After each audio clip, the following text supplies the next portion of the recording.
Hello, guys and gals, and welcome. Welcome. We got some interesting stuff to talk about today.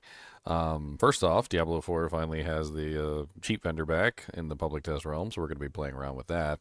And more interesting news, which is what we're going to be checking out first. Apparently, Blizzard broke Diablo 2, so we're going to get into that. And before we do anything, do do do do do do do do do do.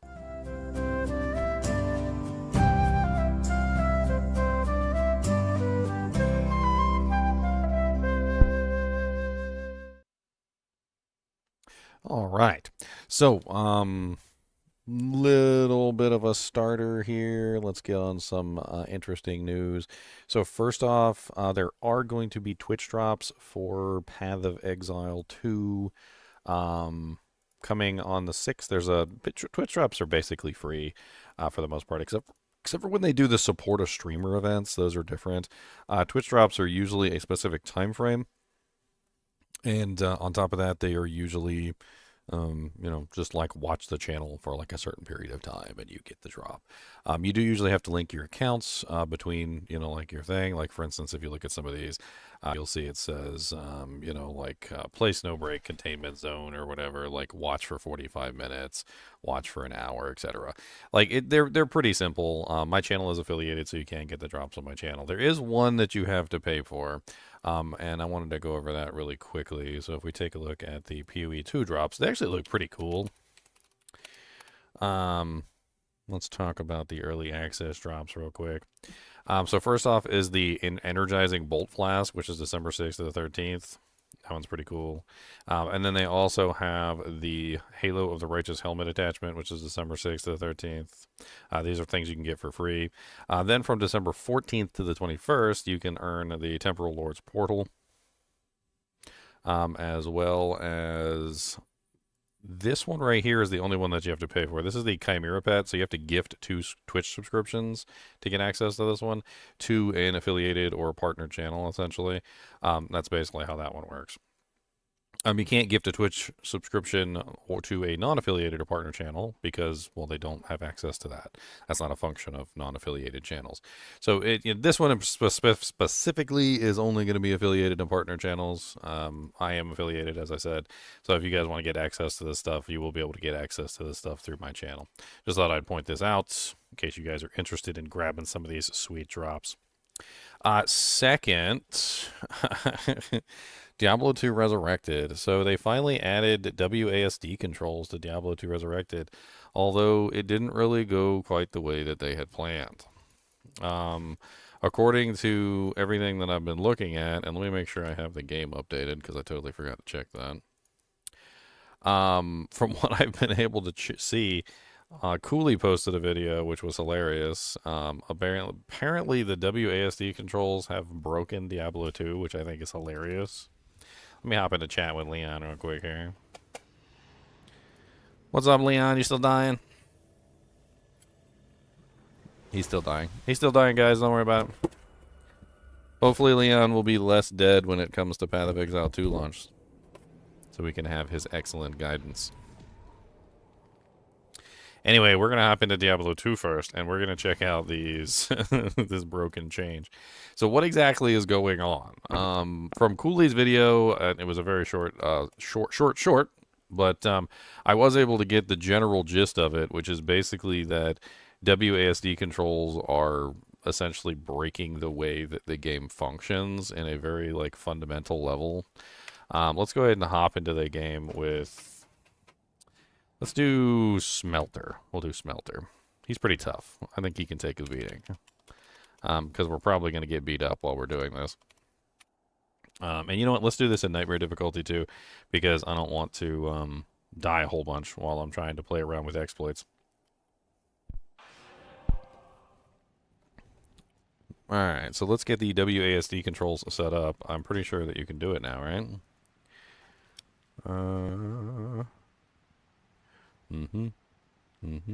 How do we enable the WASD controls? That's the question. I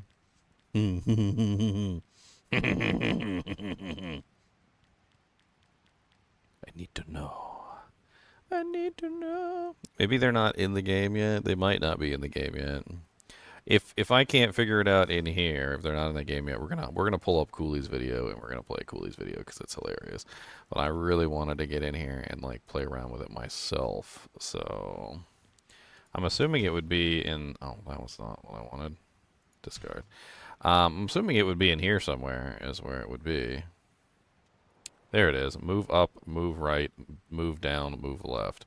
Okay, so move up, W. Move right.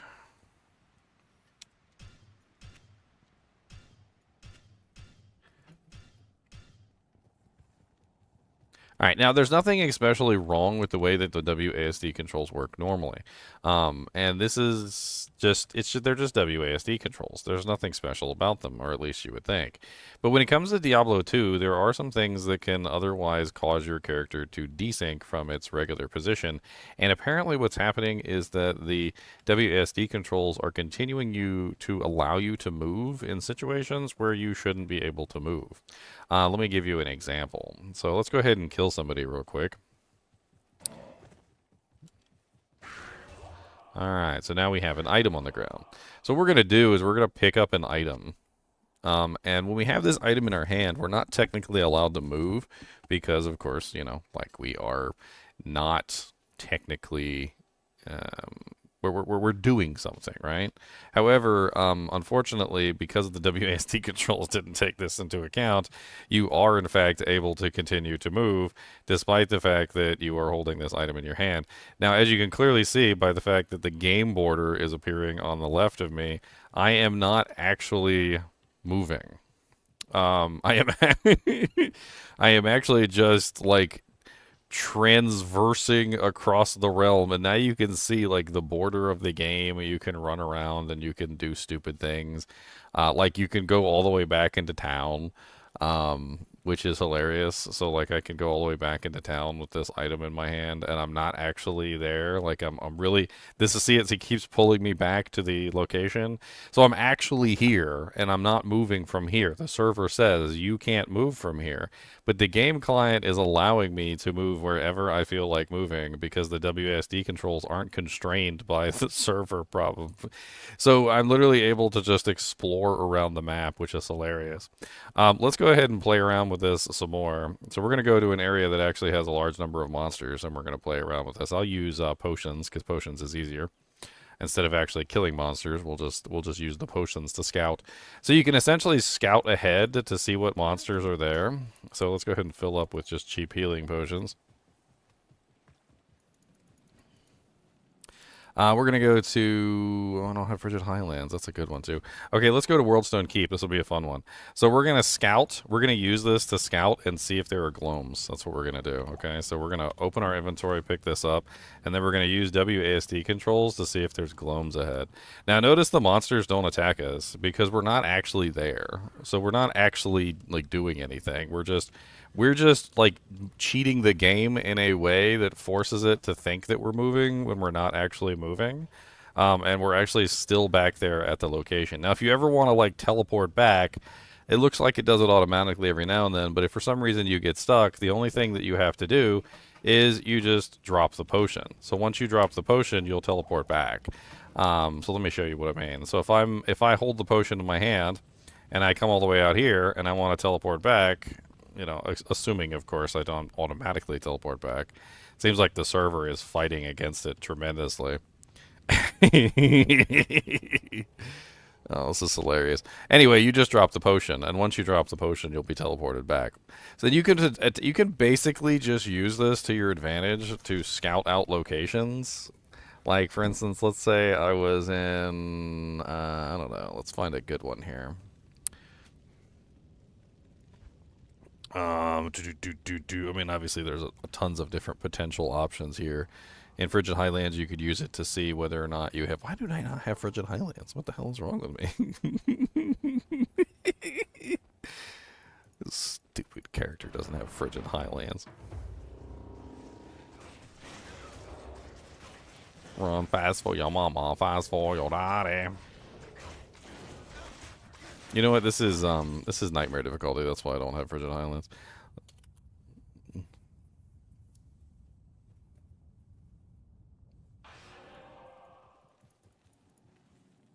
Hey, there we go. Alright, so let's say I wanted to figure out what monsters were down at Shank, right? I just want to figure out what monsters are down at Shank. We're going to go down to Shank, and we're going to find out what monsters are at Shank. Oh no, we can't see the monsters. It's too far away. We get the black screen. No, don't load the load. Get the black screen out of here. Come on, come on. So apparently there must be a maximum level, a maximum area that the game preloads. It's interesting, and oh, that's interesting. So not only does it have a maximum area that it preloads, but there's also like weird chunks to it. What's up, Eldritch? There were some other things in Cooley's video, and I kind of want to pull it up and give Cooley some props because the you know, like it was hilarious. Let's pull up Cooley's video and let's be amazed, shall we?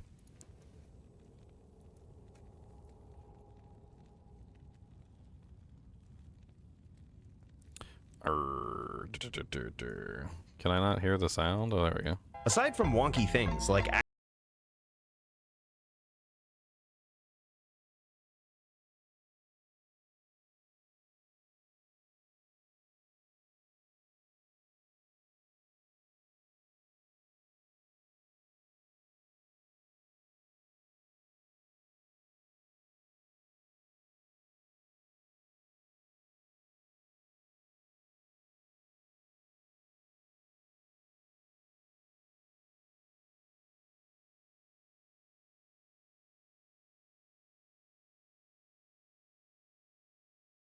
glitch that existed many years ago. Sure was a great idea when Blizzard added...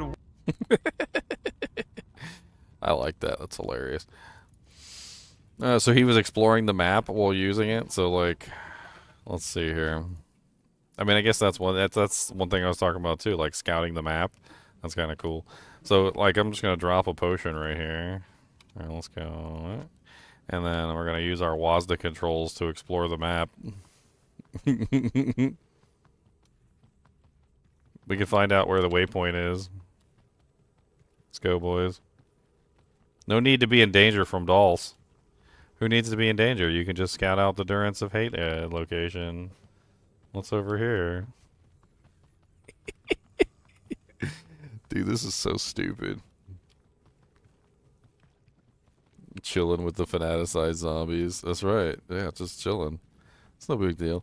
I wonder how this works on single player versus online. Right now I'm online and it keeps like bouncing me back. I wonder if online has like a protection from this to prevent you from, you know, like becoming desynced. And so in the process it might be causing you to snap back more than the single player version. Maybe if we go to single player we can do some really crazy stuff. Because I doubt the single player server has the same like snapback protections. Let's go play with single player real quick and let's see if single player has the same problems.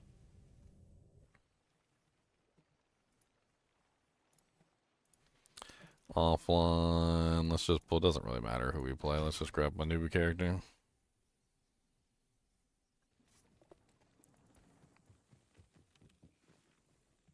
Okay, I'm gonna have to set up WASD controls.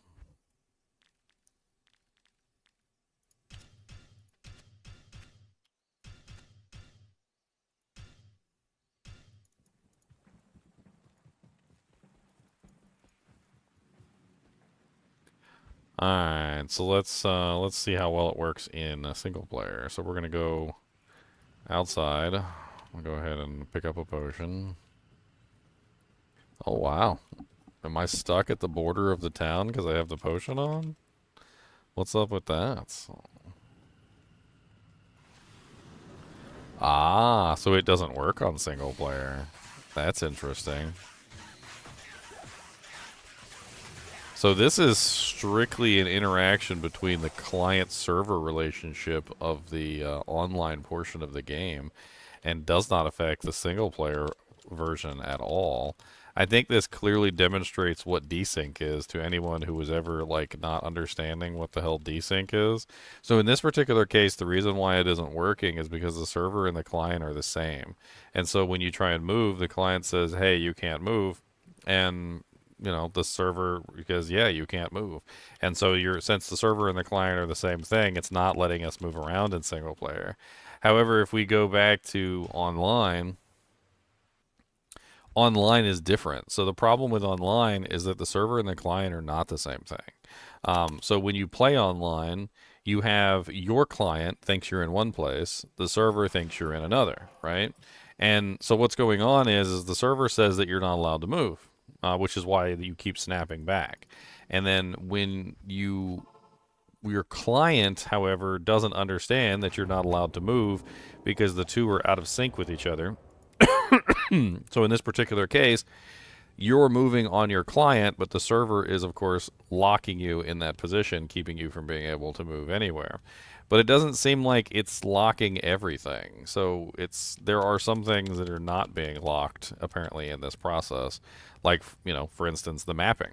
So when you're moving around, you're able to create the map through this. So you're actually mapping the game by just simply moving around the fictional area. Perhaps this is the way that map hack actually generates. Oh, look, we got archers. Maybe this is the way map hack generates the maps. You never know. Like the data could be on your clients, no matter what. Because if I'm trying to think of a way to point it out. So in this particular case, obviously, I'm not actually moving to the location, right? And so the server doesn't think that I'm moving to the location, which means I'm not gaining the map data from the server. The map data must be actually coming from my client, because as the client says, hey, you're moving to X location, it's immediately revealing those portions of the map, and which means that all the map data is probably on the computer at all times anyway. It's actually really interesting. I mean, the WASD controls are kind of nice, to be honest. I ain't mad about it.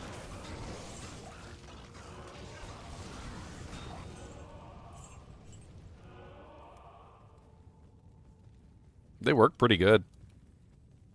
I ain't gonna lie, they actually work really well. They feel fluid. Like, it's really nice. I've played a lot of games with WASD controls, like MMOs and stuff like that, and this just feels good. Feels good. I like it. I think my only complaint here is that the shift key doesn't seem to work with the WASD controls. That's interesting. So the shift key is not working with WASD controls. So normally when you play on the keyboard and mouse, if you hold down the shift key and you click, your character's not allowed to move. However, if you let the shift key go and you click, your character moves. In this particular case, if you're holding down, and let me just like pick up my keyboard and I'll show you. So if you're holding down the shift key, so holding it down, and you press the WASD, it still moves your character. So the shift key doesn't function while you're using the WASD controls, which is that's a little unfortunate. There should always be a hard stop button, and the hard stop button not working for the WASD controls is a little bit of a loss there.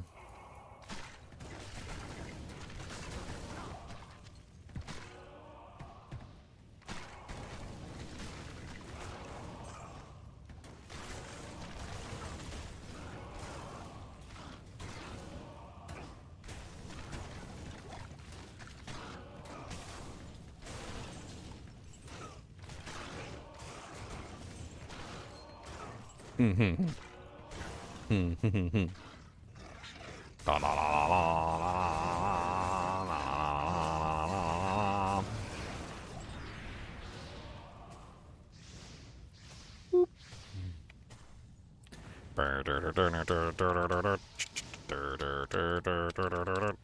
look at that nasty pack of freaking skeletons over there.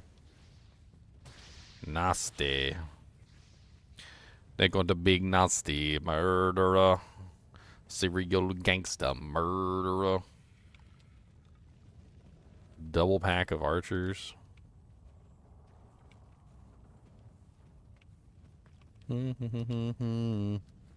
I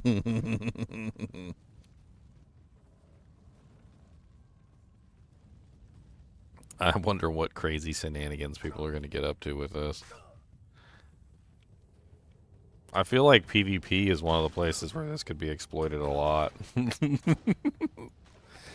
I don't know why, but I imagine the PvPers just like exploiting the crap out of this.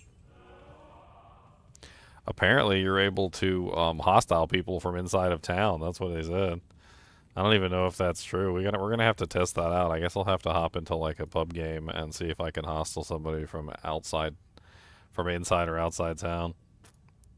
Like I guess technically I'm both. What am I, pseudo inside outside melee test?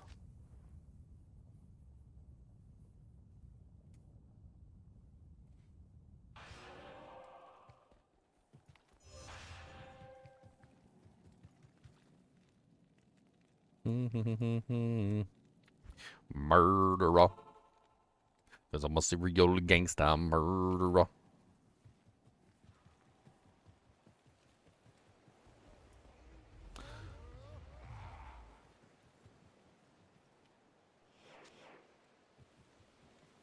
I gotta try this.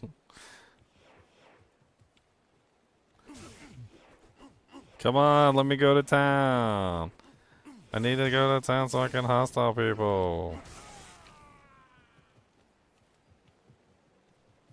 I ain't probably got enough attack rating to actually kill anybody. Man, it does not want to let me get into town.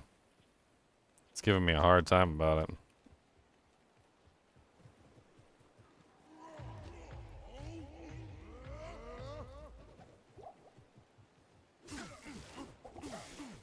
No! My juvies! I don't have enough attack rating to hit anybody in PvP. I wish I did.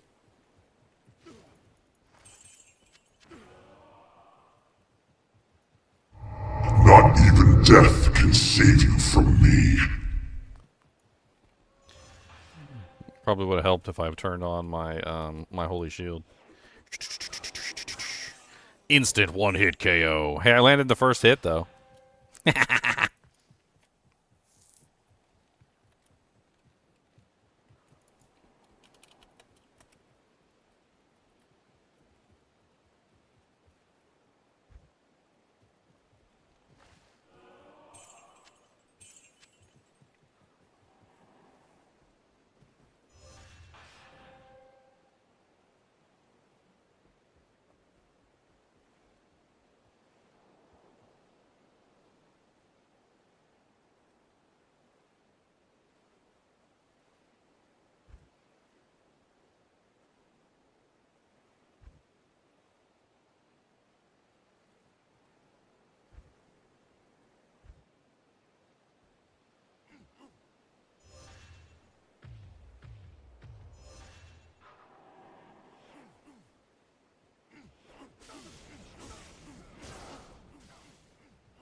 Bom, bom, bom, bom. Diddle-diddle-dee-dee.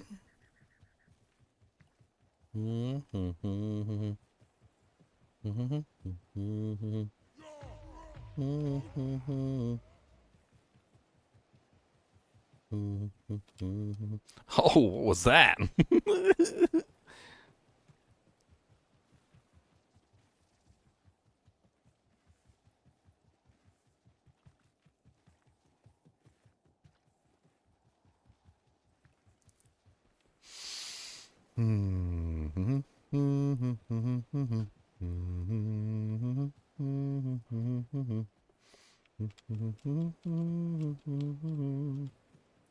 I don't really have any PvP characters.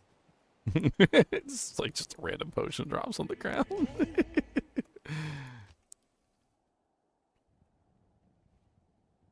What do I even have that's even remotely considered a PvP character?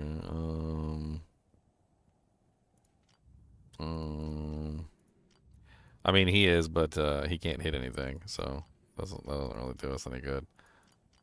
The Godzilla can't hit anything either. North Star Paladin probably could whoop some booty cheeks.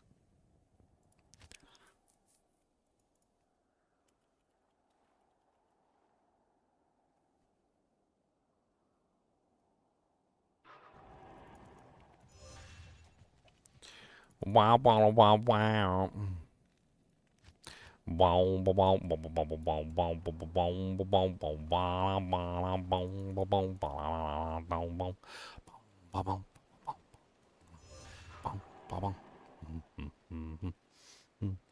I not have charge on a button? I got Holy Bolt on a button, and I don't have charge on a button. That's unfortunate. 2 Barbies. Barbarians.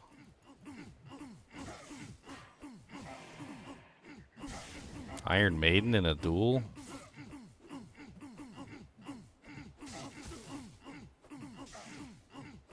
It's like I'm watching a low-budget porno.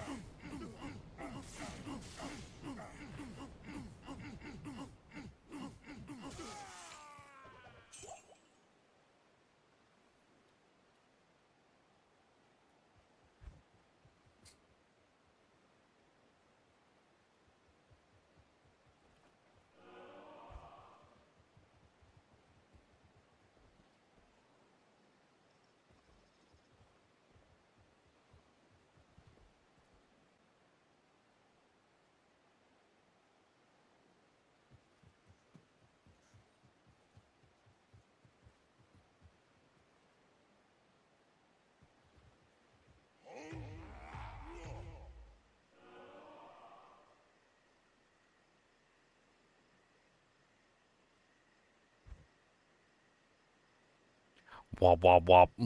Wop wop wop wop. Wop wop wop wop wop wop wop wop.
What is even going on?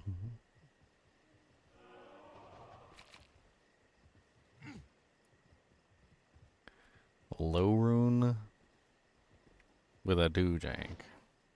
And he's got a teleport. I use an Enigma. If he's not going to teleport, if he's just going to stand there. If you're just going to stand there and just go like this. Like, why do you have an Enigma on? Wouldn't it be better to have something else on?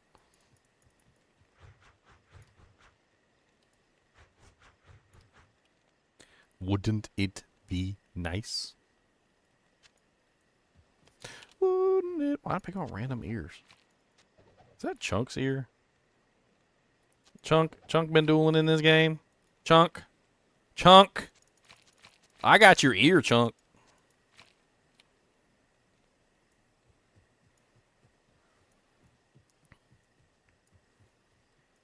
I got your ear, Chunk.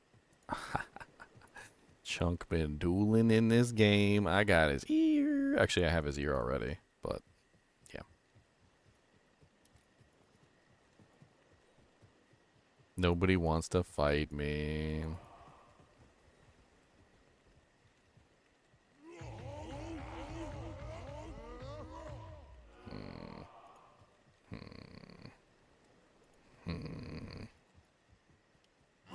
Womp womp womp womp womp womp womp womp.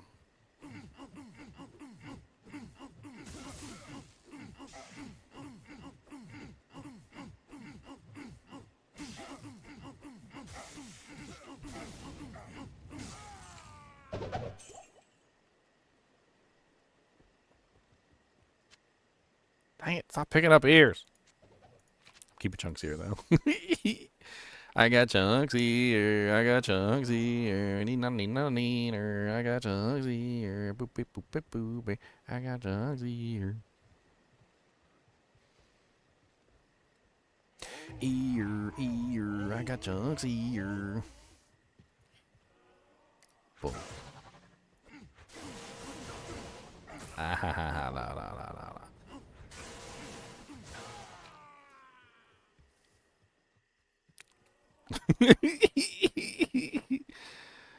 Defense doesn't mean a lot when you can smite.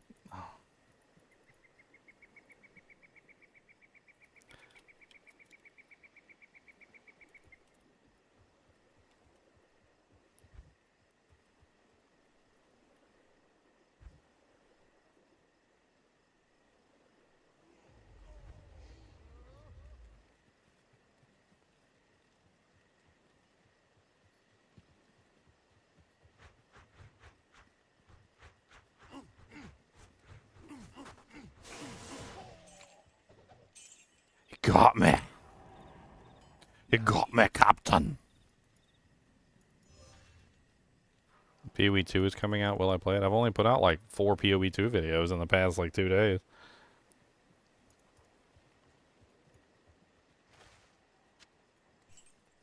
North Star Smiter. Oh, it's another North Star Smiter. I don't know what the hell he is. He's got like a doojank. What was that, a crowbill? Let's go, Radwolf. I'm not even a smiter.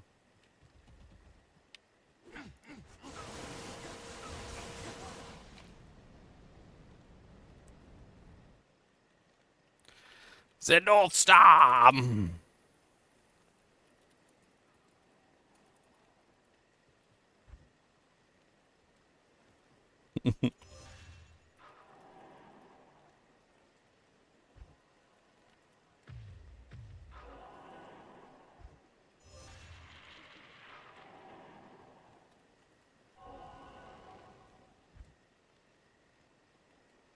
I can't carry anymore.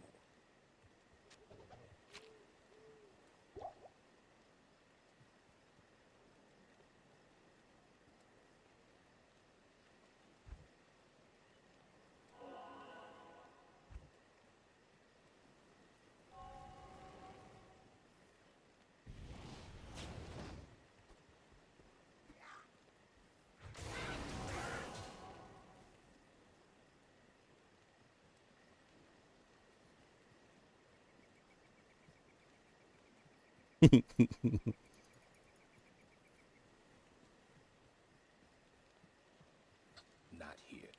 I think I'm done. I'm done playing with this stuff. I'm done. Alright.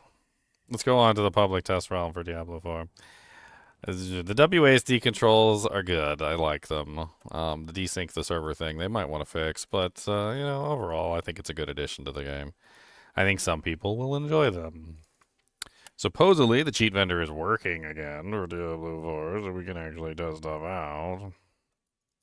It wasn't working yesterday. It was a pain in my butt. I just wanted to test out stuff, and I couldn't test anything out because the super cheat vendor wouldn't work. That's right, I said stupid cheat vendor.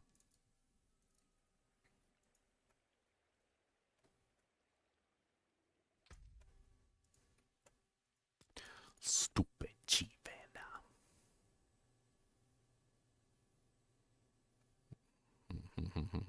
What do I want to play around with first? I don't even know. Do I want to just like create a bunch of new characters, or do I go off my original ones? I mean, it's probably faster if I just grab the original ones. I wanted to play with that new quarterstaff. I wanted to play with the Barbarian armor. I wanted to play with a bunch of stuff. Let's grab the new quarterstaff first. I wanna check that out. We need some tea.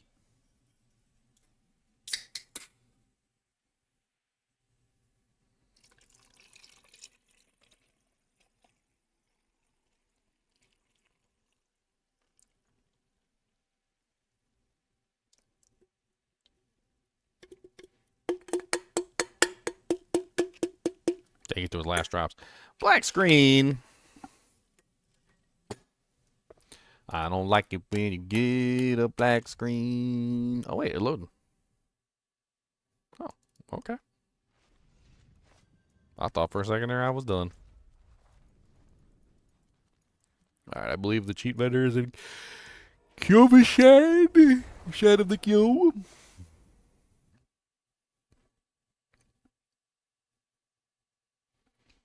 Even though I didn't get to test everything yesterday, I did get to test some pretty cool stuff. Like the armory is really nice. I actually really like the armory. I did test some of the limitations of the armory. It's incapable of pulling items from other characters, which is unfortunate. Which means you are going to have to remember to take your item off and put it into the stash.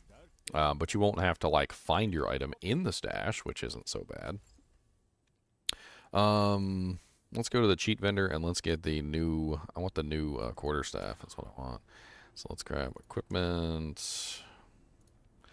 Grant all uniques. Yeah, that's what we're doing. Okay. Boop, boop, boop.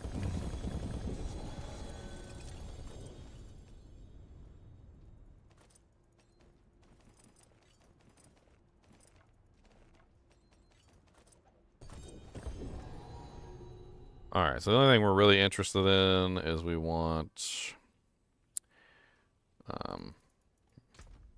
you know what, I'll take an extra shroud and put that in there, an extra harlequin.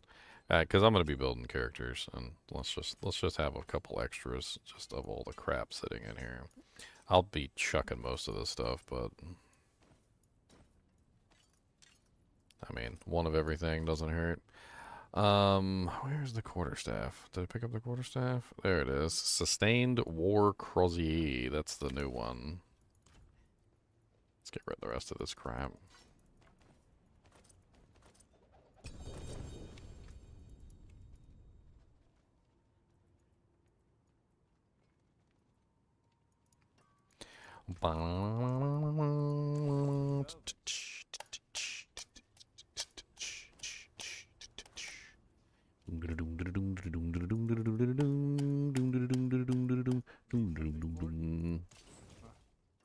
Alright, so let's take a look at this new item. So this is the Sustained War Crosier. 282 dexterity, 1,141 maximum life, 34% chance for potency skills to deal double damage. +4 to focus skills. Your focus skills benefit from all their upgrades, and they increase the damage of your... All their upgrades? What the hell does that even mean? Your focus skills benefit from all their upgrades. So you get all the passives? Yeah, you get the upgrade passes, bro. So like you Vortex, don't get both sides. so you don't have to put points in the passives at all? So you get to save You points? might not have to even put them, yeah. So you just And save get both. 3 passive points. So that's basically what that's giving you. So it's giving you 2 bonuses. First off, it's giving you 3 passive points, and second off, it's giving you the second passive, so you get both passives at the same time. Kind of nice.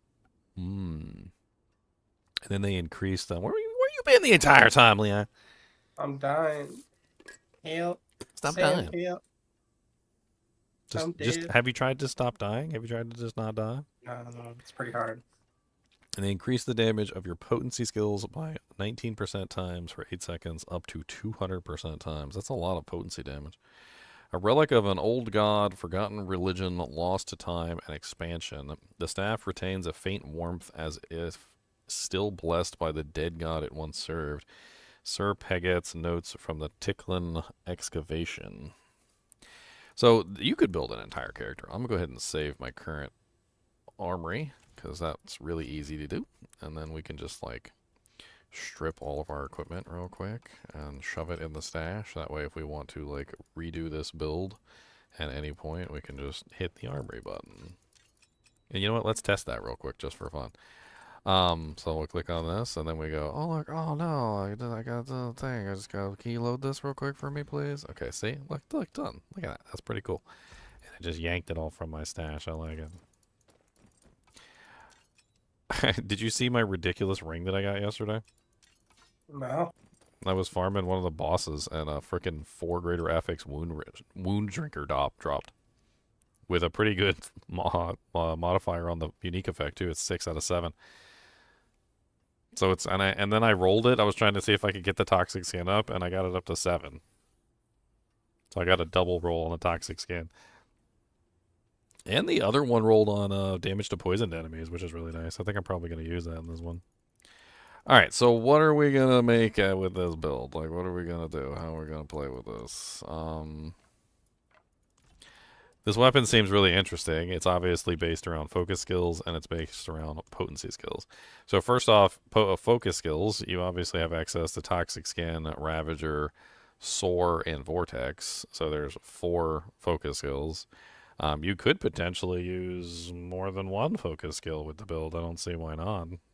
I mean, you're going to get all the benefits of any of the ones that you use, and you're going to add damage to your potency attack, which your potency attack, I mean, could be anything. Like, you could be doing Payback, which is pretty powerful. You could be doing Razor Wings. You could set up like a whole Razor Wings build with this. It'd be kind of interesting. And then you could also do a Rushing Claw build or a Touch of Death build. I was I was so psyched until I realized that my like mental mistake. I was thinking about the Devourer because the Devourer is a potency skill, but it's only a potency skill when you're using Wuxie Knockpaw.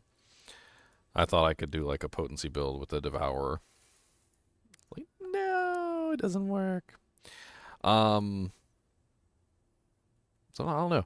I was thinking maybe like Toxic Skin. I mean, you could use this in like the basic Toxic Skin Rushing Claw build, because Rushing Claw is also a potency skill. Touch of Death could also be an interesting way that you approach it. So you could go like Toxic Skin, Touch of Death, maybe utilize like some other interesting things in here too, like Vortex to suck all the monsters in constantly. That damage output on Vortex is probably going to be pretty insane since it gets both of them. Because you'll have the 300% multiplier, it'll knock down the enemies, and it'll also get the cooldown. So the critical strikes with Vortex reduce the cooldown, which means you'll be able to spam it easier. So you kind of just have your cake and eat it too at that point. God, there's like 100 builds floating through my head that you could potentially do with this. Because I mean, it's all potency skills and it's all focus skills. I'm trying to look at any of them and see if like having both of the passives is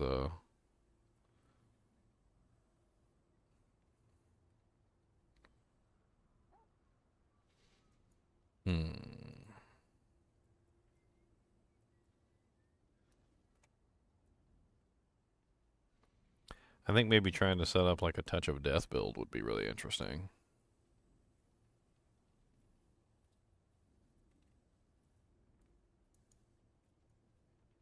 That could be really fun. Do the touch. Do the touch of the death. The death of the touch. Potency skills to deal double damage. Unfortunately, Toxic Skin doesn't work the most amazing unless you actually like run back and forth over the monster. I mean, it's okay.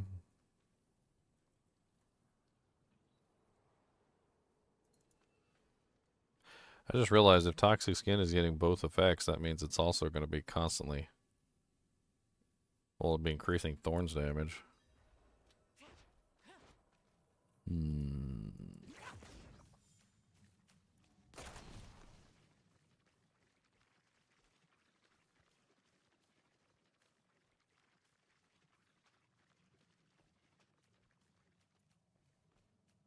Like 100k poison. What if I just stand there? Does it stack up if I just stand there?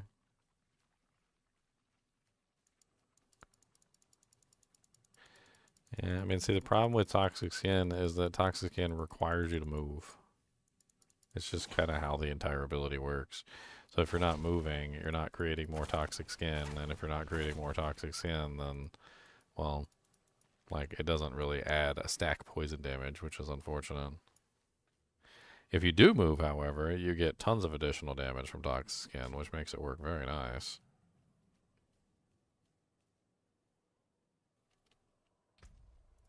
You also get the Toxic Skin applies critical strike damage to targets nearby as well.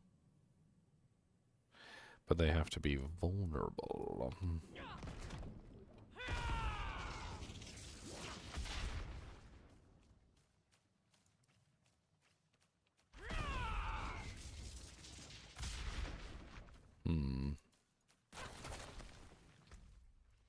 It's such an intriguing weapon that opens up so many possible builds.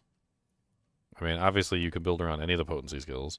You can build around Touch of Death, you could build around Rushing Claw, Razor Wings, and Payback. You could also build around Toxic Skin, Ravager, Soar, or Vortex. I mean, technically giving you the ability to get both of the things on Vortex sounds really amazing.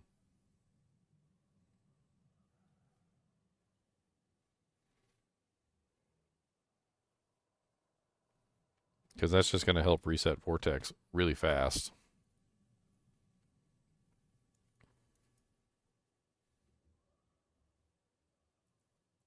Let's see, I'm like brain locked here. There's so many different options. And they fixed Razor Wings recently too, which could be really interesting as well. So just like a huge bump to Razor Wings every single time you use your focus skills. Did you see that they also fixed Razor Wings so that it actually continues to spiral outwards whenever you're utilizing Yes. the counterattack? So it's not just like shooting them out randomly. It's actually kind of nice.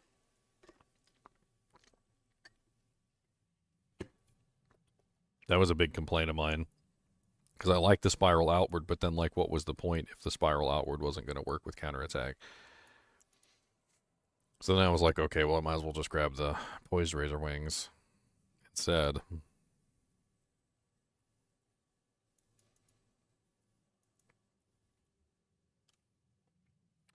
Soar getting both of its things too is also really neat because then it makes you unstoppable and you also get the permanent vulnerable thing around you, which is really cool.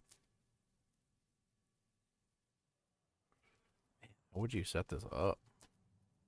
Like I can't like figure out which one I want to like dive into first. I mean, I've already done Rushing Claw like the Toxic Skin a million times, so even though I do think that's a really neat one to play around with. That goes more toward what we were talking about before. Remember when we talked about like potentially just building the Rushing Claw damage directly? And this beefs up Rushing Claw directly, so you end up with like a massive multiplier for spamming your focus skill, and you're spamming Toxic Skin, so you get like it's essentially like the build we were doing, except you can have the Toxic Skin damage and the Rushing Claw damage at the same time. Like I bet that just using this staff and like putting back on my equipment, so like let me just put back on like this. Isn't there a button where I can just like let's just do this. Load. Let's just switch the weapon in just for fun, and let's just see what happens. So we're just gonna spam our focus skills. So we're up to 5 stacks on our focus skills so far. 6, 7, 8, 9.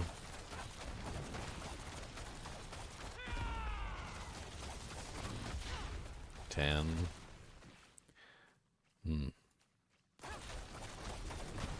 That is really easy to keep that buff up. That is extremely easy to keep the buff up.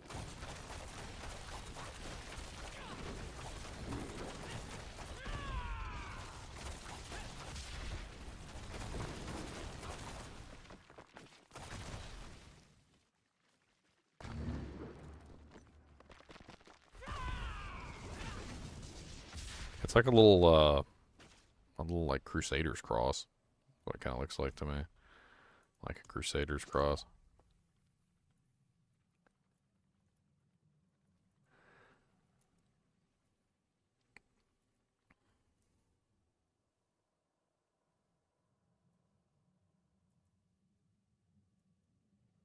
I mean, you got Vehemence, which increases the potency skills too.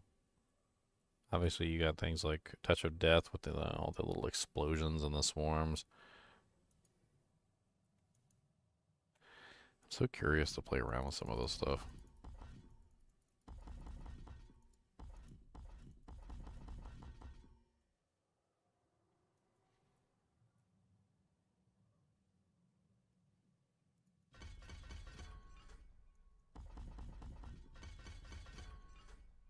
Striking all enemies along the way twice for a total of 12,225 damage.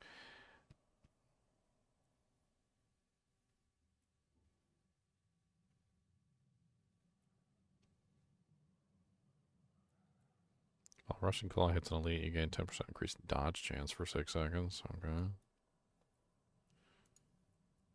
The Razor Wings.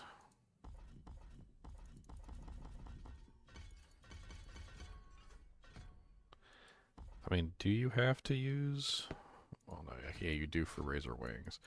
I kind of wanted to test that theory with the abilities. Holy crap. Man, the plus... Toxic Skin is just even higher level now. Like, I don't even understand. What was the previous, like, maximum level for Toxic Skin? Because it's with this staff, because it has +4 focus skills on it, it just goes even higher. Like I'm at rank 25 right now, and I don't even have like a GA on the focus skills. Yeah, I think I was around there.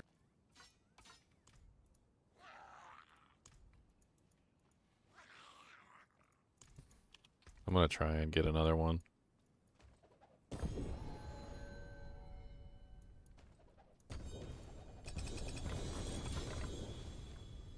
Let's break the game. Let's break the game, my friend. Let's break the game.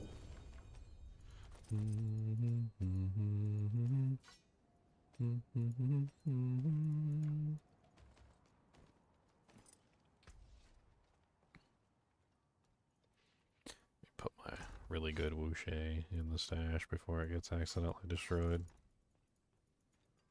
What will it be? Came about nicely. The fact that they can just make a cache with mythic uniques, that it is so hilarious. Like, here, all the mythic uniques. There you go. That thing you've been struggling for all this time. Congratulations, there you go. Can I get a trash can? You know, in in Minecraft, I used to have a hole with lava in it, and when I didn't want something, I would just throw it in the lava pit. I thought it was hilarious. Like, into the lava pit you go. You are the weakest link. Goodbye.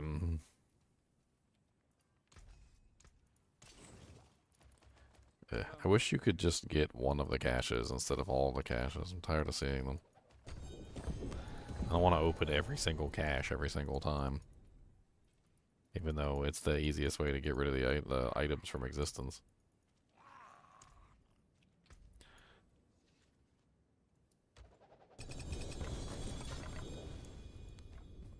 Quarterstaff. Nope, it's a Sebazon tag. Man, getting a... I don't even think I'm going to be able to get a GA Sebazon tag. I don't think that's going to be possible. I mean, what is it called? Sustained War Crosier? What the hell build do I set up? There's so many fun options there.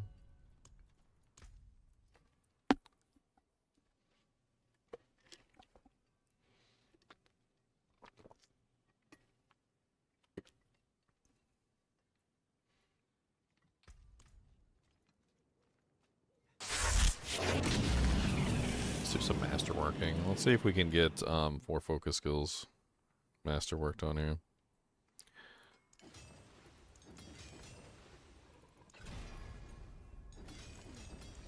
Unexpected.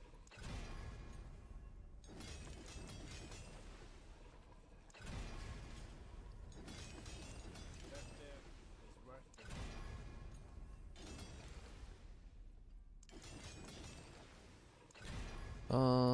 You know, when you have infinite masterworking materials, you still see how silly the system is as you literally try over and over and over again and fail to get what you're looking for.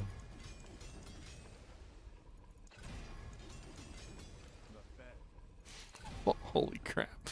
I say that and then it gives it to me. Oh my god. Leon, look what I just did. Look what I just did, Leon. I link it for you. Guess what level my toxic skin is now? It's rank 33. Rank 33 toxic skin. You didn't even do it with a greater affix version? Oh, so sad. I didn't have one. I tried to get one and it didn't work. Dude, it's got plus 12 and it's not even a GA version. What the hell would it be with the GA? Like freaking 14, 15? That's ridiculous. And I love it, but it's ridiculous. That is just ridiculous. I have plus 12 is more than you can like get. The skill is Vortex is level 21. I don't even have a point into it, and it's level 21. This is just this. You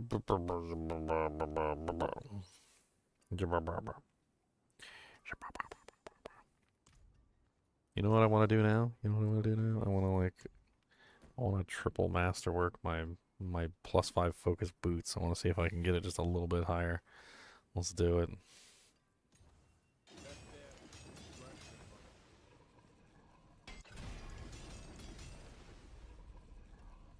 Rushing claw charges, poopies. Nope. Nope.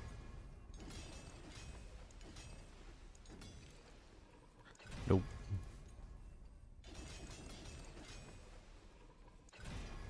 It was only one time before, so it's easily reachievable. Maybe I can at least get 2.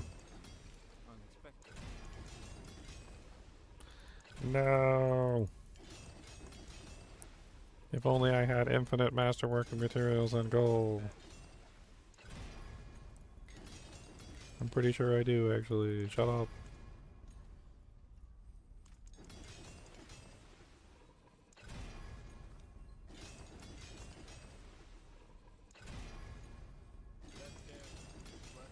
Start destroying all those unique caches just so I can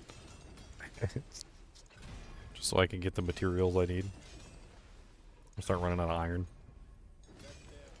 Leather. Oh my god, I gotta trim my mustache. Every now and then my mustache gets to the point where like the hairs start to grow into my nose. It's not cool. It is not cool. And then it tickles my nose. This is a heinous act of the nose hair, of the mustache, beard trimmings. I freaking bit one of my mustache hairs the other day. Like, holy crap! I can't remember what I was doing. Grabbed onto it and bit it. Bit it off too. I was like, is that my own beard hair or mustache hair? Did I just bite my own mustache off?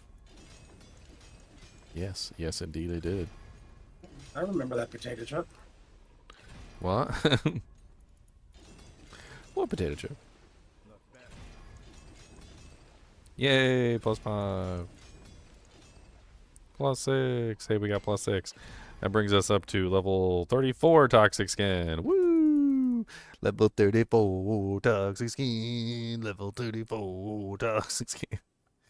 Leon, my toxic skin has a base damage of 900,343 with no buffs.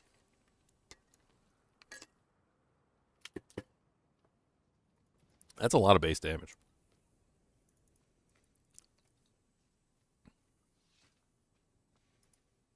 Boom,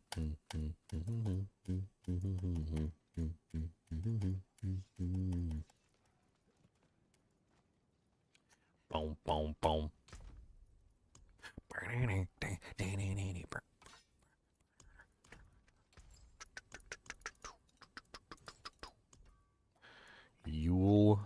Tizik. We need 2 gems too. Let me grab 2 gems.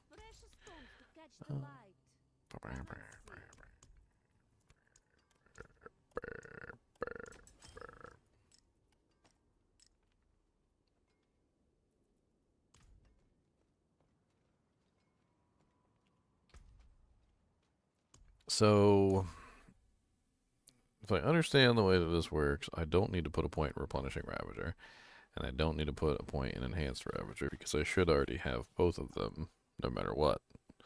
I mean, I can go ahead and, like, cap out Vortex, I guess, just for the fun of it. I also probably don't need a point in Measured Toxic Skin and don't need a point in Enhanced Toxic Skin because I should be getting the benefit of both of those anyway because those focus skills work that way. I probably want to put 3 points into Vehemence so I get the potency upgrade. My ultimate no longer matters.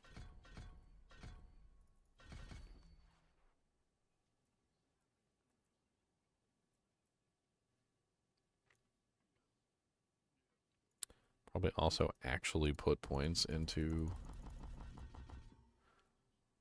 I guess I don't need the eagle stuff anymore because I'm not getting the eagle bonus from the Wuxie Knockpaw. Actually put points in a Russian Claw.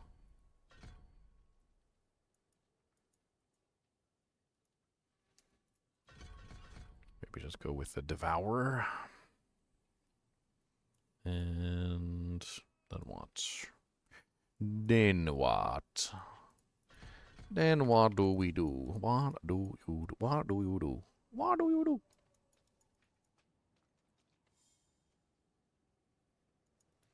I can't see the tooltip for the damage if I don't have the point in the passive that shows me the tooltip for the damage. That's hilarious.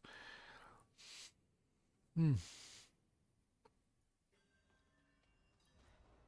though technically I guess I have the passive.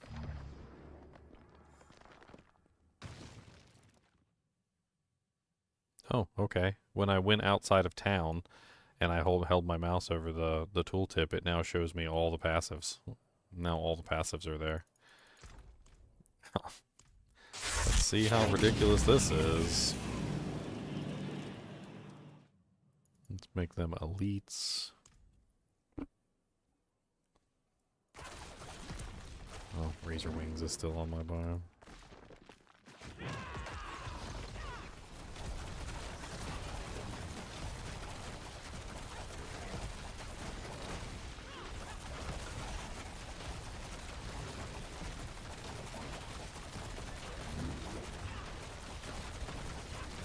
$1.5 billion already.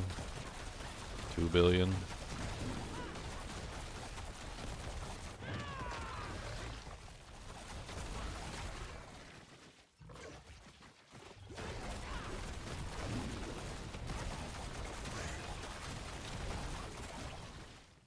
This seems ridiculously powerful.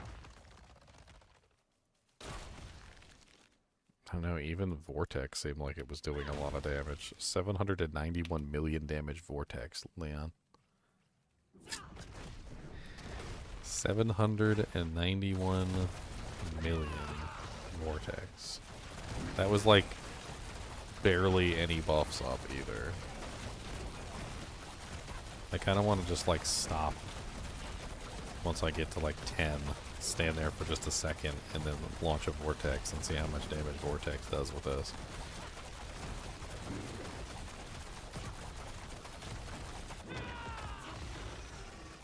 Alright, 3.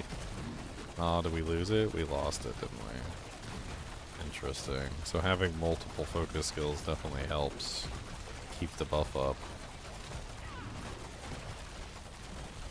Also spreading them a little bit because otherwise you're just resetting a cooldown because every time you use it, it just resets the cooldown. So strategically using it at the right times makes it easier than just spamming them all, because if you spam them all, it doesn't really work.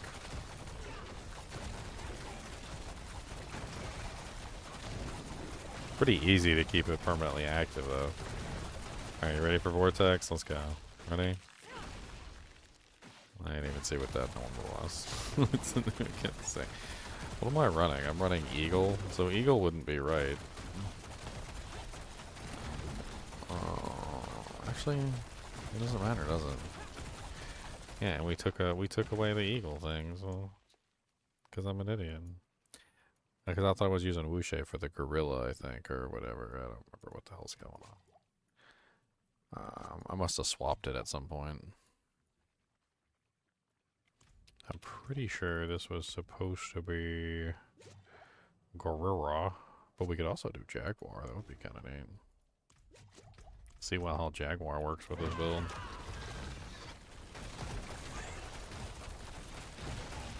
I miss out on my movement speed.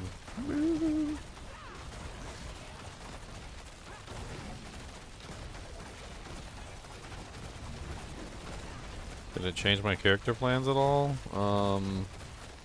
I mean, it helped me understand which one I wanted to do for the Mercenary. I think I'm going to do Gimling Legionnaire. There's a really nice buff in there that just looks really good to me.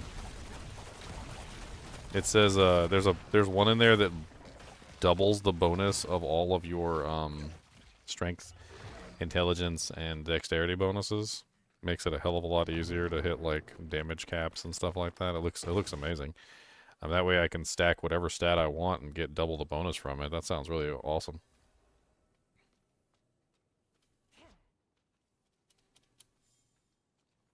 I kind of want to take this character into a dungeon and see how well he works.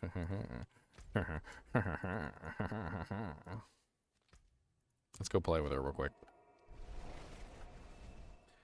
It's funny because this character has always been one of the characters where you could like easily swap the weapons in and out. Like it never required any specific weapon. Like there was always a thing where you're like, okay, well, what weapon am I going to use? I don't know. Like, what can I use? Wuxie? Yeah. Can you use Shattered Vow? Yeah. Can you use like Nausicaa the Herald? Yeah, you can use that too. Can I just use like a regular legendary weapon with like a cool aspect on it? Yeah. Like there was never any issue. Like you could use any weapon that you wanted. This weapon seems more fitted toward this particular build. Just simply because it gives so much in terms of obviously the actual like focus skills. I mean, Toxic Skin being level 34 is insane. Also, all of the focus skills being able to use both their passives also is kind of insane, and saves a huge number of points. I mean, if you think about it, most people are using Ravager, so that's 2 points that you save.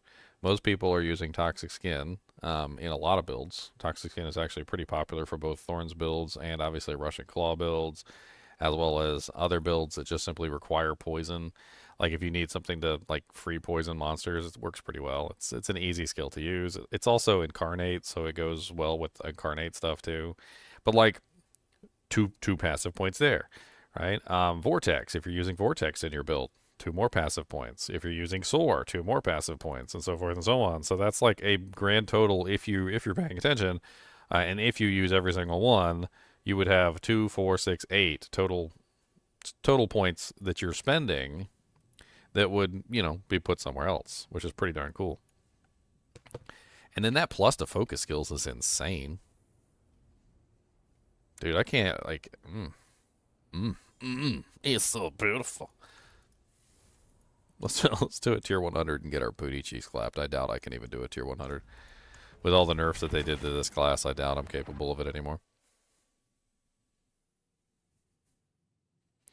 But I like to get my booty cheeks clapped. You heard it here, ladies and gentlemen. He likes it.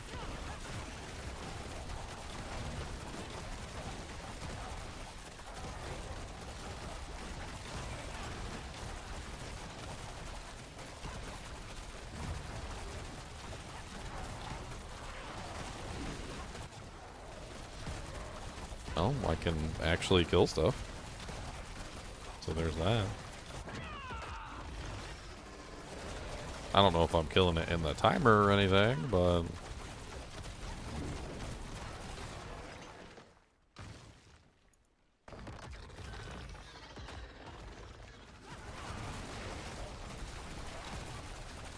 You know, ever since they changed the Whoosh alien, I've really been thinking about potentially doing like a full-on Jaguar again.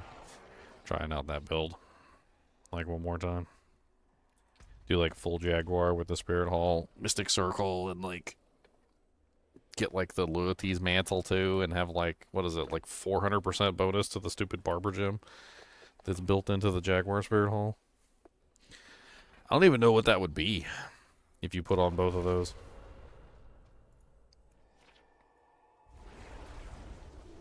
I kind of want to look. I just want to peek at it. It's 15% normally, right? So every 100% is just another 15%. So 200% is 30. 300% is 45. So 400% would be 60, right? Just be 60. I mean, I got a Loyalties helmet right here, and I got a Whoosh. So we'll just put these on for just a second. I got the Jaguar Spirit Hall on. We do have to use the Jaguar Ultimate for this to work. And we have to be outside of town.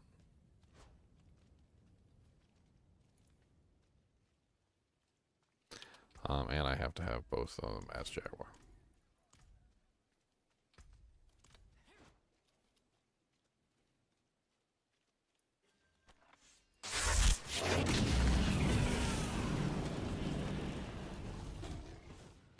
Yep, 60%. What's up, EVH? Every 15th attack you deal damage, if you get 60% of your Spirit Hall now. That's a lot of freaking damage just put into the Spirit Hall and then exploded onto the target. You could totally do like a full Jaguar with that easily.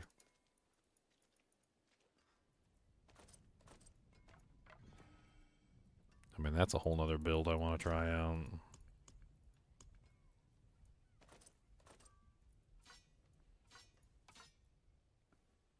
Why do you do this to me? Why do you make things so enticing?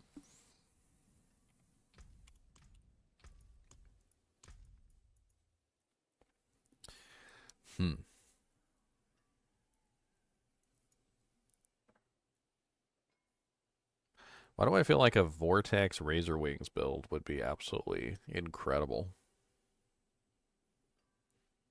I mean, I can't really like mess around with it too much because I'd have to do like full respec on it. But I mean, if I did like a just like a basic respec on it, let's play around with the idea real quick.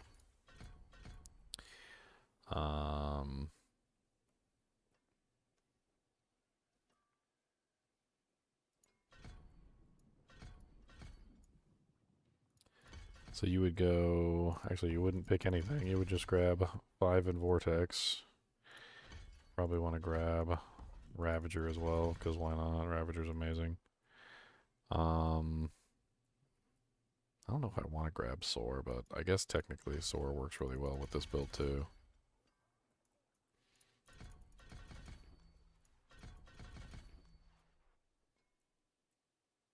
Alright. And then we would go, what? 1, 2, buckle my shoe.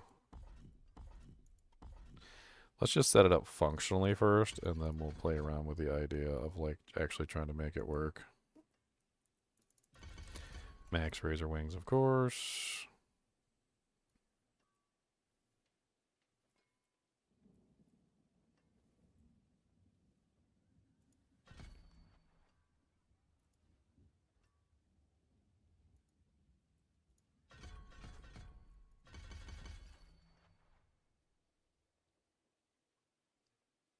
Then we're probably going to go the Seeker.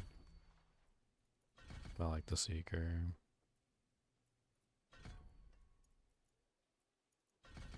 3 points into Vehemence.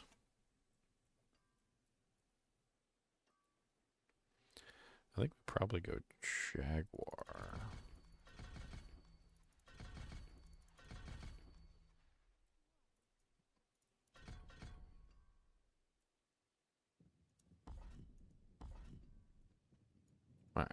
that'll work for right now, and we can play with it. Let me put this equipment in the stash, because I don't want to mess with all of the equipment that I'm currently using. I guess we'll keep the focus boots on. Everything else can hide in the stash. So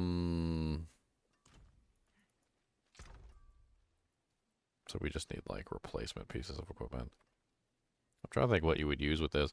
I was actually meaning to test out the new Jacinthe shell. The Jacinthe shell looked absolutely amazing. I know I have a Jacinthe shell somewhere.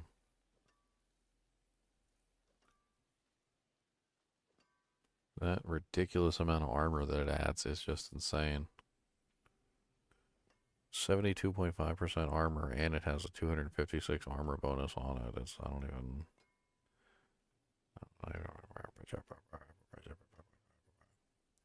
Or maybe we go the other way. I don't know. Let's just go to the NPC and we'll get some equipment, because I know for a fact that most of the equipment I have in my character's stash is probably not suitable for this build. I've done too many pass-throughs on my equipment. I probably just need to destroy it all and start over. Like, I save all the gear and then I go through it like 16 times looking for equipment, and then eventually the only thing that's left in there is garbage. It's literally just garbage.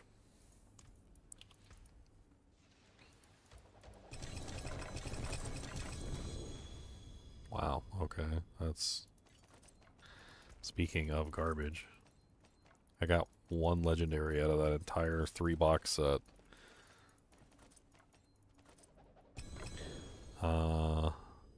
I guess it's like an okay legendary amulet. We can use that for the moment. Let's see if I can pick up some other pieces.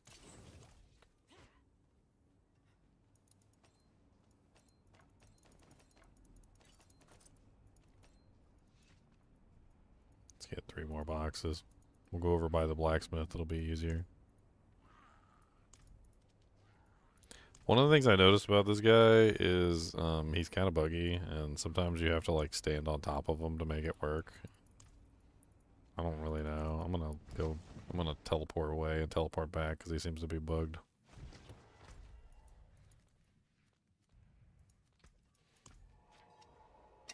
Sometimes if you click on him when you're like too far away from him, it seems to like bug him out. So make sure you're close enough to him when you click on him.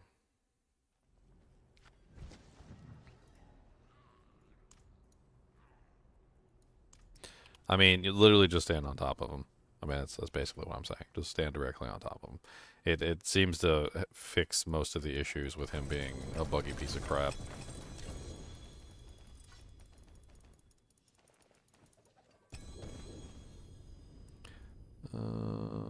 Gloves are decent. Okay, that'll work. How about the pants? Pants are okay. 666 life per 5 seconds. Wow. That's a lot of life per 5 seconds. Did they finally fix the life per 5 seconds? Are we looking at a resurgence of the life per 5 seconds? How long would that take to heal you now? Like, okay, so like currently I'm sitting on an HP pool of 8,523. Okay, so let's run this math real quick and let's see how good that is. Let me get rid of all this crap real quick. Alright, so calculator. Alright, so 666 life per 5 seconds. That means you divide it by 5, which means you have 132 life per second.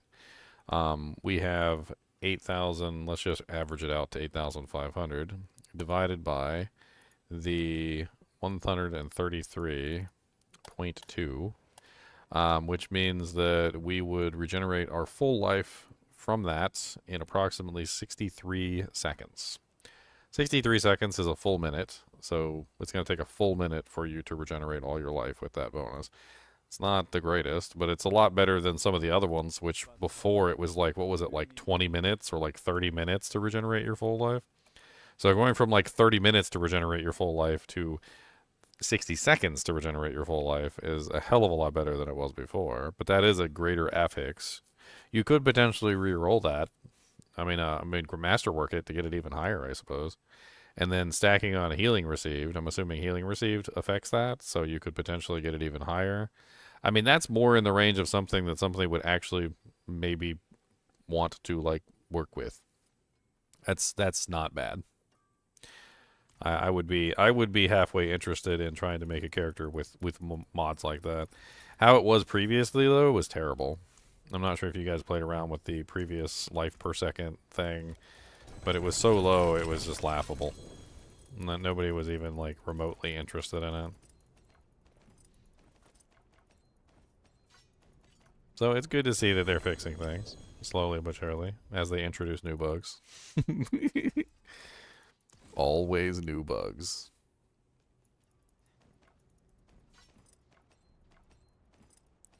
Sometimes I wonder, though, if they actually test things at all, because I feel like some of these bugs would be readily apparent to anyone who actually played the game. Like, the spirit boons not working for the druid right now is absolutely silly, and I don't know why that's a thing. They had that one whole season. Wasn't there one whole season? I can't remember which season it was, where like the spirit boons were just broken for druid for like half the season.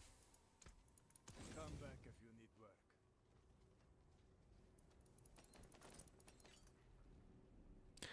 Elon with the 50 on Twitch? What 50 on Twitch?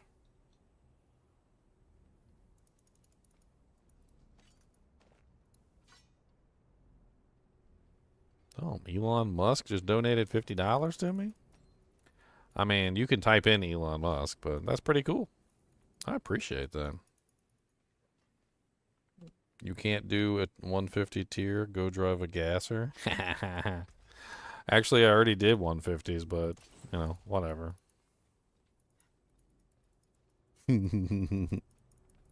What's a gasser? What the hell even is that? Can I come to Mars with you?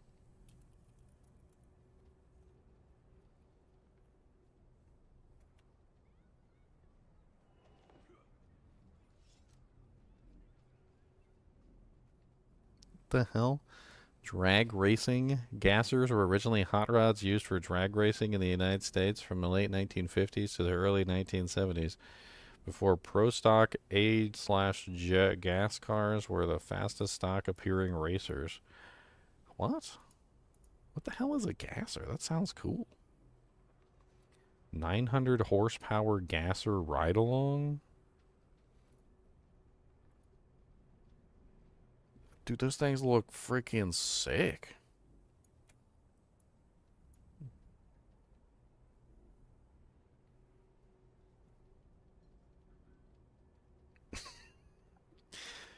Is that even supposed to be an insult?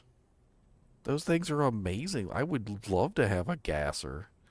Look at that ridiculous thing. Why does it have such tiny wheels on the front and like such big wheels on the back? What's the logic behind that?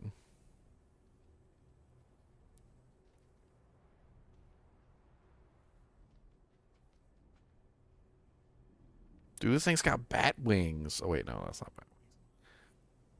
I got confused by the thing. Dude, these things are cool.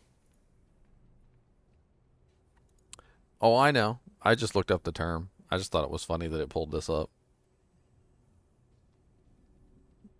I'm not that dense. I understood what he meant between like electric cars and gas cars.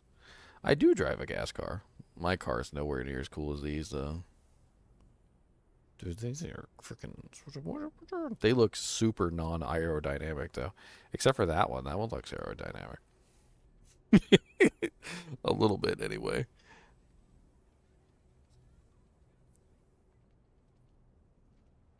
You don't need traction up front on a drag car like you would on any other racer.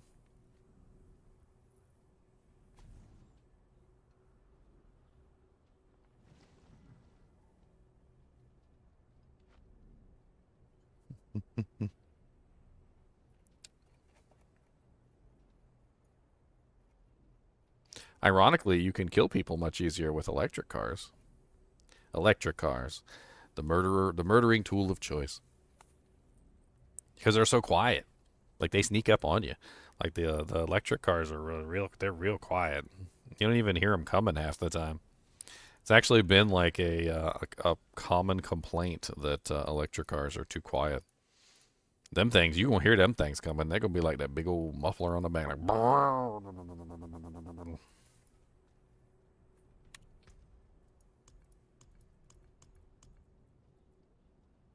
All right, so we need more gear. We need more equipment.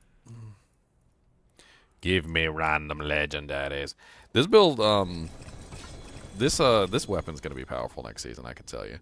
Sustained War Crosier, it's gonna be a really powerful item. Like it's gonna be up there. Crap. That one's like okay-ish. It's a bunch of garbage.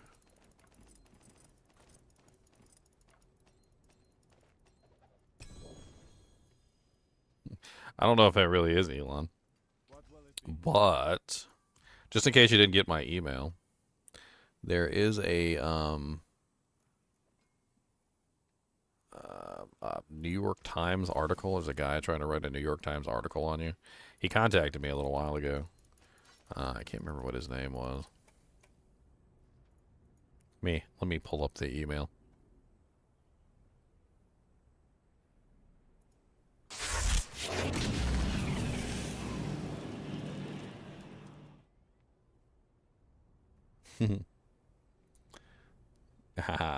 I got your name. I know who you are. It's not Elon. It's Kevin. It's Kevin. Ha.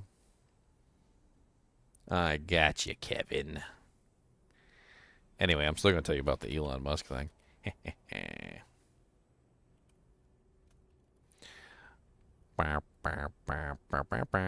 was a guy named Eli Tan. Eli Tan contacted me about Elon Musk. He wanted to like talk about Elon Musk buying his equipment on Diablo 4 and stuff like that. I thought it was pretty funny. They used to drive horses and sheet all over the street, and then people got mad. We're looking to sheet cleaning up jobs. Dude, Kevin, thank you for the donations, man. You know, I was actually reading an article about that. They were talking about like New York back in the horse-drawn carriage days, and they said it was the worst thing you'd ever seen in your life. Like people were driving horse-drawn carriages all out throughout New York, and the horses were just pooping everywhere and peeing everywhere, and the streets. They said the streets were like basically just poop and pee. That's what they were. Like the streets were just poop and pee. And then literally as you like rode your horse or whatever, if you tried to cross the street, like God help you, because you were going to get like horse poo and horse piss all over your boots. I mean, some people likened it to, you know, like when you go out in the snow and you step into the snow and the like your boots, you know, like your boots sink into the snow like several inches. Like they said that you would literally like your whole foot would sink into the poo. That's how thick it was. With the thickness, my friend, with the thickness. Get the poo with the thickness, poo with the thickness.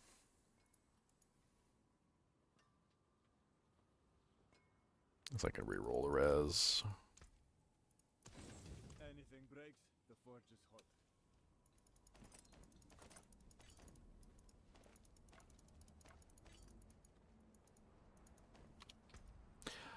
Needle flare aspect. Okay, I need some armor. Some armor. I think I'm gonna go with just a regular plate. I'll see if I can get a regular legendary plate.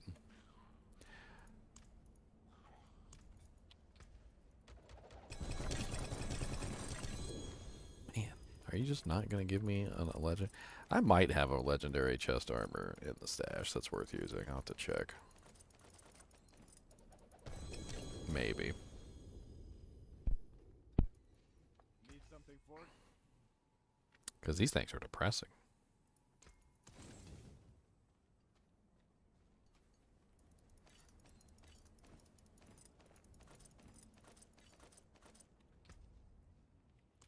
You gonna be playing Path of Exile too, Kevin? You gonna hop on and get your brain like scrambled?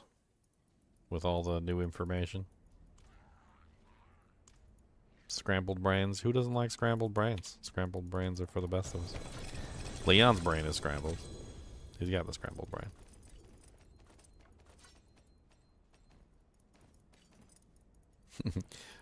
If it was a video game, Leon's client would have said, "You have gained debilitating illness. Debilitating illness removes 70 intelligence points.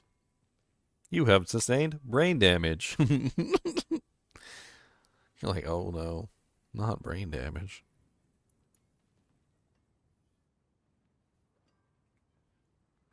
Brain damage. I need an armor necklace is what I need. None of these necklaces suck.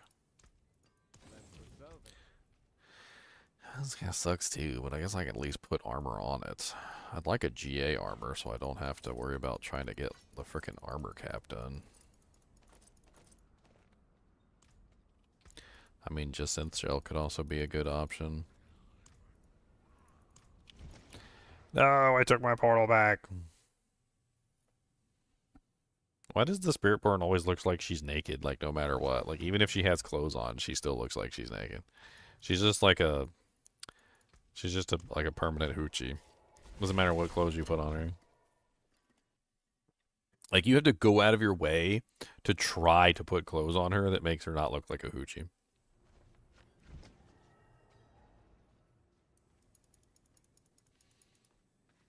And be like, look, she's on the extra hoochie level. You gonna try it? Going hard at D2R, but Baldur's Gate 3 got subclasses. Oh yeah, I heard about the Baldur's Gate 3 update. People were saying it looks amazing. Play a 4 made BG3 with me and some Twitch streamers. Yeah. You want me to play one with you? I mean, I can't do it right now. I got the launches of all the games coming up here in just a little while, but I mean, yeah, that sounds like fun. We could do like a BG3 playthrough. I've actually had a couple people begging me to do a another run through of BG3. Still more clothes than some tribes. I mean, technically she's got more accessories than most people have. She's got like what is it called when you have like a an attachment system? Like they're like, oh, and with this attachment system, you can easily detach this device and you can install another module. Like when on your vacuum cleaner, like she has an attachment system like on a vacuum cleaner, like I kid you not. She got hookups. Like she got like the little small thing to get into the crevices on the couch, and she's got like the brush attachment, and she's got the other stuff. And you guys think I'm joking, but like if you ever look at the character, like if you actually go look in the wardrobe, which you can do right now from your character panel, she's got these little attachment points. See these little attachment points? These are her little attachment points where she can attach various paraphernalia to her body. And you might be thinking, no, well, no, those are just decoration. No, they're not decoration. They're actually like attachment points.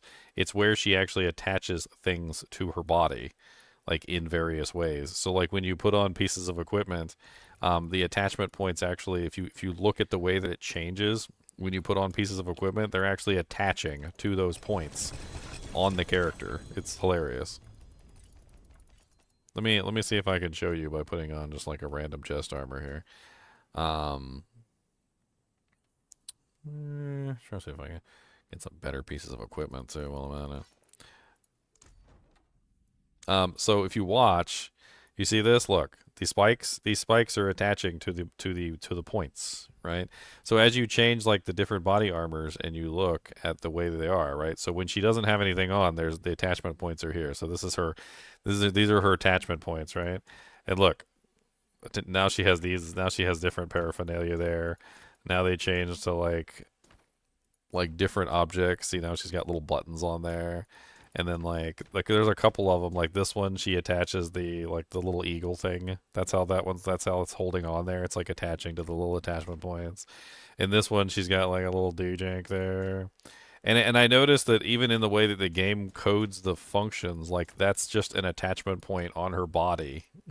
It's like this is where I put my accessories. I think it's funny. Same thing down here. Like, see her leg down here? Like, if you look at her pants, like, see, that's an attachment point, right? So when she puts her pants on, like, various things will just, like, automatically attach to that location. Like, they must have fun designing this character, because when they designed it in the system, they just, like, made that into an attachment point. And it's, like, all over her whole body. She's got, like, these little things, which I've seen in tribes. Like, you know, there's other tribes that have stuff like this. You know, where you get, like, I can't remember what that's called exactly. Like, where they put, like, the piercings through the skin. And then they do they have, like, these little things, like, these little piercings. But she has quite a few of them, actually. I think there's one on the back, too, if I remember correctly. No? Not one on the back. I think it's funny. Gotta show the punani attachments, huh? I don't know if we can show those on camera, Kevin. I don't think they're gonna allow us to show those. Although I have tried to peek under the skirt a couple of times. I mean, you know, it's just like click here. Align the camera just right.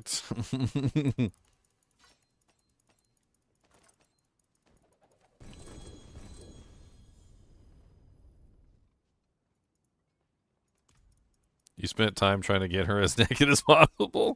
It's not very difficult. Let's be honest. It's not very difficult. It's funny because in some ways putting on clothes actually takes off more clothes than what she actually has, which I think is hilarious. So like half the time, like the unequipped look is actually more clothes than some of the options. Like for instance, see this option right here? This is more of a cover up than this armor is. And there's a couple of them like that where it's like literally the unequipped look is more clothes than the clothes. Get some hoochie armors. The hoochie mama armors. Let's put Tyrael's on her. She's got too much skin showing. We just gotta throw Tyrael's on there.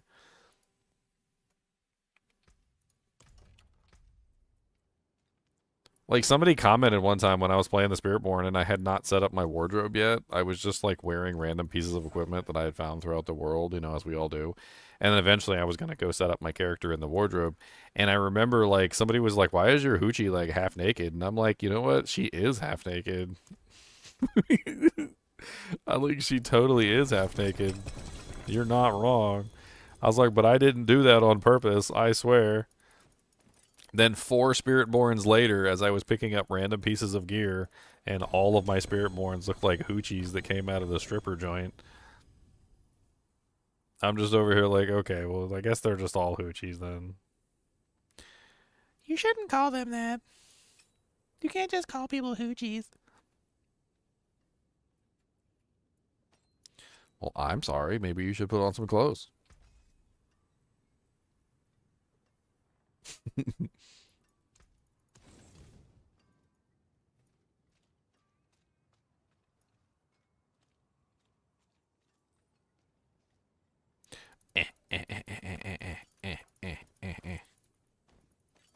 I'm thinking about making a beginner's guide for Path of Exile too. I've never played the game, but I know enough about ARPGs that I could make a beginner's guide.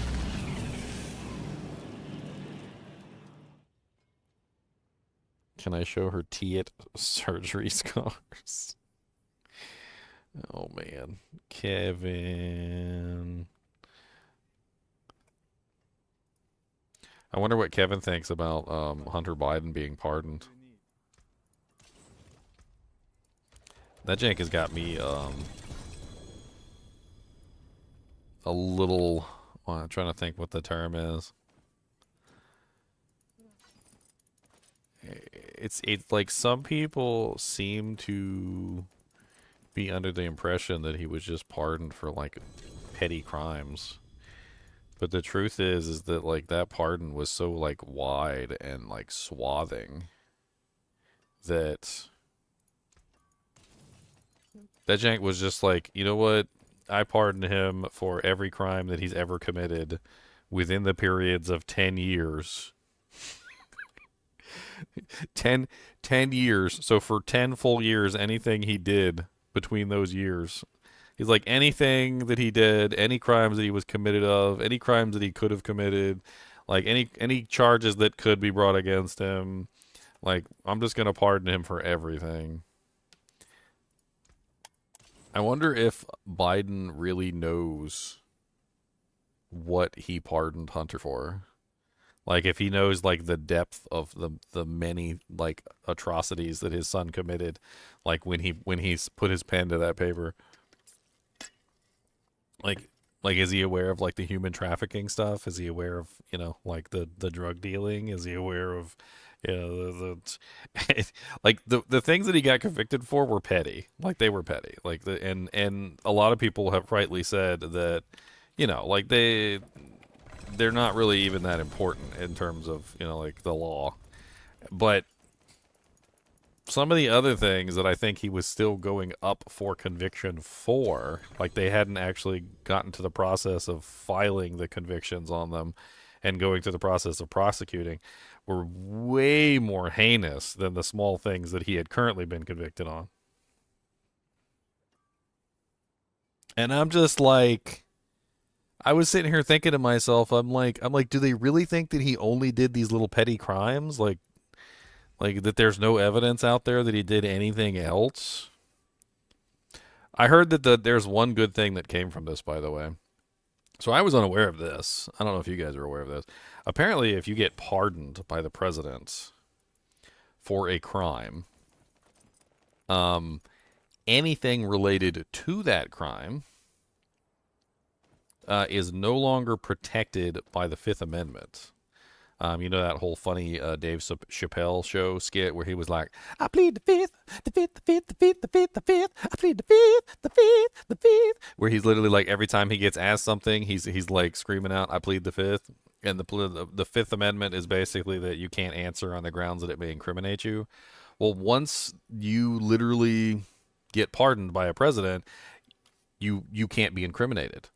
So the fifth goes out the window, which means that now they can ask him a million questions about everything that happened in that 10 years, and he's not allowed to lie. He can't plead the fifth and be like, oh, I can't say it because it's going to incriminate me. No, he actually has to respond to the question. And there's actually a law that states that if he doesn't respond to the question after being pardoned, he goes to jail. I can't remember the exact law. So what is it? So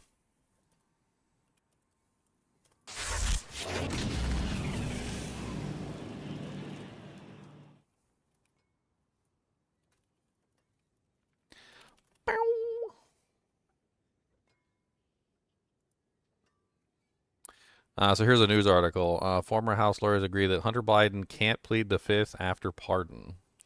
Hunter Biden will no longer be able to invoke his Fifth Amendment right to silence if he is called to testify before Congress after accepting a presidential pardon from his father. So basically, I mean, he is now stuck. He has to actually respond to all the questions when they ask him about all this crazy stuff that was going on for those 10 years. I'm not entirely sure if this gets them out of the hot water so much as it actually gets them in hot water even further. Because now now he actually has to answer the questions. All right, so we got an armor. I think that one's better than the one I had. Concussive, yeah, we can reroll concussive stomp. All right, so we got the pieces we need to put this build together. What will it be? I've been following this stuff with this pardon. I think it's hilarious. The whole thing's hilarious. All right, we want some aspects. We definitely need some aspects. So we're going to try out this Razor Wings build. I want to see if I can like play around with this Razor Wing stuff. Let's pull all these skills from the panel.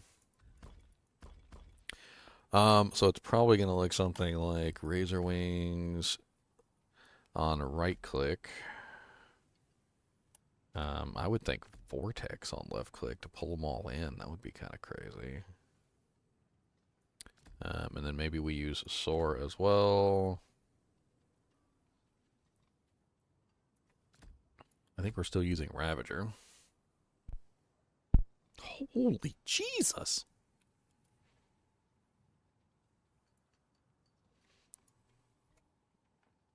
Leon. Plus, the minimum ferocity that is given by Ravager is 7 when it's at level 27. Level 27 Ravager. 7 maximum ferocity. Dude, can I raise that even higher?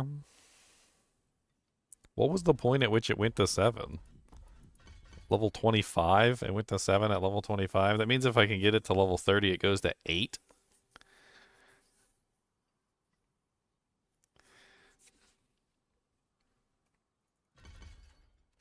Ooh. Okay. So what are we doing here? We need Razor Wing stuff. We need lots of Razor Wing stuff. Which there's the aspect that allows counterattack to bounce the Razor Wings back, which we need. We want to play around with that. So aspect of deflection. We gotta re-roll a bunch of this crap too. Like concussive stomp can get re-rolled. We don't need concussive stomp. We do not. We do. Do we want plus to counterattack? I don't even know if we want plus to counterattack. I can't remember. Does counterattack actually go down in skills or cooldown? I don't think it does.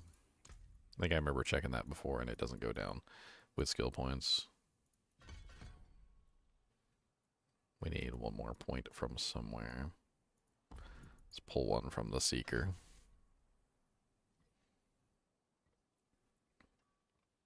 There, let's pull these real quick. Alright, so the cooldown does not decrease with points, so we don't care about that.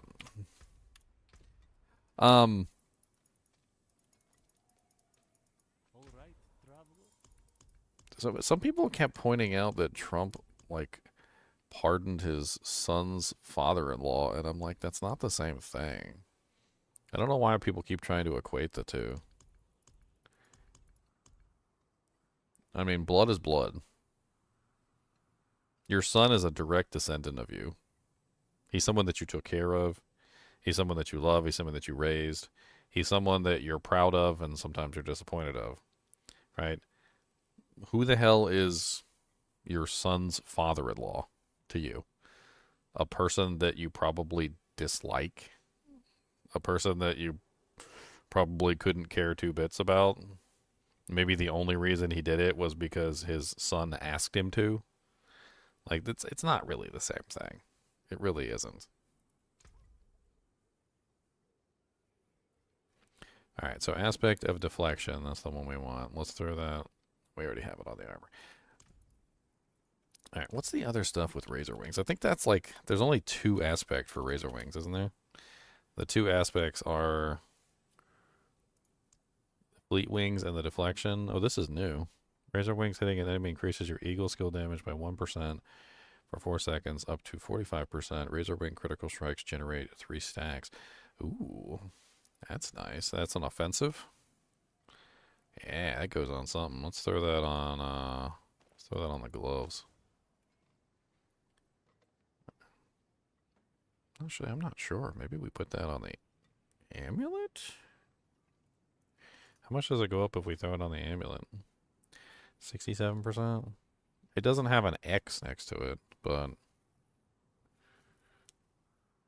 it does seem like a nice little amount of damage. Let's just put it on the gloves for right now. Alright, then we also have some other stuff that we can play around with. So there's other utility aspects. Counterattack is an incarnate skill, right? It is an incarnate skill. I don't know if we can utilize temporal incisions with this, because we're not using Rushing Claw, so...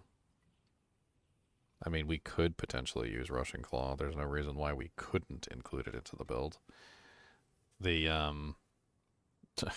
frickin' Ravager has a minimum ferocity of 7 on us right now, which means that we could potentially include ferocity in the build. or Rushing Claw in the build with ease. How many other incarnate skills are we using? Ravager is an incarnate skill. Counterattack is an incarnate skill. I don't know. I mean, one good thing about going that direction would be that we could keep, obviously, counterattack active all the time, which means that the Razor Wings would never come back to us.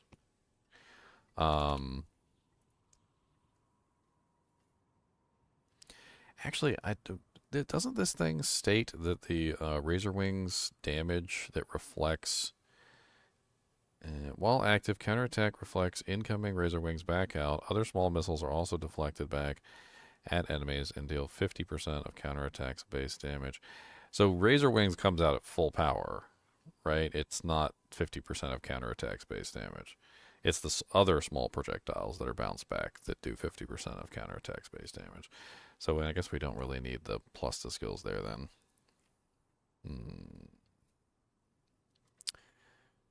Counterattack's cooldown is reduced by 0.5 seconds per stack of ferocity that you have. Well, that's interesting. So that means that getting points, putting points into Ravager to get it up to 7, that's going to reduce us by 0.5 per point of ferocity there. So we have, what is that, 5, 10, 15, 20, 25, 30. So, or 1, 2, 3, 3.5. So 3.5 seconds off of counterattack.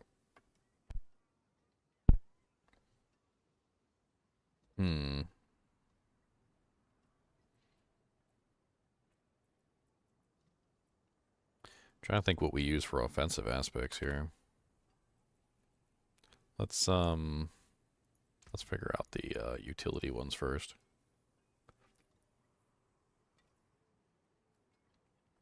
They added so many good new ones, and I'm looking at some of the new ones like this one that they added for the Razor Wings. That one's really cool. Trying to think if maybe we do Mystic Circle Jaguar.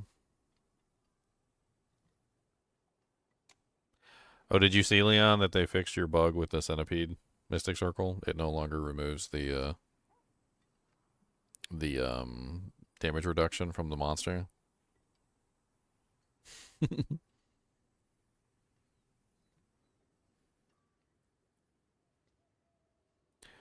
We probably want Swordcast Vortex on landing.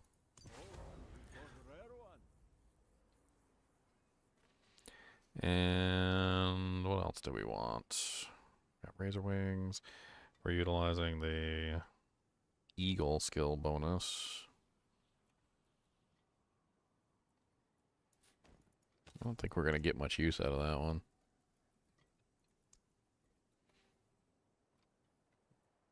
Well, I mean, I guess technically we do, because movement speed gives us the multiplier. Razor Wings are also incarnate skills. Passive, you are unhindered. Active, you gain movement speed. I mean, that one's also kind of nice, too. Let's put that one on, because that gives us a huge amount of increased movement speed per Razor Wing. And we're going to have, like, many Razor Wings in the air at any given time.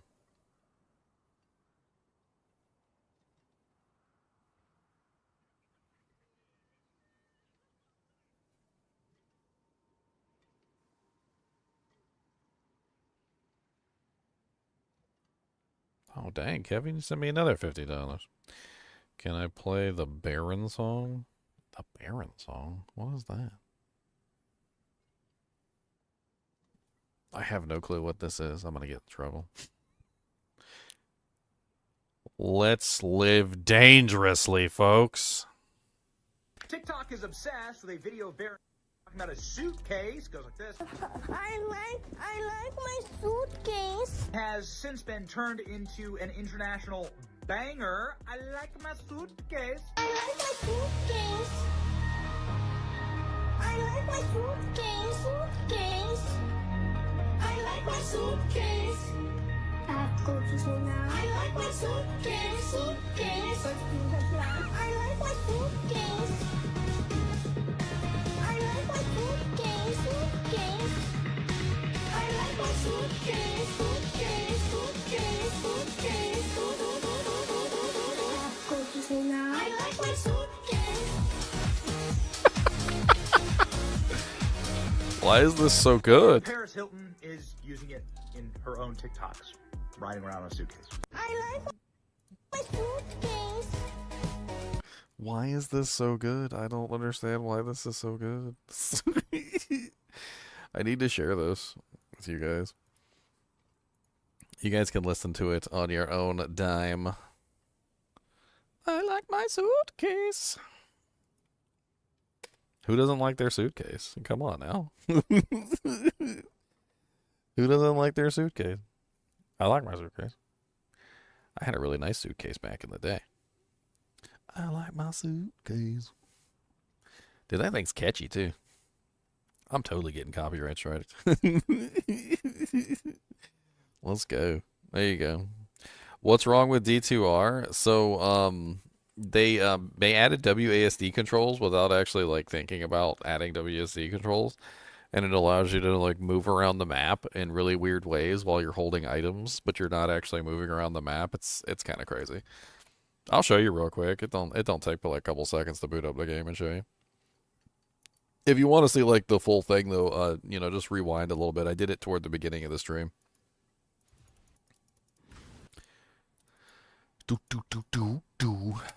I have both games open at the same time. My computer doesn't even care. Wow, I had a queue time to get on. What? People are hopping on to check out this bug.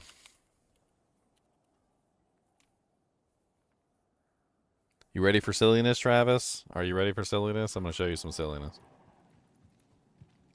Game's a little laggy because I got two games running at the same time. Probably not my brightest moment in the world. Stop being rude to me. Thank you. So the bug basically is that, and I'll show this to you really quickly. So you can do WASD controls now. So if you do WASD controls, you can put them into the game. All right, so there's your WASD controls, right? Now you can move around. Look at this. See, you can move. But here's the thing. If you pick up an item, you're not supposed to move while you have an item picked up. And technically in Diablo 2, there's no way for you to move while you have the item picked up because, of course, you can't click. If you click when you have an item picked up, well, you're just going to drop the item and then your character moves. However, if you have an item in your hand and you use the WASD keys, your character can still technically move. And not only that, but your character's not actually moving, which is like part of the entire silliness. You can actually map the areas, you can look at the monsters, you can actually hang out with monsters and like not even have them attack you because you're not technically really there, which is funny. So like, see how I'm like playing around with Eldritch right now and Eldritch is just not ignoring my existence because I'm not actually over there. So I can just go hang out with Eldritch. And then the server is going to try to relocate me back to where I'm actually supposed to be because I'm not actually supposed to be over here. As you can see, I can even run so far as to see the black walls that, you know, like inhabit the end of the map, like to the furthest reaches of your visual prowess, which is also pretty hilarious. There's a lot of connotations to this. There's a lot of like little ways that you could potentially use this as an advantage. Somebody else was talking about potentially using it to like dupe items. Like back in the day, apparently they were using something similar to dupe items, which I thought was pretty funny. Overall, though, the WASD controls are really interesting, with the exception of some of the glitches that got added. So what else do we need for this build?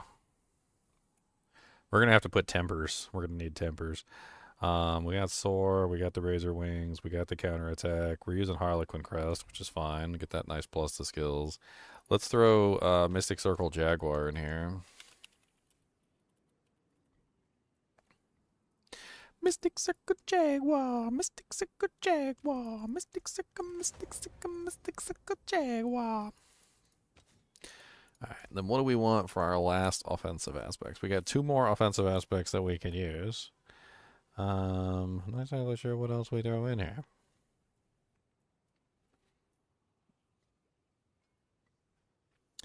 Hey, if you go back to the beginning of the stream, I explored it more fully. I just gave you like a brief synopsis, but or you can just hang out with me and watch it later. Yeah, that's cool too.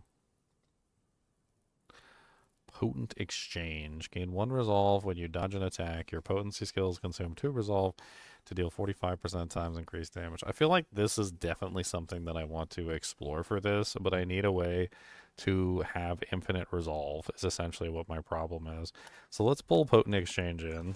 And then we have to solve the infinite resolve problem. That's the issue, right? So we just need to solve the infinite resolve problem. There is a really nice resolve generator. I believe it's the concussive stomp one. Kinetic suppression. Casting a non-basic mobility skill grants you 8 resolve and causes your next concussive stomp to strike in a circle around you. Now, we don't necessarily care about the concussive stomp thing, although we could potentially use that to our advantage with something else. This could be a way that we could have infinite resolve, which would help us solve the problem.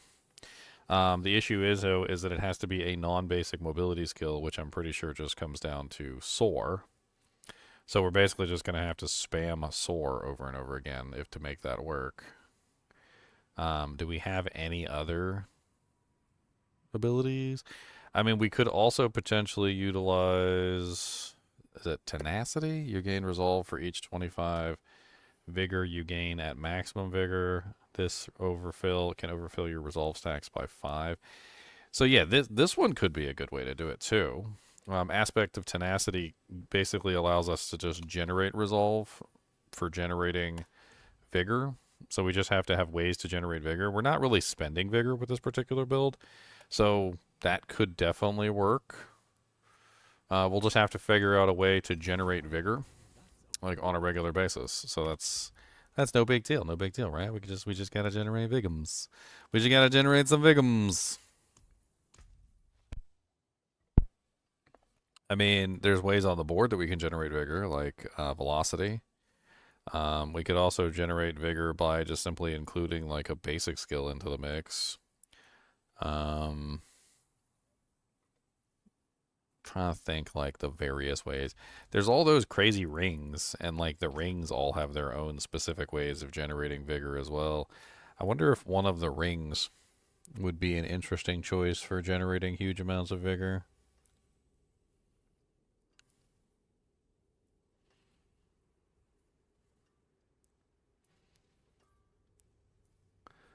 Peacemonger's Ring. While you have at least 4 stacks of ferocity, you gain 7 vigor per second. So...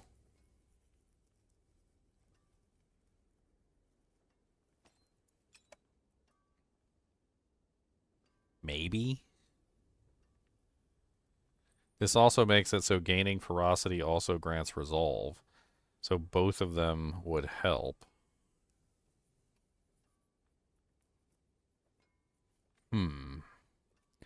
I say we throw this in the mix. So yeah, well no, we still don't have unyielding now that I think about it. We still don't have our unyielding ability. Yeah, we screwed up.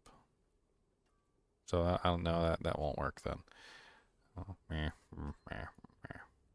yeah, that's not the stash that you throw that stuff in. My bad. Oh yeah, we need unyielding hits. So let's grab unyielding hits. We gotta put unyielding hits on here.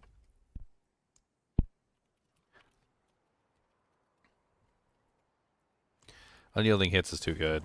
We can't pass that up. All right, so we got 29%. We need a bunch of armor. We need to do a bunch of rerolls. See if we can get some of this stuff pumping. So we're gonna need armor galore just to make this work. So let's just go ahead and respec a lot of this stuff to armor.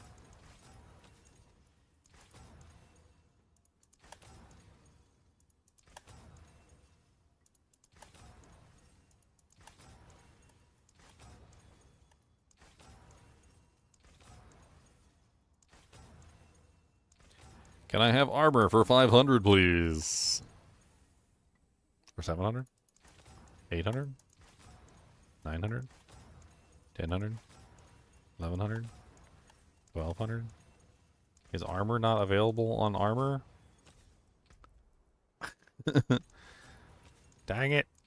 Why do you do... Is it already... It's not already on there, is it? And I'm just an idiot. Okay, no, it's not already on there. Please. Can I have it? Please. There we go. Alright, next. We want exceptional gloves. Actually, does the arm... I didn't even check to see. Does Razor Wings on here? No, this is defensive skills. Potency is the helmet, right? Alright, so this needs to go to...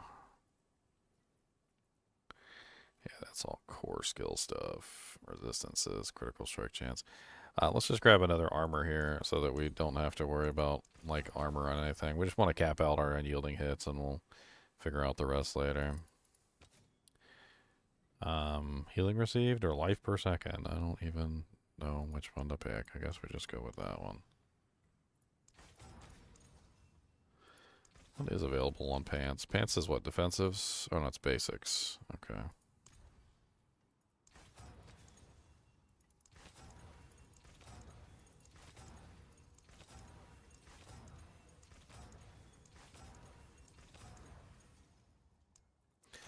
Alright, done. Amulet time. I need armor. I'm getting rid of all my maximum life. We're gonna be a baby when it comes to maximum life.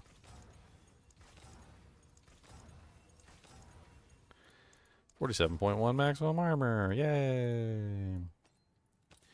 And then you resource cost reduction is not needed for this build.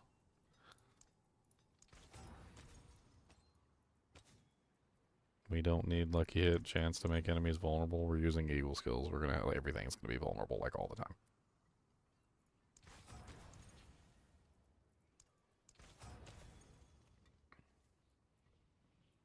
Alright, so pretty much do that. Okay. I think we're mostly set up. Now we need tempers. So tempers are pretty easy on this. It's Mystic Circle potency. We definitely want Mystic Circle potency on everything.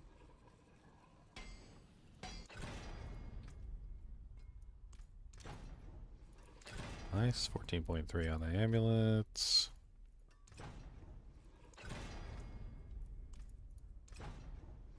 There we go. I'm not even gonna like... If I get it, I get it. I'm moving on. Yeah, there we go. Alright, and I think we probably go with crit. Or no, we can't go with crit because we did offensive. So... Resource... Seeker charges, razor wing charges. I can't remember. There was like a whole bunch of different ways you could potentially approach this stuff. Trying to think which way I want to go. Potency, it's eagle, it's jaguar, it's incarnate. I think we go with a mix of both, wasn't it? Well, I pretty much found out when I was playing around with it.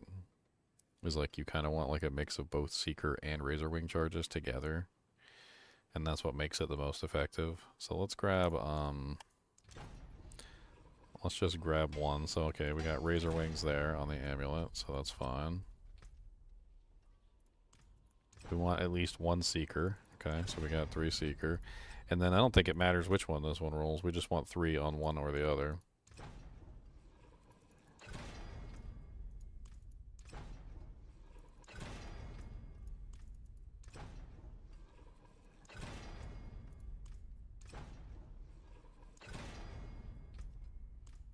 Why's my mustache itchy? Why is my mustache itchy? Why is it itchy?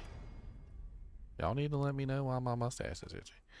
I think I want to go with Razor Wings. Let's go with Razor Wings. I just did get the Seeker though. I've got more temper rolls on this one. Let's see if we can move this one to the Razor Wing charges. Not feel like going and getting manuals. There we go. Alright, so we've got a bunch of Razor Wing charges. We've got that stuff set up. Alright, what else did we got? Did they add anything for Razor Wings? Vortex size. Vortex size is always nice. I wouldn't be upset about vortex size. They didn't add any more manuals, did they? I could go on here. I think they probably got an option on the Jeep thing for manuals. Progression.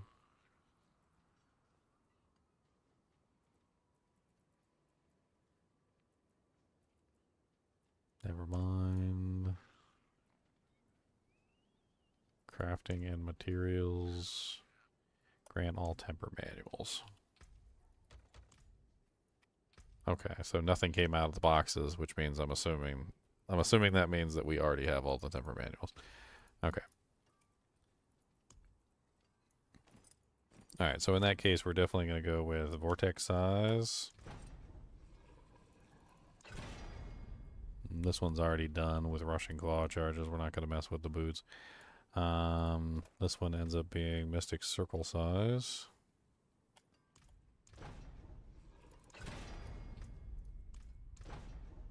Or mystic circle potency, sorry.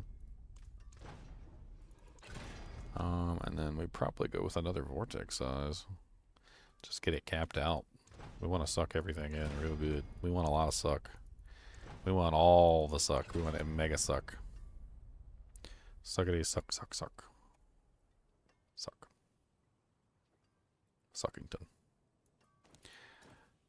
Alright, which leaves what, the defensive slot on the pants and the defensive slot on the boots. They took the resolve thing out entirely. So resolve no longer exists, by the way. I feel like we want a resolve generated. Because we're going to be burning resolve at a very fast rate. So let's grab resolve generated. We got a resolve generated 2. Can we get a 3? There we go. Because I'm assuming that this generates 5, and then this will give us 3 more onto 5, so that'll be 8. So we'll get 8 every single time we fulfill the bonus. We still need to figure out a way to generate resource with what we're doing, but we should be able to. There's probably some ways where we can set up to generate resource. We could maybe even just grab, you know, like a spirit per second roll or something on something. I don't know. There's got to be a way we can achieve resource generation with this build. Maybe even just including a basic skill at some point. I think there's something on the tree, isn't there, that generates resource? If I remember correctly. I think so. Alright, so this one's done. So the next one, another utility. So this one, I don't know what to do for the utility on this one. We don't need vortex size anymore. Source size is, I don't really know if that's really all that important. Ravager on-kill duration extension.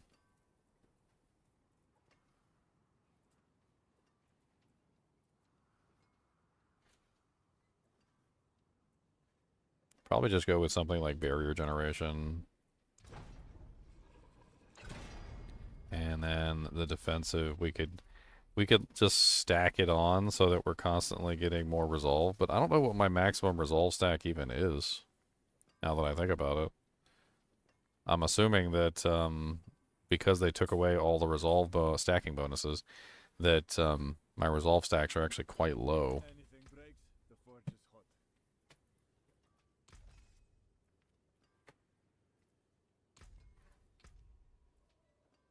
I mean, I could throw on Gorilla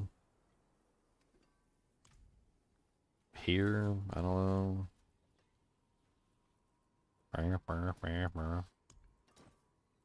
Let's just make it easier on ourselves, and we'll grab like an armor roll.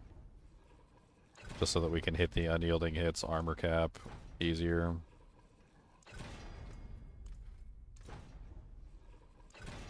Or it'll just give us dodge chance like 6 times in a row.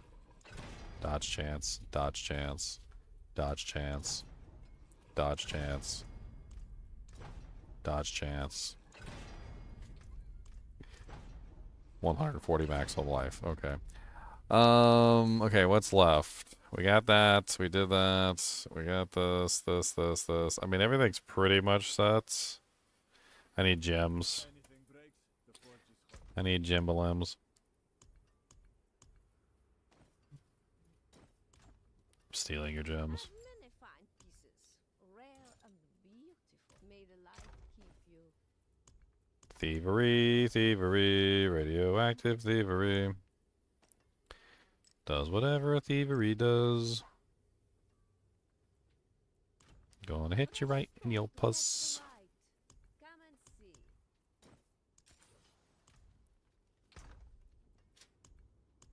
Alright, let's just put in something easy like, what are we using here? Yule Tizik. Okay. We got those new runes we could try out. What was one of the new ones? It was, I think I have all the new ones actually. Let's do a quick box from the my boy here with for the runes. Unlock Masterworking. No. Grant all runes. There we go.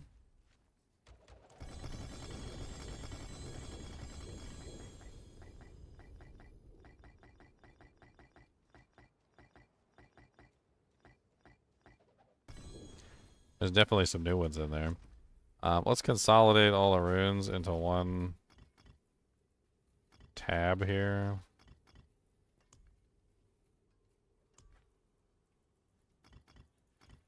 I'm just going to take all these out real quick because I can sack them easy. And then we'll put them back in less specific order. Because I do want to see the new runes.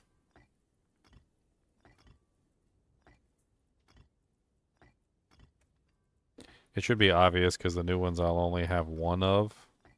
Or, yeah, there's one. Stores every 0.3 seconds, casting a non-basic skill to gain stored offering. That looks really nice. We could do that one. Let's try the Igni. That'll be one of the new ones we can play with.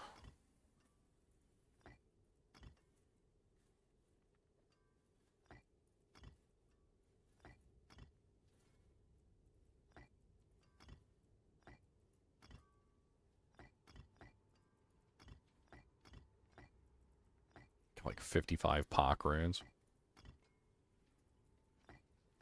I was gonna do like that one.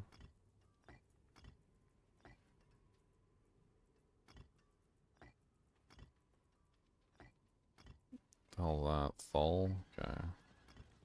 And Chalk. Oh yeah, that's the Lightning Bolt one. That's the new one. That's Invoke Druid's Lightning Bolt striking a nearby enemy. That's pretty cool.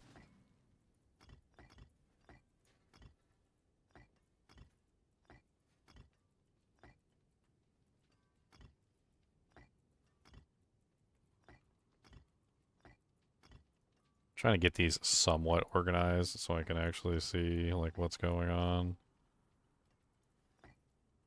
I know it's kind of impossible. Whatever. Alright. So I think we're at the point where we're pretty much ready to test the character. Oh, we got more runes, my bad. There's definitely at least one new rune on the ground. Was it Nagu, I think it was? It'll stand out like a sore thumb because it won't go in the right place.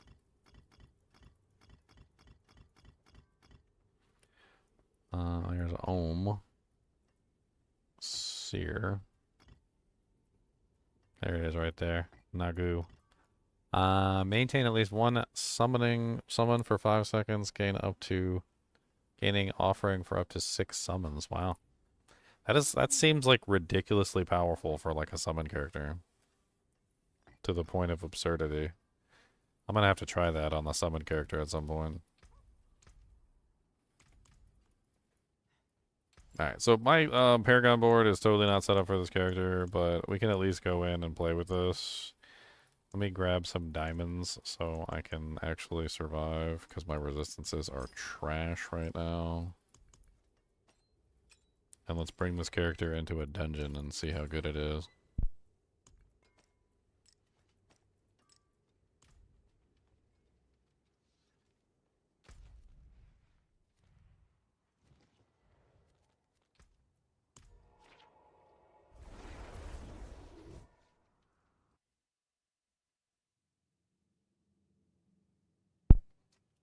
I finally found these Diablo 4 trolley sour crawlers that were like available at launch. Like I finally found one in the store. I kept looking at the packs. They're pretty good too. They're like fruit punch flavored. Don't be jealous of my gummy worms.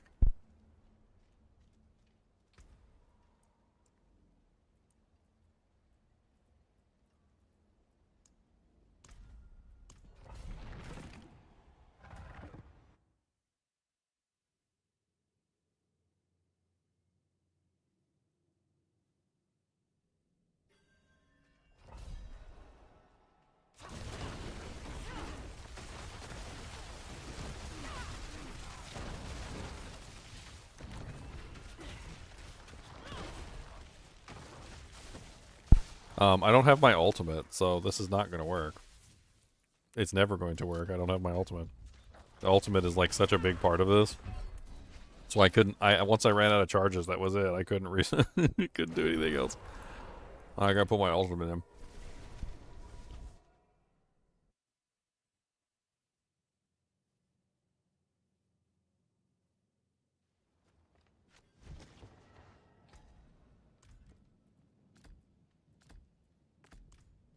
There we go. Now I got my ultimate. Let's try that again. That was terrible.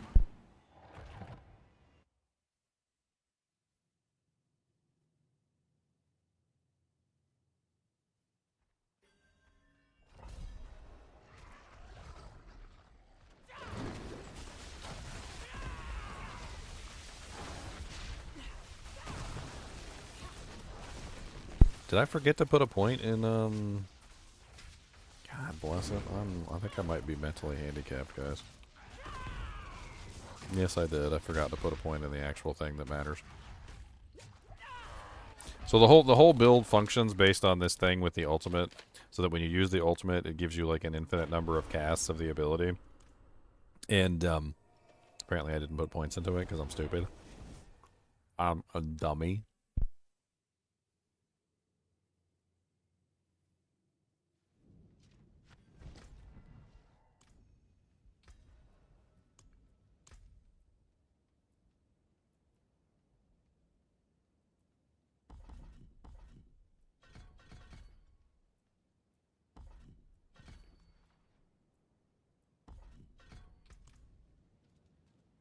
Okay, that should fix it. So how it works is when you utilize your ultimate, the last focus or potency or whatever skill that you have, it gives you a bunch of free casts, which is basically what we're doing. So you go in here, you pull everything in, you spam this, it resets all your abilities, you spam it again, resets all your abilities, and you just keep doing that. And without it, it doesn't work. It literally just doesn't work. The only downside to this is that if you don't do it right, it doesn't reset the abilities properly, so.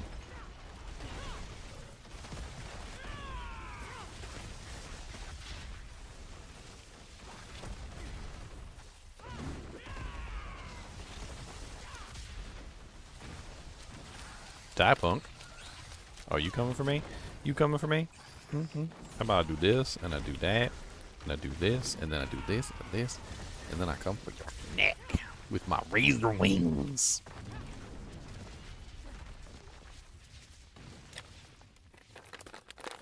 Dude, the build looks crazy. If I redid the Paragon board, I might actually have better damage. Currently, I'm set up for the poison build. So if we go take a look at the Paragon board, I'm still running things like Bane.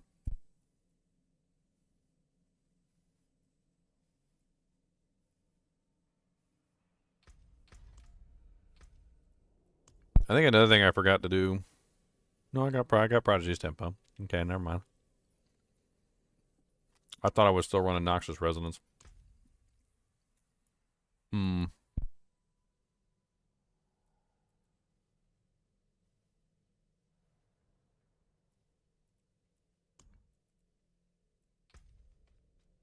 Let's swap out a couple glyphs. Obviously Bane. is not the right glyph for this.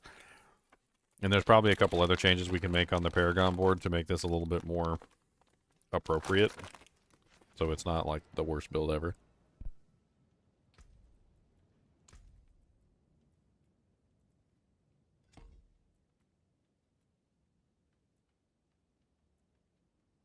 Dude, these gummy worms are freaking delicious.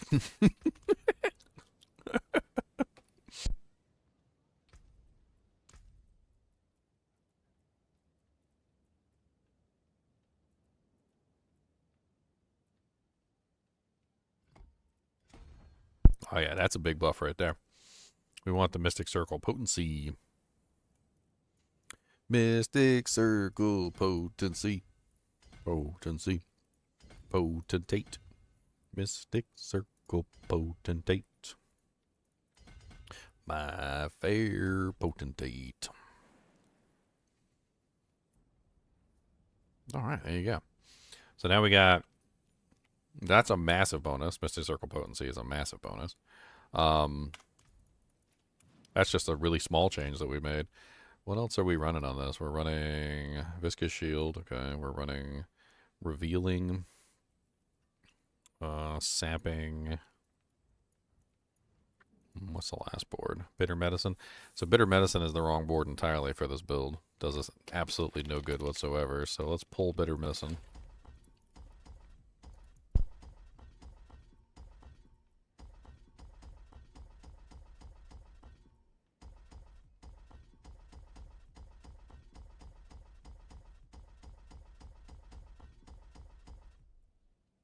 We're going to have to replace Ritual on the new board.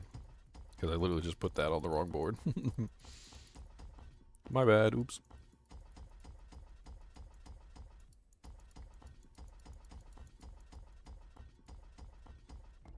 Alright. So what do we put in its place? We got Infighter. Infighter is probably pretty good. Convergence. Oh, it's not bad either.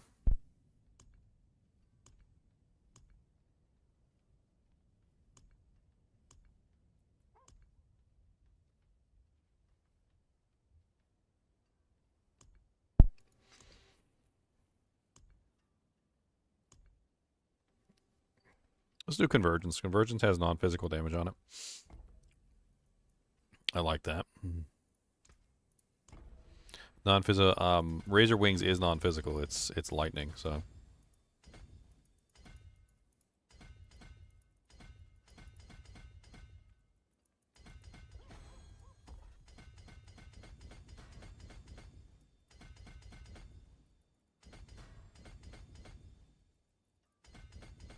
Grabbing all this all res.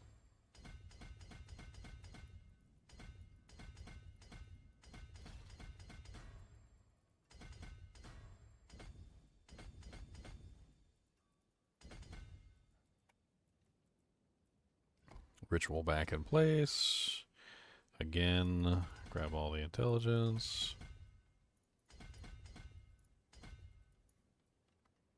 It's a little bit less effective than the other one. No? Wait. It's close. It's pretty close. Alright. So, 2 changes. Let's go see how much of a difference that makes.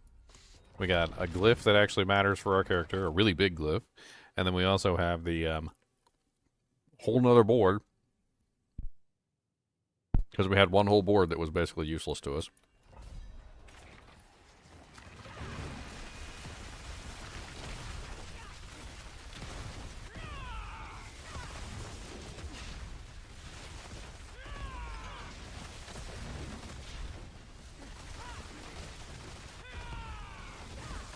Not doing bad in Pit 80. It's not doing bad at all.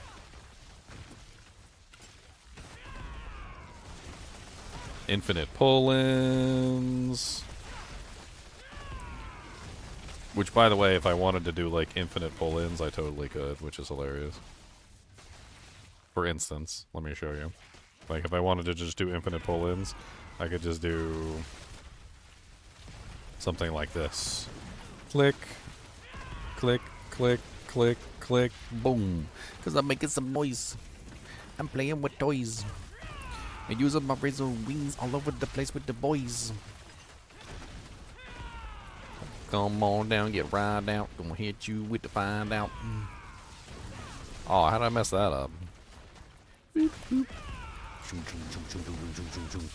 Oh, my razor wings are getting stuck on that pillar. That's no fun.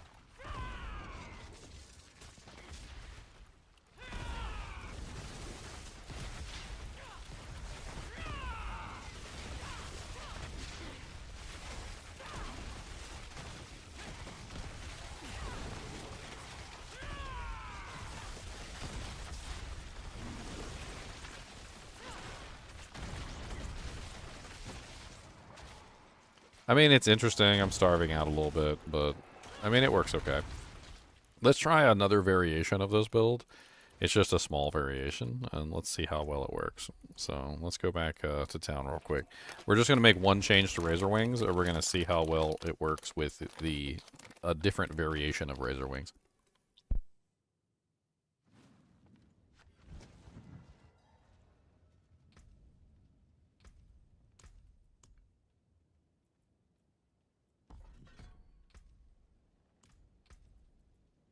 So the change we're making is going from the spinning ones to the straight ones.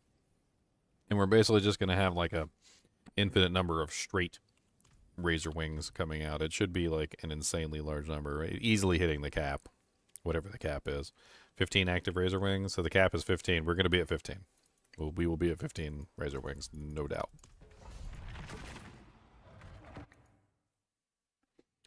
Why are these gummy worms so freaking delicious? What is wrong? Did they infuse these with crack cocaine or something?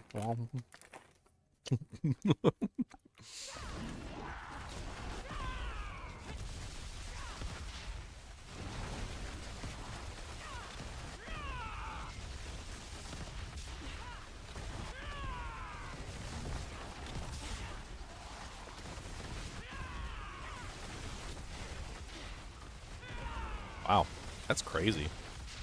Like, I can't even see them all because, like, they're hiding behind the monsters, but that is a lot of freaking razor wings. And they're bouncing back for me, too. I'm not entirely sure it's more damage than what I was using before, but...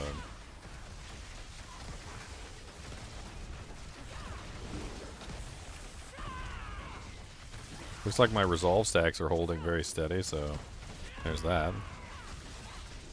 So that's nice.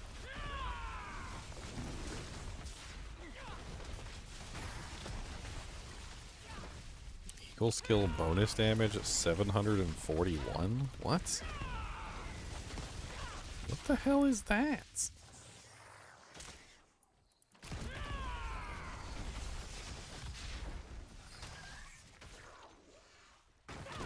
$743 stacks? That is what? This ability right here? Razor Wings hitting an enemy... Get off me, sucker.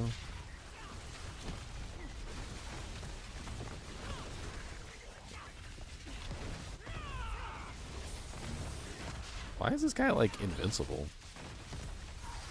Can you die to my attacks, please?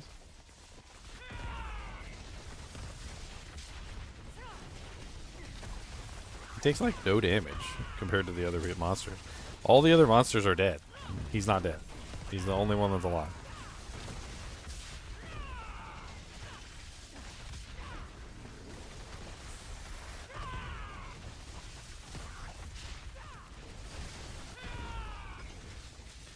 Okay, thank you. Go away. 743 stacks is a lot of stacks. Like, what the hell was that? Imprinted, hitting an enemy increases your eagle skill damage by 1% for 4 seconds, up to 45%. Razor Wings critical strikes generate 3 stacks. So every time my Razor Wings are critting, they're generating 3 stacks. But I had 743 stacks according to the ability. Look at it counting up. Look at it. Look at it going. 145. We're at 180. 200. 253. 300 stacks. 450 stacks. I'm just looking at the stacks. I'm not even paying attention to the monsters. 500 stacks. 550 stacks. 600 stacks. What the hell is going on right now? Did they not put like a maximum stack limit on the ability? Is it actually giving me that much? That's kind of an interesting question. Is it actually giving me that much damage bonus? So Razor Wings does, let's get like a kind of an idea. Like what, 108,000 damage? Alright, let's try this. Let's build those stacks up again and let's look at how much damage we have on Razor Wings. And see if it's actually like increasing the tooltip or something.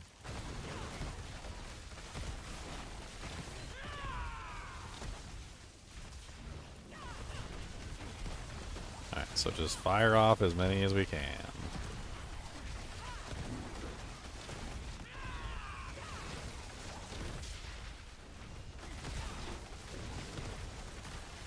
Okay, so we are up to like 490 stacks.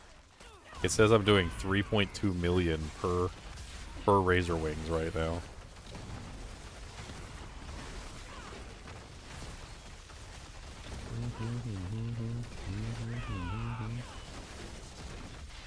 The damage on 935,000 on Vortex.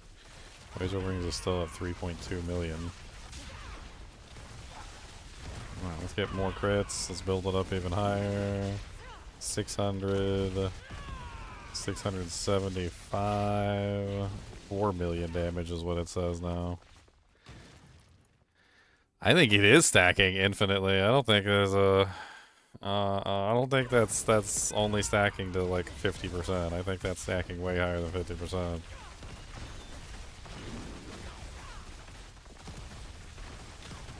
And the damage just isn't there with this ability though.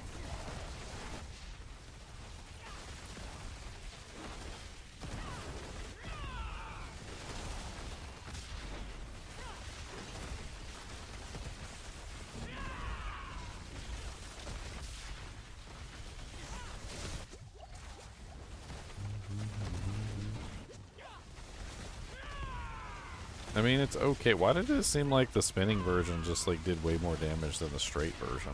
I don't know. Or am I wrong? It really does seem like the spinning version is just doing more damage in general. Like I was kind of struggling there, whereas like before when I had the spinning version, even though it didn't seem to be as great, it looked like I was doing way more damage with the spinny version than I was with the latter.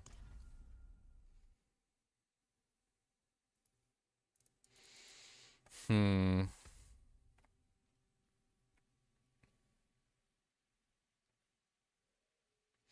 Bow bow bow bow bow bow bow bow bow bow.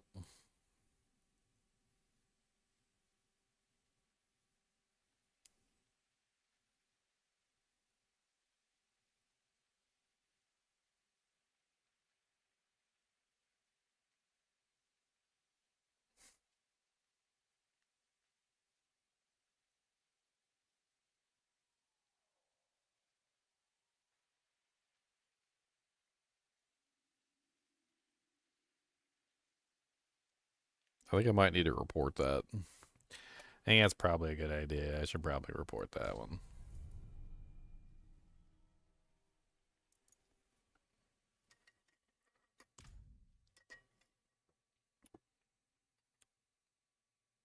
It's probably a bug you should report.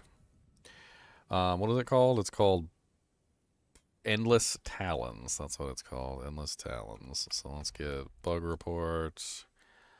Bug. I'm always disappointed with like the options they have here. Like they should have it broken down more than those. I guess classes and skills. Endless Talons aspect. Endless Talons aspect generates stacks of 1%. I mean, of damage. Increase. Supposedly stopping at It's a 55%. The stacks, however, continue to rise all the way upwards of 700 plus stacks, which do seem to be increasing damage output, although like my damage output sucks, so even with the stacks I wasn't really doing like the most amazing thing. It wasn't as awesome as I would like it to be.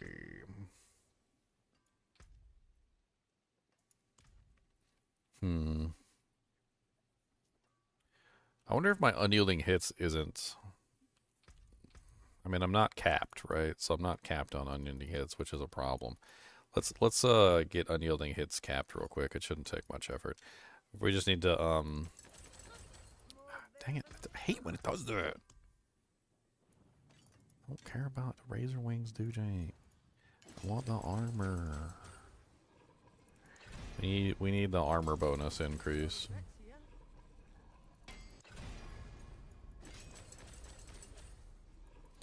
I just need at least one on the armor, please, if you wouldn't mind. Just at least one on the armor, please. Can you put one on the armor, please? Is PV2 early access on console? Yeah, but you still gotta pay for it. It's $30 for early access.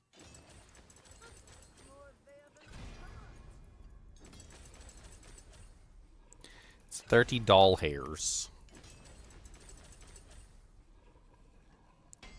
I do like Mystic Circle Potency, but I don't know if I want that. Mystic Circle hairs.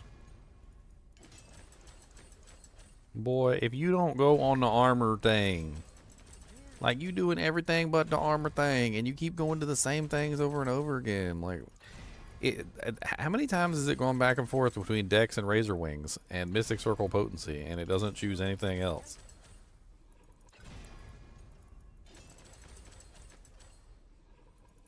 Boy, I'm gonna reach through this screen, and I'm gonna slap the Masterworking Man. Do you know the Masterworking Man, the Masterworking Man, the Masterworking Man? Do you know the Masterworking Man who lives on Mulberry Lane? I'm gonna kick the Masterworking Man, the Masterworking Man, the Masterworking Man. I'm gonna kick the Masterworking Man right in his pan. Right in the pan. Right in, I'm gonna kick him right in the pan. Right in it. Just like an uppercut, but with a foot. It'll be the weirdest looking uppercut you've ever seen, but it'll work. I'm gonna make it work. Oh, finally you hit the armor. Oh, thank you. Thank you. I'm so excited. I'm so happy you finally hit the armor. Look at that. It's like some sort of Christmas miracle. Christmas miracle. Can I get Masterworking mats from my boy over here? I need some Masterworking mats.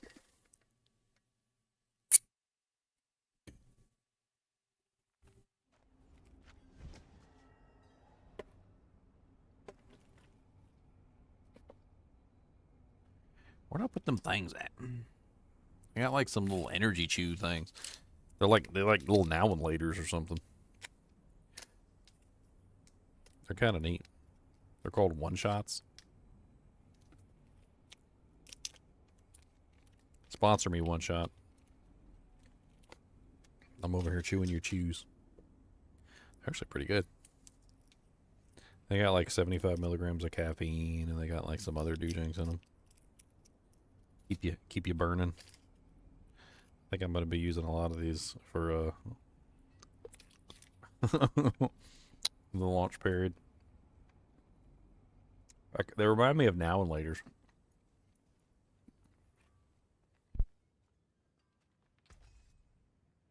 Anything breaks, the forge is hot.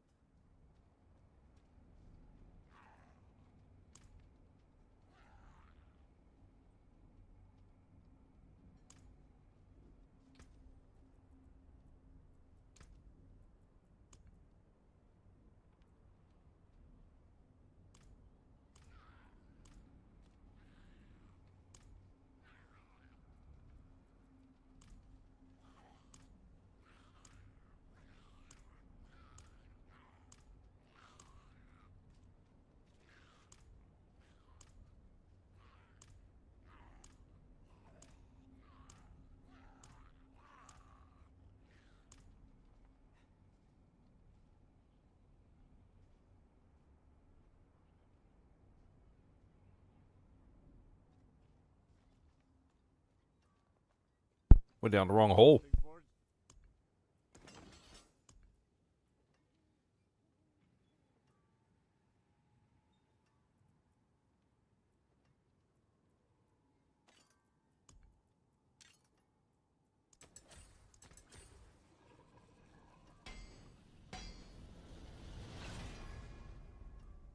There you go. That fixed most of my armor problems.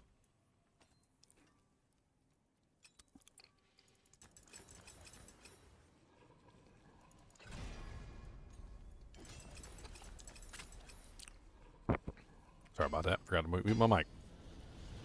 Mystic Circle Potency. Good. That's what I want. I'm going to try and grab Mystic Circle Potency on everything. Well, I got secret charges. That's kind of nice, too.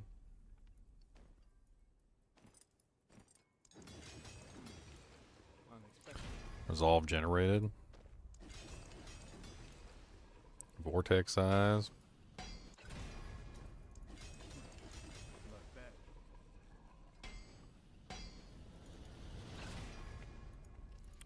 I just want to get a little bit of masterworking in, something. I mean, it's useful, obviously. Alright, that brings us up somewhat. We got way more armor. I don't think we have enough to hit the cap that we're looking for, though. Which is unfortunate. We might have to put in one skull. I think we got to put in one skull. Because we're currently, what is it, 29%? So if we do this on a calculator real quick, it's 1,500 divided by 29%, which is 5,172. So we're shy. We got 4,375, which is not enough. So we're not hitting the maximum amount that we could potentially be hitting. I wonder if we just masterwork the armor values on a couple of these pieces of equipment. Let's do that real quick instead.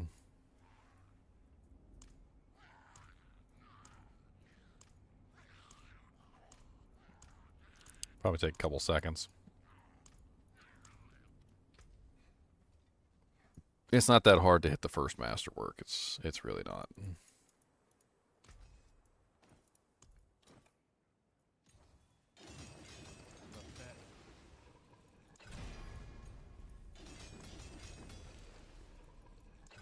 I mean, I say that, but then earlier I tried to hit the first masterwork, and I was like sitting there for many minutes. Many minutes. You know what? Don't listen to me. Don't listen to me. I'm stupid. You guys already knew that, though. So if you're here and you already knew that, then that's your fault. I blame it all on you. Actually, we blame it all on Khan.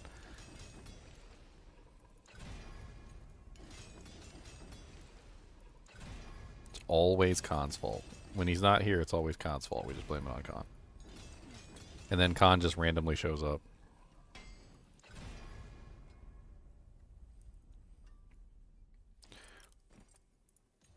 He's like, what you say about my mama?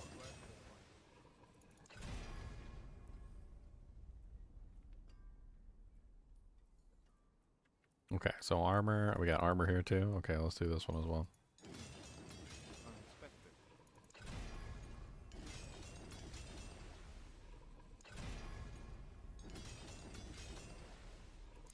No.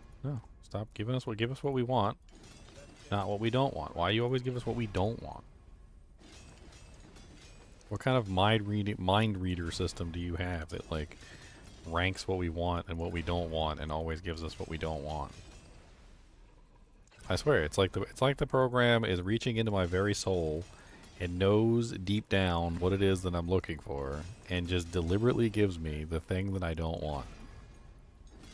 It's like, oh, this guy wants the armor. Well, you're never gonna get it. I don't know why he's Chinese, but he's Chinese apparently.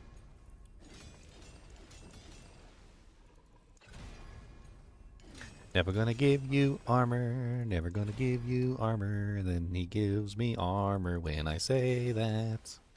Never gonna give you armor, never gonna care again. And we need some more masterwork mats. Never gonna give, never gonna give. Never gonna give, never gonna give. That's funny. I actually like that song. Like, I get rickrolled and I'm like, never gonna give you up, never gonna let you down.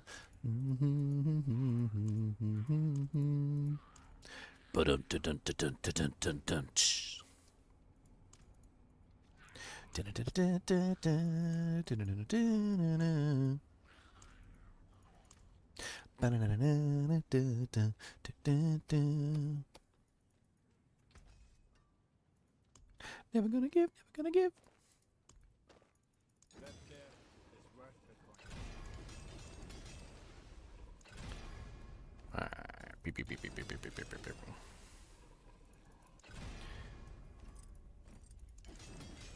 not bad.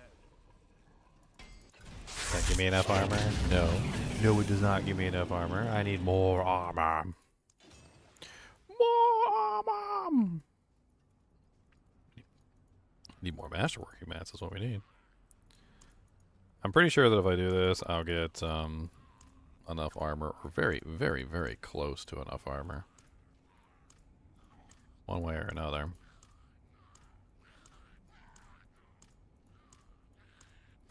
Cheaty, cheaty, cheat, cheaty, cheaty, cheat. Never gonna cheat you down. Never gonna play the clown. Never gonna cheat, cheat, cheat around you.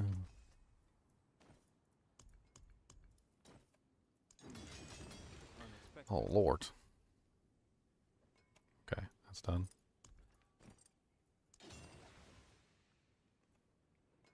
$5,079. How much did I say it needed to be?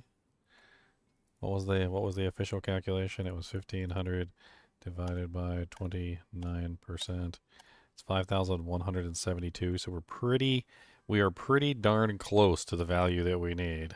We're pretty darn close. I mean, I'd say that's good enough. Let's just finish masterworking that one piece. That's right, the one piece. Gonna click on these all day long so we can get some masterworking materials. And we're gonna sing a song while we play along, 'cause Ambrack is a dancing. Never gonna stop, never gonna stop. Never gonna stop dancing in the middle of Culvershad Main Road. Let the wagons pile up by the gate, 'cause I'm not letting them get past. Never gonna stop, never gonna stop. Never gonna stop, never gonna stop. No, no, no, no. Never gonna stop, never gonna stop. Never gonna stop, never gonna stop. Never gonna stop, never gonna stop. I got a rhythm going. Never gonna stop, never gonna stop. Never gonna stop, never gonna stop. Never gonna stop, never gonna stop. Overdrive. Bum bum bum bum bum bum bum. Bum bum bum bum bum bum bum. Bum bum bum bum bum bum bum. Doom doom doom doom doom doom doom. Overdrive. Doom doom doom doom doom. Oh, we messed it up. Dang it. We were doing so good. I say we, but it was just me. I mean, you guys weren't. You guys weren't doing nothing. It was all me. That was all this glorious fella. Y'all can be jealous. That's okay. Cody, would you like a gummy worm? Would you like a gummy worm, Cody? You want a worm? You got fights for it. You ready to fight? You ready to do the gummy worm fight? He said, I like the gummy worms. I'll do a gummy worm fight. Ready? Oh no, he's gonna fight with the gummy worms. Oh no, the gummy worms is gonna fight you.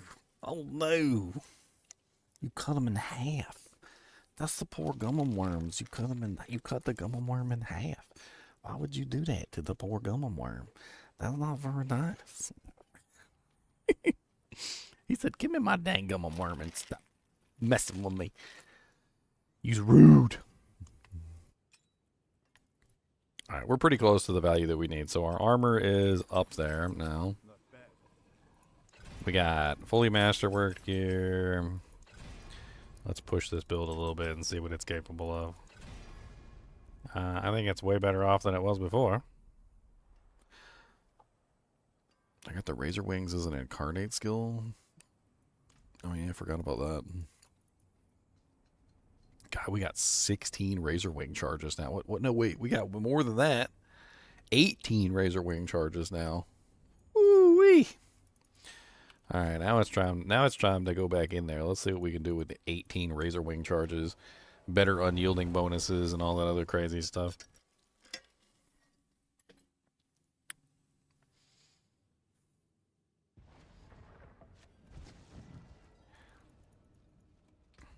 All right, back into the 80. Let's go, let's go, let's go. Let's go, let's go, let's go. That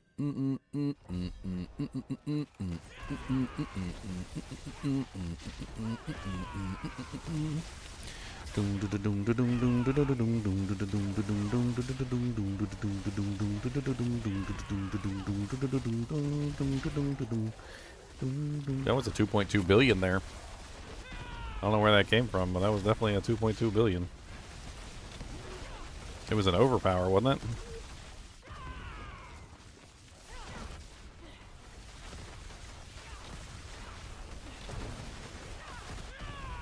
I think I like the spiral version better, if I'm being perfectly honest.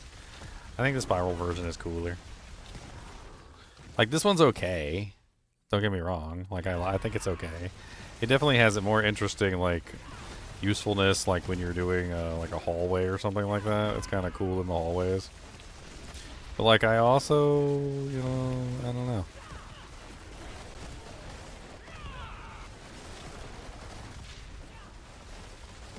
I think I need duelist boots. I forgot to add duelist boots into this build.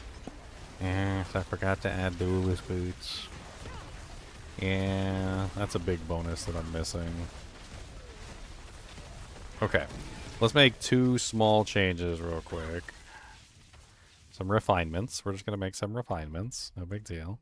Refinement number 1 is we're going to change back to the spirals. I think I like the spirals better. Refinement number 2 is let's put the duelist boots on. That'll give us more ferocity stacks, which will give us more damage with the Mystic Circle bonus, which I think is going to be better in the long run. So we're going to put duelist on the boots, which is the one that gives us the maximum ferocity increase. And then we're going to change back to the last 300% longer and spiral outwards. I'm going to change to that one.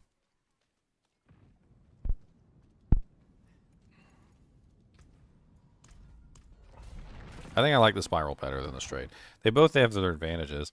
The straight one is a lot easier to keep like a huge number running, but like I'm not having an issue keeping a huge number running with the regular one either, so I'm not entirely sure like which one technically is better. Oh. Explosion. My bad.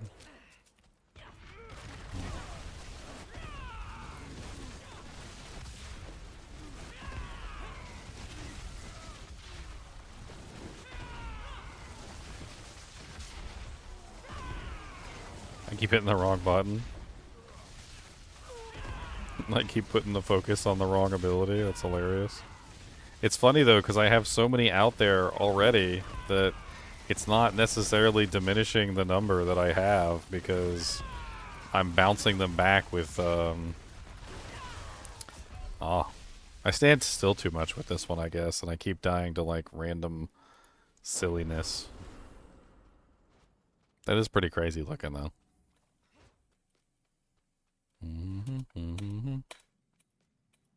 Cody, don't come over here and wipe your wet jowls on me, please. That's grody. That's grodaculous. Don't you know what grodaculous means? It's grodaculous, Cody. Ugh, can you not do that? This is why I don't play hardcore, guys. Like, ooh, why y'all do this? Why? I'm bonk you on the head with the roll. How about that? Get out of here with your JJs, with your juicy jowls. Get on. Juicy jowl boy. Why you gotta come in here with your juicy jowl meats? You did that on purpose, didn't you? You went over there, drank out of that water bowl, got your jowls all juicy, and then came over here and wiped it on me deliberately, didn't you? You did it on purpose. After I gave you one of my gummum worms. After I gave you a gummum worm, you came over here and juicy jowled me. That is not nice. The juicy jowl people. That's not nice. That's not nice.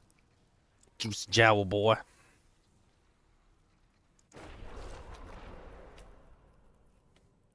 Path of Exile 2 is 2 days away. 2 days. 2 whole days away. 2 whole days away. We got tons of attack speed. We're gonna suck them in and we kill them dead. And then we hit them in the big head. Always gonna kill, always gonna kill. Dude, the Razor Wings are so freaking cool the way they move around the battlefield. I don't even know. Like, I kind of want to go test this somewhere that's not the pit. Because the pit's kind of a bad place to test things, in my opinion. Like, it just gives you a bad idea of, like, how good your character is. Because you're just over here fighting monsters that are just, like, bullet sponges. We used to call them bullet sponges. Like, I could just go into anything and have, like, tons of bullet sponges. Like, I could go to a 150 and just have a bunch of bullet sponges and never kill anything. You want to see what it looks like if I have a bunch of bullet sponges that never die? Cody, how did you get slobber all the way up my arm? Like, that's what I want to know. Like, how did your jowls don't even reach that high. Just, ooh. Ooh. Cody, ooh. Cody, ooh. Cody, ooh.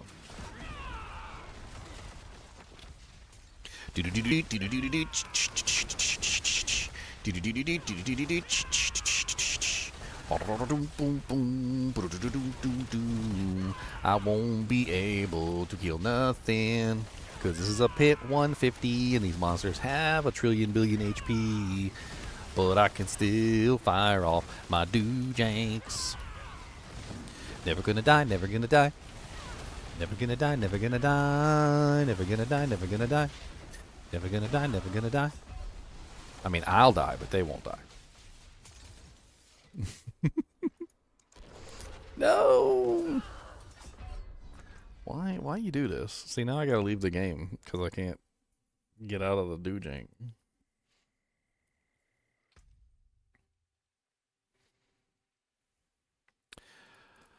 Alright, I kind of want to see what the full version of my little wolfie here is.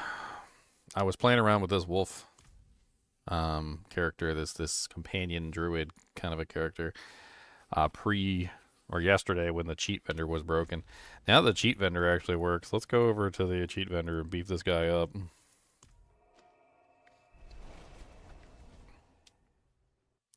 And grant ourselves the powers of God.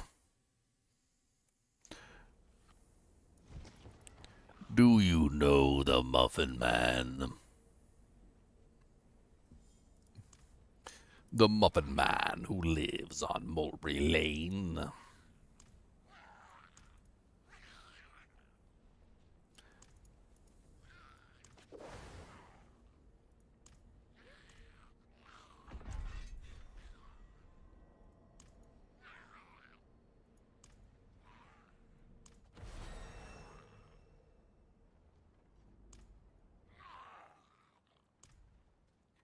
Never gonna give, never gonna give. Never gonna give, never gonna give.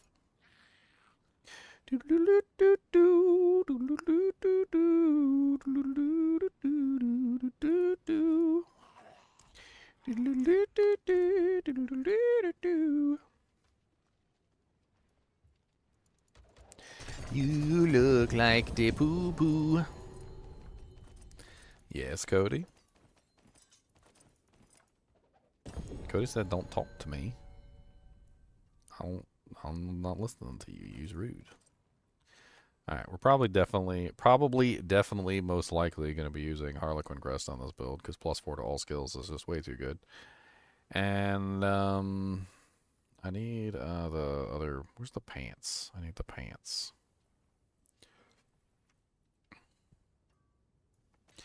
There's the new unique Malefic Crescent. Werewolf critical strike damage. Lupine Frosty's critical strike damage is increased by 115% times when consecutively critical striking. It's kind of like that's like a 100% critical strike build. You know what that would go really well with? That would go really well with Air of Perdition. Air of Perdition has a 20% critical strike chance, but if you get a really good one that has the greater affix on the critical strike chance, it goes through the roof. And so instead of it being like 20%, you can get it up easily like 50 or 60% critical strike chance on Air of Perdition. And then you end up with like 100% critical strike chance, which if you utilize this amulet with that, you would have 100% critical strike chance. That would definitely be a freaking ridiculous amount. I think we want to use Majolnik with this build, although that's a really crappy Majolnik.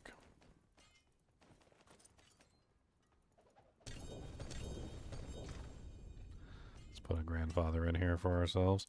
We also want the Storm's Collar pants, which seem to be missing.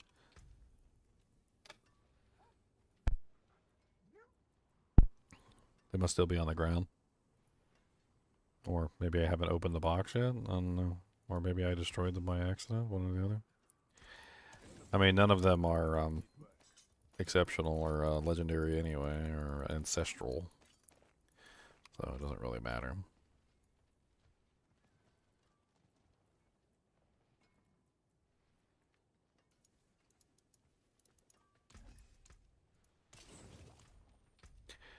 Boop, boop, boop, boop, boop.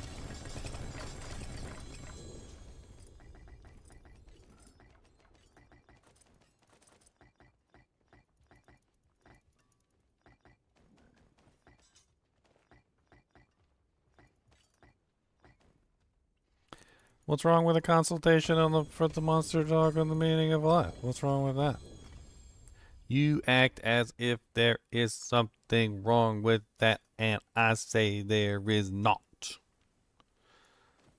Cody's got a good perception on the meaning of life. The only things he cares about are food and being extremely needy. Okay? Those are the only two things he cares about, being extremely needy and food. All right? You know, it's an interesting perspective on life. All right? It's a very interesting perspective. All right? The only things that matter in life are food and being close to the ones you love. You see that? You see that?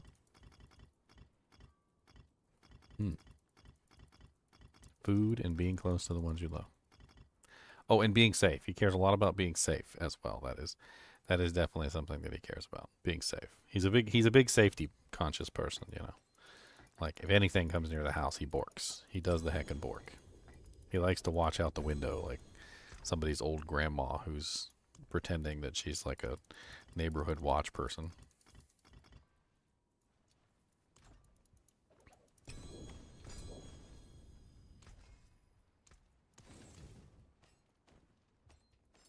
So top 3 things for Cody, like in this order. Food, most important. That's his most important thing. Then family, and then safety. All right, so those are the 3 most important things. See, the meaning of life. See, like, there we go. There's your meaning of life right there. Food, safety, and family, and safety. Isn't that right, Cody? Food, family, safety. So as long as I'm safe, as long as I'm near my family, then all I want is food. You just got D-class snacks. He goes, oh yeah, number 4, snacks. I mean, snacks aren't technically food. They can kind of fall into a subcategory. But snacks are pretty good too. I do enjoy a good snack. He said, do you have snacks? Because I would be your best's buddy if you would give me some snacks. He said, what kind of snacks you got? How about peanut butter crackers? Do you want some peanut butter crackers. Do you enjoy a peanut butter cracker, sir? Is that something that you would enjoy? You like that? What if I were to open the peanut butter crackers and give you a whiff? What is the smell of the crackers? Do they smell good? Would you like one whole peanut butter cracker? Oh, okay. He's a bottomless pit, by the way. There's no end. Would you like 2 whole peanut butter crackers? I said yes. How's about 3 peanut butter crackers? These are pretty dry. You're going to need to get some Wadhams. How about 4 peanut butter crackers?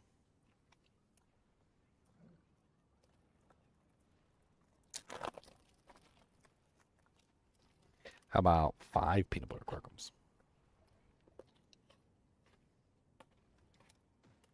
How about 6 peanut butter crackers?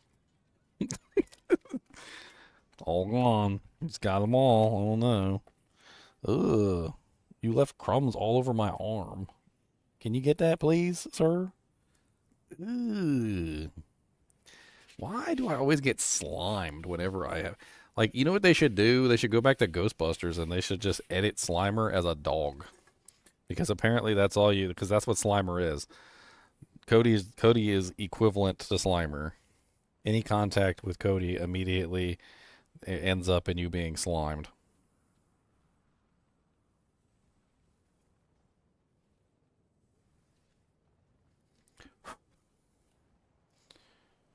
Yeah, these bots won't leave me alone. They keep trying to scam people, and I keep trying to make sure they don't scam people. That's my goal. I just don't want them to scam anybody. If you see a bot posting their crypto wallet on my channel, they're trying to scam you. Please do not put their stupid code into your thing, into your crypto wallet. Don't do any of it. Don't engage with them in any way, shape, or form. They've been spamming on my page for some time. I try to ban them whenever I can, but I'm sure there's ones that are getting through. Can't do anything about it. Can't do anything about it. Wish I could, can't no more. Okay? Wish I could, can't no more.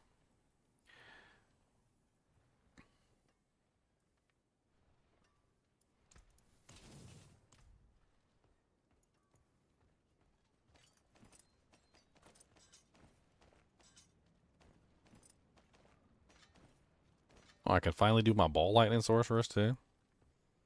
I can play around with him. Her.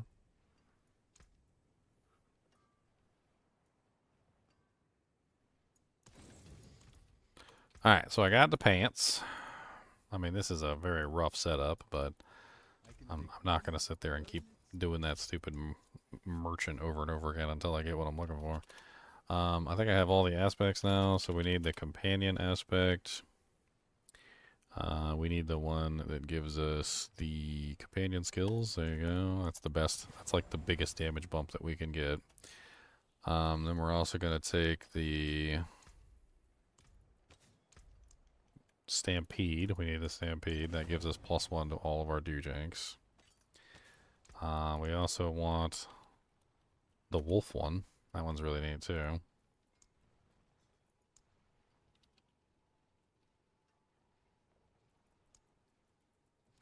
Aspect of the Alpha, which turns them into werewolves. And then I also want the Raven one. I want to do the Raven one too.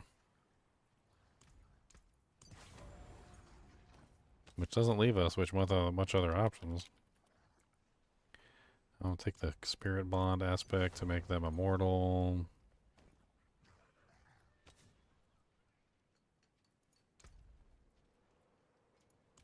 Let's use the Rushing Wilds on there.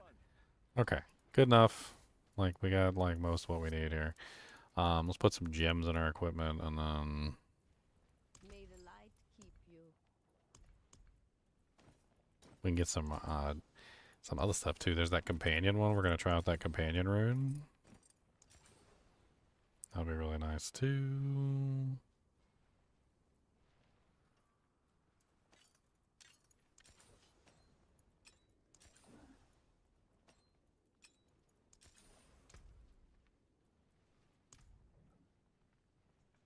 Alright, we're in like a really low difficulty right now, so we might want to bump it up so we can see what the hell we're doing in terms of like output, like armor, etc.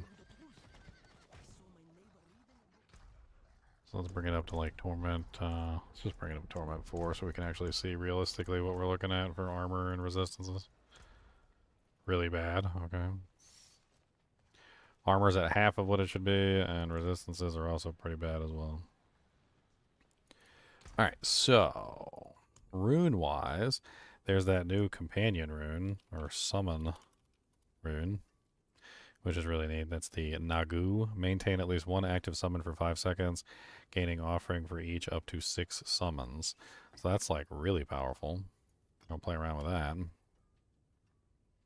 you know what we could do? We could like use that to summon the spirit wolves. That'd be hilarious. Just get like massive amounts of spirit wolves constantly coming in. Sounds really good. And then also we could do, I think what other abilities we want to like bring into this build. I was thinking about something that buffs up our minions. Doesn't the Warcry also affect the minions? Warcry affects minions too, right? That sounds like a fun one. What's that, 600 offering? Let's do skill with a cooldown. That should work fairly well. Actually, let's put that in the weapon.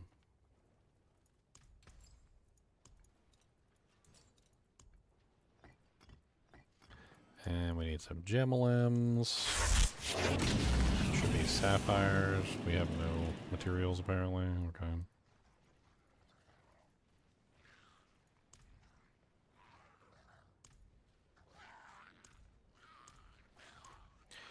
Boom, bum, boom, do do do do do do do do do do do do do do.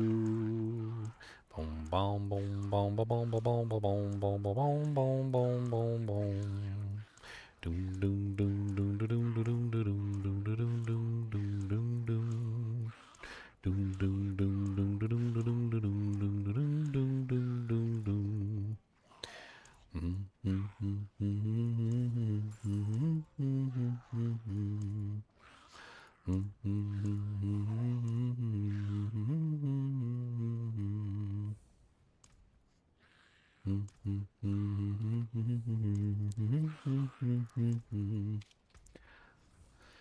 Bink, bink, bink, bink, bink.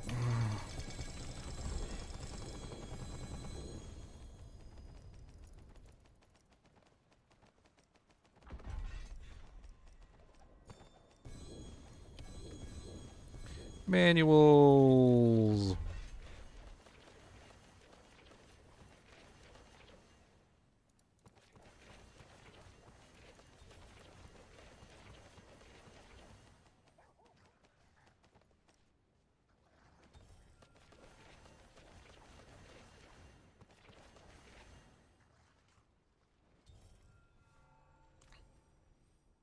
I carry the best shards of the heavens. I don't know where we craft these dewjanks at. I guess we're gonna find out. We should have enough to make some gems, though. We don't even have enough to make the good ones. We only have enough to make the bad ones. It's hilarious. All that, and we still don't have enough to make what we actually need. So 4 of those. 1, 2, 3, 4. So we got these like crazy new occult gems. So while you have 3 or more Eldritch Witch Lodge power, your next core skill grants Eldritch tag. While you have an aura active, your ultimate skills gain 10% witchcraft tag and deal 10% increased damage. For each rank in unique witch power, you get 30% damage reduction, 1% to maximal resistance of elements. I mean, that's kind of nice. Well, you have 3 more growth and decay witch powers allowed to gain 8% primary stat and 10% maximum life and are always unhindered. It's kind of cool. Pull in enemies when you have an aura active.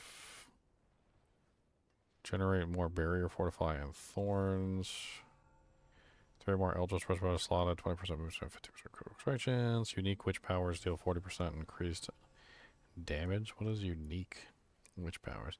While you have an active aura, you deal more damage over time faster. While you have witch power, while you have a witch power with the summon tag slotted, if you would take fatal damage, instead prevent that damage and then gain a barrier equal to 100% of your maximum life, and disable your witch powers with the summon tag for 6 seconds. This can only occur once every 75 seconds. I don't want to disable the powers, but that does seem neat.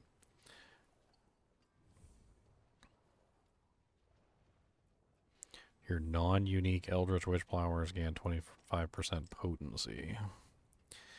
Let's take a look at the witch panel. Alright, so I was utilizing the Frog Servants, which we want to upgrade to maximum rank now. We're also using the Grow power, which we want to upgrade to maximum rank.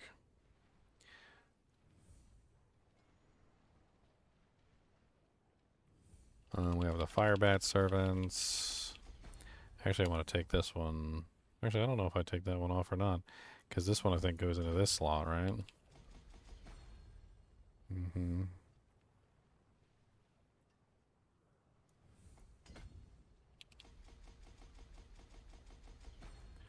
Okay, so we rank everything up. Rank it, rank it, rank it.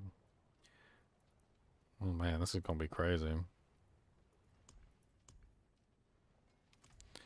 I think these are considered unique, and these are not. And I'm using mostly the ones that are not. So yeah, that blue one seems really powerful. The blue gem. 25% to your non-unique bonuses. I like that one.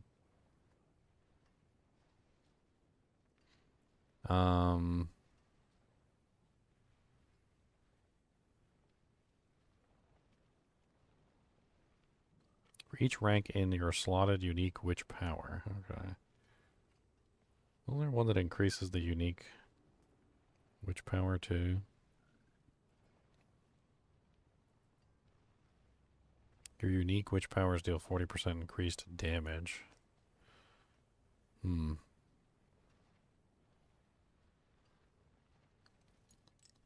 put that one in there. Alright, we got Paragon points.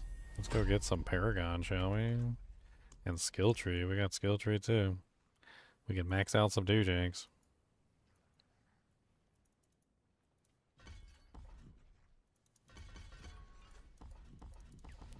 Not really using Hurricane anymore.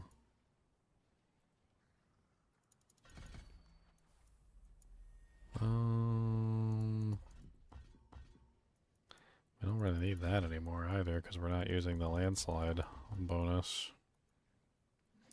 Probably better off with a defensive skill.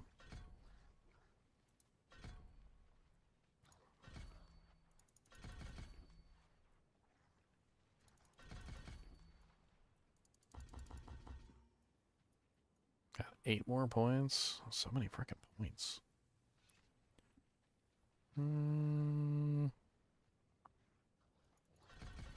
Let's do that one.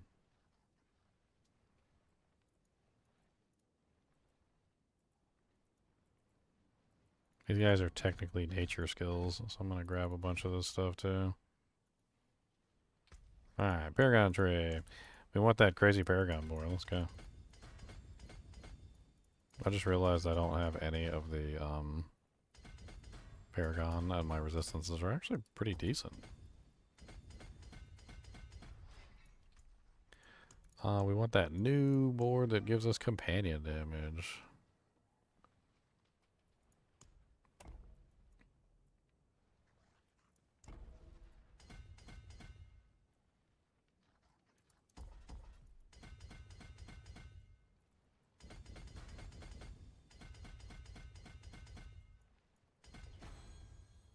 Companion cooldown reduction? Fancy. I like companion cooldown reduction. Not that it's going to matter, but I like it.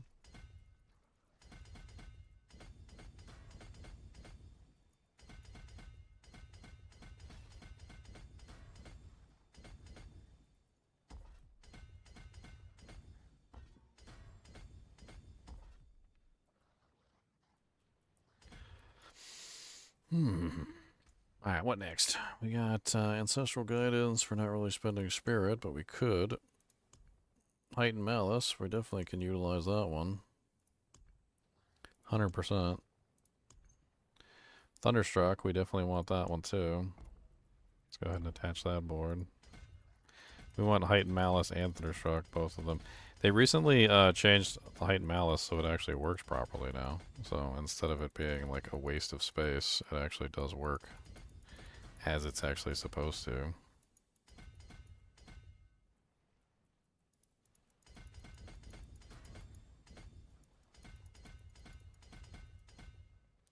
Paragon board. Paragon board is nice because they don't shove it in your face at the beginning of the game. Almost like the developers of Diablo 4 took a little forethought and were like, hey, this is a little overwhelming. Maybe we should wait until later before we show this to the player. And then they did wait until later before they showed it to the player. And surprisingly, it worked. People weren't overwhelmed by the time they got to the Paragon board because, hey, it's not like in your face at level 1 the moment that you boot up the game.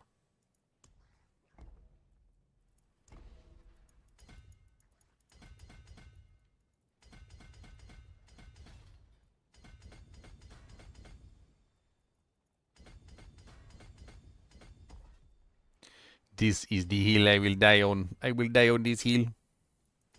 It is a pretty hill. I like this hill.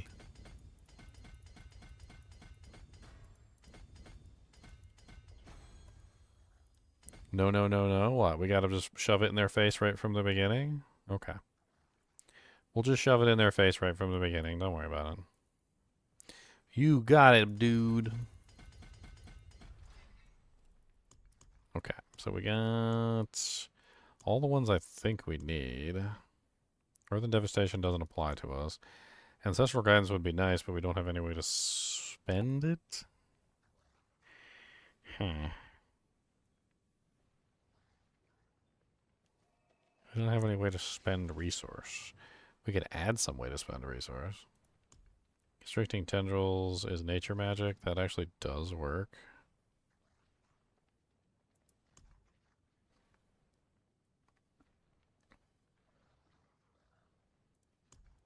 Let's do Constricting Tendrils. I really don't want to like spend time and effort to like try and work in a spender into the build. I don't know. I could, but I really don't want to. Simple as that. I don't want to. Okay, so we don't have enough points. We're gonna have to pull some of these like stupid ones that we went after. It's not a big deal. Damn, who needs damage to distant enemies anyway?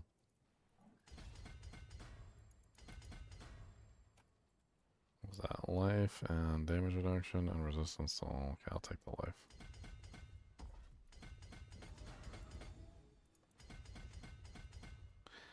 Alright, we gotta pull a couple more of these nodes that we don't necessarily need.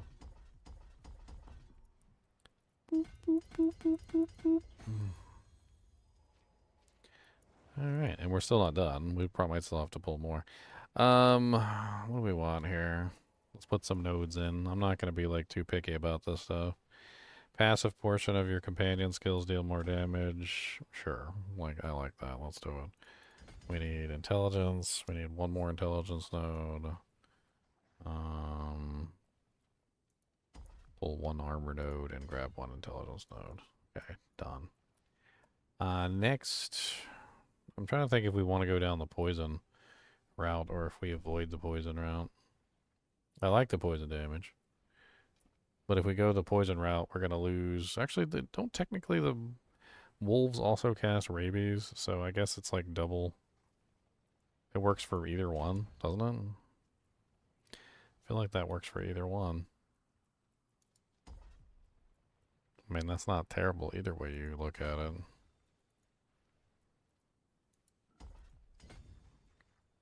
Okay, that one is satiated. Sated.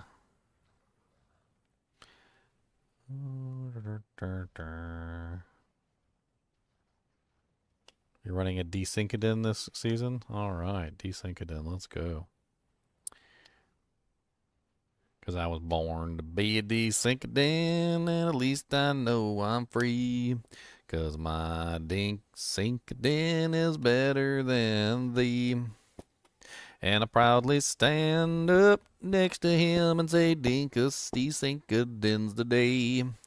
I'm having trouble saying the words, but you know how I feel. Oh, Desync-a-din's my friend, they're the best in the end. Oh, Desync-a-din's my friend. Come on down again. Oh, Desync-a-din, Desync-a-din, Desync-a-din.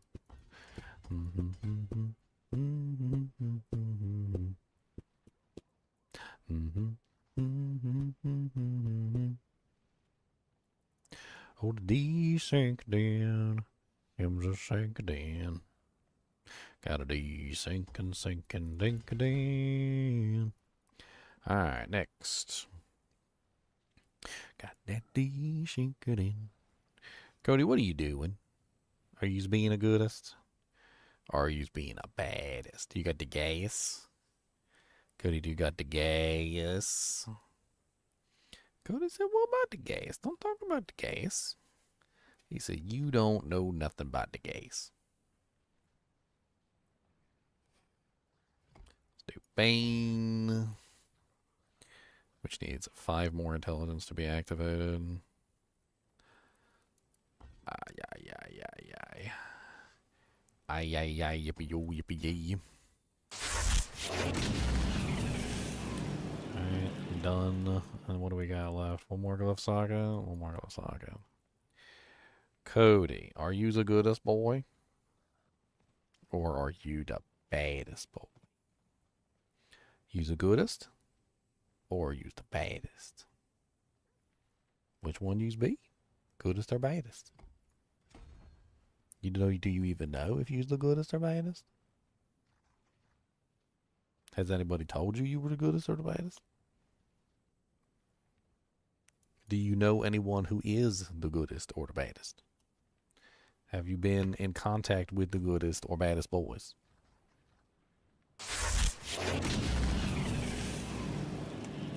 Do you love your cats? Oh, he hates the cats. He said F them things. Cody, do you love your mama? How about that? Do you love your mama? Oh, you're gonna run away. All right, fine. No mama for you.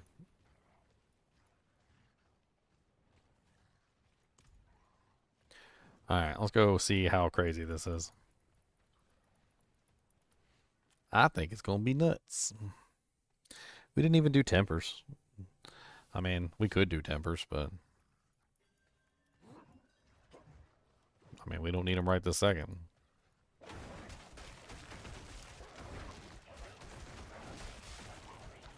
Multiple training dummies, boss training dummies.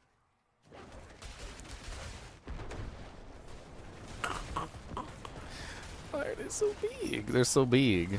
They're so ridiculous. Ridiculously huge. Ridiculously huge. We gotta take this out and we gotta play with it. Did you just snort at me? What the hell was that? Are you a pig? Is you a pigums? I think you're a pigums. I don't think you's a dog. I think you's actually a pig. I think I got bamboozled. I think I got bamboozled and you're just a really big pig. He said, yeah, maybe. So I could be the pig. I might be a pig. A big pig. Big pig. I'm terrible. I'm gonna kill myself trying to snort like a pig.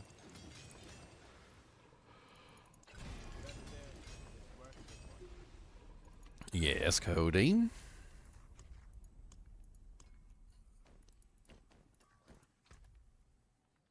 Alright, what do we want on here? Poison Creeper duration, Wolves attack speed. They got a bunch of stuff. Raven active size. I want to see what the Ravens look like bigger. Let's get Raven active size. Alright.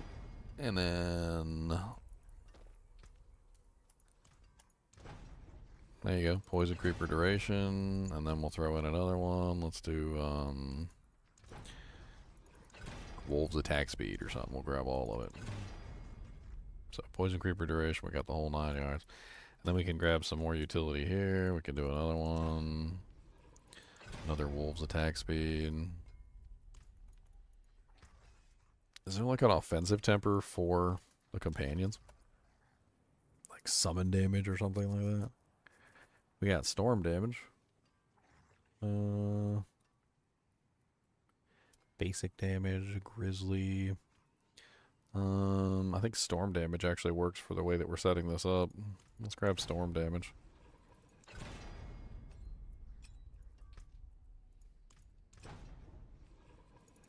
Storm critical strike chance. Okay, whatever. And then we can do companion cooldown reduction. Just to really like hammer it home.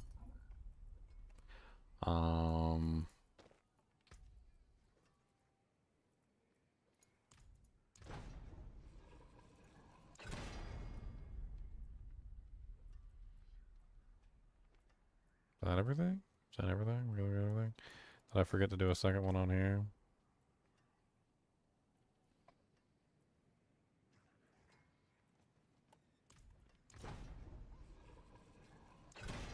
I mean, none of this stuff matters anyway. This is all crap equipment. I'm literally just doing this just so I have some stuff. Isn't there one in here that's like, no, digigrade gate, meh.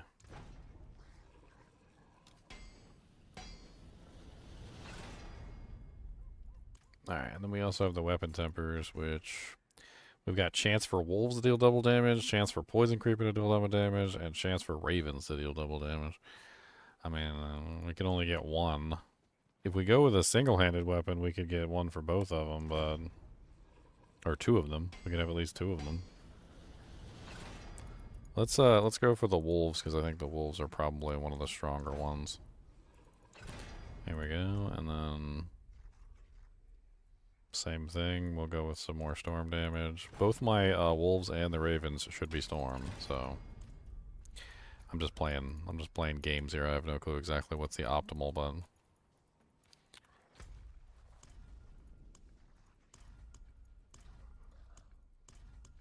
EXP bonuses! It annoys me. I didn't even need to do that. I did not need to do that, but it annoyed me. Alright, so how I have it currently set up is I've got the maximum number of summons that I could possibly have for wolves. In fact, everything. I have the maximum number of summons that I can have for everything. So I have a huge number of werewolves. I've got a huge number of spirit wolves. I am also utilizing the current witchcrafts. So there is the poison frog servant, which is a summon. I'm also utilizing the firebat servants, which is a summon. And I'm utilizing the vengeful spirit, which is also a summon. And then I also have the grow power, which is after casting an ultimate skill, your servants, minions, and companions are empowered with dark magics, growing larger in size and dealing 45% times bonus damage, and gaining 100% chance to critical strike, lasts for 10 seconds. So when it says grow, it means, it really does mean grow. Like, I'm going to show it to you real quick before we get into combat. So you guys want to just like pay attention to the size of my werewolves.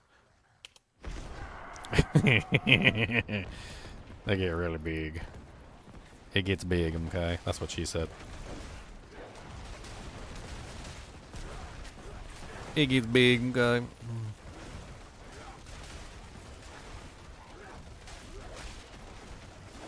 Do I actually have access to my spirit boons now, too? I do. Look at that. Okay, so I forgot to put my spirit boons in. Hold on. Let's get our spirit boon bonuses in. So we probably want this one. Nature magic skills have a chance to make our thing last longer. We also want calamity. What's our maximum life? Really low. Let's grab maximum life. Actually, we could do critical strike damage.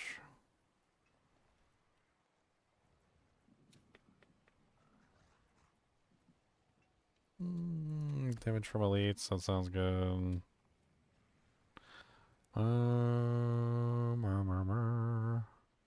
Actually, that looks good. Scythe Talons, 15% critical strike chance and 15% times increased critical strike chance. Or a lucky hit chance. That'll give us a higher pack leader reset capability. Which is definitely what we want. Get 'em, boys!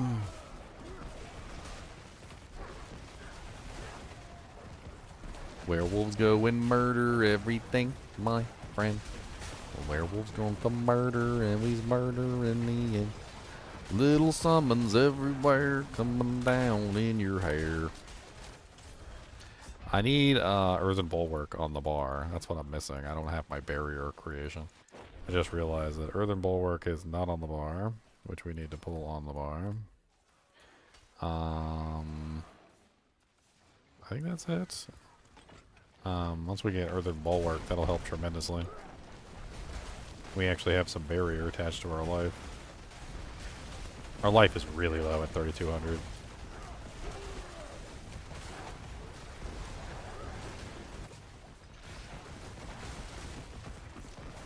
Dude, the fire bats are cool. I kind of like how they like swarm down on the targets.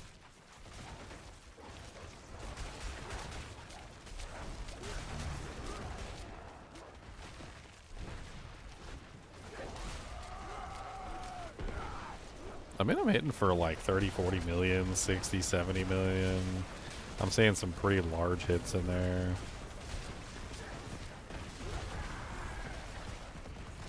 Dude, the summons are just like wrecking shop too.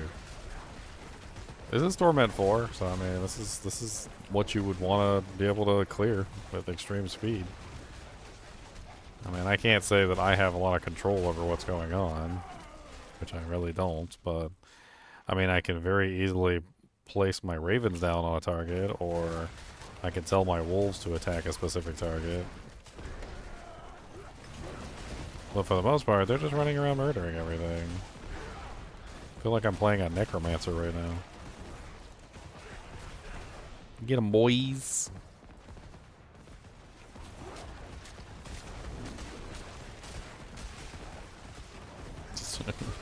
Here, have a poison creeper. Here, have another poison creeper. Here, have another poison creeper. Everything resets so easily with the pack leader bonus, which is what I was hoping for.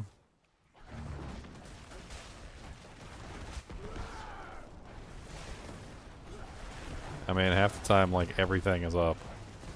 And sometimes it's not, but, like, most of the time, all of my cooldowns are up at all times for videos, which is pretty cool. With the exception of the ultimate.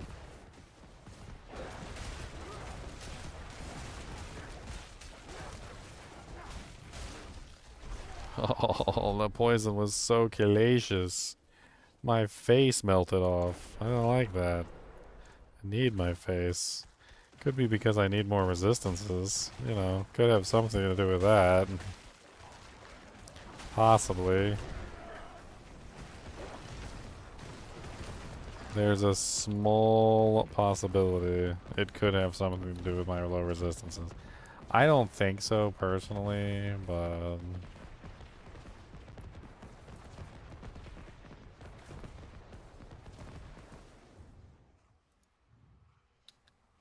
I don't think so personally.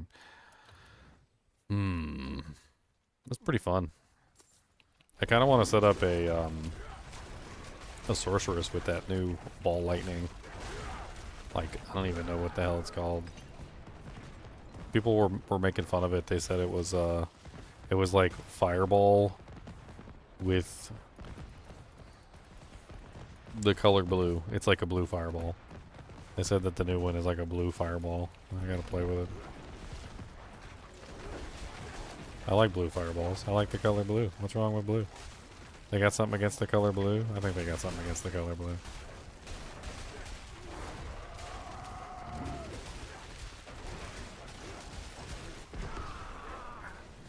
You can like just spam Poison Creeper with this. You just spam it.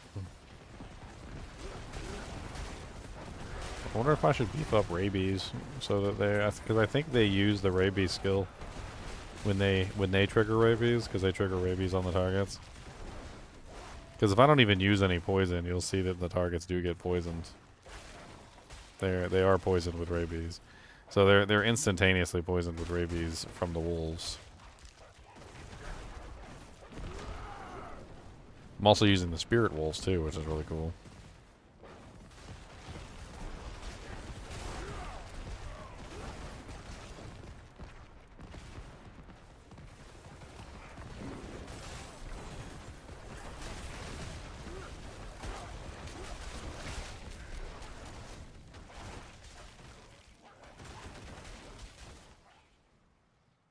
I kind of want to look at these powers.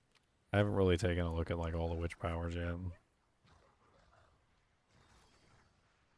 After 250 resources spent, release an explosion dealing shadow damage, and each explosion triggered within 10 seconds of the last increases the size and the damage by 130% times, stacking up to 3 times. The third explosion pulls enemies towards you before detonating. That sounds amazing. There's definitely some builds that could pull that off too. 250 resources, not impossible to achieve. A wave of woe. Huh. The Piranha-nado. Who doesn't like Piranha-nados, boys? The Aura of Decay is kind of nice. It just puts like a poison aura around you. It's kind of neat. You also get healed for 1% maximum life whenever it deals damage.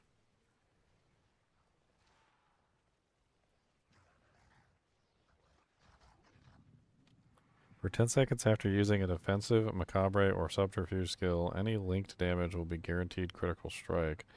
Linked amount 1,200% times. Automatically linking your life force with up to 3 nearby enemies. 1,100% of damage you take is shared with the linked targets as physical damage and cannot lifelink enemy players. Okay. Just random barrier. Twilight warding reflects enemy projectiles when active. Yeah, don't let them talk to me any kind of way.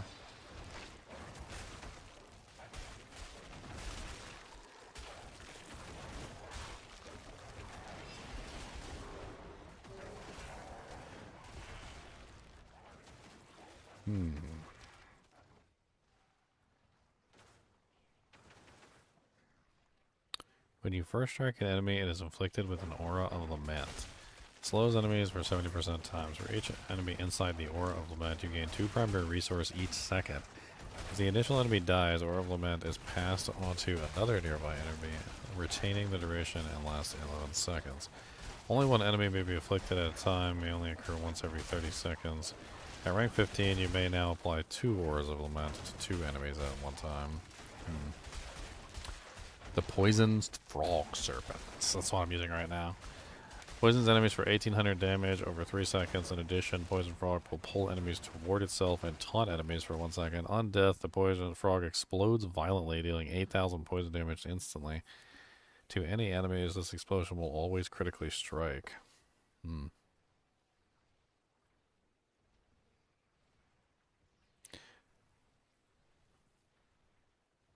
Happy Knockpaw, sir. Knockpaw.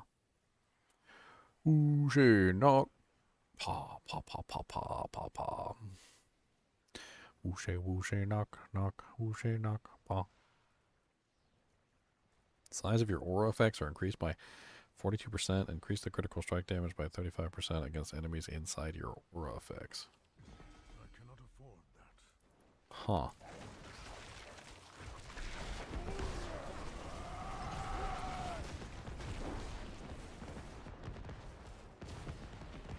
That was so fast. What the hell is my movement speed at?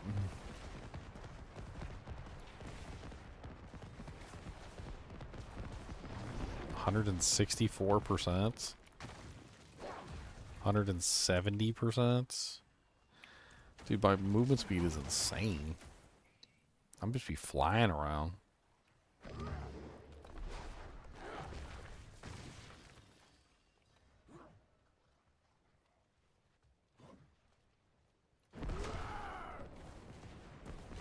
That's because I get movement speed for each companion that's out.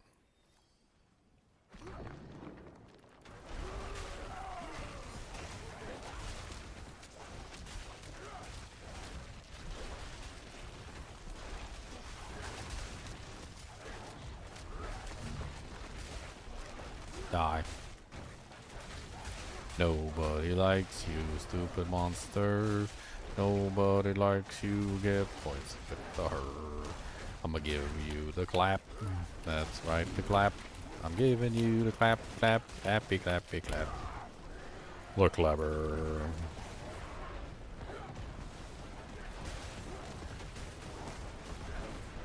How many ravens can I have on the field of battle at any given time? Like, it looked like I had like 4 or 5 ravens on the battlefield. That was a lot of ravens. Let's change it to 2 additional ravens on that.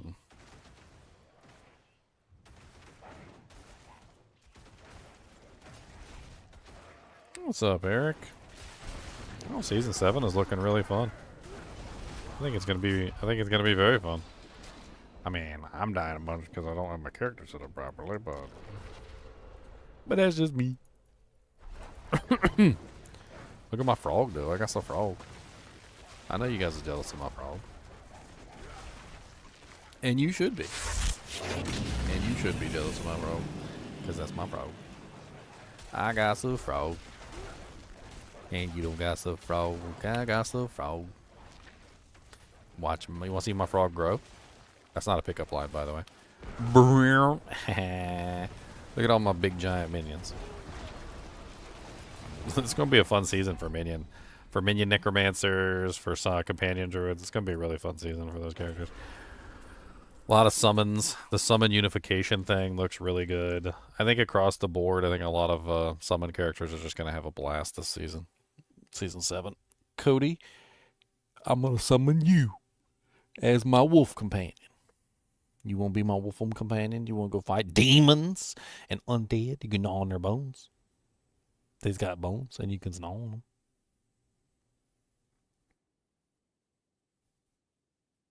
Is that a yes? Are you in? Cody's in if you say the word go. That's all you got to do. That's all you got to do. That's all you got to say. You just say go. Cody, are you ready to go? Cody, you ready to go? He said, son of a, I'm in. He said, where are we going? Where's we going? Where's it go? He said, where we go?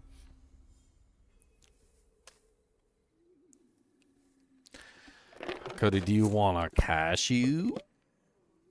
You want to cash him? What do you think of that? They got some good flavors on it. He said, yeah, that's pretty good.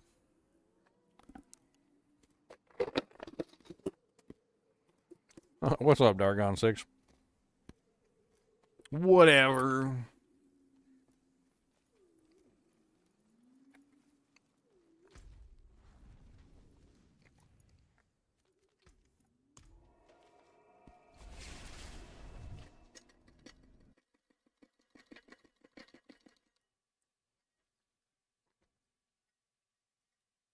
Am I running out of VRAM on my measly 24 gigabytes?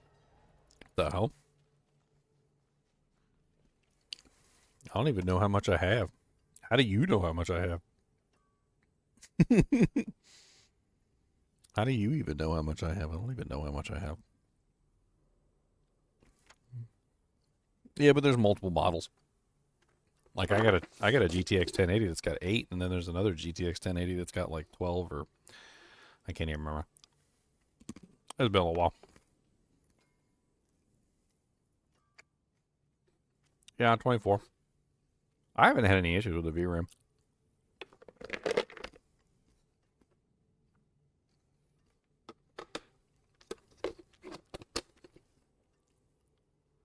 You want to get me a new graphics card?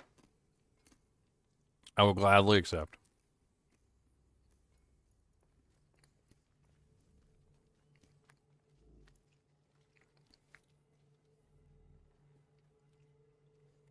Oh, I didn't know. What about the Titans? I thought the Titans had higher values. Doesn't the Titan have more than 24? The new Titans? I can't remember what the name of the new Titan is. I was reading about it the other day. I'm gonna be honest. I kind of want a Titan. I love the name.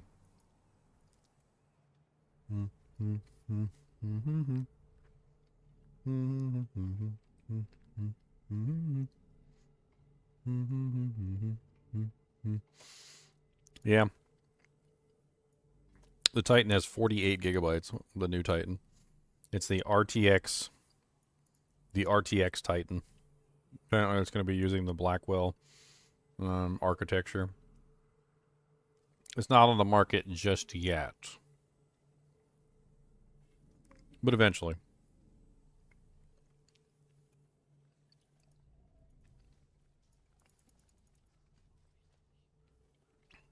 Nah, their gaming performance is alright.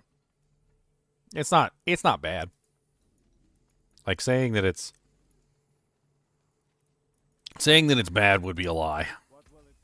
Are they equivalent to the top of the line of, like the gaming units? No. But they're still very good CPUs or GPUs. They're still very good GPUs.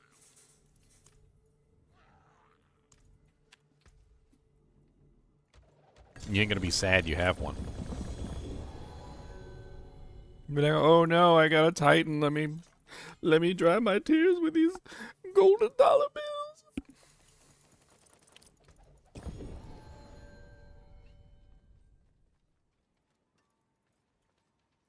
I got some solid gold money. Money, honey. I got some solid gold money. Money, honey.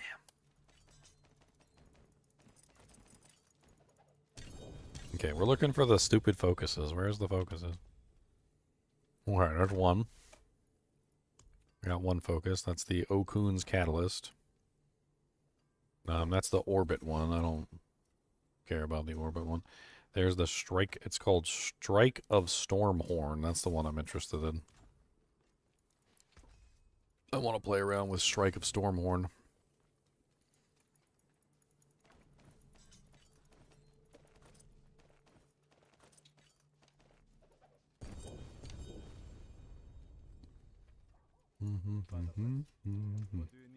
So I'm not going to take a really long time to get this set up. I want to see what it's like first. So what we're going to do is I'm just going to pull Charge Bolt, and we're just going to put in Ball Lightning. It's as simple as that. We're just going to change it right there, just like that. That's going to be the whole change. Let's pull out Charge Bolt enchantment.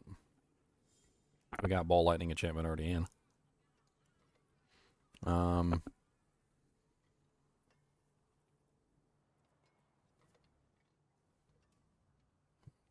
don't know what else I want to put with that. They changed a lot of the enchantments and made them weird.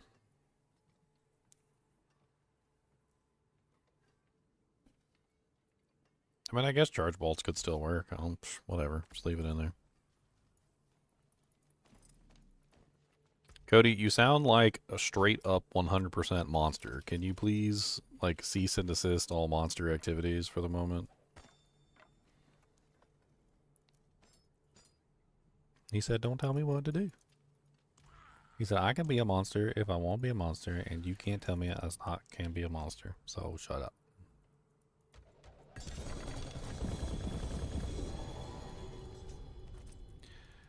Bom, bom, bom, bom, bom, bom, bom. Okay, so we didn't get it, but is it better than one we have? 200% ball lightning projectile speed. I guess that's technically better. Lower on the multiplier, though. So, no. God, why is this? This is going to take forever to get one of these items, isn't it? Like a good one. Like if I sit here and I just keep at it, it's going to take forever to get a good one. Lord Jesus, I done left. Cody, do you gotta go pep-a-do? You gotta go do the pep? Do you gotta go pep-a-do?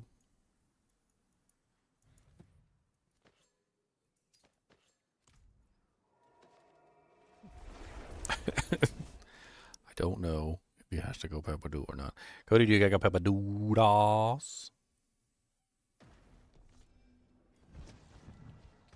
I don't think he's sure about it. He doesn't know.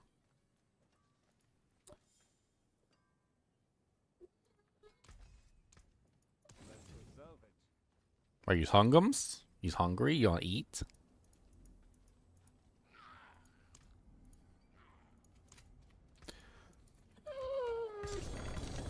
Oh, I hear you, buddy. I hear you. Is he's being a goodest boy? He's being the goodest. Oh, that's a 90. That's a little bit better than the one I had. Father bless. What do you need?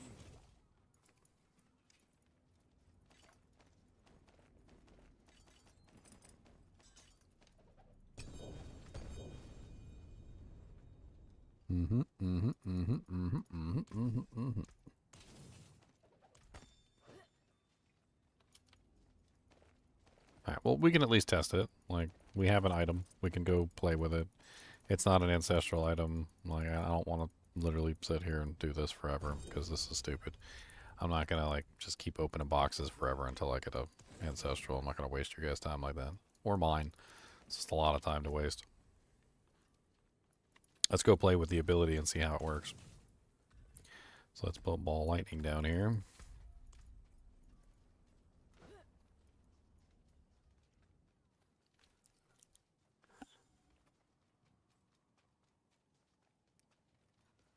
Honestly, seems like a really good season for Summon Necro. So yeah, definitely, Eric. Definitely. Seems like a really good season to do a Summon Necro. Might even be my choice. I think I might do a Summon Necro. Alright, so first let's see what it looks like without the item.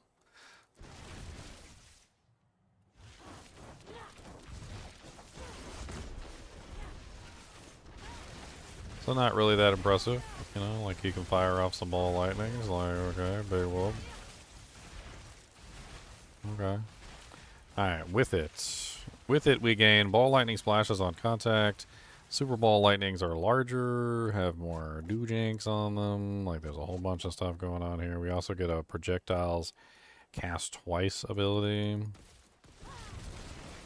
Oh wow, they are way faster, aren't they?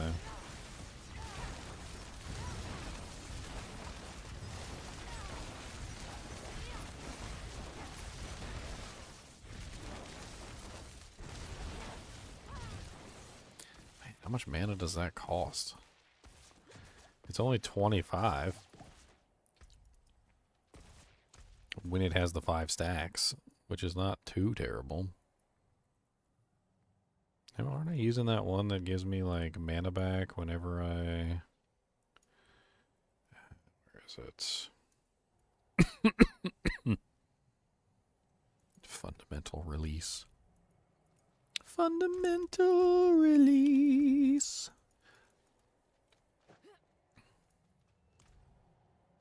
Alright, I need some resource cost reduction or something of that nature is what I'm looking at. Probably also a chance to regenerate resource on like one of my rings or something like that. And it would probably be nice if I had another like ball lightning projectiles cast twice on the main hand weapon. So let's get a little tempering on. So first off, chance for charge bolt.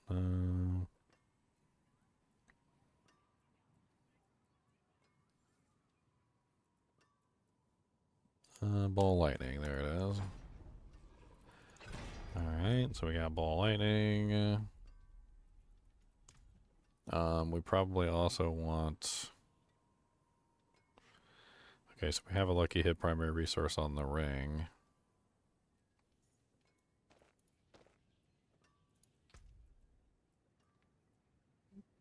Teleport Nova size, Blizzard size.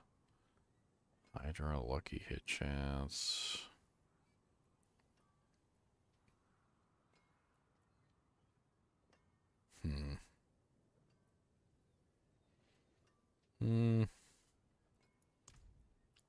I mean, it's not like we got like a ball lightning size one there. Could have sworn I had better pants than Temerity.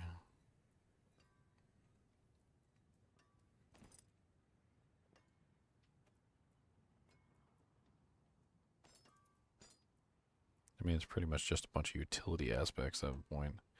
I'm already using that. Can also reroll for ball lightning on like gloves, which would be a slight min-max there. We got +3 to mastery skills on here, which that gives us ball lightning, because ball lightning is a mastery skill.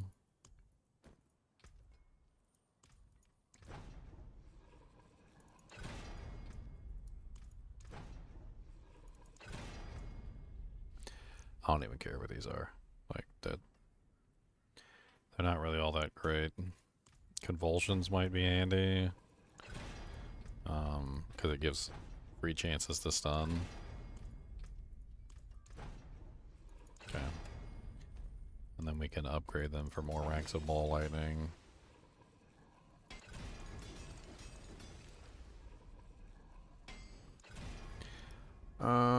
Materials might is most likely the wrong choice for this as well.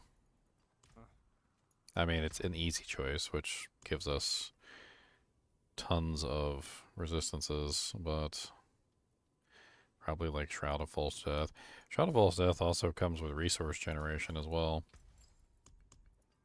which probably will help us out in terms of like countering out the problem. I also just noticed that we don't have any rune words in this particular build at the moment, so let's add some rune words.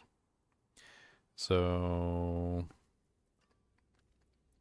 we can't put rune words in the weapons because we're using 2 of the wrong ones. So let's just grab crit gems or vulnerable gems. I think crit probably.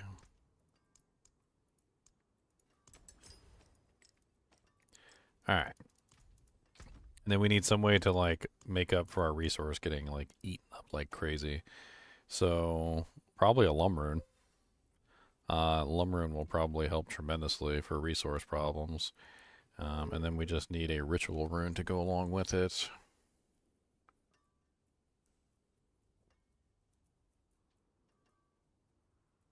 Maybe Yule? No, like, not Yule. Maintain at least 1 active summoning. I mean, that one could work.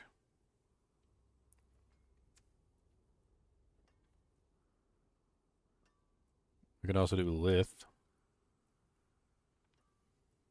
Cast a skill with a cooldown. Neo also works to just give us a constant amount back. Pock might work. As we spend resource, we're just going to get resource back. That actually might be a solid combination.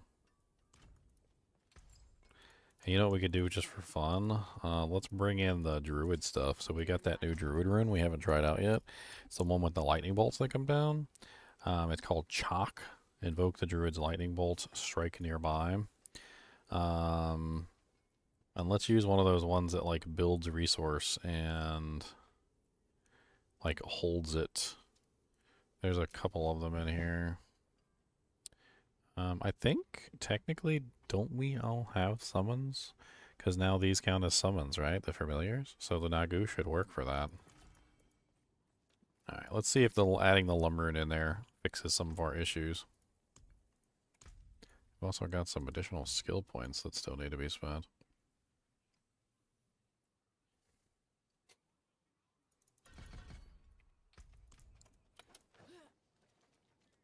Scrap crackling energies. We are, what are we utilizing right now? We're utilizing enlightenments.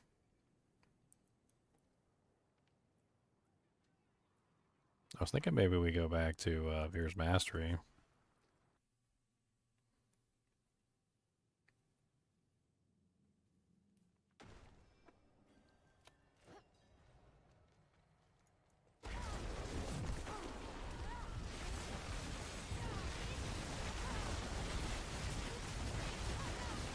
Okay, that is really cool.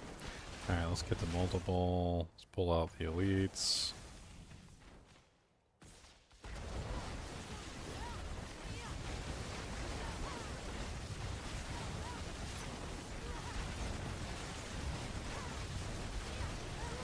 1.7 millions.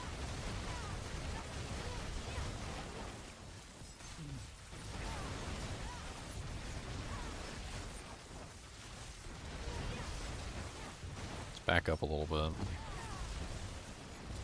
So when we get a large ball lightning, the super ball lightning, it's very obvious which ones are super and which ones are not.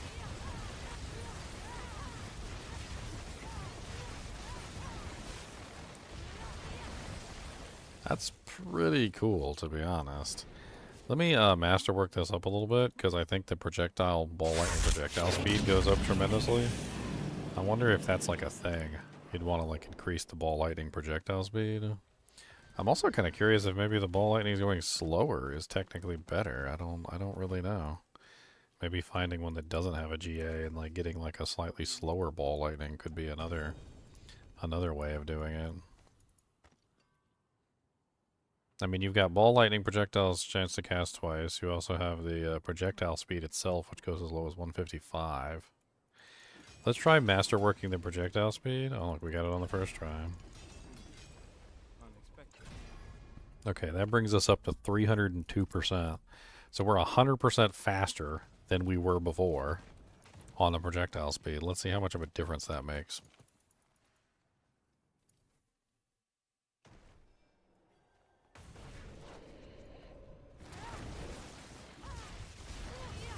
Oh, is there a maximum distance that they can travel? There is a maximum distance that they can travel, but that didn't seem to be the case before.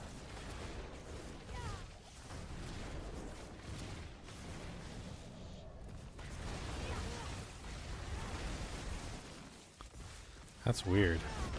It seems like increasing the projectile speed caused the distance to decrease. Holy fast balls of lightning, though.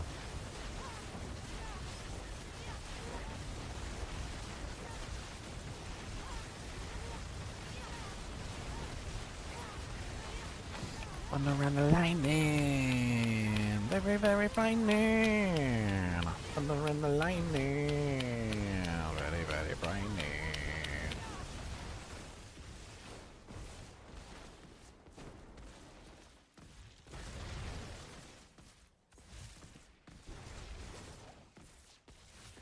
Huh. I swear there's a distance problem going on here. Let's test this real quick. So if I cast to here,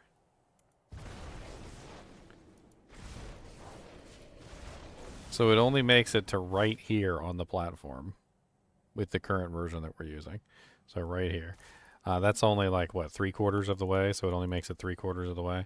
Let's reset the item. Let's go back to the original, like with just the 200%. And let's see if the distance increases. I think there might be something going on there with the speed is somehow consuming the distance, which, believe it or not, is actually the same thing as in Diablo 2. I'm not sure if you guys are aware of that, but speed and distance are directly related.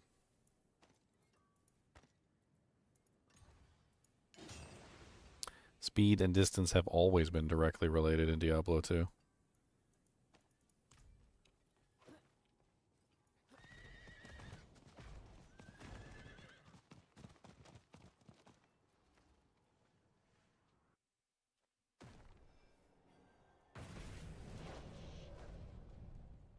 Alright, so let's try this again with the 200% instead of the 300%.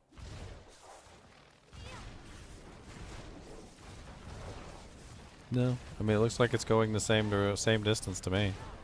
It's just taking a little bit longer to get there. Let's take it off entirely just for another check.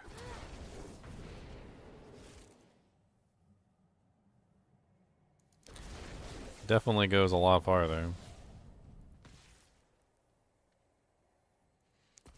I mean, judging by this, it looks like it goes the entire duration of the room.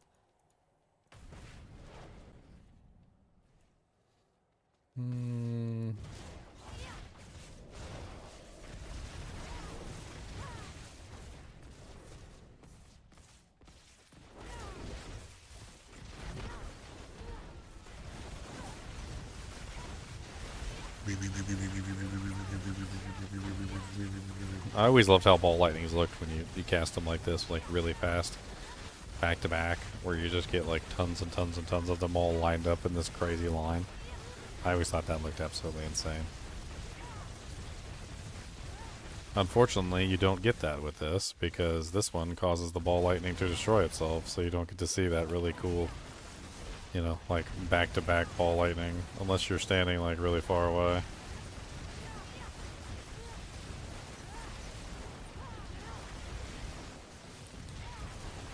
I mean, it's interesting, but I feel like I need to make some feedback here.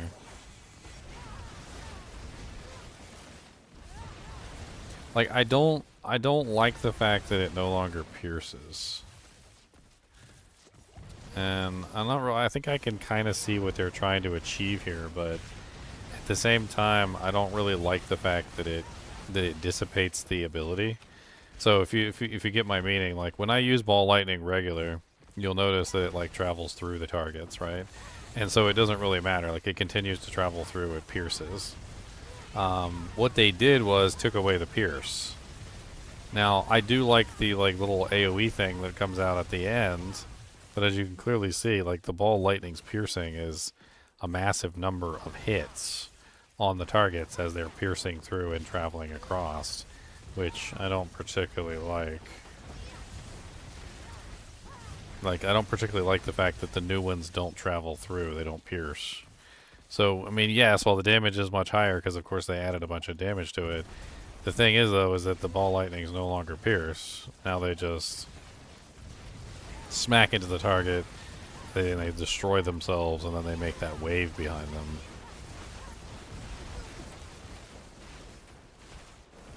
I think it would be much better if they made it so that they still pierce. Like, keep everything exactly the same as it is right now, but allow the ball lightnings to pierce.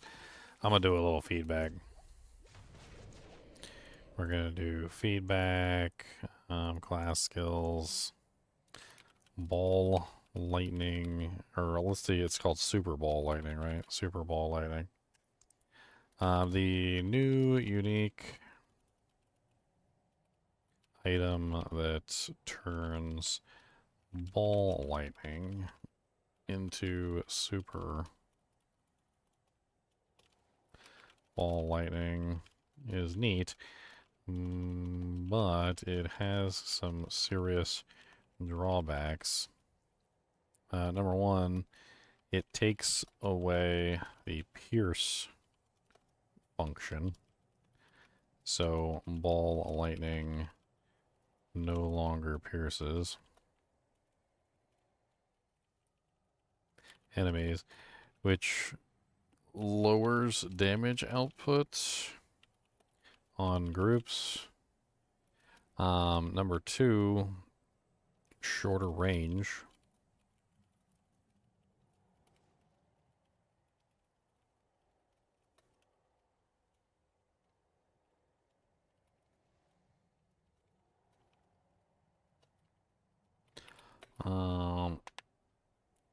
I think that's pretty much it.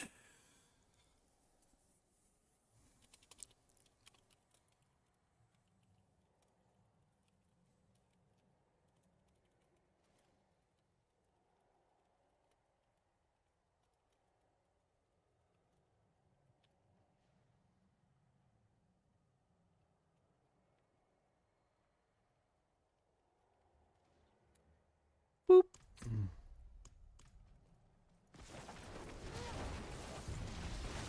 I guess I can try out the other one while I'm at it. I did grab the other one here. So this one is Okun's Catalyst. This is the one that makes it so ball lightning orbits around you. It's basically just a like advanced form of the gravitational orbit one. They basically just like removed that one from the game and added this one.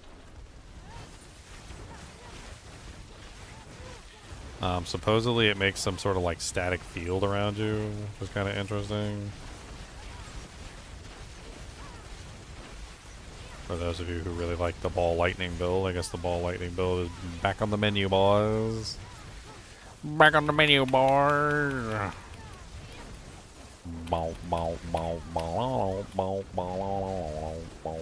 trying to figure out exactly where this field is that it's supposedly creating. I guess it's just...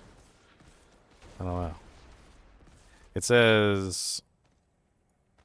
It says ball lightning orbits you, creating a static field that damages all enemies within for 164% times of ball lightning's damage per active ball, and granting unhindered for as long as the field is active.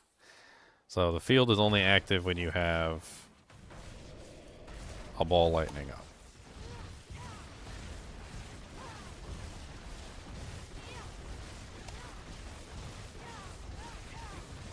Is Veer's Mastery better? Yeah, they definitely beefed it up.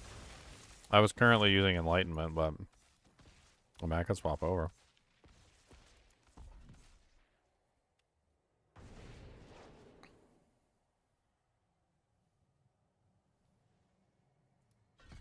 Let's check out Veer's Mastery.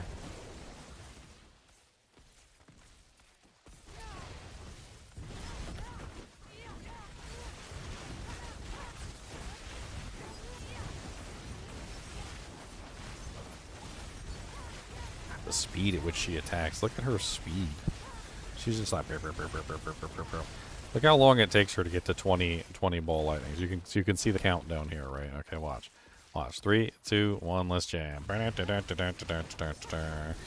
get the 5 stacks from the lucky hit thing done. For the swing of the Starless. And she's at 20.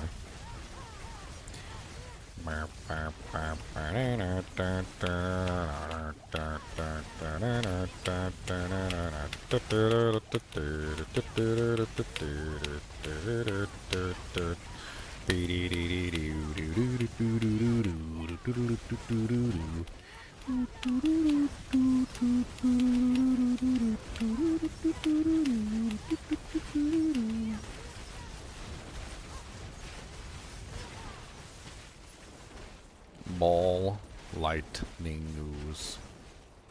Ball lightning ooze. I mean, these are both really fun items. I mean, they're both really cool. I like them both. Definitely interesting. Interesting. Let's hop over to a Barbarian real quick, and let's check out the Barbarian armor. They added a really neat Barbarian armor. I kind of wanted to play around with that a little bit. Hey, look, perfect. He's not wearing an armor.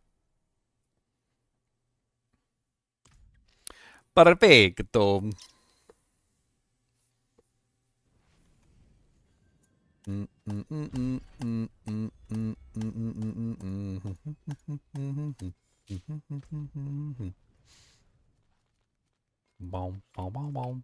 boom. Why the Sork damage still so low? The Sork got nerfed, unfortunately. That's all I can tell you. They decided that they didn't like the fact that sorceresses were using the fire passives and the firebolt enchantment to get free fire damage and free multipliers for critical strike damage and stuff like that. And so they, what they did was, in their infinite wisdom, was they decided that they were going to remove the ability for players to take advantage of that. So they basically just took away the fire passive and the firebolt ability so that you can no longer get access to that. So nothing that you do like now will allow you to get access to the fire passives on like an ice or a lightning build. So my character was built kind of around that idea, and you know, of course, like most people's characters were built around that idea. That's kind of how things freaking work. And yeah, well, it doesn't work anymore, so congratulations. There it is. Mantle of Mountain's Fury. Hammer of the Ancients also forms a seismic line that deals its damage and slows enemies hit by 66% for 4 seconds. Earthquakes it passes through explode for their total damage and are consumed. Sounds really awesome. Sounds really cool. Sounds really awesome. Like an ugly pool. Your mom's an ugly, ugly wench. I don't know what to tell the bench. Mom's an ugly, ugly wench. She's rich an ugly wench. Oh. Oh, yee ba dee da dee da doo, yada dee da dee da dee da. I would like a better armor than that torpedo. Do do do dee dee dee dee. Give me some more boxes. Do do do do do do do. Give me some more boxes. Or okay.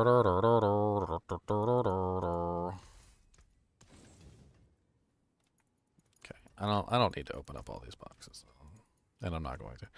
I forgot. Don't need that one. Don't need that one. Don't need that one. Don't need that one.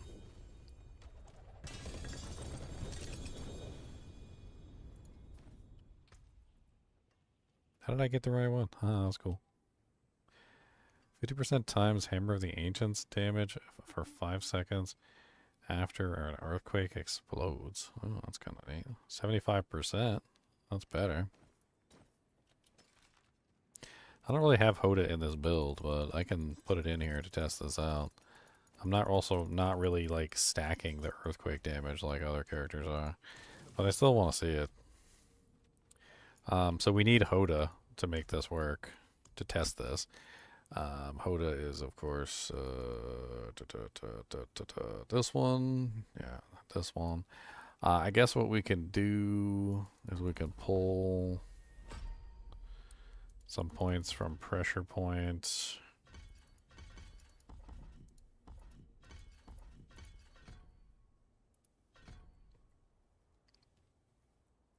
Just for right now, so we have it. And then we got to take that Hoda, put it in the bank. Take that Hoda, do a tank and spank. Gonna Hoda, Boda, Rhoda, everywhere we go. Do some Hoda, Poda, with a big ol' Hoda do. Hold it, do it, hold it, roady do. Do do do do do do do do do do do.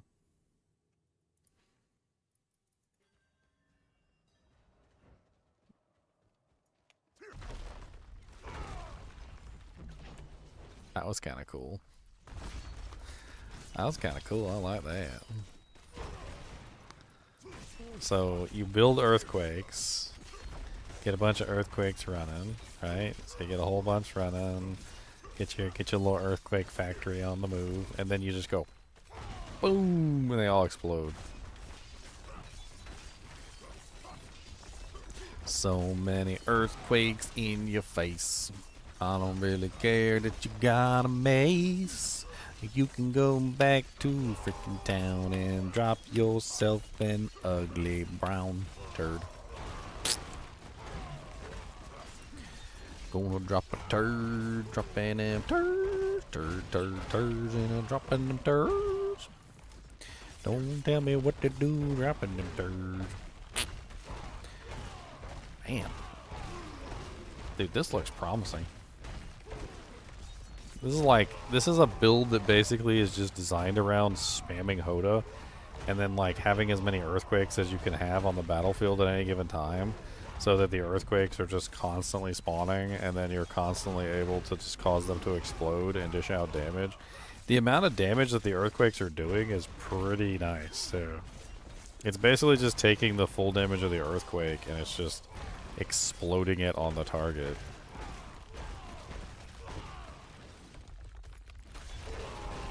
I think earthquake builds might be the build for next season. This looks absolutely insane. This looks like a ridiculous build. Lots of exploding and kills. Like, I'm not set up for this at all, and I'm already getting pretty respectable numbers. I feel like I'm already getting some pretty respectable numbers for being not set up at all for this. I don't even have Mace Mastery. Two-handed maces, this is what we do. Two-handed mace, it is the boo. Come on down and see my handed mace. 1, 2, 3 for me. They got some new aspects too, specifically for this, like earthquake stuff. Let's go take a look at the new aspects as well. There's a really nice one that converts like all earthquake damage into fire damage. There's also I think another one too. We'll have to ask him for all the aspects. What is it? Progression, I think.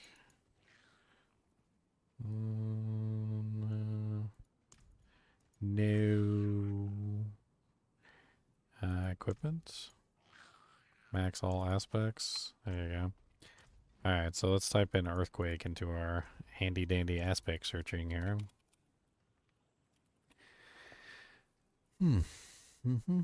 So this one, your earthquakes deal 55% times increased damage, and their damage is converted into fire. Executioner's aspect, your overpowers will spawn an earthquake every 4 seconds. Physical damage over 4 seconds, your earthquake damage is increased by 25% times for every 100 strength that you have. Current bonus is 750%. Holy Jesus.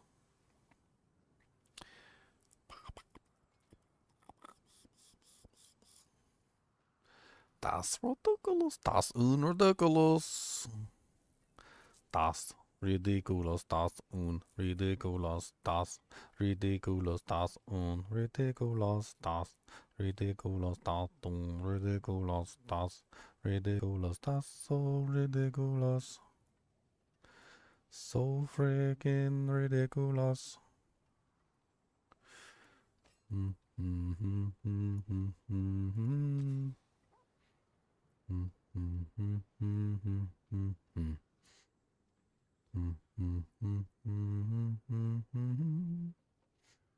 It doesn't get doubled when it gets put on a two-hander.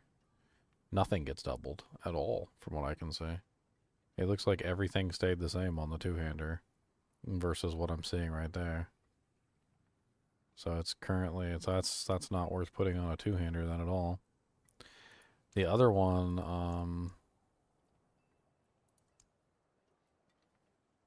I don't have the freaking earthquake aspect. What the hell?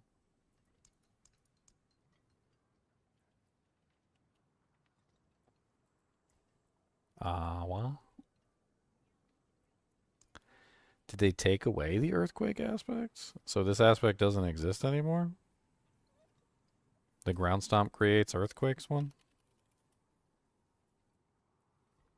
I don't see the ground stomp creates earthquake one in the list anymore.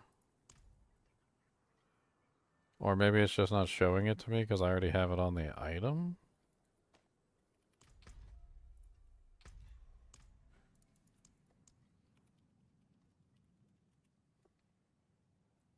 Aspect of perpetual stomping.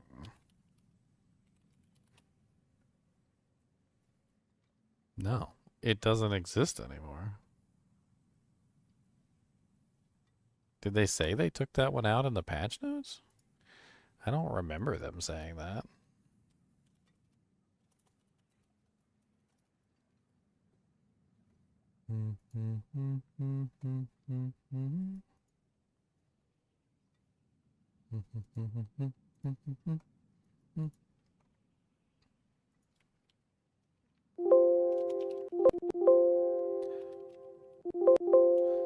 Oh, my dear Lord Jesus. I was in the wrong thing. Sorry for your ears, guys.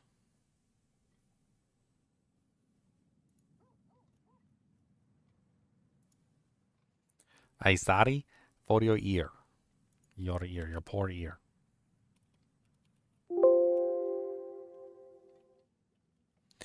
Yeah, so they changed it completely then. So I still have the original one and the new one is the yeah, okay.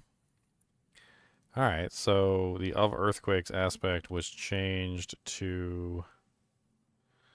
They must have changed the name too. So creates an earthquake that deals physical damage over time. Standing earthquakes. 25% increased damage to earthquakes deal 25% increased damage. What? Well, no, they didn't. They didn't remove it. It's just not in the frickin' tree anymore. They just changed the way that it functions. So your earthquakes deal... Yeah, they added an additional line to it. They didn't take it away. So why is it missing from the panel? I better report that as a bug. I think it's a bug that it's missing from the panel. Hmm. Um.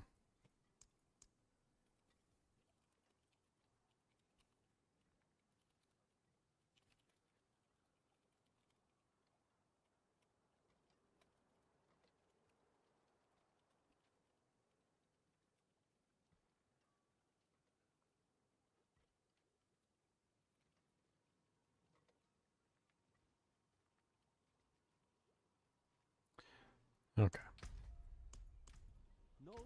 I think so, because it looks to me like they just changed it, and I still have it. But because I still have it, that doesn't mean that it's actually still in the game. Okay. Earthquakes. We want to get those other ones in here too, so let's get those other earthquake ones in here. The incendiary fissures. They changed Bulkathos too. We could replace the Bulkathos one. We don't need this one. I mean, that's a nice one, but we don't want it. Let's grab, you. Where was that one that was the multiplier for the earthquakes?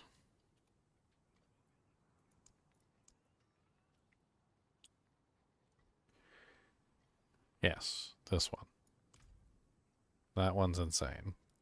That one's got to be added somewhere, so let's just throw it in on the slaking loop. Alright, let's go play with this real quick. We should have just, like, increased our earthquake damage by massive proportions. I mean, we just threw an 82% multiplier on our earthquakes, and then we just threw a 750 times multiplier on our earthquakes. So now our earthquakes are just like, plopping out, dude. Do I have the build planner? The build planner for what? This is the test server. I haven't set up any builds. I'm just testing out all the new items and stuff. Like this is pretty cool. All right, so make an earthquake, make it pop. Ooh, 102 million. 427 million.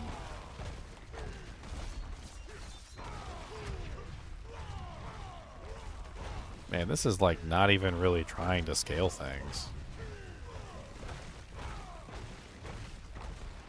Now I kind of want to see like how far I can push it for scaling.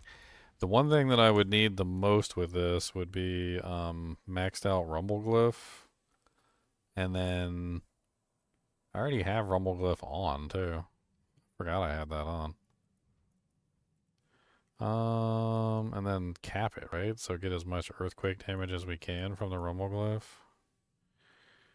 Where are you at? You're right here. Strength. So for every strength that we purchase, strength, strength, strength, strength. Strength, strength, strength. Beef up that earthquake damage as much as we can. 665%, we can go higher. Let's pull some points from somewhere so we can get more earthquake damage. We don't need resistances and stuff while we're testing right now anyway. Oh, we want this earthquake damage too. Yeah, we want that. Let's pull this. We don't need that right this second. Let's grab the strength here. There's 2 points of strength there, another strength there. We also got a random point like way up here, which we can't get access to unless we go all the way around. Time to go all the way around, boys.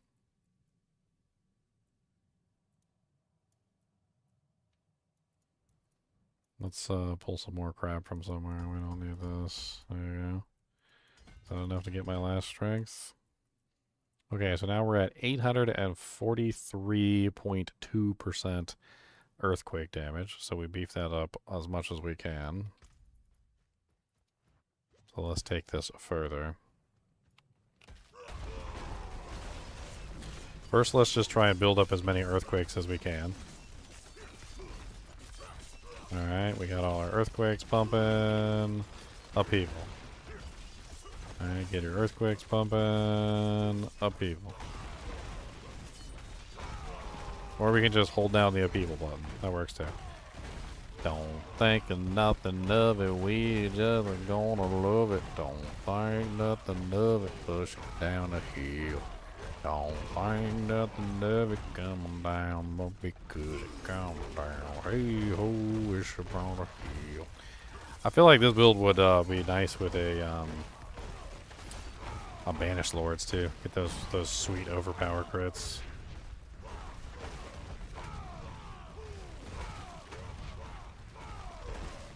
What does Flay do? Flay does nothing. This is a rupture build. This is not a people build. This is literally me just like shoehorning in the new unique item into the build. I'm just shoehorning it in. You know what a shoehorn is? I'm just shoving it in there and seeing how it works. So the new unique item basically makes it so that your earthquakes explode when you use your Hammer of Ancients on them. So this build was originally using earthquakes in it. It wasn't actually an earthquake build, but it had earthquakes in it. And the goal of what I'm trying to do is I'm just trying to see like how much you can get out of the earthquakes. And so what it does is it detonates the earthquakes. That's what it does. So whatever damage the earthquakes were going to do, it detonates them and does the damage all at once, which is pretty crazy. And I absolutely love it. So with this build, if you were actually going to build it, you're going to want to obviously maximize the number of earthquakes that you have going like per second. You would want a lot of earthquakes, as many as you could possibly generate. So you'd probably want to get leap in here as well. I mean, there's that whole aspect that allows you to generate earthquakes by overpowering, which could be interesting. And then maybe set up for like permanent overpowers. That's definitely an option. Obviously I don't need half the other items that I'm running right now. I could make this a hell of a lot stronger if I just started swapping out pieces of gear. Like, Fields of Crimson isn't required, obviously, because this is not a Fields of Crimson build. I could throw in, like, Grandfather or something, or I could just throw in, like, a two-handed sword of some type. I mean, Grandfather seems like a good play, but at the same time, I could also take this one that converts my Earthquakes to fire and shove that on the two-hander. I could also potentially just use a one-handed sword. I probably got, like, a decent one-handed sword around here somewhere. Yeah, I mean, that's like an okay one. It's got no temper slots available on it, though. Here, let's just put that one there. Let me see if I've got some, like, low-tier swords so we can get a better idea of how this would work.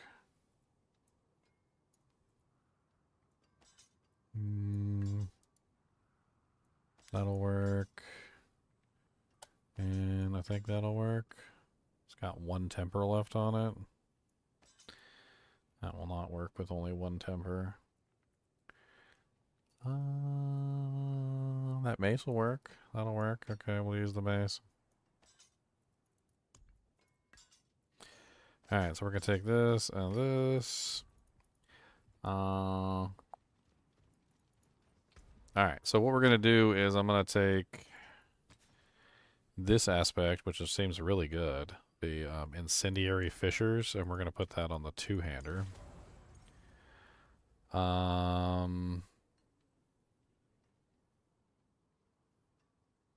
Your overpowers will spawn an earthquake doesn't seem to be affected by like enhancements, so it's useless on anything but the like a ring or like a one-handed weapon, so that's fine where it is. We also we have the leap one, but we're not currently using the leap skill. So we definitely want that. So let's do a little bit of like changing on the board here. And let's grab leap.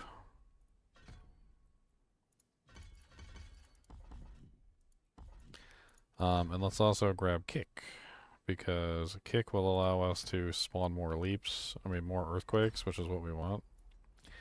So we're just going to throw this in here for right now. This is going to be a little slipshod, but it should work.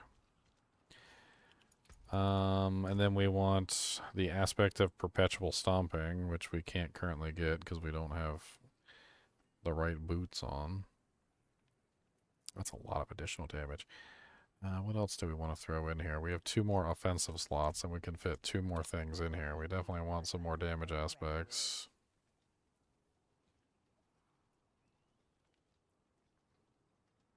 Hammer of the Ancients quakes outward, 25% increased damage. This bonus is doubled against bosses. I mean, we are doing Hoda, so that could be a good option.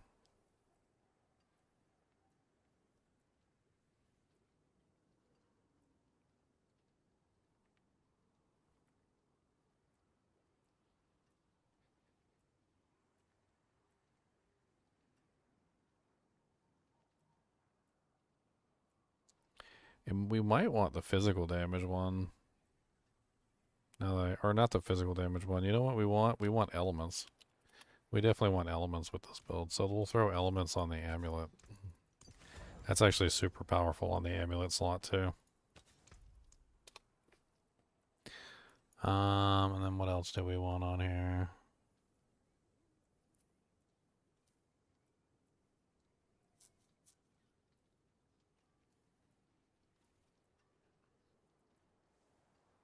We already got that one on there.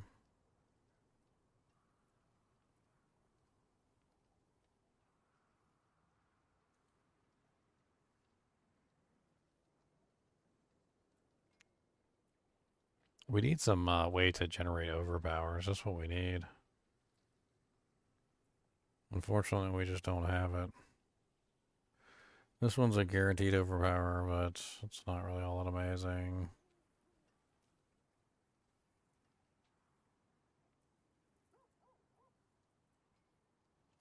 We need generic multipliers that will apply to earthquakes. That's what we need. So anything that is a generic multiplier is going to be the best thing for us. Let's do Inner Calm. And then let's also do...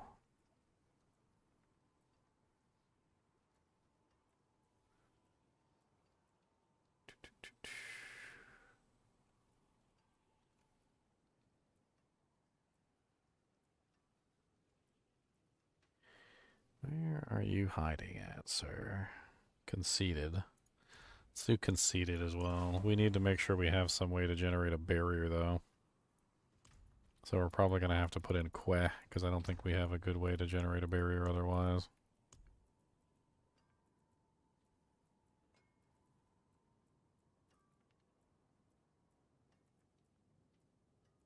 Do I not have a Queh rune? Tizik Mont, there we go, Queh. What is this? Is this the tech, or is this the other one? Okay. Alright, let's try this setup. I don't know if this is going to be better or worse. Oh yeah, we could also go grab earthquake stuff. I forgot about that. There's a bunch of earthquake things we can grab and put in here, I think, temper-wise. I think there's like a chance for earthquakes twice or something. Chance for ground stomp to stomp twice. That seems pretty nice. That would generate 2 earthquakes. Earthquake duration, chance for earthquakes to cast twice. So that's what we're looking for. So that's Dust Devils. Some people have been speculating whether or not earthquake duration, because you're killing the earthquake and it's dealing the full damage of the earthquake, whether earthquake duration is going to have like a strong effect on the damage output, which is kind of an interesting thought. And you know what we can do? We can put 2 earthquake durations here, and then we'll make sure we get the earthquake double chance on this one.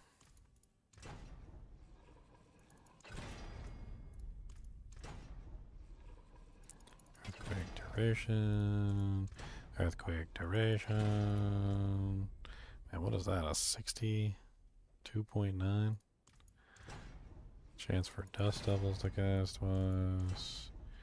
Earthquake duration. Earthquake duration. Earthquake duration. Earthquake duration.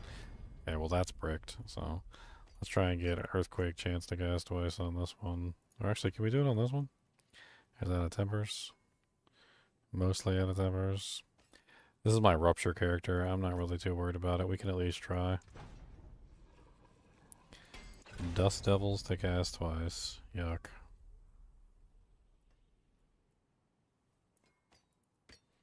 Stinky. Man, I don't think I've seen it roll chance for Earthquake. Oh, there we go. Finally. Chance for Earthquakes to cast twice. That was like the first time. There we go. Okay, so we got double Earthquakes. We've got Earthquake duration. That's not terrible. It's not like super duper awful.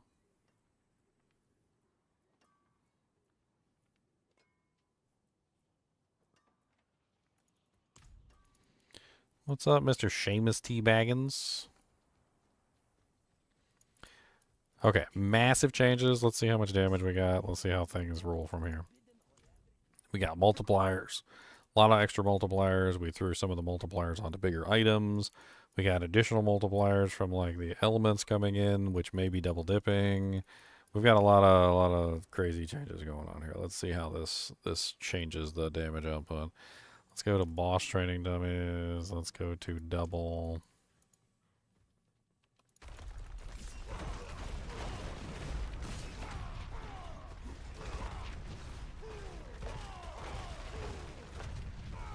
$1 billion.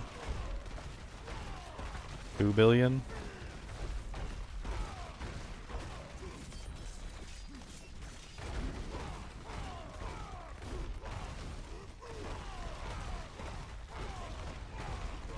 Pretty sure I saw 2 billion in there. I think I saw 3 billion. It's hard to keep track sometimes. That's 2.4 billion right there. I mean, he's not optimal by any means, and there's a lot of masterworking that could be done. There's a lot of various things that could be changed. I mean, I'm also not entirely sure that Earthquake duration is the right way to go. Maybe Earthquake duration adds damage, maybe it doesn't. I don't know. I don't know if Earthquake duration does. Basically, the general idea is that the Earthquake does damage over a certain duration. And then, like, you're causing it to explode to deal all of its damage, right? So does increasing the duration of the Earthquake inevitably also increase the damage of the explosion, because then you're dishing out more damage? I mean, it's a pretty simple formula, right? So, like, if the Earthquake does 2,000 damage and it lasts for 6 seconds and it pulses like 2 times every second, so you get like 2,000 times 16 for like a total...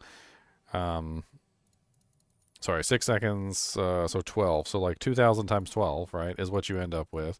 So 2,000 times 12, you end up with 24,000 damage, right?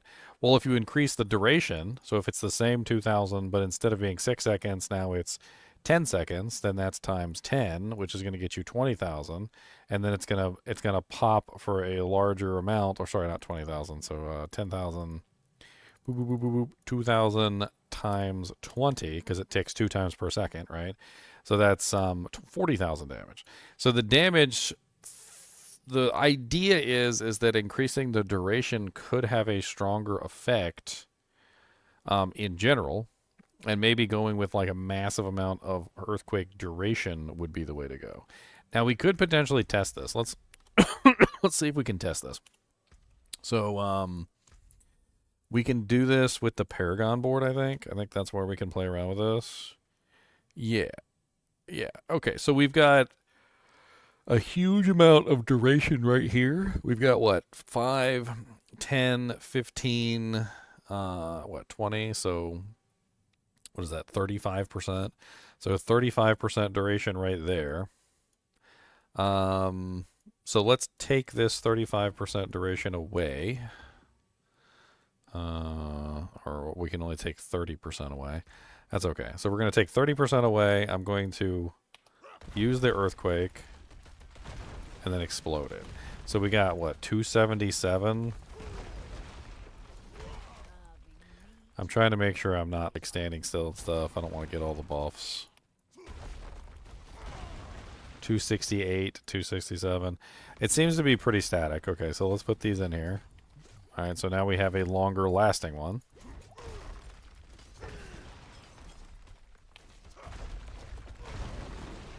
And 393.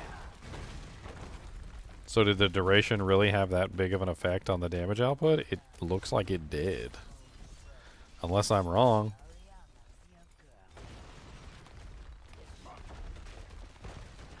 $7.55.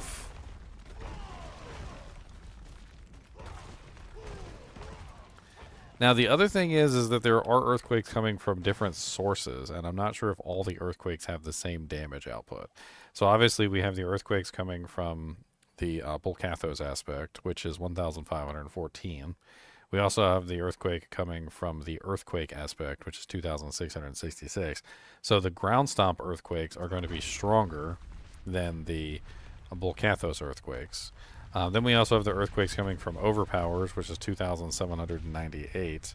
I tried to put this one on a two-hander, but it didn't double the effect, so I'm not sure what's going on there. And then, of course, we also have the tech rune ones, which it doesn't really say how much damage the earthen bulwark, or sorry, the earthquakes from the tech rune are. Like, it doesn't really say how much damage they do. So that one's a wild card. So when you're in combat and you're attacking and you're getting the free earthquakes, the ones from the tech rune, these are the free ones. The free ones are doing a specific amount of damage. Seem to be less than the regular ones. But it doesn't really matter, though, because it seems like as soon as you use your upheaval, all of the earthquakes that get hit by upheaval explode at the same time. So having more earthquakes on the field at any given moment is not a bad thing in any way, shape, or form, because you're just exploding more and more earthquakes. I mean, this build looks ridiculous. I could totally see myself playing this build as a starter. Looks like Hoda's back, baby. Hoda's back, baby. And I haven't even built into Hoda. Like, that's the whole thing. I'm not building into Hoda. I just built into the earthquakes. You could potentially also build into Hoda. And then there's also the whole overpowering thing, which is where you would build into the overpower mechanic. And it looks like to me with this new aspect, the Executioner's aspect, with the way that it works by giving you an earthquake every single time you overpower, your overpowers will spawn an earthquake that deal every 4 seconds that deals 2,798 physical damage. Your earthquake damage is increased by 25% times for every 100 strength that you have. You could also stack huge amounts of strength, obviously. Let's go play with that, too.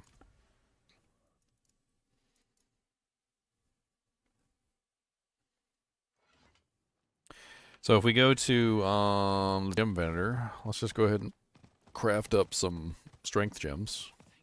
Or we might have some sitting in the stash. I don't know.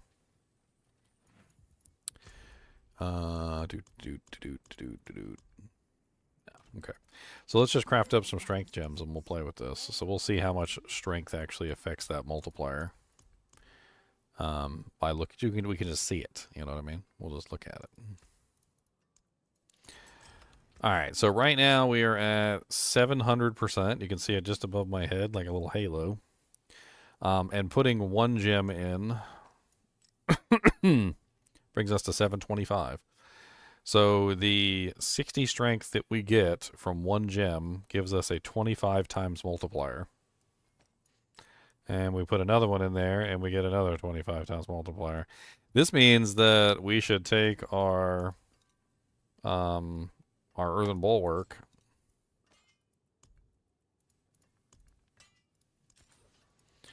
move that to our weapon, and then get 2 more gems, 2 more rubies, and put those in our pants. So now we're going to go from 725 to 750. Or 775. So now we've gone up by another 75% multiplier on the earthquakes. Let's see how far that brings up our damage. Stacking strength here seems to be a really big deal for the earthquakes. So there's other ways that we could potentially stack strength through the Paragon board. In the case of the Challenger glyph, which I think we already are right now. Stacking as much strength as we can. Yes. So this one right here is going to give you a huge amount of bonus to normal nodes within range, which is going to give you a huge amount of strength. So you can get more strength here. You could also just pull strength all over the board. obviously, to get your strength up even higher. I'm currently at what, 3,146, which is pretty high. It's not bad. We don't have gems in. I mean, that's another thing that could give us a little bit more damage. In the weapons. Let's go grab the gems real quick before we test the damage again. Probably put, what, crit gems in there or something? We'll put crits. We'll put emeralds.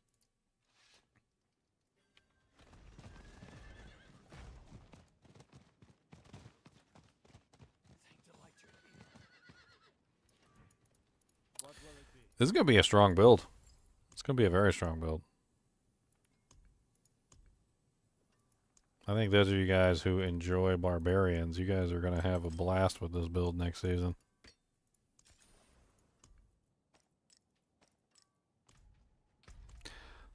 This is by no means a fully set up build, and you know, like I know that, but I kind of want to take it into a dungeon just to see how well it does in its current state.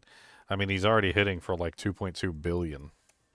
So I think with the changes that I've just made, I think he's going to hit a lot harder. Oh, I'm an idiot. I am an idiot. I'm still using Gushing Wounds, aren't I? Gushing Wounds from the Gushing Wounds build, of course. That's stupid. So what would we want instead? Probably Unconstrained.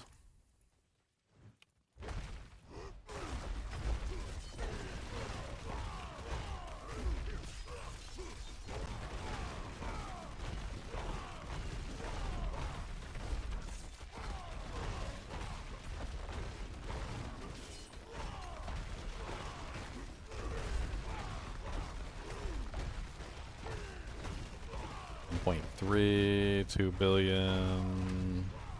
What else can we get? Can we get some higher than that? Was that a 4 billion? Getting a lot of, I'm seeing a lot of 1.5 billions. I'm seeing a lot of 2 billions. I'm seeing a lot of like 3 billions.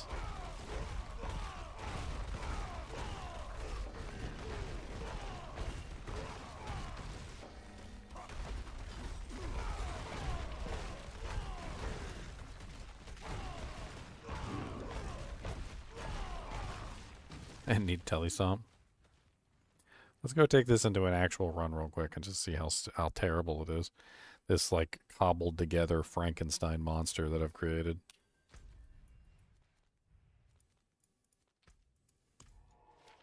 Cobbled together Frankenstein monster. If you want to see him, come on down.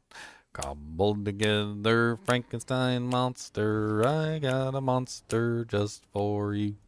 Cobbled together Frankenstein monster, don't you know it? Cobble, yes. Cobbled together Frankenstein monster, don't you like my cobbled mess? So we need damage to close. I just looked at it. We need damage to close to scale the multiplier on the thing that I was, you know, like for this particular build.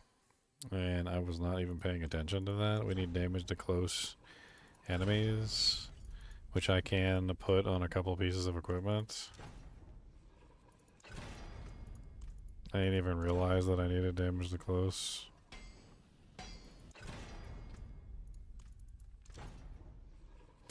There we go. Damage to close, damage to close, damage to damage to damage to close.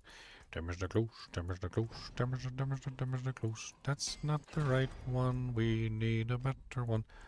That did the brick did doody doody doo. Is it damage to distant too, or is it only damage to close? Yeah, it's only damage to close. Okay. So we had like no multiplier on it because we weren't stacking the appropriate thing, is what's going on. And I just realized that we weren't even stacking like the multiplier for damage to close, which is what you need for that particular multiplier to function properly. So let's just stack a little bit of damage to close on here.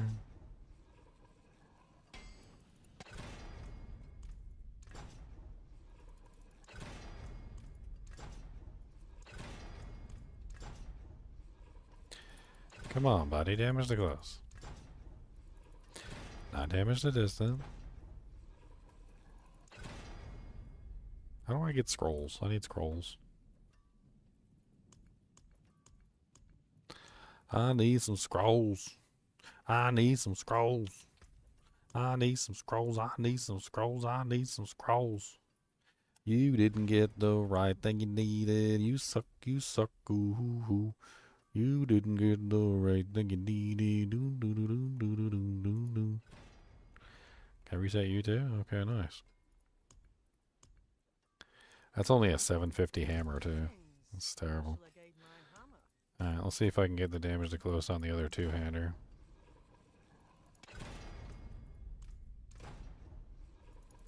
Not damage to crowd control, we just need damage to close. Nice.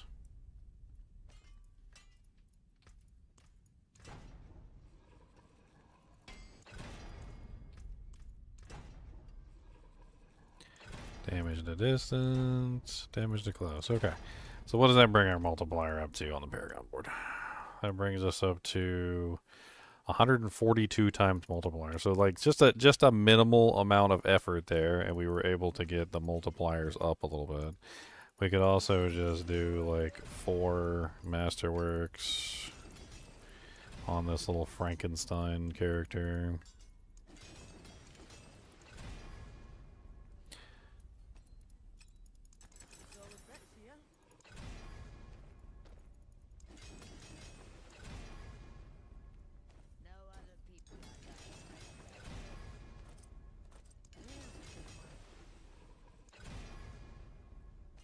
And then do like double Masterworks on the two-hander.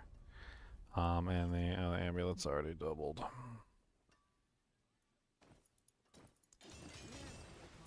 Alright, that should be good enough. Now we actually have some multiplier on our Paragon board node, which this is a big thing right here. We hit the maximum, so we got the 150 times multiplier. So let's bring this into like a pit 80 real quick. Let's see if he can actually handle like a pit 80. I don't know about his defenses. He might be dying. No, it looks like he's pretty good. His armor and his resistances are okay.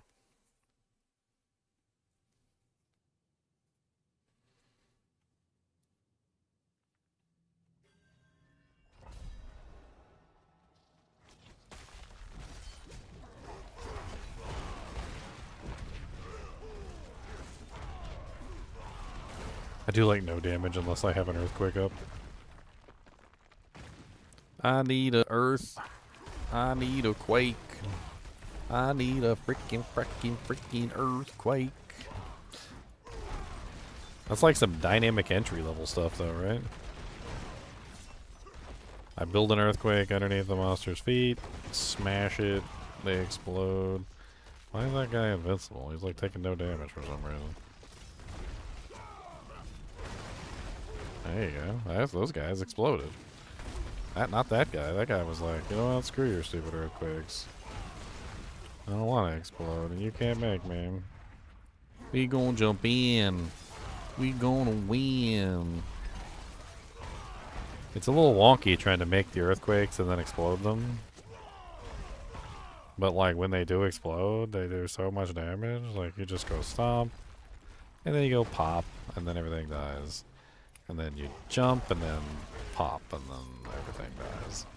And then you get the Lithrune makes them automatically, so you can just sit there, stand still, and just like pop the earthquakes as they come around you. So you can get those on a constant basis. I mean, this ain't bad. It's kind of fun. It's like a little mini game of like spawning the earthquakes and then targeting the earthquakes with the Hoda to get the earthquakes to explode. Just dishing out massive amounts of earthquake damage. I mean, technically Ground Stomp. Maybe Walking Arsenal would be a good one with this too, since technically you can get free Ground Stomps through the 100,000 step boots. And didn't the 100,000 step boots got like beefed up tremendously in one of the patches?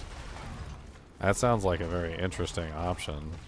You go with Walking Arsenal with this. Leap can be one of your other attacks. So you got Hammer on... Actually, I don't think Leap can be anything other than Hammer, can it? Oh, no, you can have Leap on like the sword and stuff, okay. So yeah, you got hammer on Hoda. You got leap can be like your two-handed sword. You could have flay or whatever your main attack is be your like dual wield. Then you'd have like permanent uptime on your walking arsenal. You could probably do the walking arsenal overpower thing. That actually looks pretty promising with this. And then you get a free earthquake every single time you overpower as well, which isn't awful. I mean, and that earthquake seems to do a lot more damage than some of the other earthquakes that you can get access to. It seems to be the highest damage earthquake out of the lot.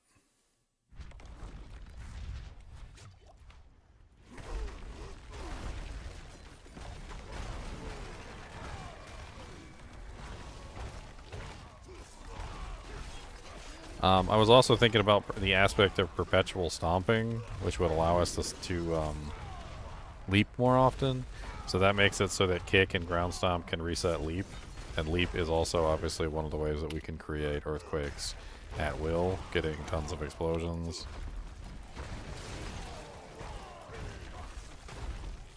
I don't even think you need a builder at all, because even though Hoda does cost mana, the very interesting thing is that ground stomp generates a huge amount of mana.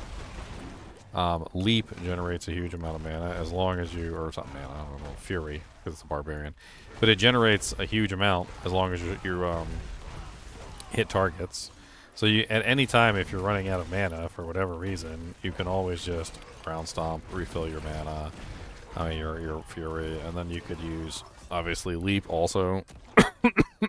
Obviously, defensively, this character's not set up properly.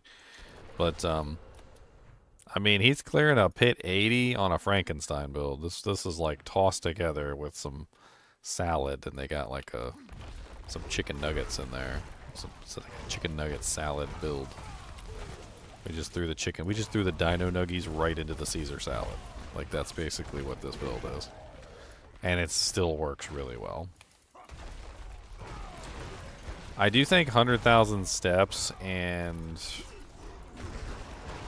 100,000 steps with a like automated ground stomp giving you more earthquakes would be really effective. Also, I do think that the walking arsenal buffs might be better.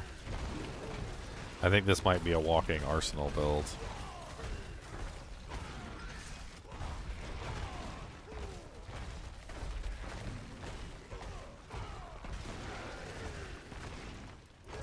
I can't really change it right now. I want to at least get to the boss and kill him because I want to see what fighting a boss like is on this character. It's probably silly.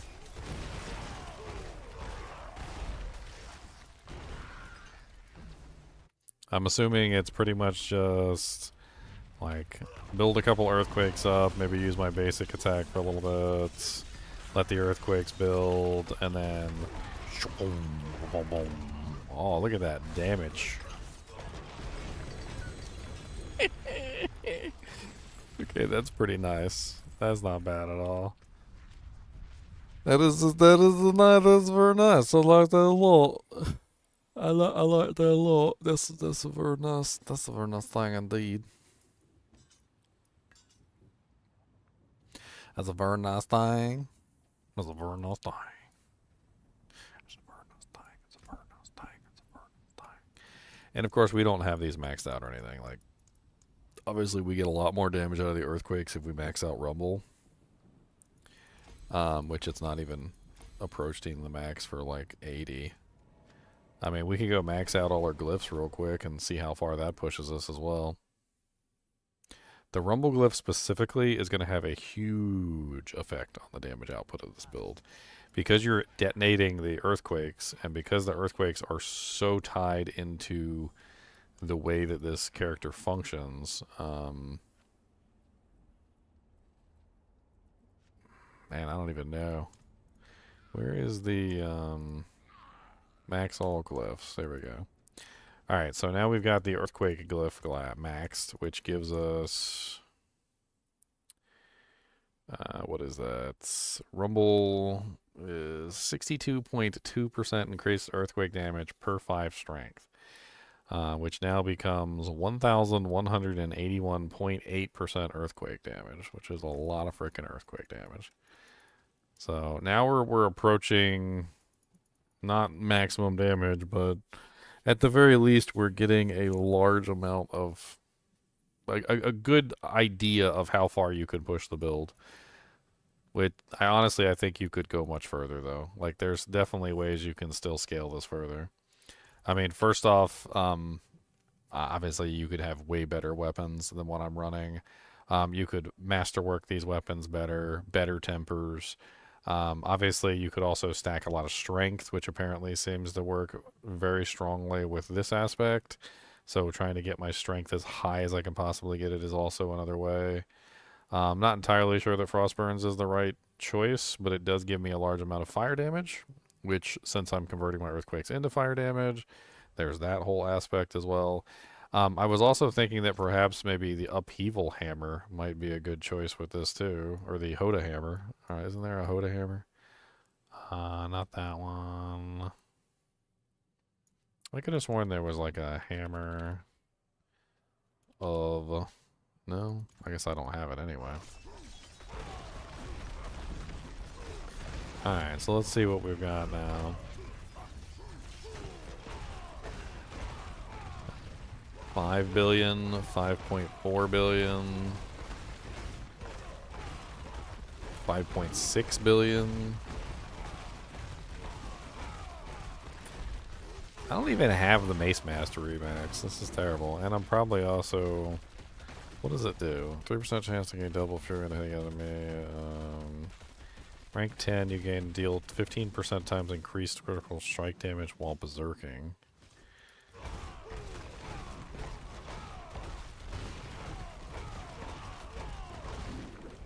Why is it like so slow to freaking rank up? I remember I found something out the other day, and it had something to do with like the damage that you're dealing in correspondence to the HP of the monster had something to do with how fast you could rank up your abilities. And apparently when you ranked up an ability at a low torment tier, it ranked up way faster because the monster had lower hit points and you were doing massive amounts of damage to them in correspondence to their hit points. And I don't know if that's like true or not because I never went back to like check it out, but I did level up a skill like super duper fast. And yes, absolutely. As you can see through my skin here, look at how fast this goes up now that I brought it down to Torment 1.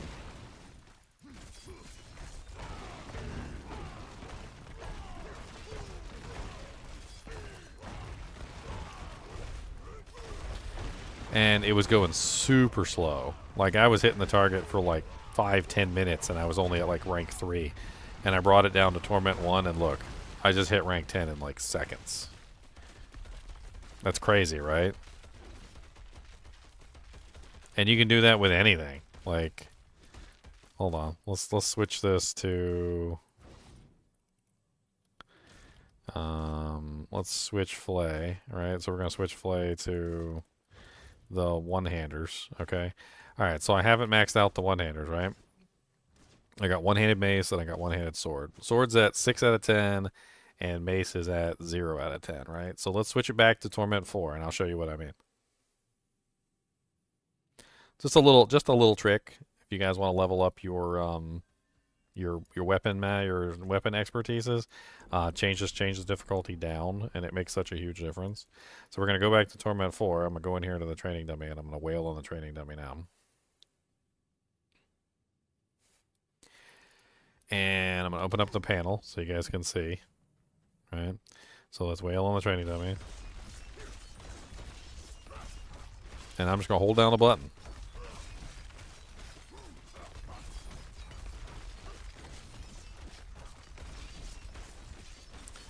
It's not going very fast, is it?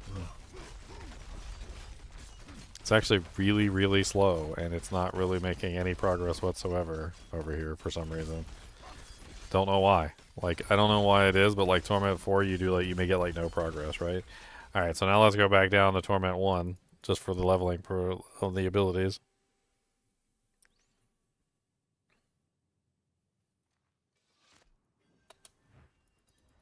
In fact, I don't even know if Torment 1, like, we could probably drop it even lower. Let's bring it down to, like, normal. Let's be crazy about it.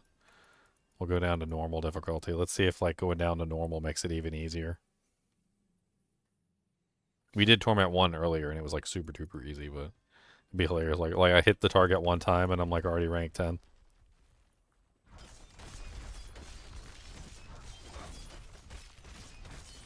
You see the difference? Look at that. It's crazy. It doesn't even make any sense. Torment 4 levels up your weapons like the tiniest little bit in the world. It's like you get nothing for like 1,000 attacks. And then you lower down the difficulty, and then you're freaking leveling up the abilities like insanely fast.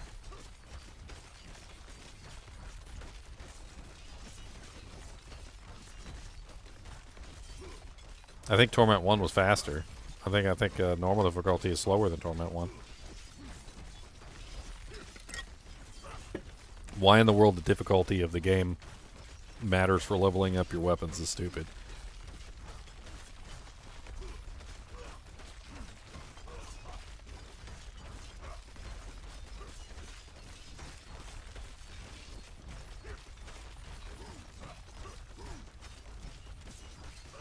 We capped out yet? Almost.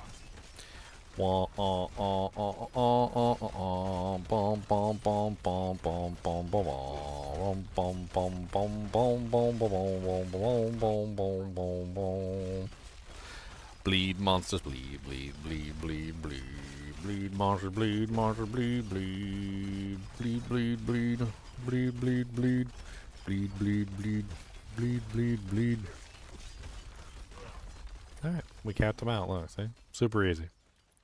And then we just changed the difficulty back because we're not babies. We're not babies.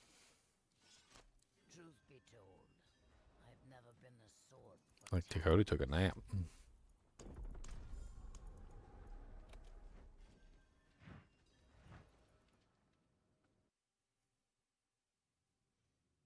Alright, so let's try this again now that we got our maxed out mastery. I think the maxed out mastery is going to make a difference because it adds critical strike damage and stuff. So it should be a lot.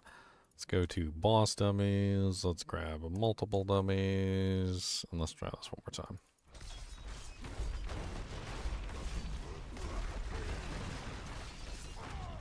I kind of want to see if maybe... Ooh, that was a 7.7 billion.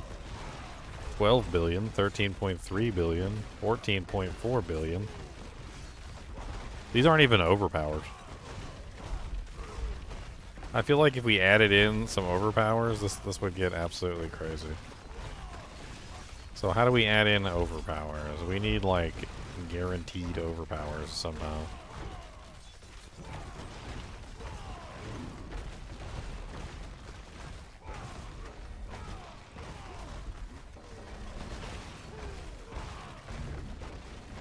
Well, we definitely went up. 14 billion is a pretty good number. Making progress. Making some progress. Making a bit of progress.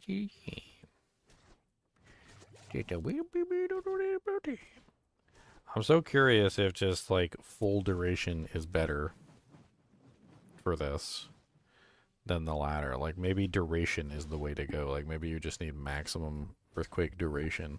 And then you just focus on popping the pimples as fast as you possibly can, instead of going the other way, which is making more earthquakes and popping smaller earthquakes.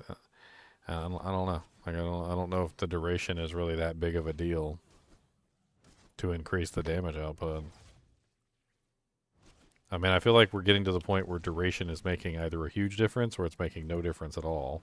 So we could probably go back to our test again. We will be hit like 14 billion was the highest we got earlier. So we're going to pull duration. If we still get 14 billion, then duration isn't working. 10.6 billion.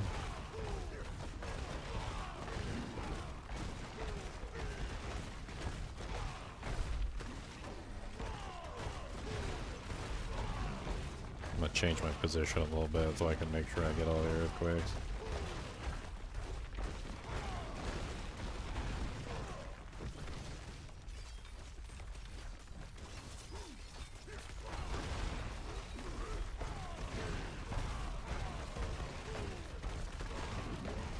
I think the duration does matter. Like, I'm not seeing the same 14, 15 billions that I was seeing before, now that I took the duration away. I'm still seeing like 6 billion. I saw that one 10 billion. I mean,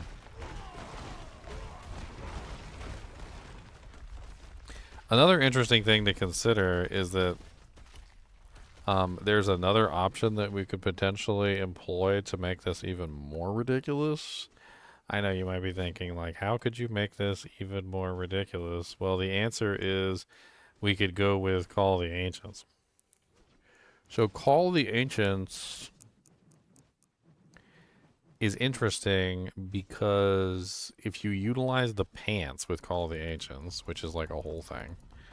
So if you utilize the Call of the Ancients pants, which would require a little bit of respecking, because I think we lose our leap aspect if we do that.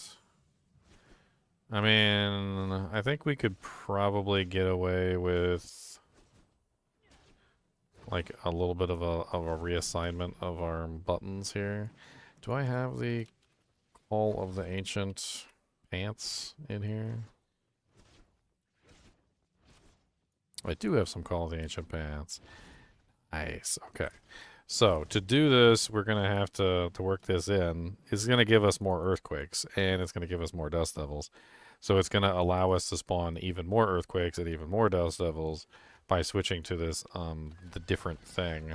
I don't know if this is going to be worth it, but it's from what I understand, their version of the earthquakes and their version of the dust devils are actually stronger than mine. So could be interesting. Could be very interesting. So let's put you there. Let's make sure you got some sockets. Let's give you 2 rubies, because you like a rubies.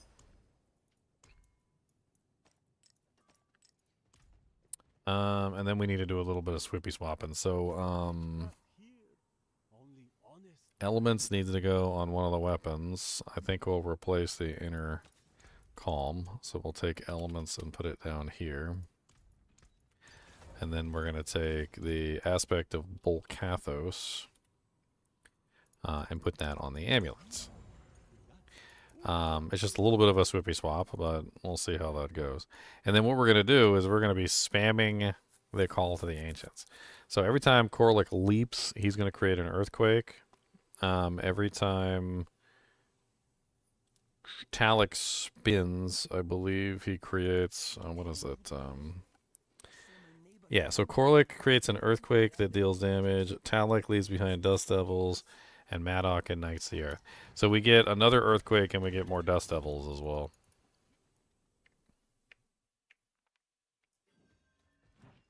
Let's test this theory.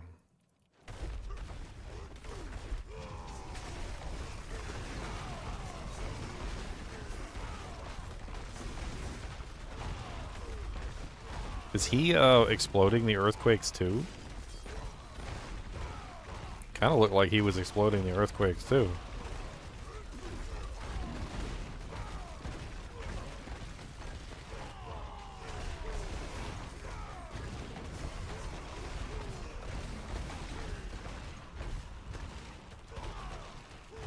Man, he is the Call to the Ancients is up really quickly too. It's already at 7 seconds. A little bit of cooldown reduction maybe. We can get that into like a permanent uptime.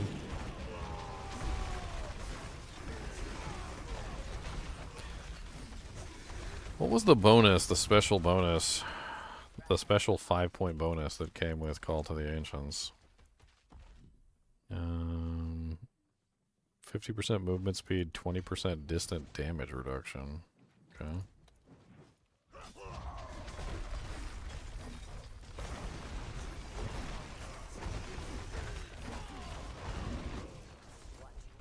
Nice 5 billion there. 5.2 billion. Wasn't even really set up for damage yet.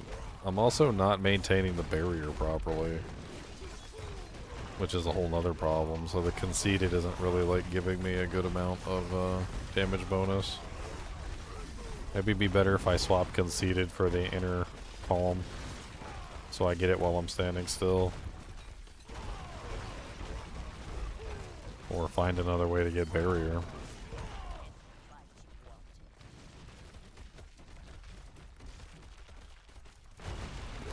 I mean, going with the ultimate that I can spam does give us the opportunity to use the new aspect, which could potentially give us a relatively large boost in damage here. I was actually just thinking about that too.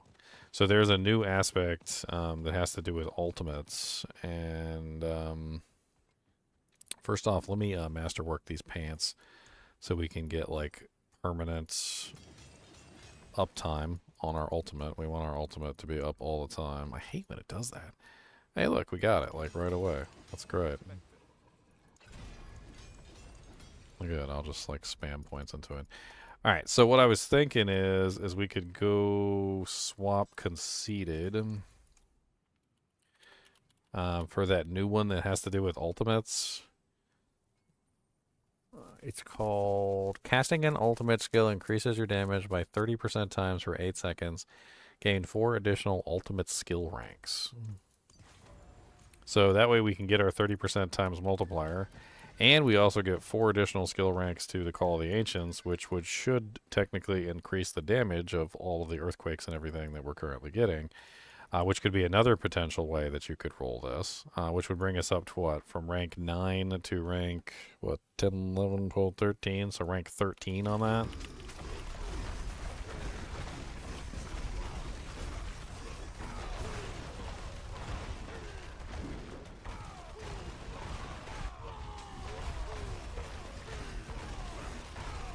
I'm seeing a lot of billions. I'm seeing a lot of billions. I mean, there was a 2 billion white number. Did you guys see that 2 billion white? It wasn't even a crit or an overpower. It was just a 2 billion white number. 3.6 billion. 4 seconds. Call the Ancients are back up, and we just keep stacking it, right? Only got 5 seconds left on Call of the Ancients. 3, 2, 1, and they're back up.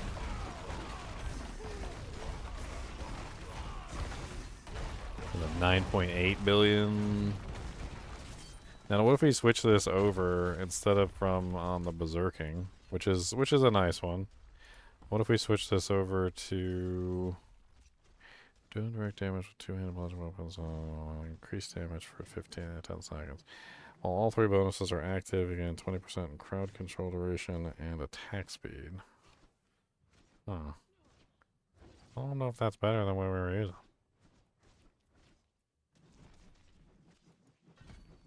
I don't know if that's better than what we were using. I mean, unless we go for the overpowers. If we go for the overpowers, then that's a whole different story. We are definitely not getting any overpowers, I'll tell you that much.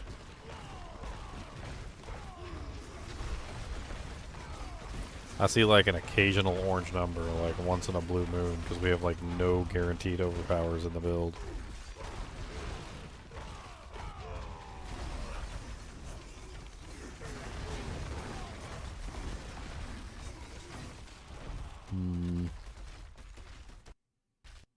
Hey, we crashed. That's the first crash in a while. Huh. Alright, I'm going to take Cody out to go Peppadoo. He's been waiting for a little while. Bless his little heart.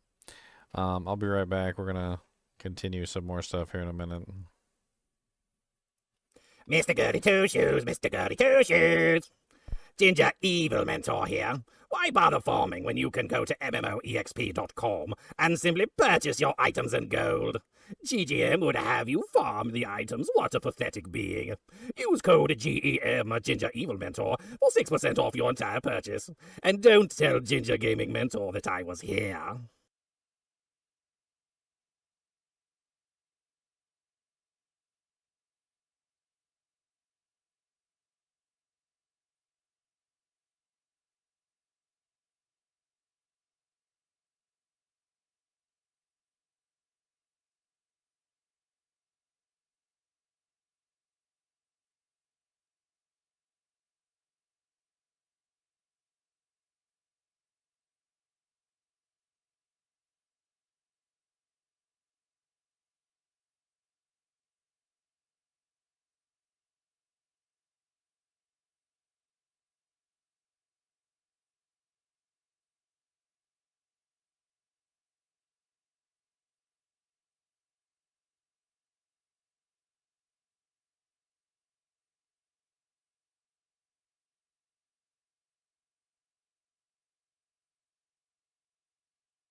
Lord Jesus, it's so freaking cold out there. Holy crap. Like my ball broke off and just like clattered down the stairs. Whew. And that was with a jacket on. Alright, what do we test the next? I kind of want to test out them boots for the rogue. Those boots for the rogue seem really cool. I like those a lot. I like the boots for the rogue. The ones that give you like the free shadow imbuement, those sound pretty neat. I do have a character that's already set up.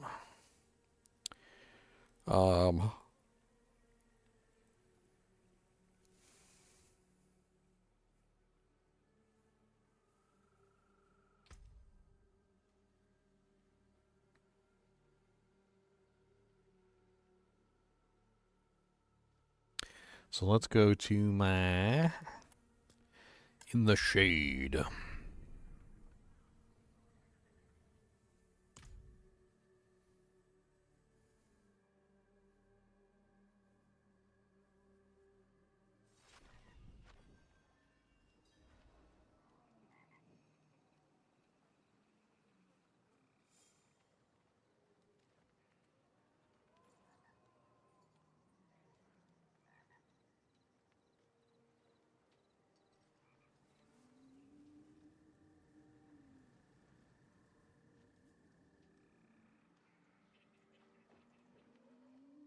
Interesting.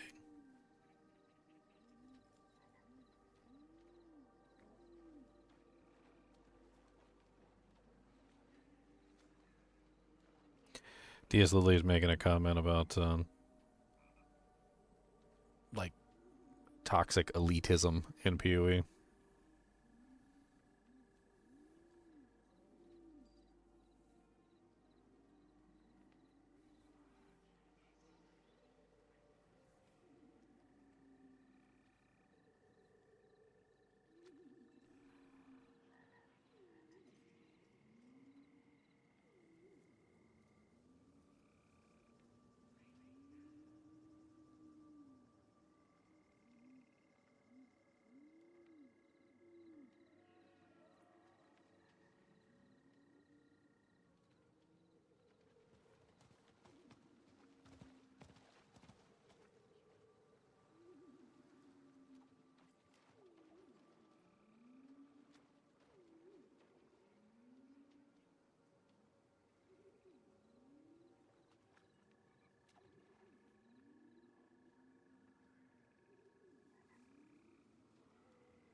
Boom.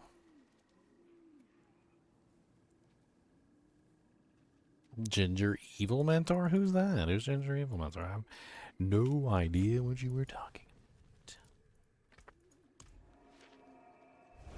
It's kind of an interesting post. I kind of want to pull it up.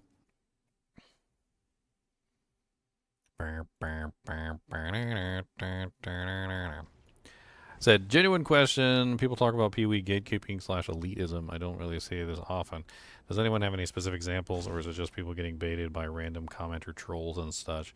Calling someone's build bad is not gatekeeping if the build is really bad. Telling someone they can't share their opinion on other people's builds is actually gatekeeping them. I said, in general, it comes down to someone pointing out a genuine issue and being dumped on for pointing it out. Like just yesterday, someone said the passive tree was a bit intimidating, and one of the toxic players immediately told them they were scared and should go back to Immortal. I don't really think it's a stretch to say I have seen this behavior a lot, nor is it a stretch to call it toxic. People shouldn't get insulted and harassed for pointing out simple issues or gripes with a game. There's a bunch of other people talking on here too. Honestly, it doesn't look like DS Lily is on the side of the people who are being assaulted. She's more on the side of the... Looks like she's on the side of the people who are doing the assaulting.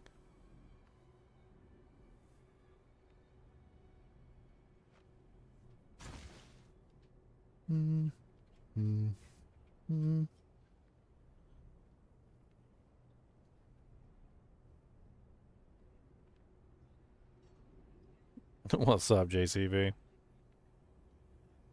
I think PoE players can be quite out of touch when it comes to gamers who aren't only PoE players. As an ARPG fan, my interactions with PoE players have them underestimating how much investment is too much, how difficult the early investment is, and how unnecessarily complicated some of the aspects of the game can be. Also, how tedious some elements of the game can be that they have moved past hundreds of hours invested. If I, as a Dota player of several years and thousands of hours, expected casual Smite and LOL players to just jump right into competitive Dota and be able to hack it without significant difficulty. I mean, yeah, that's pretty much it.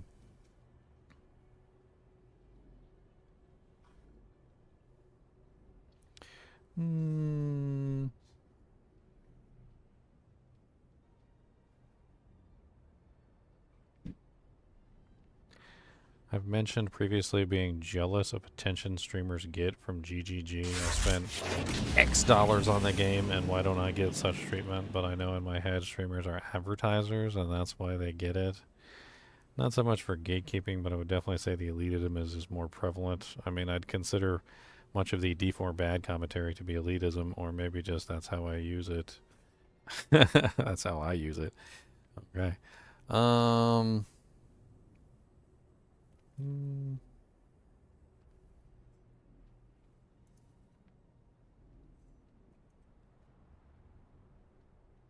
PoE thrives on complexity, but we live in a world that rewards mediocrity. People want everything handed to them. That's stupid. This is exactly the attitude that literally makes the PoE players seem so stupid. Like, and I've noticed this about a lot of games, right? So it's a very simple mentality, and it's a very simple, like, cyclical logic, right? And the cyclical logic is this: Dark Souls is hard, right? I am good at Dark Souls, so I am better than someone who sucks at Dark Souls, right? And this is literally the logic that comes into play, and it's the same exact logic that's currently being used in Path of Exile. The Path of Exile logic is literally this: PoE is hard, or you could even replace that with complex. I have no problem with this complexity, difficulty. Ergo, I am better than X other person who is scared of that difficulty. And it's got to be the dumbest, like, dirt level logic. And I see it all the damn time. Like, none of this stuff is true. Like, first off, you can take this right here, and you can just write it as time invested. Okay? Time invested is really what this represents. It's not complex, and it's not hard. It's time invested. And the same thing goes for Dark Souls. Dark Souls is not hard. Dark Souls is learning. So once you have learned how to complete the appropriate stuff, once you know the mechanics and how the bosses work, once you have the knowledge that you need, so once you have the knowledge, Dark Souls is actually really easy once you have the knowledge. Like, once you understand the mechanics, once you understand how they work, once you understand the correct time to dodge, the correct time to roll, the correct, moments, like, you literally, it's not hard anymore. Like, Dark Souls ceases to be difficult the moment that you learn how the mechanics work.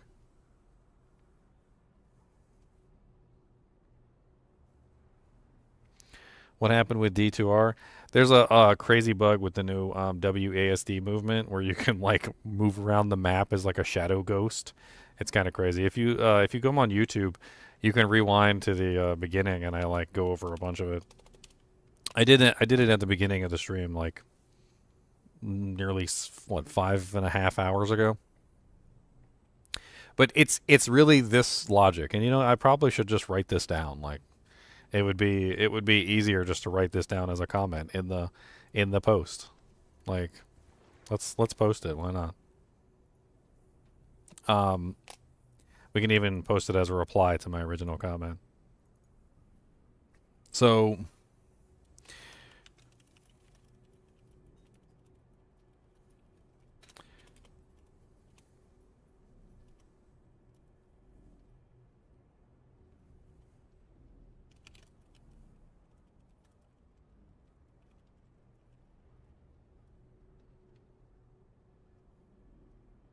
PoE is difficult / complex, whatever, right? I kind of like the way that he put it. Dark Souls is hard. I am good at Dark Souls, therefore I am good at a hard game. Yeah, but it's more than that, though. So it's not just I am good at a hard game. It's also there's an added layer to it. So it needs to be written a very specific way. Because it's not just this, right? And I'll just copy and paste your statement.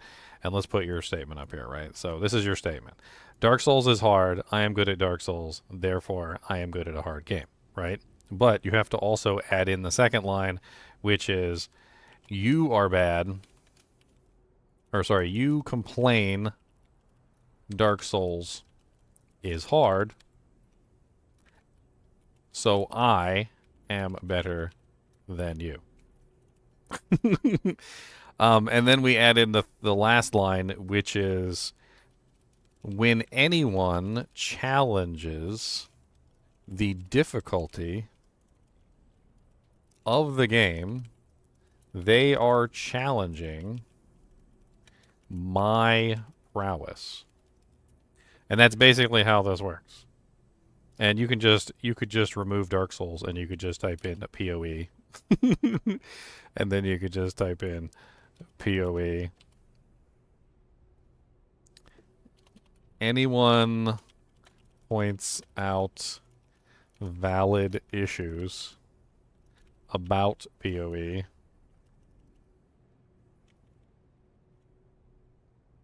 showing it's not difficult, just poorly made.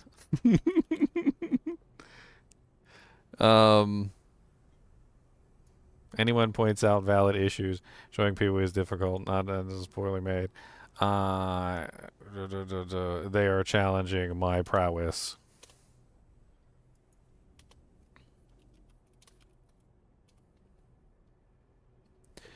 My prowess. Saw your video about PoE 2 Ascendancies. I'll be there at launch to support you. You get my mount. I'll have you on mute so my playthrough is blind. Well, I mean, I'm going to be going slowly anyway. You know I don't go fast.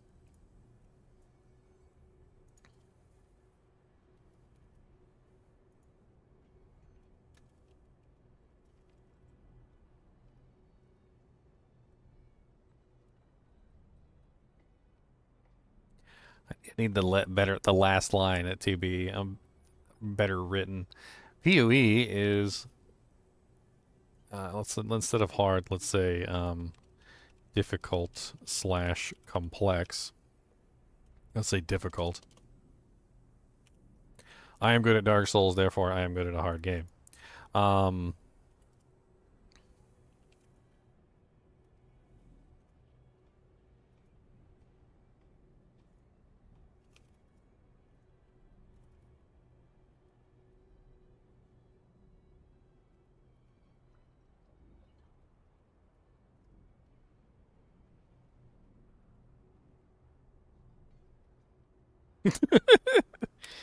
you suck. Uh, Take a look at my YouTube page, Psycho Man, or my YouTube stream instead, because I know you can't rewind on Twitch. And just rewind to the beginning. I go over the whole thing. I spent like a whole hour and a half on it. The short version, though, is that the WASD controls are allowing characters to run around like ghosts and explore the map and like look at monsters and do all sorts of crazy things. It's it's pretty funny, to be perfectly honest.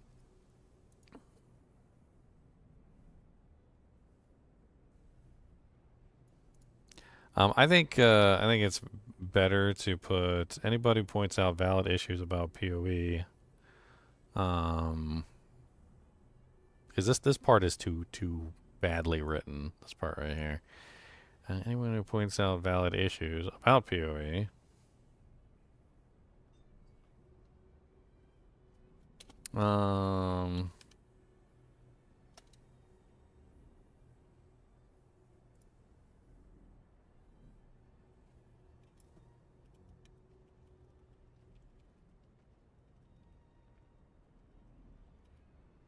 By diminishing my accomplishments.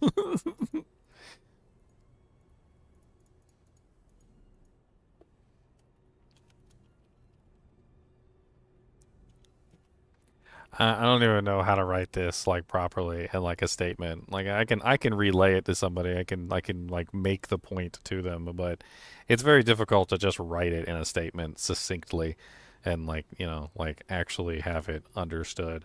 But this is literally what's been going on for a very long time. And it goes, it's in Dark Souls, it's in Path of Exile, it's in a lot of games.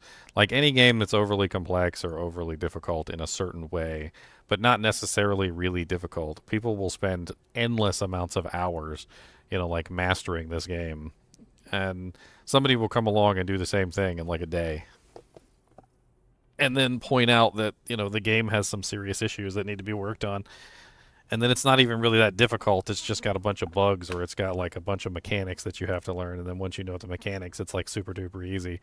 And then, of course, when you call the game easy, like what you should have seen, like I did a review and I said Dark Souls is easy. And people got so offended. They're like, Dark Souls is not easy. They're like, how dare you say Dark Souls is easy?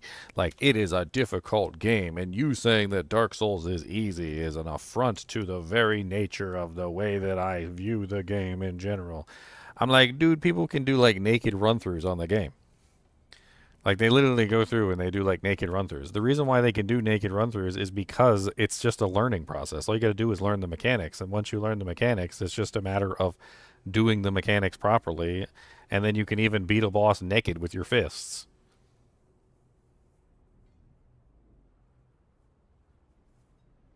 Anyone who critiques PoE undermines my superiority. I like that.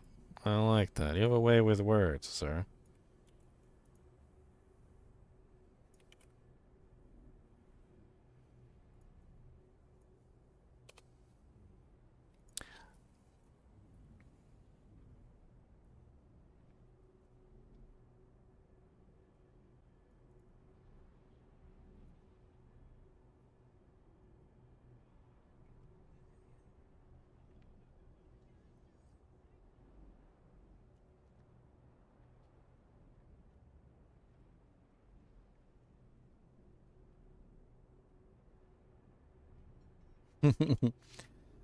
So I then lash out. I think that's pretty perfect. I like it. It's pretty much been my experience.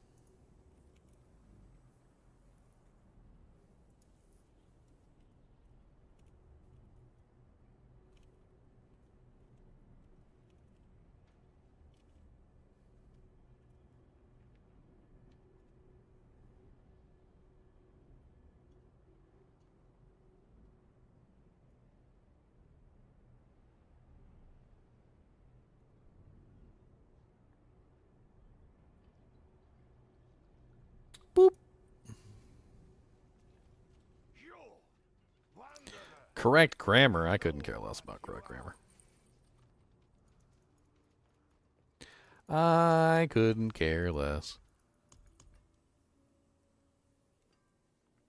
I say things wrong all the time out loud.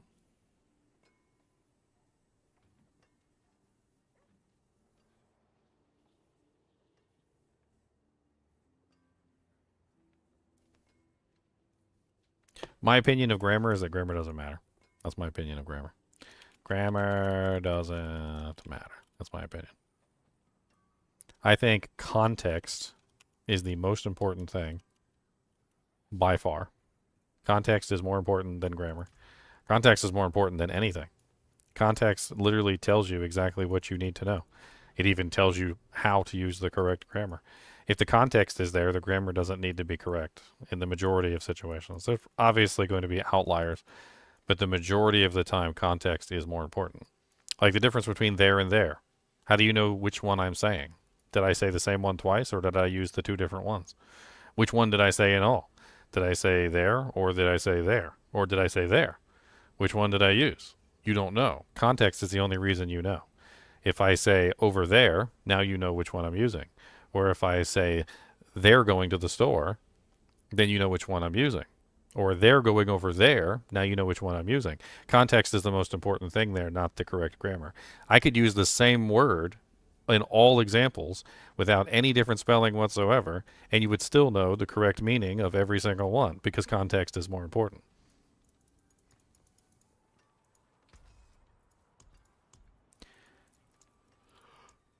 Blech.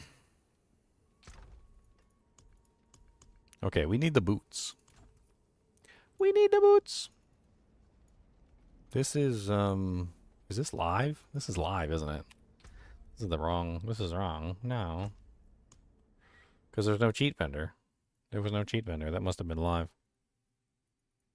It did this to me a couple times. It changed the thing back to the live version, even though I was on the public test room. Probably because I crashed. That's probably why.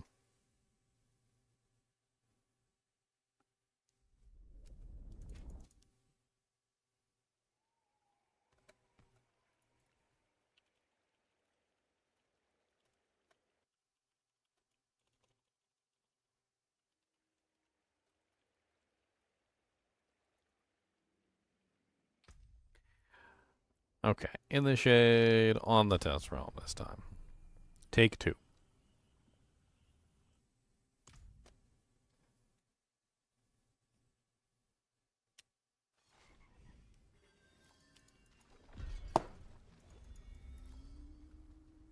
Well, let's have a look.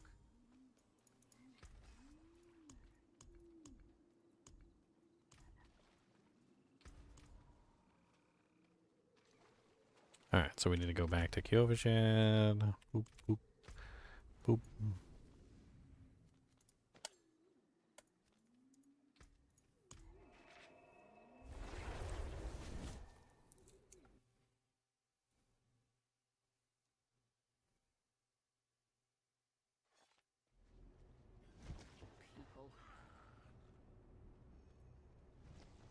Equipment. Your niggas.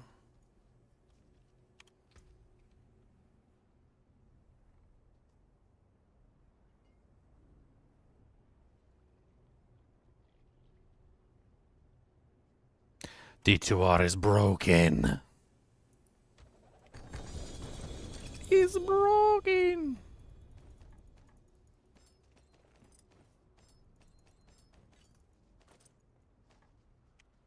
Yeah, I already covered that at the beginning of the stream. I've already answered this question so many times. I'm gonna pull my hair out at this point. I think you're like the 6th person who's come into the stream and asked. I mean, not that I mind or anything, but like on YouTube you can just rewind and like there was like a whole hour where I explored it. Like on YouTube. It's not I can't like explain it to you as easily as you can see it. If you go over to my YouTube channel and look at the live stream, you can rewind. Or you can just wait until this stream goes to like VOD, but that's not going to be for like 4 or 5 hours. The it's a whole thing with the WASD controls that they added, and it's really quite interesting. You can basically like move your character around all over the place in weird weird areas. That's really cool. What the hell are those boots? Why did I get 2 pairs of the same boots? Yeah, it's in the title. I mean, it was definitely part of the stream. It was the whole beginning of the stream. The whole beginning. It was the whole beginning.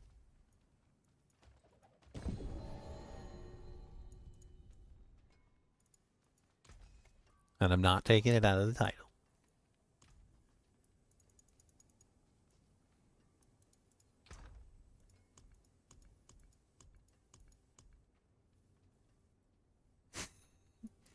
Okay, so we got 1 pair of boots. These are the new boots. Their mobility skills are always shadow imbued, 68% chance or multiplier, increased potency. Damaging an elite or a boss with a mobility skill has up to a 80% chance to instantly trigger a free shadow imbuement explosion. That sounds really good. I mean, we have to take off our beautiful Rakanoth wigs, which is unfortunate. But that basically means we get, what, free shadow imbued mobility skills, which this is a mobility skill right here. So we got shadow step. So every single time we shadow step, we'll get a shadow imbuement explosion, which sounds pretty cool.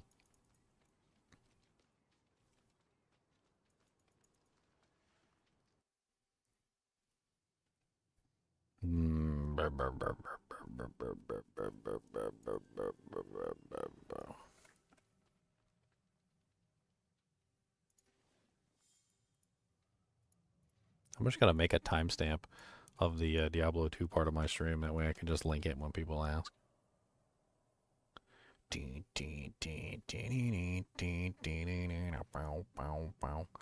So this is the beginning right here. This is where we do the testing for the broken stuff. Here, copy, was that copy URL at current frame? How do we do the... I can't remember. Share, no. Where's the option to copy it at video URL? No, that's not it either. Where's the copy at current time so I can do like the timestamp? I want to do the timestamp. Oh wait, you can't do this timestamp because it's a live stream. That's right. I forgot. You can't do that. You can't do the timestamp until after it finishes being a live stream. That's right. I'm stupid. Anyway, there it is right there if you want to take a look at it. Alright, so let's try this out. Why is it not letting me, like... Am I missing a weapon? I am missing a weapon. Okay, let's shove something in the slot for the moment.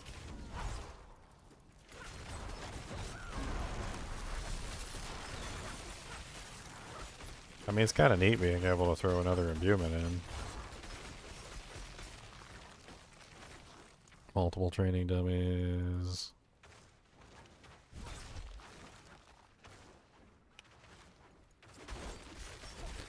Could be interesting to set up like a shadow step build. It's definitely shadow imbued.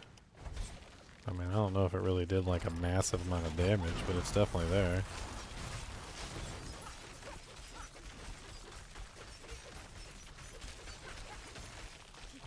I mean, this is the first item that they've added into the game that actually has like one of the imbuements, the shadow imbuement on something. Like they've done the puncture one that gives you the free puncture from the poison imbuements. That's this one right here, the pestilent points. They've also done the one that gives you the free cold imbuement, which is the cold clip. And then this is the first one that gives you free shadow imbuement. Mobility skills are always shadow imbued. I do have points in shadow imbuement, don't I? Yes, it's rank 16. Explosion damage 28,000, expiration damage 43,000. That's changing. It's like shifting because of the multipliers.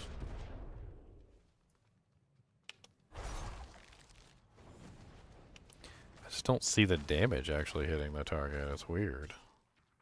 Like, I see them hitting the target, but I don't see the damage from my actual ability hitting the target. I mean, it should always be shadow imbued unless I'm just not doing this correctly. The frickin' minion makes it so hard for me to like see what's going on. I'm gonna go kibosh the minion or the mercenary real quick. I love the mercenaries. I think they're amazing. I think they're a really good addition to the game. They also mess with my testing so much, and I want to punch them right in their dirty mouths. They should give me the option to dismiss them while I'm here, so I don't have to go back to, you know, like the frickin' thing to dismiss them. Like, I should be able to dismiss them right here if I wanted to, but I can't. So, that's stupid. Dismiss. Withdraw. Alright, there we go.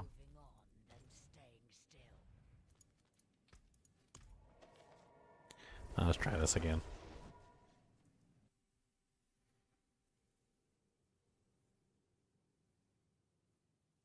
Alright, JCV, you have a good one, man.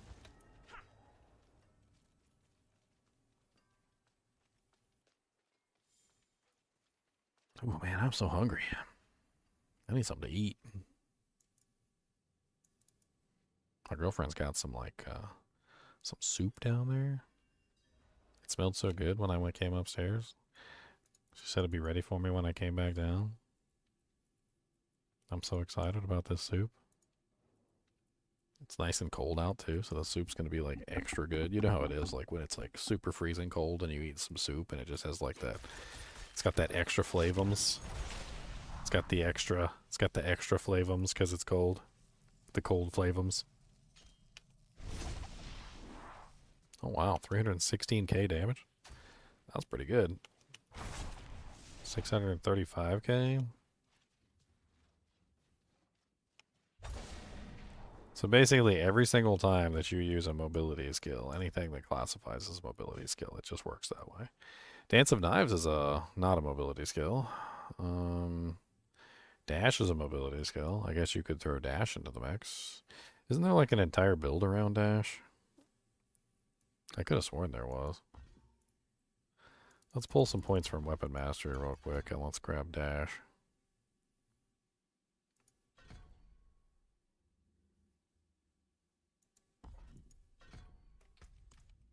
And let's put dash in the place of a Dark Shroud for the moment.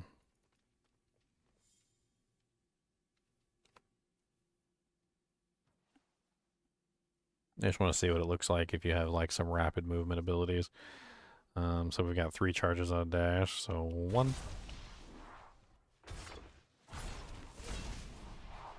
Yeah, that's pretty cool. Not gonna lie. I wonder what you could like stack into this. I mean, having basically infinite use of a shadow imbuement is certainly not terrible.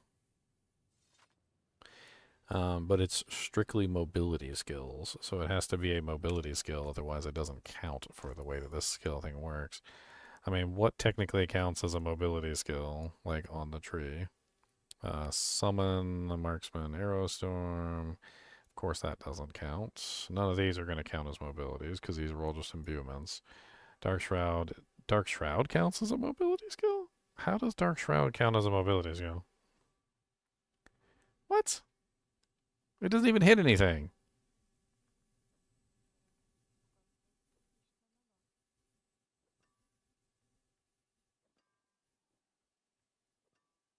I'm so confused. That doesn't even make any sense. Grenade, Subterfuge. I would think Subterfuge would count as a mobility skill with all the additional movement speed that it gives you. It gives you a huge amount of movement speed here, and then it gives you like another movement speed. I can't remember. It gives you like a couple different bonuses, and like unhindered movement speed grants unstoppable. Like gives you movement speed here. Like it seems very mobile to me. Dance of Knives is not a mobility skill. Dash is. Caltrops is not. Shadow Step is. None of the basics are mobility skills, right? I thought Blade Shift counted as a mobility skill, but I wasn't sure. Dark Shroud gives movement speed. Well, yeah, but so does frickin' concealment, and it's not a frickin' movement ability.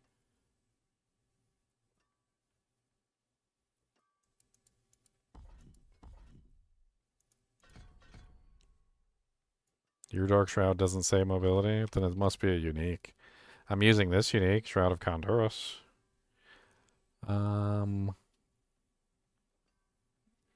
Casting Dark Shroud makes you immune for 2 seconds, but you increases your evade cooldown by 5.6 seconds.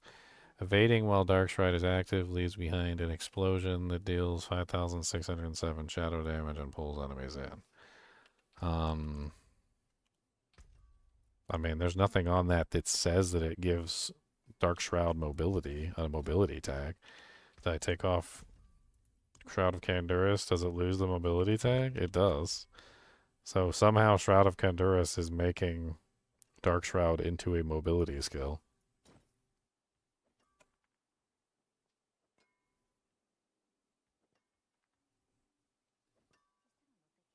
Interesting. No, Smoke Grenade is not a mobility skill. It is a subterfuge skill, though.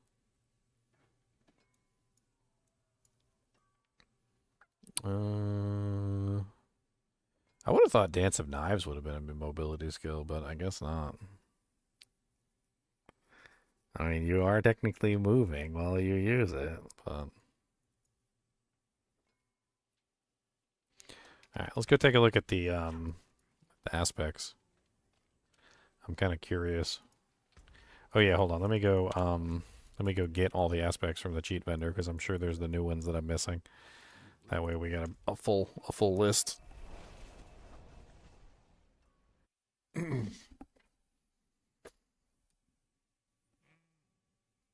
need something in my belly. That's what I need, or I'm gonna lose my mind. I got a blueberry Nutrigrain bar here.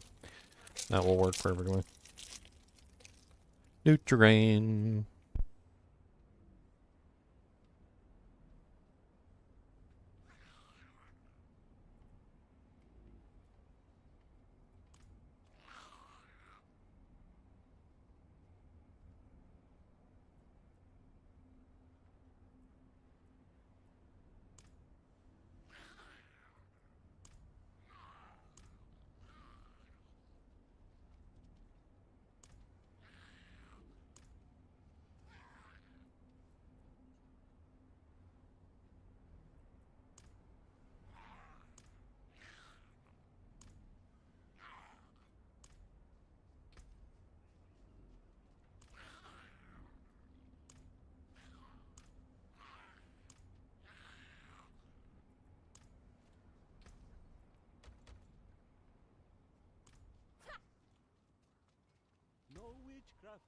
That was the tastiest blueberry Nutrigrain bar I've ever had in my life.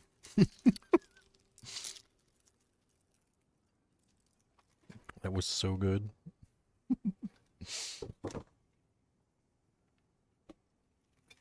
Why was that so delicious? I don't think it could have been more delicious even if it tried. Shove some nuts in my mouth too. You could quote me on that.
Holy crap, that one's amazing.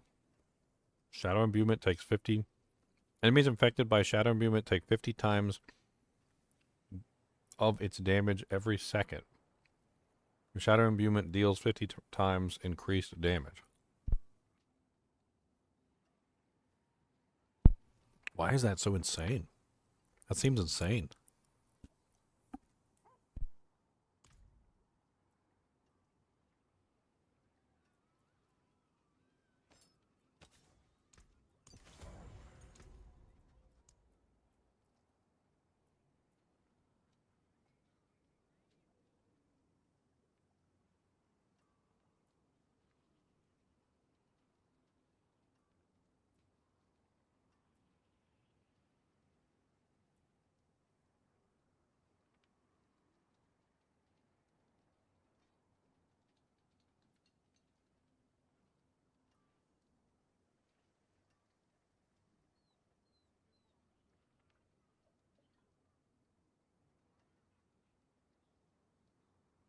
That seems ridiculous.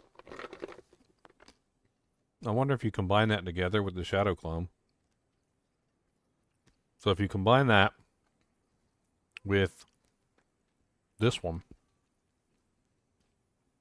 I'm assuming your Shadow Clone would then cast the Shadow Imbuement, which means that you would get a dash performed by the Shadow Clone at 350% of the base damage, which would massively increase the shadow damage, because I'm pretty sure the shadow damage is based off the damage of the skill, right?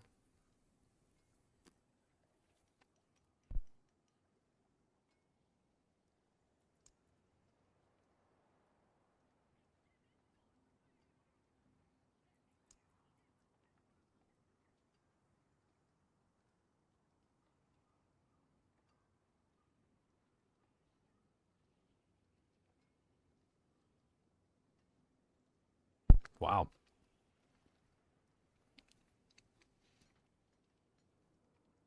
Could you make an entire character just around Shadow Step? Shadow Step has an additional charge. Killing an enemy with Shadow Step refunds a charge and increases the damage of Shadow Step by 14.5% times for 2 seconds, up to 87% times. That goes on a pair of boots, boys. You put that on a pair of boots and you've got a Shadow Step that hits like a Mack truck. And you can also Shadow Imbuement. Actually, you wouldn't be able to put it on boots, would you? Because the unique is boots. So, I mean, you could still put that aspect somewhere else. Like on your amulet, for instance. That'd be a pretty strong amulet aspect.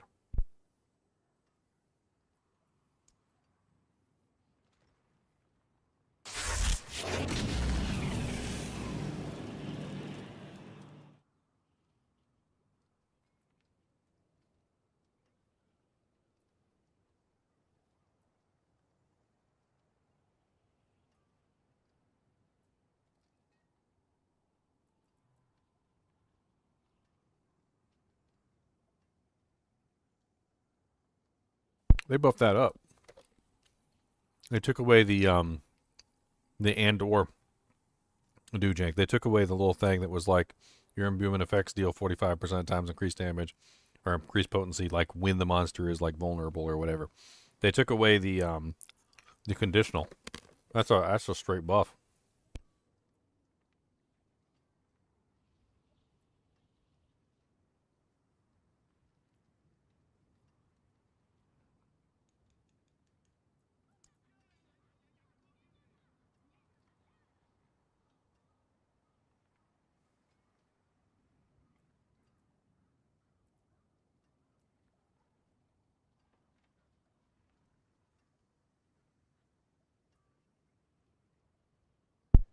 Interesting.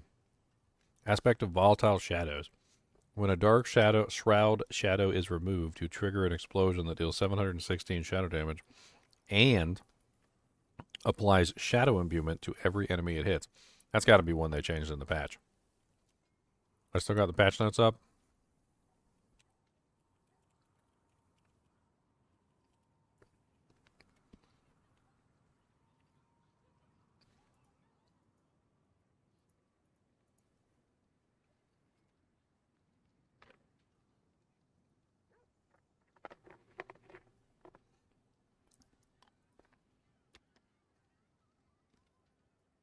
I don't remember that having the shadow imbuement line on it before, but maybe I'm wrong. That's rather interesting, though. Just free shadow imbuement to everything that gets hit by the explosion from the Dark Shroud being removed.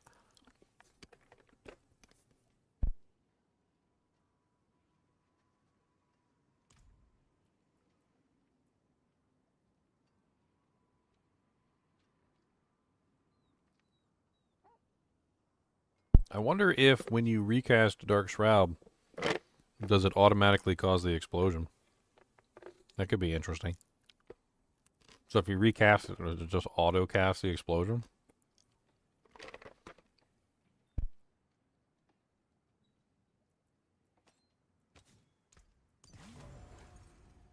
Cleanse these both through my skin. Let's test that theory, shall we?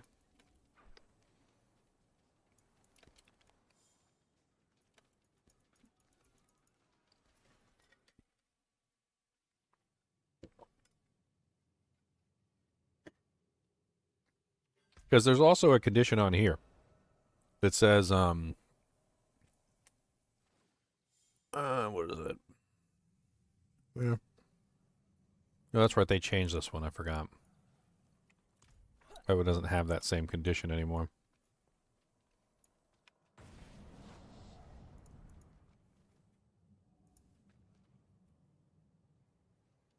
It definitely is not functioning as a mobility skill because it doesn't hit the target.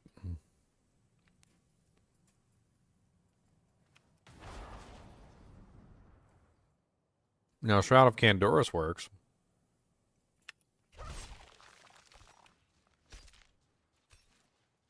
But if the monster hits me, it should function, right?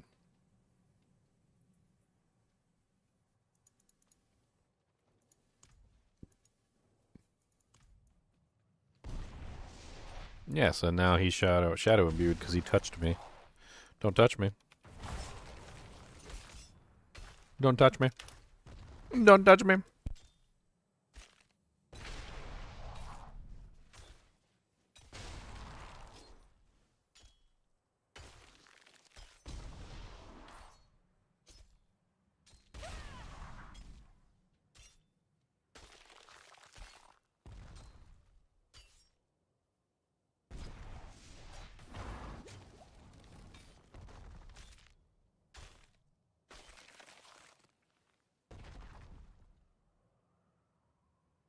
That damage over time thing with the shadow imbuement is neat. This one.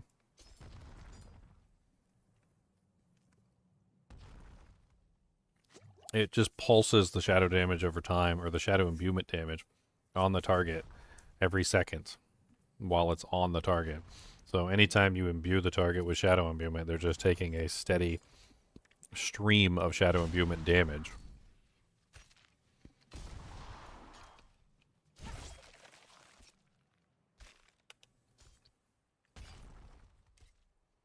Dude, that's a crazy amount of damage.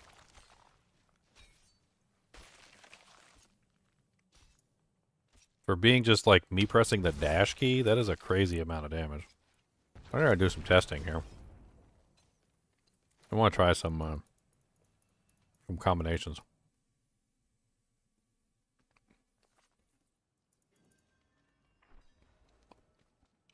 So first off,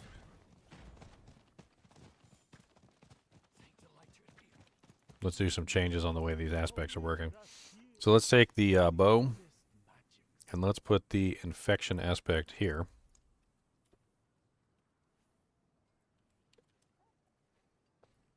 Bitter infection.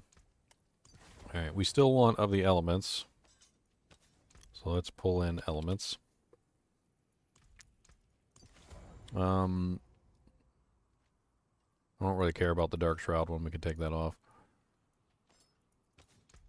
I do want the Shadow Clone Imbuements and Aspect of Corruption.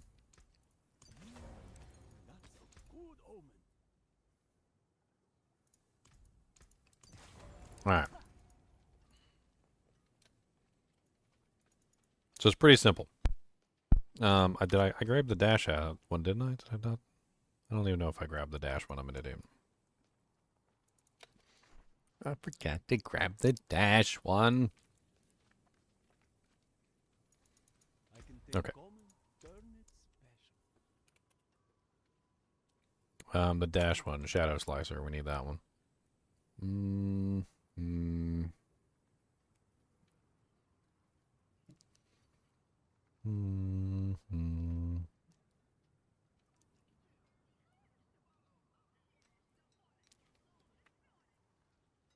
Let's put it in place of this one.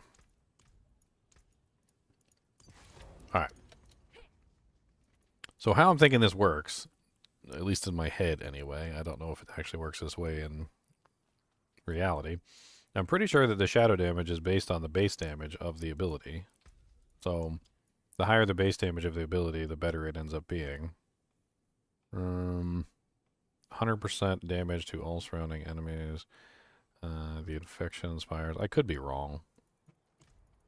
But it says he uses it too at 350% potency. So I use dash, and then he's going to dash as well as soon as I dash. Let's bring this to an elite. Let's turn off his physical attacks.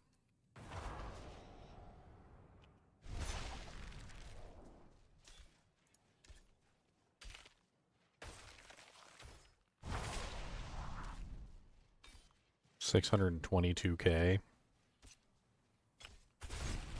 1.4 million. Dude, that's insane.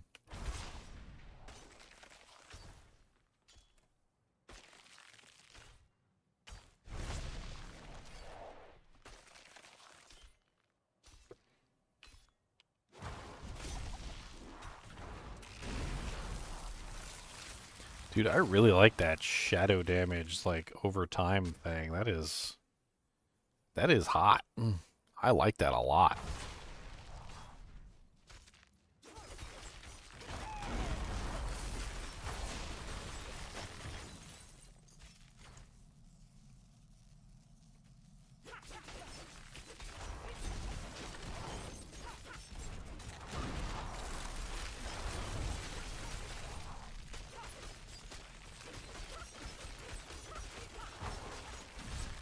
Kind of like ruined my entire build just to play around with this, but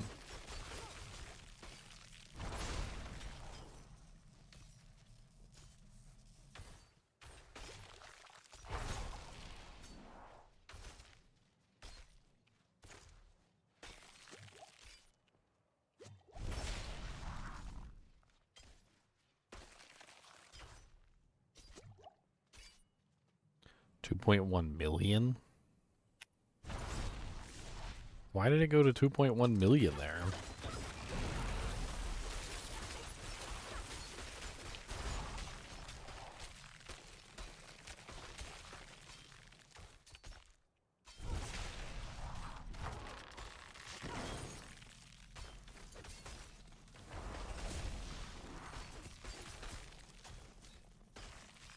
I mean, honestly, it's very impressive just from a standpoint of damage output. Like, it's basically just giving you almost like double your damage output.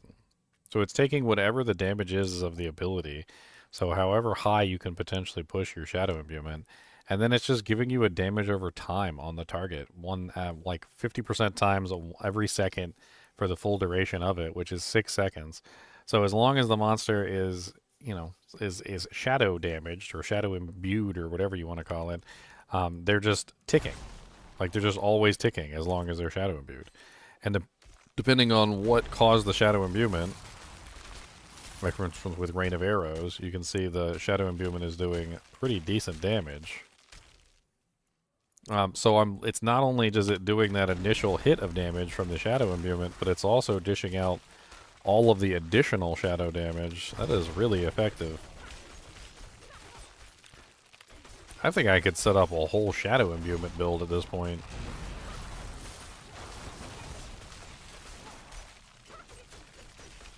Just like go as deep into the shadow as I possibly can.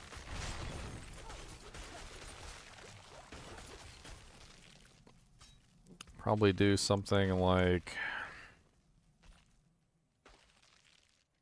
probably do pen shot.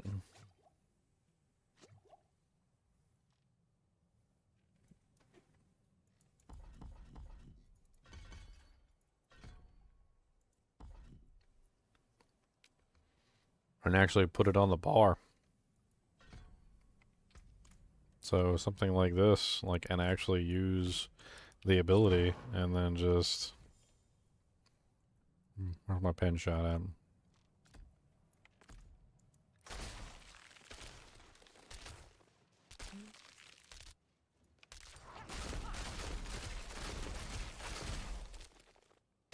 Do they take damage multiple times if I hit them with multiple shadow imbuements? I don't even know. I don't even know the answer to that question. So what if I just do this, like 1, 2.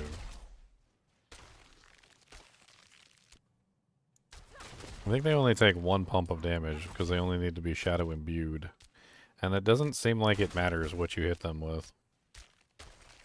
Like, looking at things, it seems like the shadow imbuement doesn't really care how much damage the base weapon is doing.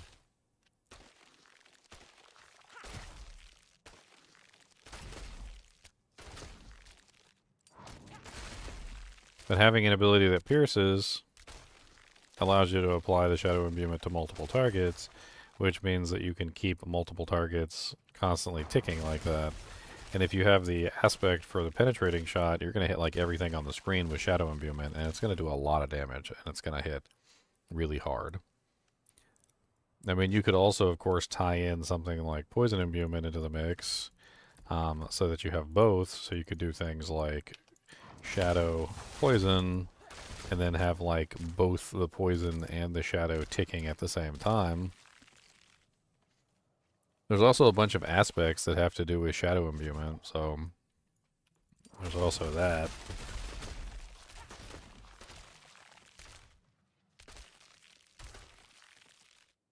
It doesn't seem like there's much benefit to firing it multiple times with the way this aspect works, though. I mean, you get the initial pump hit, but like you can't reapply the damage over time. So it almost rewards you for trying out some of the other ones as well. On top of that, if you're using Word of a Con hits everybody with the shadow imbuement anyway.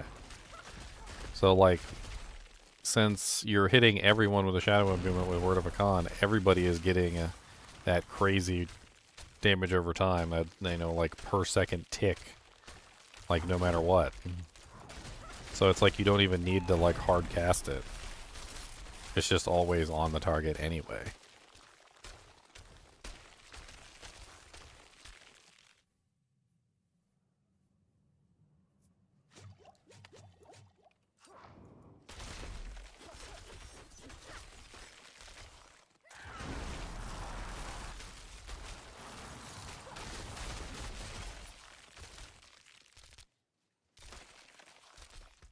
Yep.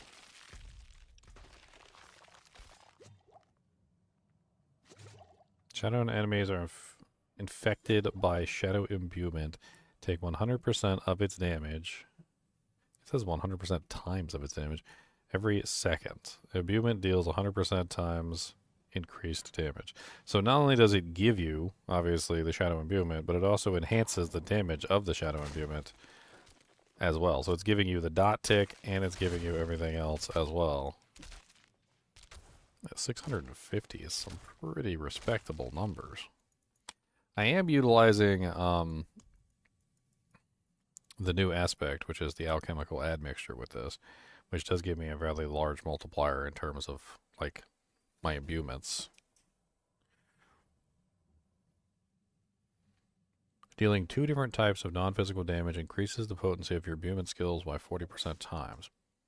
This potency is further increased by 40% of the total amount of your bonus to poison, shadow, and cold. Alright, so watch this. I'm going to put my Rackanauts Wakes back on. You're going to see a huge damage increase. And then we're going to make sure we do cold or poison first. And let's hit him with the old Rain of Arrows. Millions. It's already in the millions.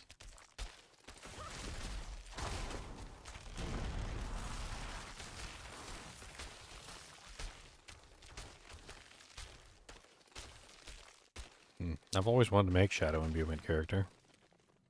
That is crazy. That is crazy good. Crazy good. What other things can we modify Shadow Imbuement with? I don't even remember them all. I mean, let's go to Diablo 4.life real quick.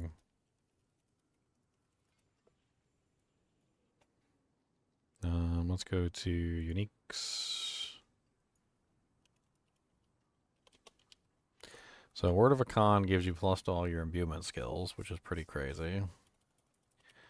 A Shadow. Only have 9 results for Shadow. Grasp of Shadow allows you to get your Shadow clone to mimic your skill, which could potentially also mimic your Shadow clone or your Shadow imbuement. But it didn't really seem like having that mimicked was such a big deal.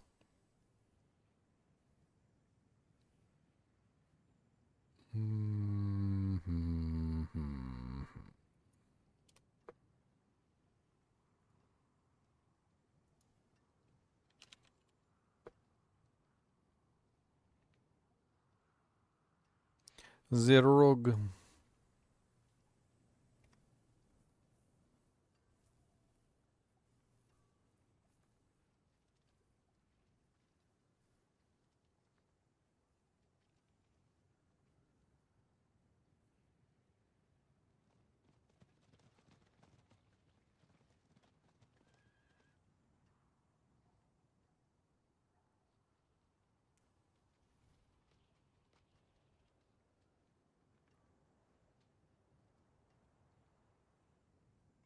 I do not know. I do not know. Let me see what other new ones they might have added that might be able to, like, interact with this.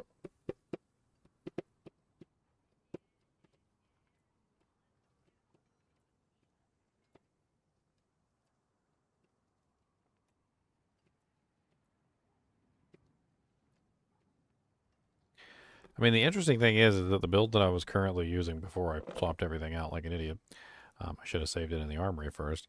The build that I was using would totally have been able to add this aspect in, like free of charge, changed nothing, and would have profited tremendously from it. Like it's such a good aspect that literally just plugging it into that existing build would have been insane. And I guess I probably should have done that, but now that I've like jerry-rigged up the whole build and messed everything up, it's not quite the same build that it was. Not entirely sure that really would be much of a difference here.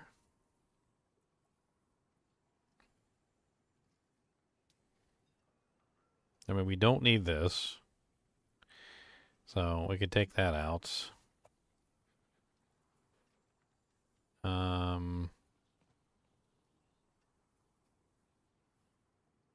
Shadow Clone also mimics your imbuements. I like that one. I really wish we had more freaking space in here.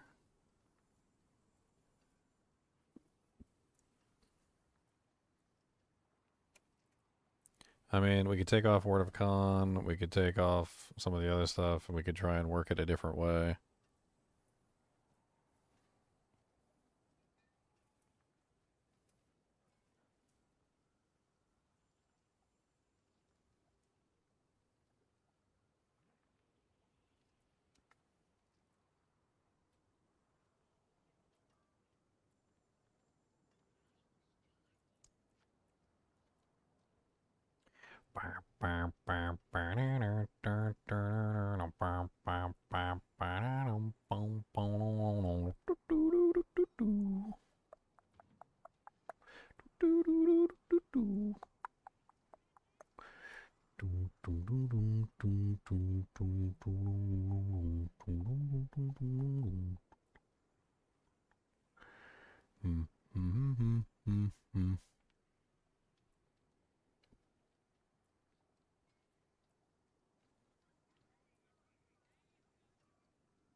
Hmm.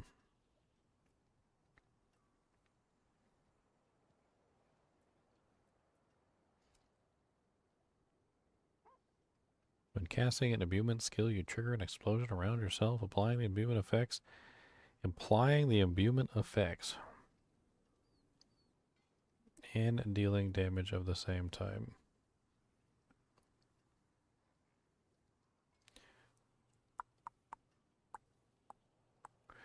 I don't remember it being stated that way. Like, am I an idiot? I swear some of this stuff, maybe it's been that way for a while, and maybe I just never paid attention to some of the changes that they made.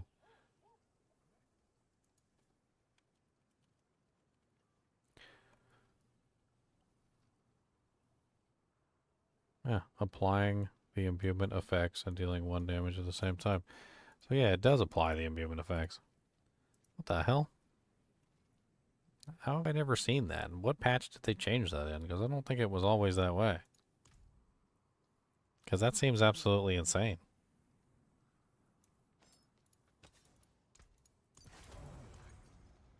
Cleanse these bugs from my skin and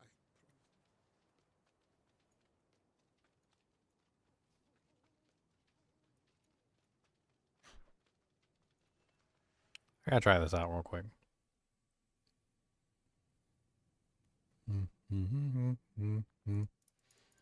According to what it's saying is the explosion just simply applies the imbuement effects directly to the monster. So all you have to do is just simply stand next to the monster and press the button, and the monster will be poisoned. You don't actually have to shoot them.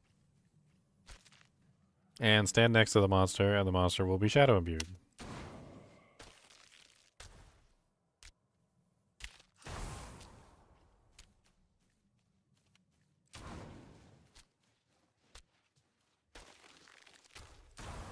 Dude, how big is this explosion? I swear that wasn't in the game before. I've even used this before, and it, like a long time ago, and it didn't work. What the hell patch did they change this in? Unless I'm just an idiot. Maybe I'm just an idiot, guys. I mean, I'll take it. I'll take the L.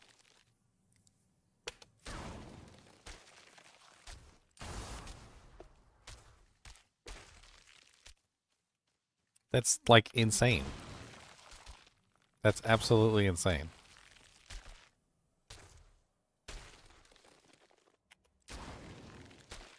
So every time I press the button, it just automatically poisons the monster, and every time I press the button, it just automatically puts shadow imbuement on the monsters. Which means that if I throw ice imbuement on here, it does the same thing. So every single time I press ice imbuement, it just freezes all the monsters. Which means that I could just be doing this. You guys ready? Watch.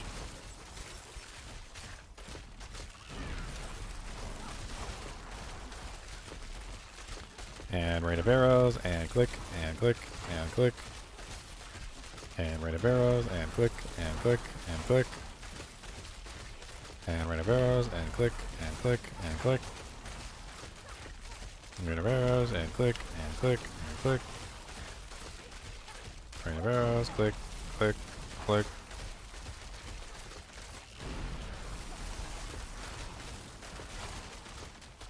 Not only that, but there's charges too. So like if you, I'm not sure if you guys have explored this part of the imbuement system, but you can set up charges for your imbuments, and you can have your imbuments have multiple charges, which means that you could even like set up a character where you're not even using those abilities. Like where you just press the buttons. You're just, that's all you're doing. You're just pressing the imbuement button and you don't even use the imbuments. Like you could set up an entire character where you're just pressing the buttons. Like, for instance, I could take this ring right here, and I could go in here to the resource tab, and in the resource tab, there's an aspect, or is it resource, or is it defensive? It's not offensive, is it?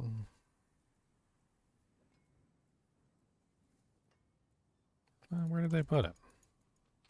I could have sworn it was in there. Maybe I don't have all the temper manuals. Hold on. No,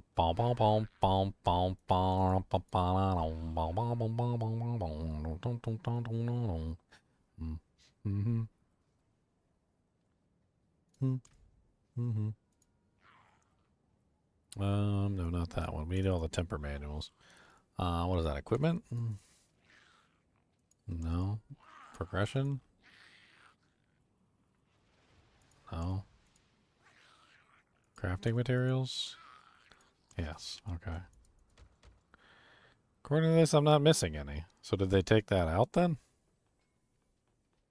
Maybe they took it out. Maybe it's just not in there anymore. I could have sworn that they had it in here. It was plus 2 tempers for the number of imbuements.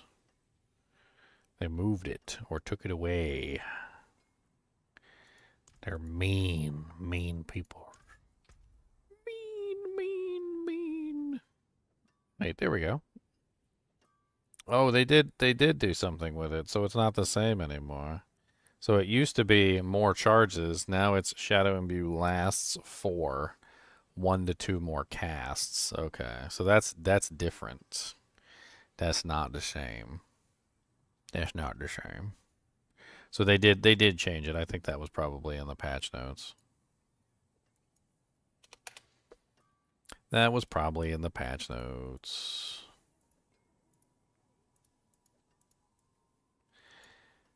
Imbuement abundance changed to utility recipe.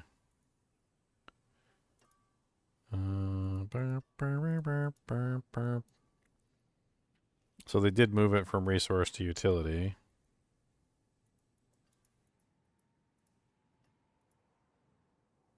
People wonder why it's so hard to keep up with some of this stuff.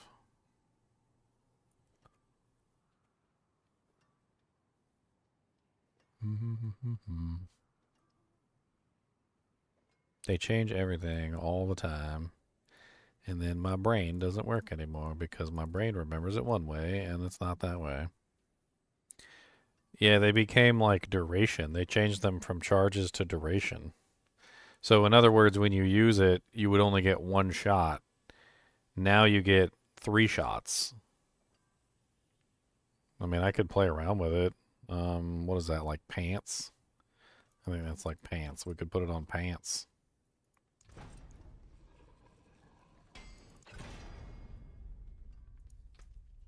How many tempers do I have on those pants?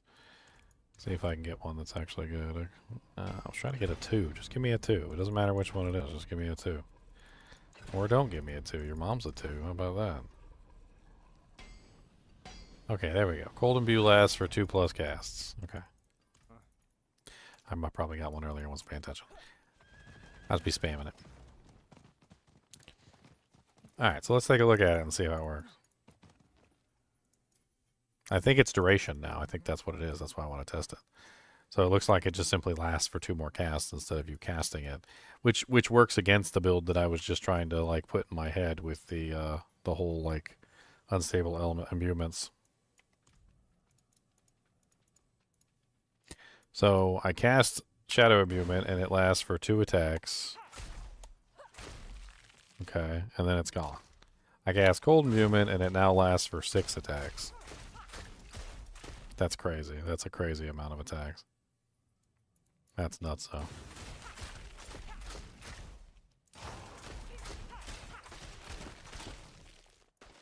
That's a lot of Cold Imbuement.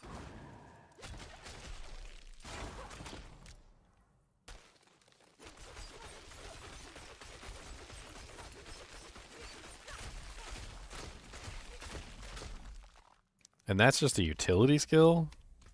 That means you can throw that on pants, armor, helmet, boots. You could have like 12 uses of an imbuement at that point.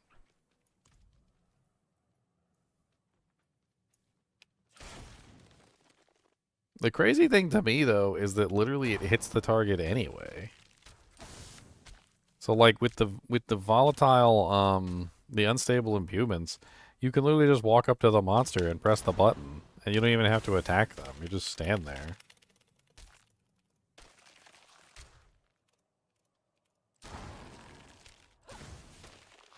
Yes. So it's a utility category now. They moved it over to the utility category.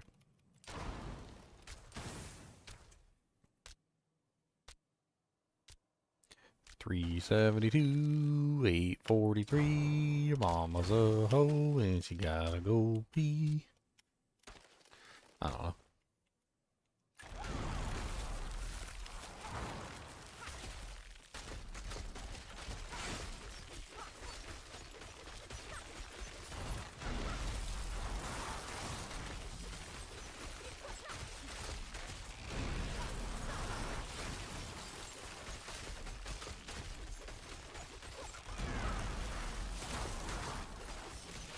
Man, I swear, I must have looked at this aspect 1,000 times. This unstable imbuements. I must have looked at this aspect 1,000 times and never seen that it actually causes the imbuement effects to hit the target. I don't know what the hell's wrong with me. I'm pretty sure I have a video on this aspect, or at least I think I do.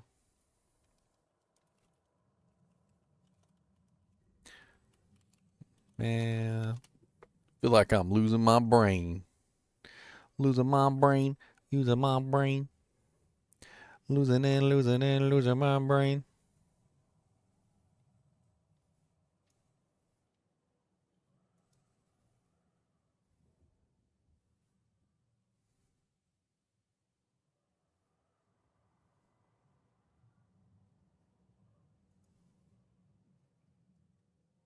Nope. Here's a thing from a year ago. This is a year ago. Description: when casting an imbuement skill, you trigger an imbuement explosion around yourself, applying the imbuement effects and dealing X damage at the same time. This aspect has not changed at all. Not even the tiniest little bit. And apparently, for an entire year, I had absolutely no idea how it actually worked. That's so stupid. I mean, it's crazy how it works too. Like, why is that so good? It's really good. Like, look at it. Watch. I can just walk up to these monsters, right? I don't even have to attack them. All right, hands off the keyboard. I'm gonna press number 3. That's it. And bam, they're all poisoned. Right? Then I'm gonna press number 2. And bam, they've all got the frickin' shadow dot on them. And then I'm gonna press number 1. Bam, they're all frozen. Like, that is ridiculously good, and how have I not known about that the entire time I've been playing the rogue?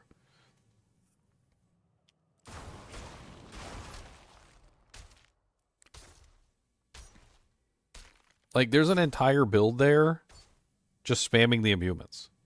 Like, I could see an entire build, and that's all you do. You just go 1, 2, 3, 4. 1, 2, 3, 4.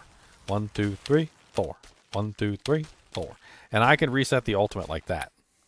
Like, I literally have a way to reset the ultimate like that. And every single time I reset the ultimate, all the imbuements come right back up. So I can literally just reset the imbuements infinitely. I bet you I could kill a boss like that. Just stand there, like, fighting the boss, and just, like here, let me turn this to a boss training dummy. And it would probably look something like this. So I'd be attacking with pen shot. 1, 2, 3, 4. 1, 2, 3.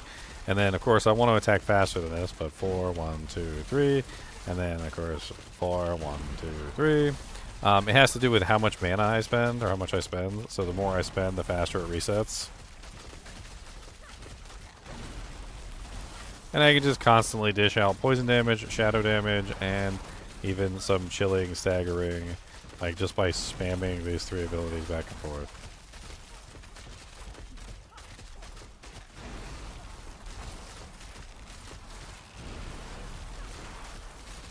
Losing my mind, losing my mind. I got 34,600,000 on the main character right now, with the shadow dots too, which is hilarious.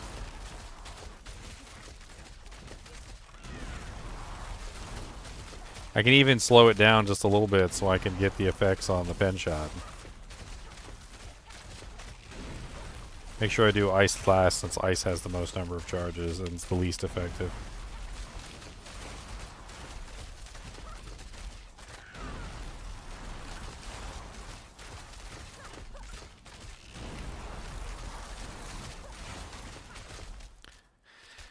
That's kind of ridiculous. honestly, that aspect, like just that aspect alone, puts these boots to shame. I hate to say it. I mean, the boots seemed interesting up until the point where I saw this, and then now I can literally just, like, why do I need the boots when I could just do that?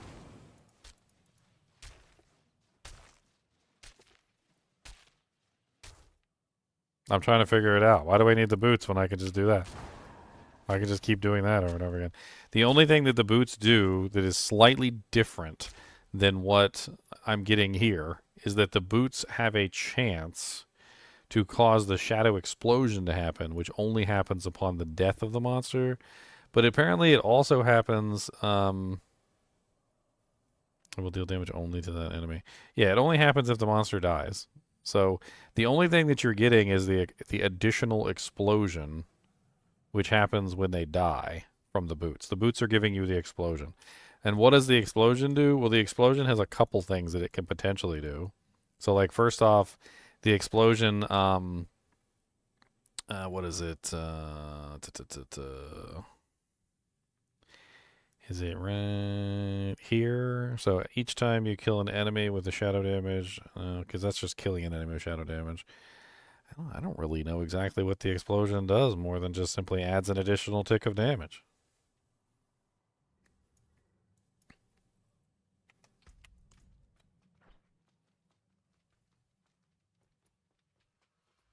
I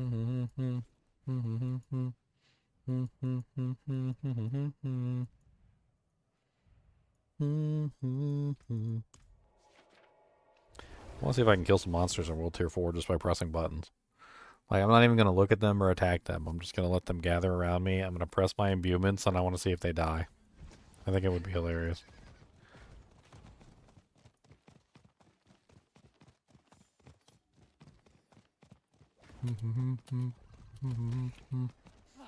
What's up, buddies? Boom! Boom! Boom! Oh, no. Boom! Boom!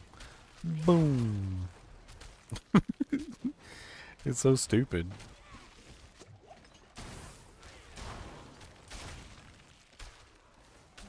I mean, they're taking pretty big hits of damage, but it's not like it's steady. Because I'm not using the other abilities in tandem with it like I would normally. If I threw in Rain of Arrows, so that I could reset the abilities.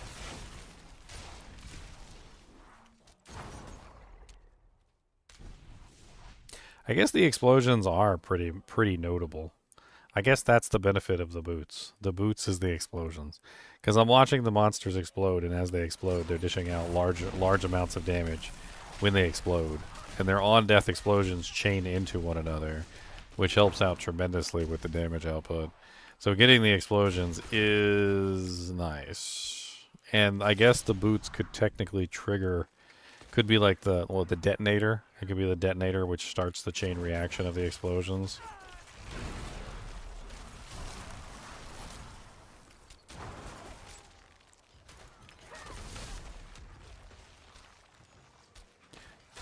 Be frozen. Be poisoned. Shooting my gun, shooting my bullets, shooting my rain of arrows in your tullets.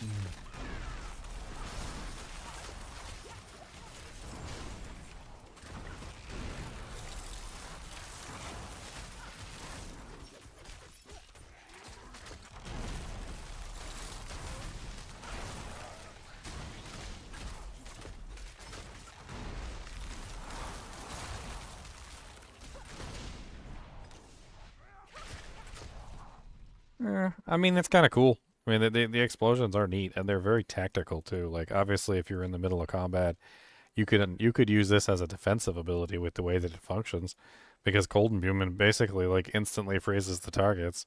So if you're standing in the middle of a pack of monsters, right, and you're getting wailed on, like it's like an instant freeze that you can use against all enemies around you. Unfortunately, that didn't save me there, did it? That did not save me there. You fool! You fool of a took! What's the only other character we haven't checked? We haven't checked out the Necromancer uniques yet, have we? Let's go look at the Necromancer uniques.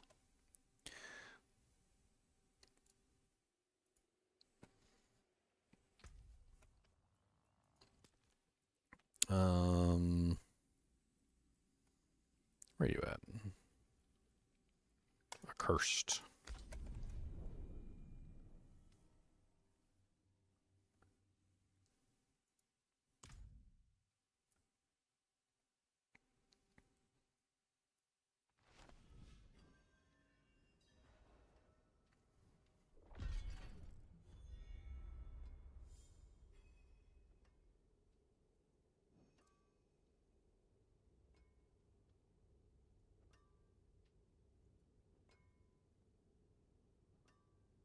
A PoE2 cheat sheet from Woodiju.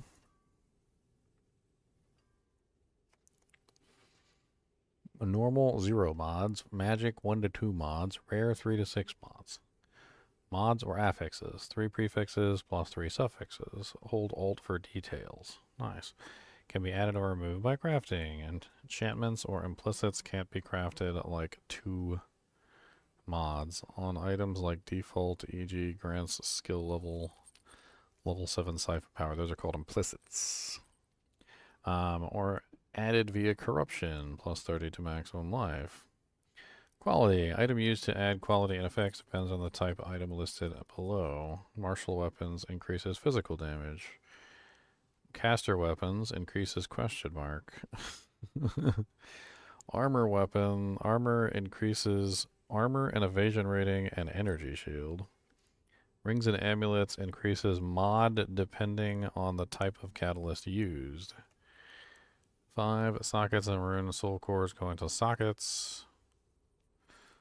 Can't be removed once socketed.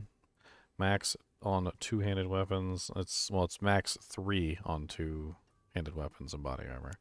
It's max 2 on one-handed weapons and armor. That's incorrect. Later on, through corruption, you can add an additional socket via corruption, and the additional socket is on top of the sockets that you already have here. The normal cap is 2 and 1. The later cap, once you get corruptions, is 3 and 2. Soul cores, different buffs than runes, but function the same. Obtained via the trial of the god of chaos. That's interesting. Apparently there's more. I'm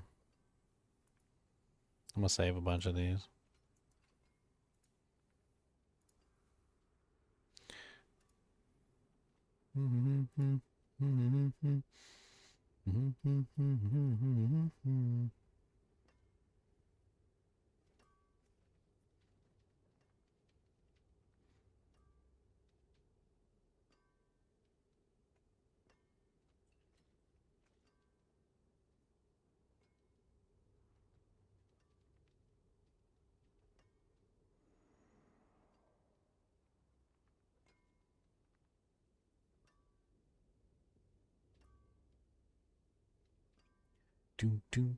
I was trying to look up this thing that I just posted, but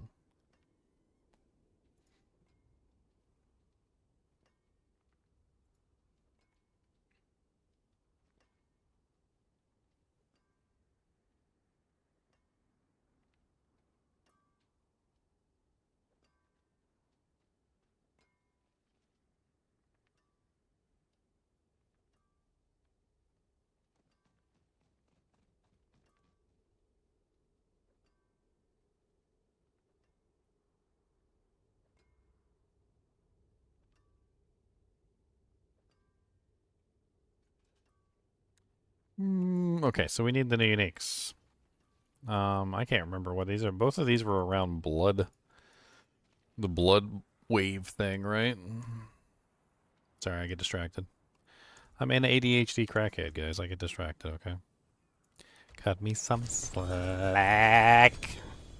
I know nothing. I see nothing.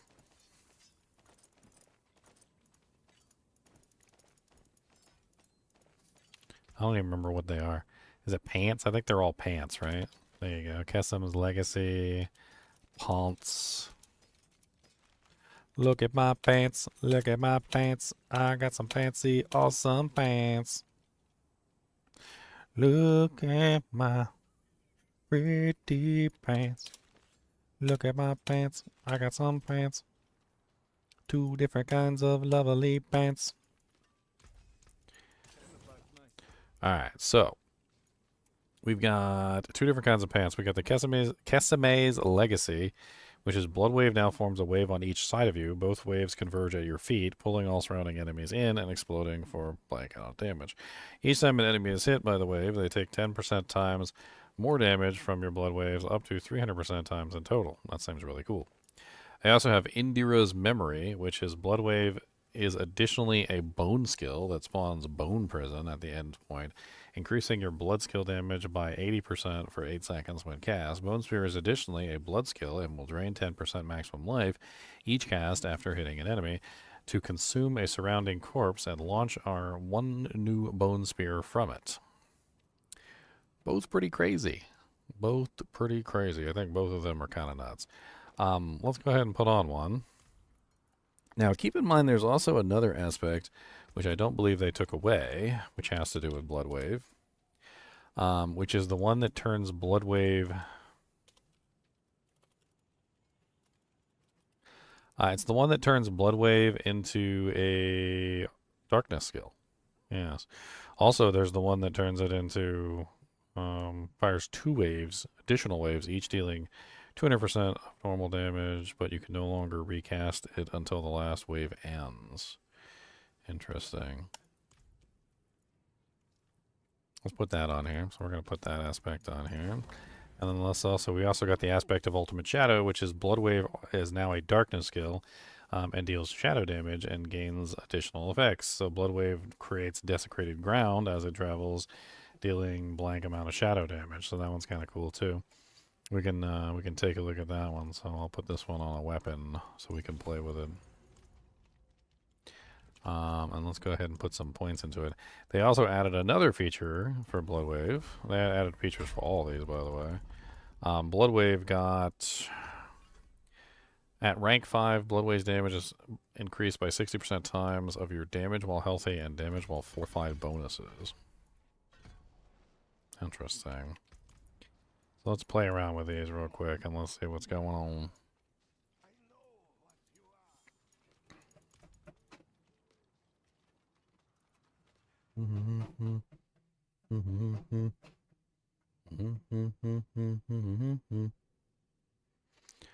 Don't look at my naked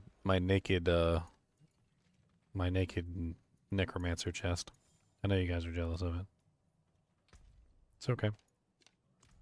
You can be jealous, but do not stare at the nipples. They are sensitive. They can feel your stare. Wow. That is kind of amazing, actually.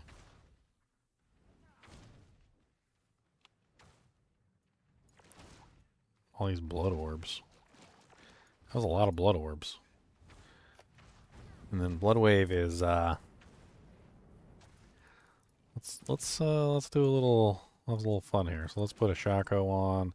That'll increase the ranks by 5 or by 4, right? So that brings us up to rank 9. Trying to think if there's any other way we can get ranks. It is a blood skill, but I don't think there's anything that just grants generic blood skills. Wow, damage on that ultimate is like nice. Let's try adding in some ultimate skill damage bonuses. There's a couple like new aspects, the ones that do like the ultimate skill damage. Let's try adding those and see if it changes anything.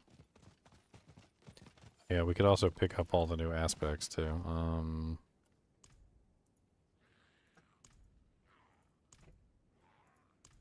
There you go. We now have all the aspects. Let's see. Oh.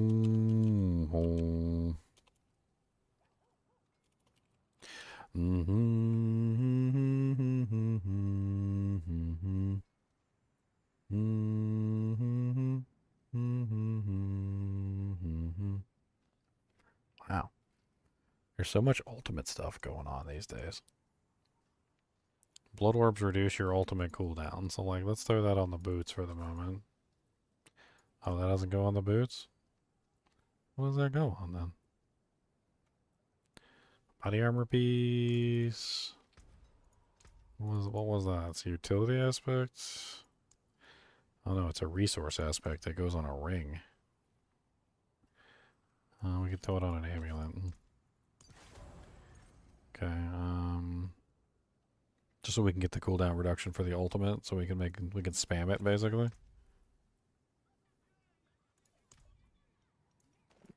We can put some of the other ultimate ones on here, like casting an ultimate raises the skill ranks, and then we can also grab casting an ultimate increases the damage of your ultimate. Let's go play with that real quick and see how crazy this is. This might be the season of the ultimate builds, guys. Like, they are really beefing up the ultimates like a crazy large amount. And it seems like the like if you invest and you use some of the aspects when it comes to the ultimates, it seems like you're definitely 100% capable of making like an entire build just around the ultimates, which is really neat. So let's get multiple training dummies, and we're just going to do this.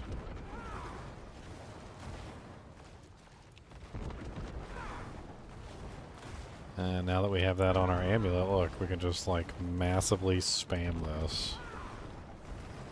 Just run around, collect the orbs. There's actually another way to get the orbs too. It counts as collecting them, so.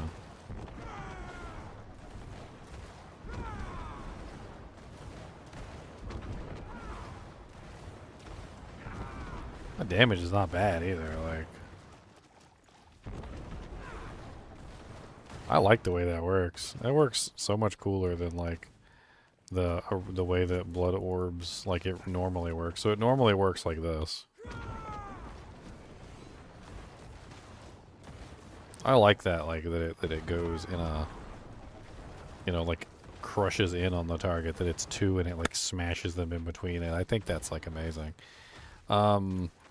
Let's check it with like the blood version instead of the other. I'm sure I got like a random weapon in here I can grab. Just like a one-hander. Doesn't really matter. We can just put on Doombringer. That works. Just put on Doombringer.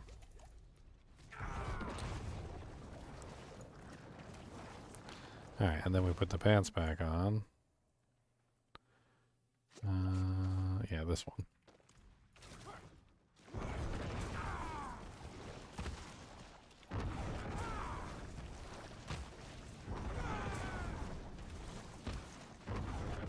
These new uniques are neat. They are.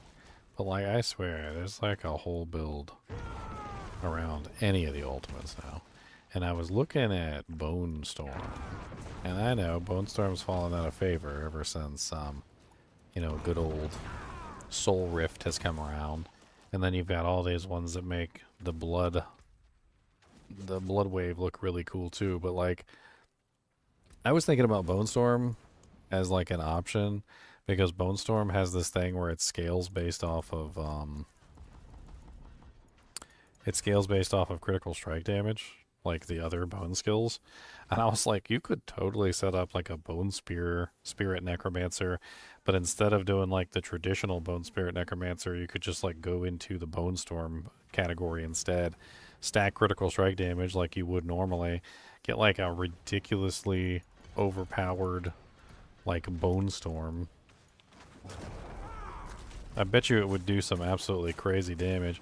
Tie it together with, of course, the Lidless Wall, which would allow you to have multiple Bone Storms active at any given time. And then, you know, like set it up so that you could spam it as fast as you possibly could. I mean, there's something there. There's definitely something there.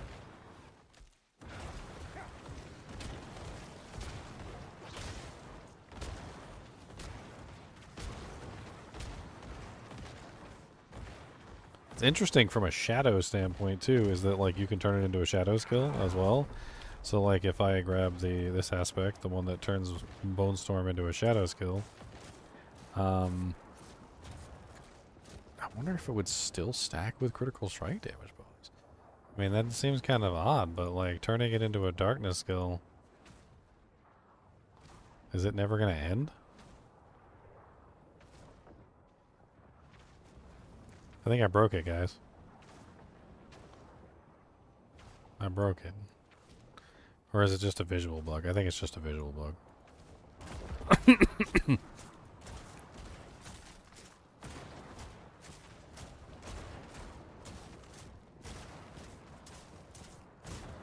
Your ultimate skills are dealing more damage. 6 stacks. Yeah, it's just a visual bug. I broke it.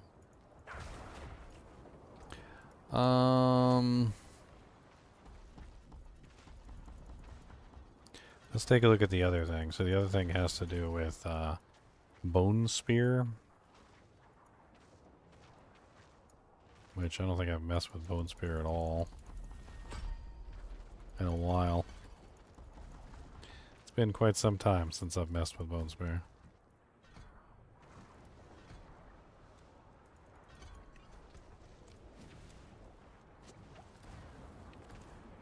Alright, so the other unique is Blood Wave, additionally a bone skill that spawns a bone prison at the end of the point and increases your blood skill damage by 41% times for 8 seconds when cast. Bone Spear is additionally a blood skill.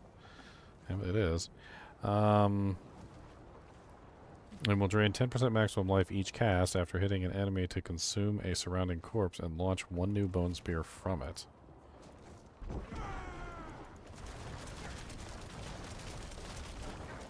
Wow. They ain't kidding. Let's get some corpses down real quick.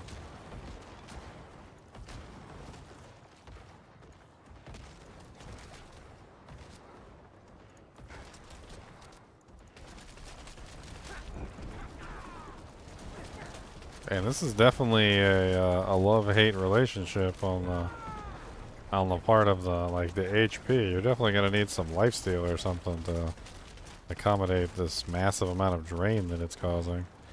I mean, obviously you can use the blood orbs that are spawning all over the place, but it chunks down your HP fast. And you're definitely gonna want a barrier, it looks like.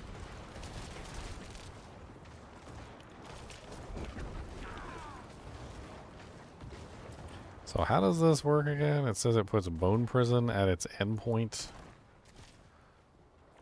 I don't, I need to cast it this way so I can see it. Hey, it does put Bone Prison at its endpoint. That's neat. Huh.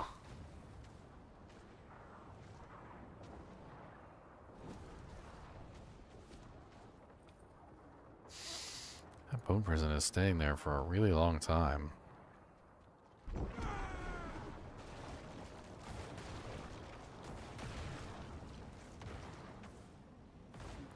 Huh. Well, that's kind of neat. So every time it does an additional wave, because I have the one that gives it additional waves. So it fires 2 additional waves. This one casts the Bone Prison at the end of each wave. So you end up with a Bone Prison at the end of each wave. That's kind of crazy. So look, one. I gotta back up a little bit, I say. Hold on. Just grab all the orbs. See, it recasts the Bone Prison every single time the wave ends. It's kind of interesting. I'm not sure whether I like this one as much. I mean, it seems interesting, it seems powerful, but it also seems like you're gonna have to have a lot of life leech, or life on kill, or something along the lines, or life on hit, life per second, etc. I don't think the orbs themselves are gonna be enough, because I can drain my entire hit point pool in a matter of seconds.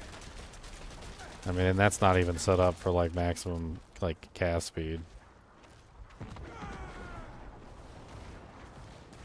Once you get something to counter that, I think you'll be in a good place. And obviously you can spam your, you can spam your Blood Wave, which is nice. I don't know, what is this? Why is the Bone Prison just never going away? Is it because I'm in the training room?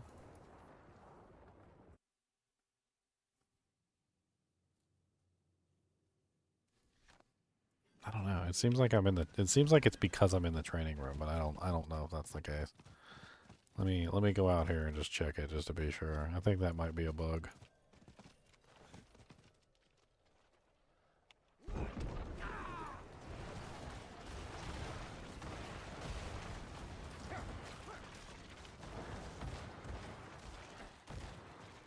I mean, they're breaking it, but that's not the same thing as it going away.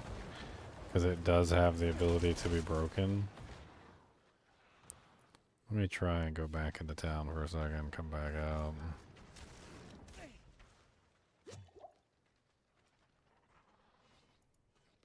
Okay. Let me just cast it this way. And of course the monsters come over and immediately start attacking it.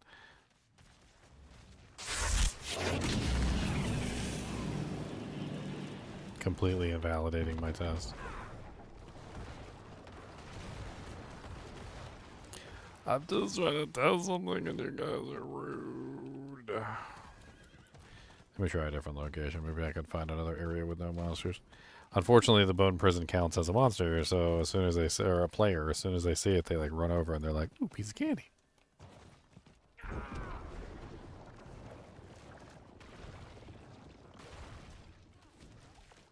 Literally the same exact reaction. Maybe I can cast it this way instead. That way it like goes into town or something. That might be the best way to do it. It doesn't cast it in town. Okay. Back up a little bit further. Alright, here we go. Nope, I walked into town, and immediately when I walked into town it disappeared. Okay, so let me stay outside of town. 1 1,000, 2 1,000, 3 1,000, 4 1,000, 5 1,000, 6, 7, 8, 9, 10, 11, 12, 13, 14, 15, 16, 17, 18, 19. I don't think it's going away. How long does it say it lasts in the tree? 6 seconds? Yeah, it's definitely bugged. Let's bug report that. Bug classes and skills. Blood wave. The new unique item that puts a bone prison at the end of the blood wave. It does not have a duration. The bone prison, if not killed by monsters or despawned by leaving zone, will stay up indefinitely. Probably want to put a timer on the bone prison from blood wave.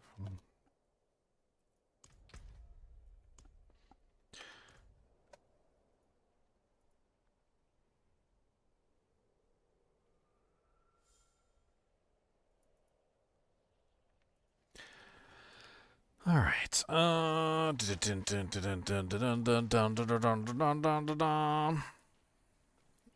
really like this one better. I like the clapper better. The clapper's so much more fun. You just in here and you just be like, oh, the clapper. Boom, boom, boom, boom, boom, boom, boom, boom, boom, boom, boom, boom, boom, boom. This one is really cool. I like this one a lot.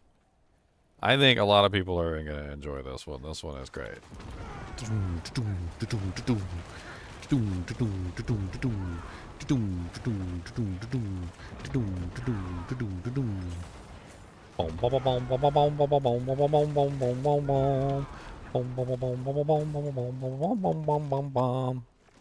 The desecrated ground's kind of neat too.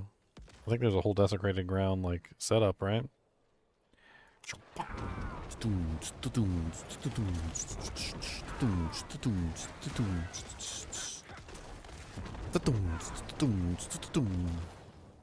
And then you can reset it so easily with the blood orb cooldown thing. That thing's amazing. Oh, hit that button, do-si-do. Come on down and let's go. Hit that button, do-si-do. Gonna smack 'em all right in the toe. Hit that button, do-si-do. Gonna smack 'em in the toe. Hit that button, do-si-do. Gonna smack 'em all right in the toe. In the toe, in the toe. Gonna smack 'em all right in the toe. In the toe, in the toe. Sing with me now, folks. In the toe, in the toe. Gonna smack 'em all right in the toe. In the toe. In a toe. I still don't know whether it works better as a shadow skill or whether it works better as a not a shadow skill. Let's go into a quick dungeon. I don't know what this guy's capable of at all. I just go into an 80. 80s are pretty tough.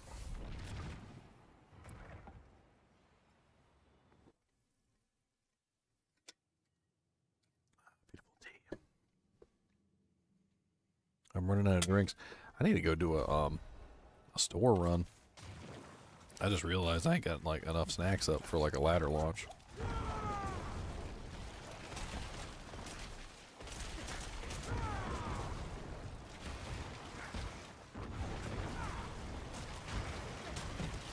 Good lord. It's so easy to frickin' spam this thing. Dude, I can keep this up forever. I don't think I would ever run out of you know, button presses. Like it's most of the time it's up before it even finishes. Like that's how ridiculous it is. I mean, I'm not doing like the damage to clear a tier 80 right now, but I'm also not specifically set up for this. I'm actually set up for Shadow right now. I wonder if I would do better if I switched it back over to Shadow, because I am currently set up for Shadow. Let's do a quick swap since I'm currently set up for Shadow, and let's see how well it works.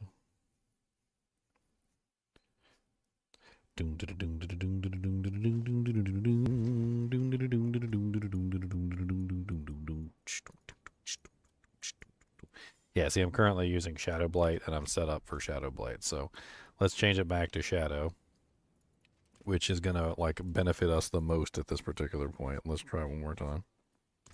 I still don't have armor on. And I'm set up completely wrong. You know what? Shush, okay? Who cares if I have Bone Spear on my right click and a bunch of other silly things that I don't need, alright? I have dead. I have dead. I am dead. Okay, shush. Alright, you know what? That doesn't count. That doesn't count, okay? Redo. No, it's terrible. Okay, maybe I should put some armor on my naked flesh. Fine. You've convinced me to slap something in my booby slot.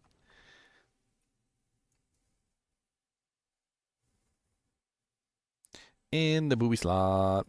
You can meet your fellow man in the booby slot. In the booby slot. Wait, here, look. There's materials in the booby slot. Done. Look at that. Just put it. Just slap it in it. Slap materials. There you go. That'll work. Let's switch back. Shush. You guys shush. Take it stupid out of there. I don't like you. Get out of there. Go back to Blight.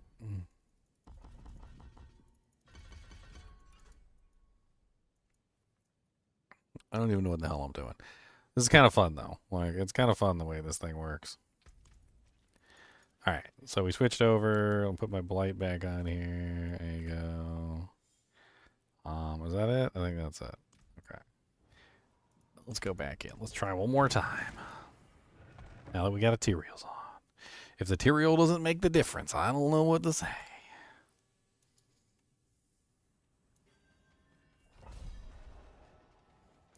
Yo, mama's a Tyrael, daddy's a Tyrael, come on down, we got some Tyrael, everybody get yourself a Tyrael, we got lots of freaking Tyraels.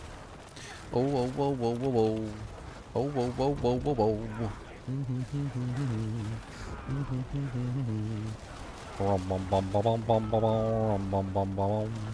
Yum bum bum bum bum bum bum bum bum bum bum bum. Oh, yeah.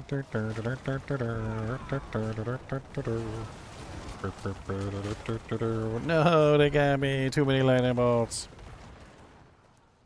That was like way better though. That was way better. No, how dare I have resistances? Okay, I'm obviously too weak for a tier 80. Obviously too weak. I killed a couple monsters over there though. I killed some stuff. Alright. For a slap together character that doesn't really work properly, I killed some doojanks. Okay, I did a couple. I killed a couple guys in there. They should be ashamed of themselves.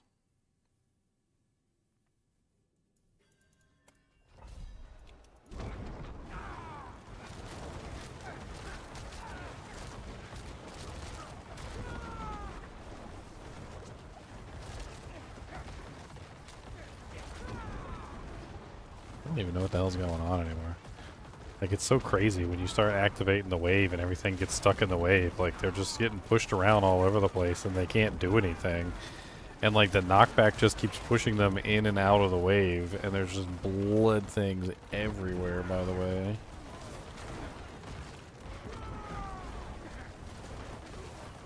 Pick 'em all up. Gotta pick 'em all up. Pick 'em all up. Gotta pick 'em all up. Gotta pick 'em up. Gotta pick 'em up. Pick 'em all up, gotta pick 'em all up, pick 'em all up, gotta pick 'em all up. What's up, Mr. Elite? Did you want to move and do stuff? Did you want to attack me?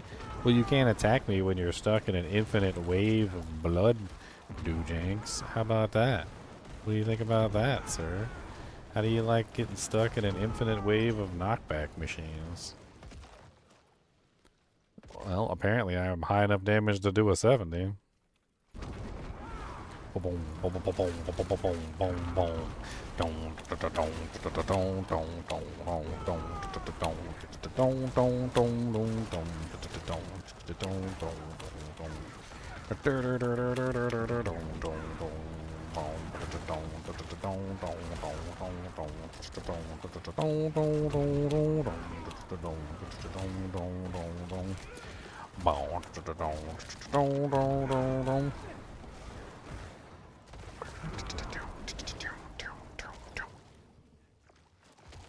So much desecrated ground all over the place.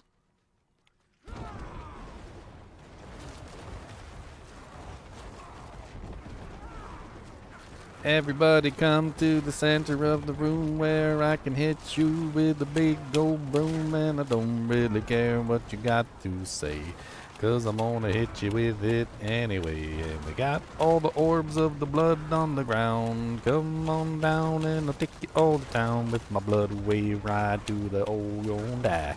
Every single one of y'all's gonna die. Blood waves everywhere in your hair. Not gonna be able to wash it out with air. Bald is your head like Krillin from DBZ. And you're gonna be so mad at me.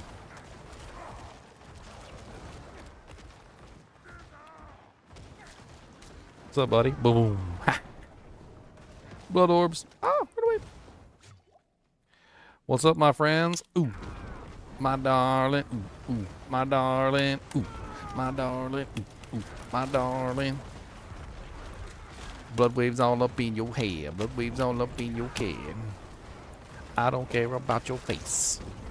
Gonna smack it with a mace.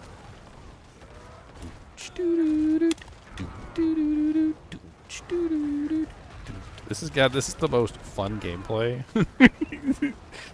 I don't even, like, it's just, I'm abusing the monsters. That's what's going on. They're gonna call the cops on me.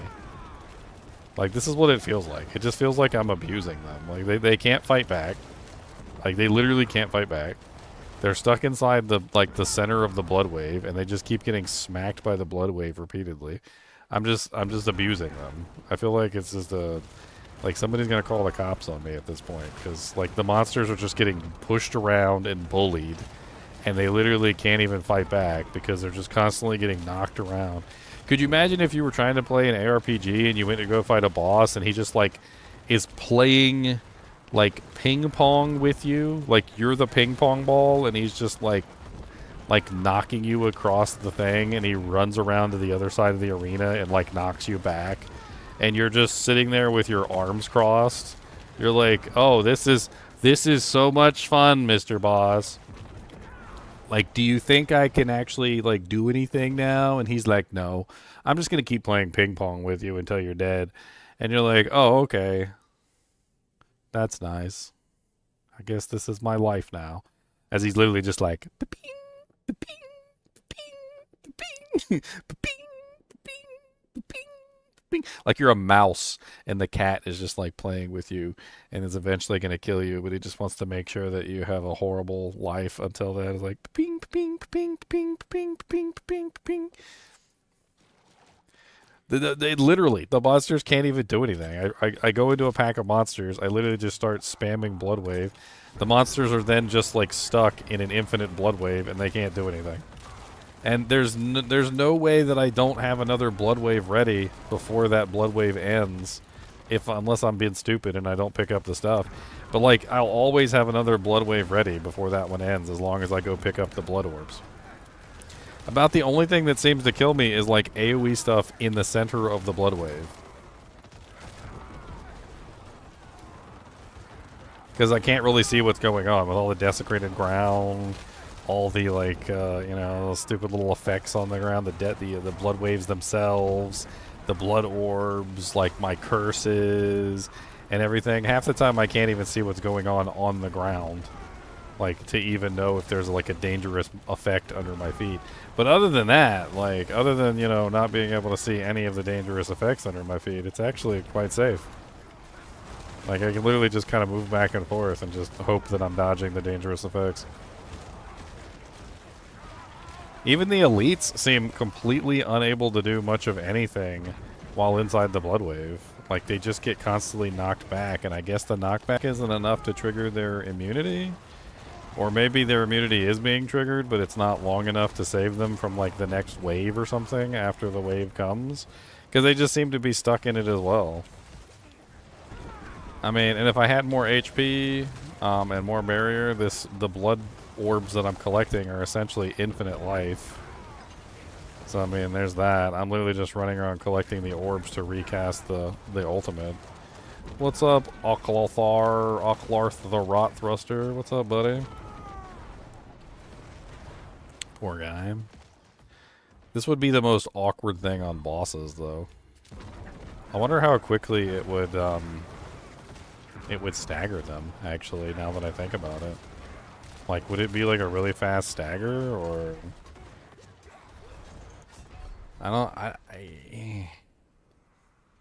Let me go to a slightly lower difficulty here, since this one I'm a little bit struggling on, because my gear's not quite right. I'm assuming there's also some stuff I probably could have got, like, temper-wise for blood waves that I haven't done. I'm sure there's a bunch of stuff in there, like... Let me just take, like, a brief look, shall we? So we go into the tempers, and then, like, what do we got? Do we have, like, a blood wave? Bone augments, blood augments. Chance for blood wave to deal double damage right there.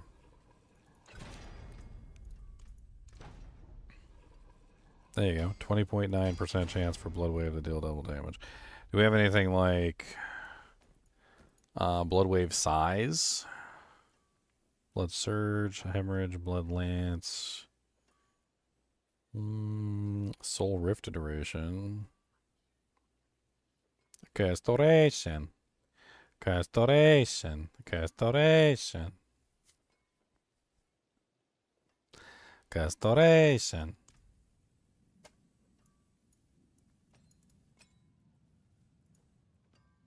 What's the matter? You don't want castoration? Castoration.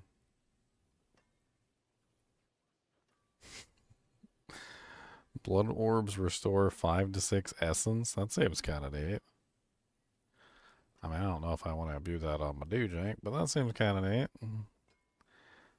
I mean, at least we got the double damage. All right, let's go. I'm gonna try and fight a boss real quick. Let's go to Let's just go to 65, so that's the equivalent of Torment 4. Let me just see if I can fight a boss with this weird blood wave craziness.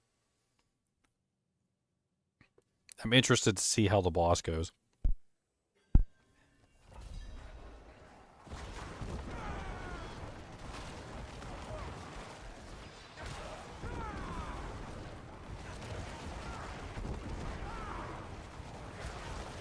$27.3 million. There was a DR guy in there. How much damage am I doing now? It's pretty impressive. Boop.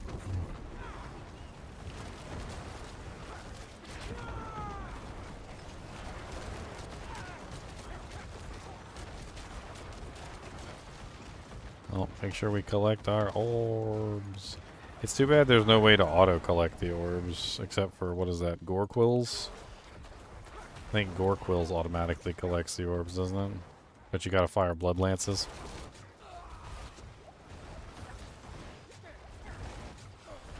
Oh no, I went into combat without having it active. So I didn't have any blood orbs on the ground because I was too stupid to pick up blood orbs before the next encounter. And so I didn't have my blood wave ready. Oh, dang it. Why am I so weak? What the hell are my resistance? Oh, my armor's only 588. Oh, dear Lord Jesus in heaven. Do I got any skulls sitting in here, like, to help me out? Anything? Bueller? Bueller? Like a HP potion. No wonder it's like I'm dying to like random hits. I got no armor. That makes sense. Look at me, no one's done.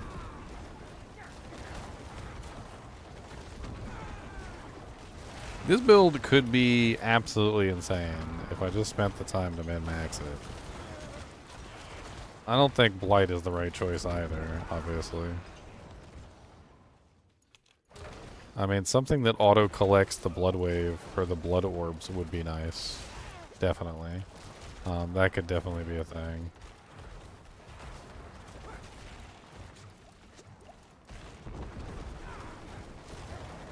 That way you don't have to, like, run around like a chicken with your head cut off trying to collect the blood orbs to make sure that you have it active for the next run. Running into a pack of monsters without your blood wave cooldown finish too is like basically suicide, because it's your main form of crowd control and keeping yourself alive.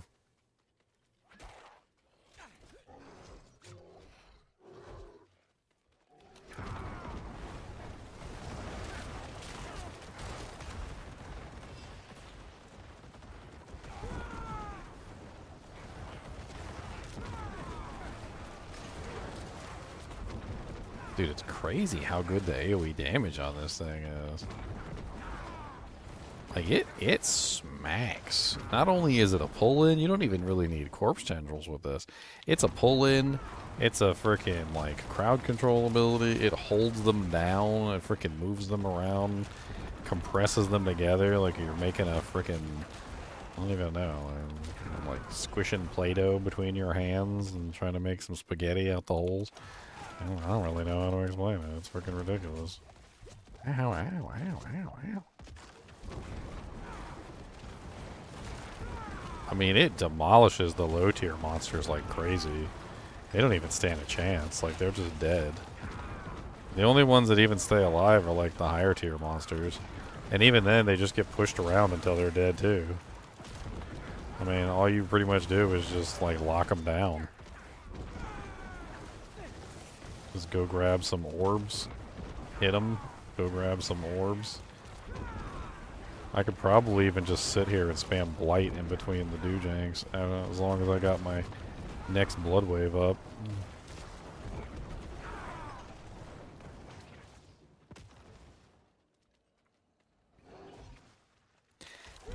It's so satisfying. Like, the way that it functions, it's just so satisfying. I think this unique is going to be really popular next season. That's gonna be up there. Definitely. I'm curious, like I said, I'm very curious about the bossing. So let's get to a boss so I can see how it performs against the bosses.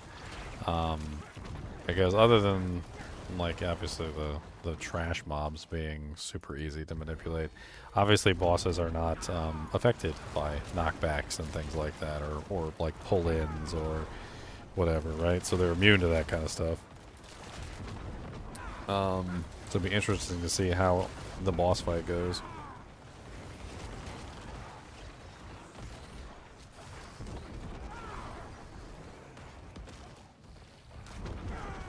I use it so often, I honestly want to, like, switch it with Blight.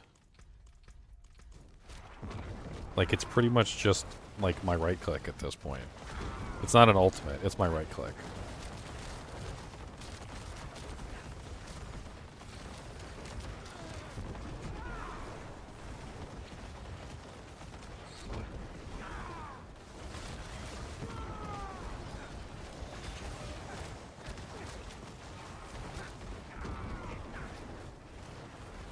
Die in a ball of burning flame, Mr. Monster, you are lame.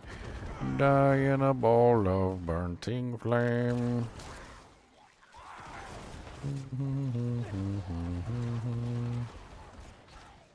Forgot to pick up orbs cause I am dumb, but that's okay cause we got rum.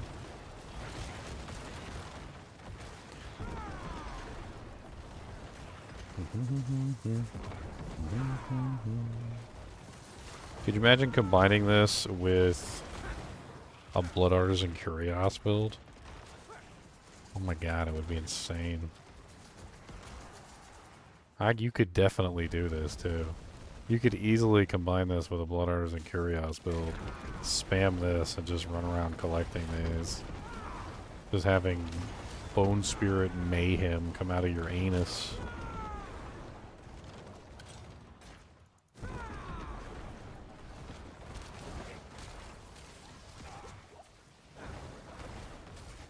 No, run away, run away! Don't let him catch you, Batman! I forgot to collect orbs like a dummy.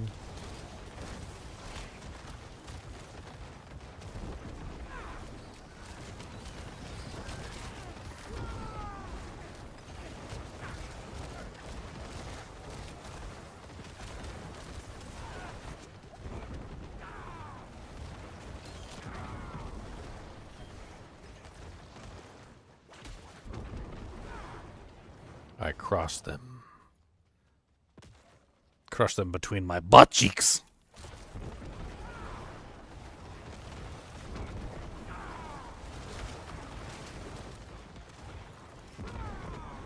You are a fool. You do not know the power. The unlimited power. You foolish mortal. You foolish mortalis.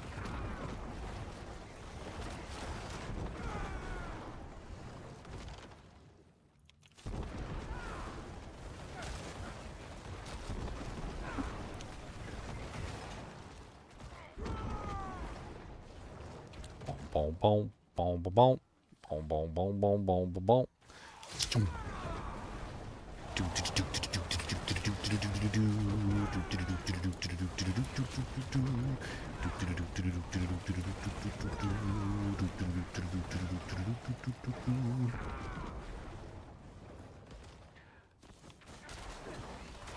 I'm not entirely sure if the other one might be better. I don't know. The other, if I take the aspect off, I can recast Bloodwave as many times as I want. I mean, I'm not sure if it casting multiple times on its own or me being able to cast it multiple times without interruption would be better. I don't really know which one's better. Anyway, we're almost to the boss, so...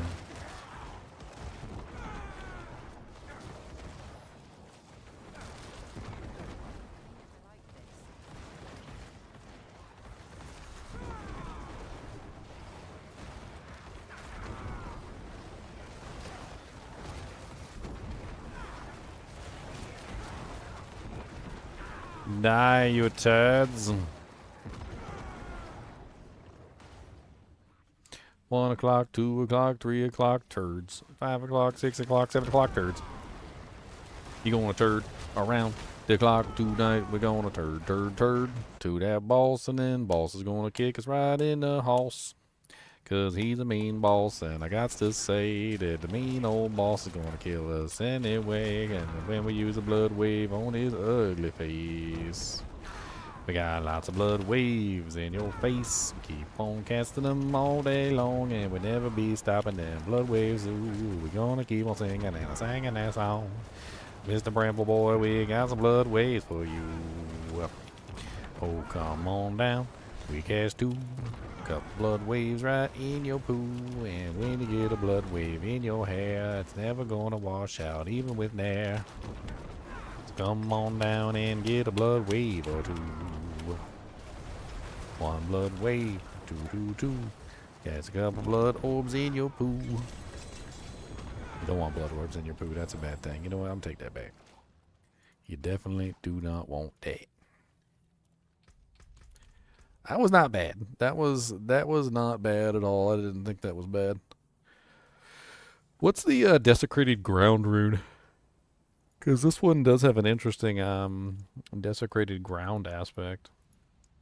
I think might already be using it actually. Or maybe I was thinking about using it. I thought I had leveled it up at least. While standing in desecrated ground, you deal 20% times increased damage. Increase desecrated ground damage by 11% times. For every 5 willpower purchased within range, your desecrated ground deals X amount of increased damage. Desecration.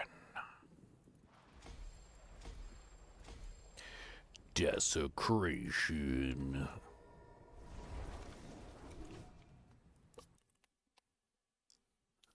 Huh.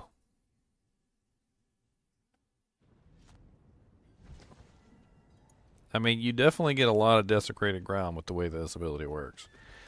I mean, unlike some of the other abilities, which are kind of pathetic, and they only put, like, desecrated ground behind you or, like, underneath of the skill that you use, like, in a very small pattern.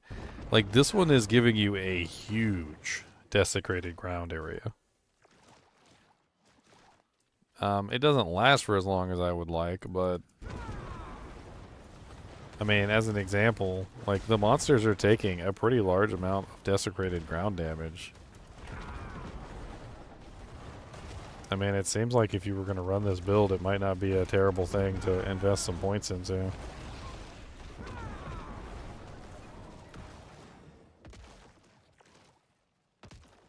What's up, buddy?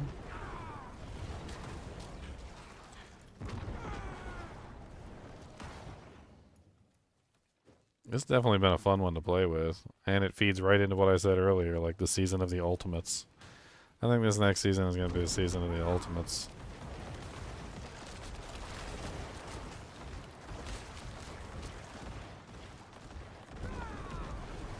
The season of the ultimates. Yeah.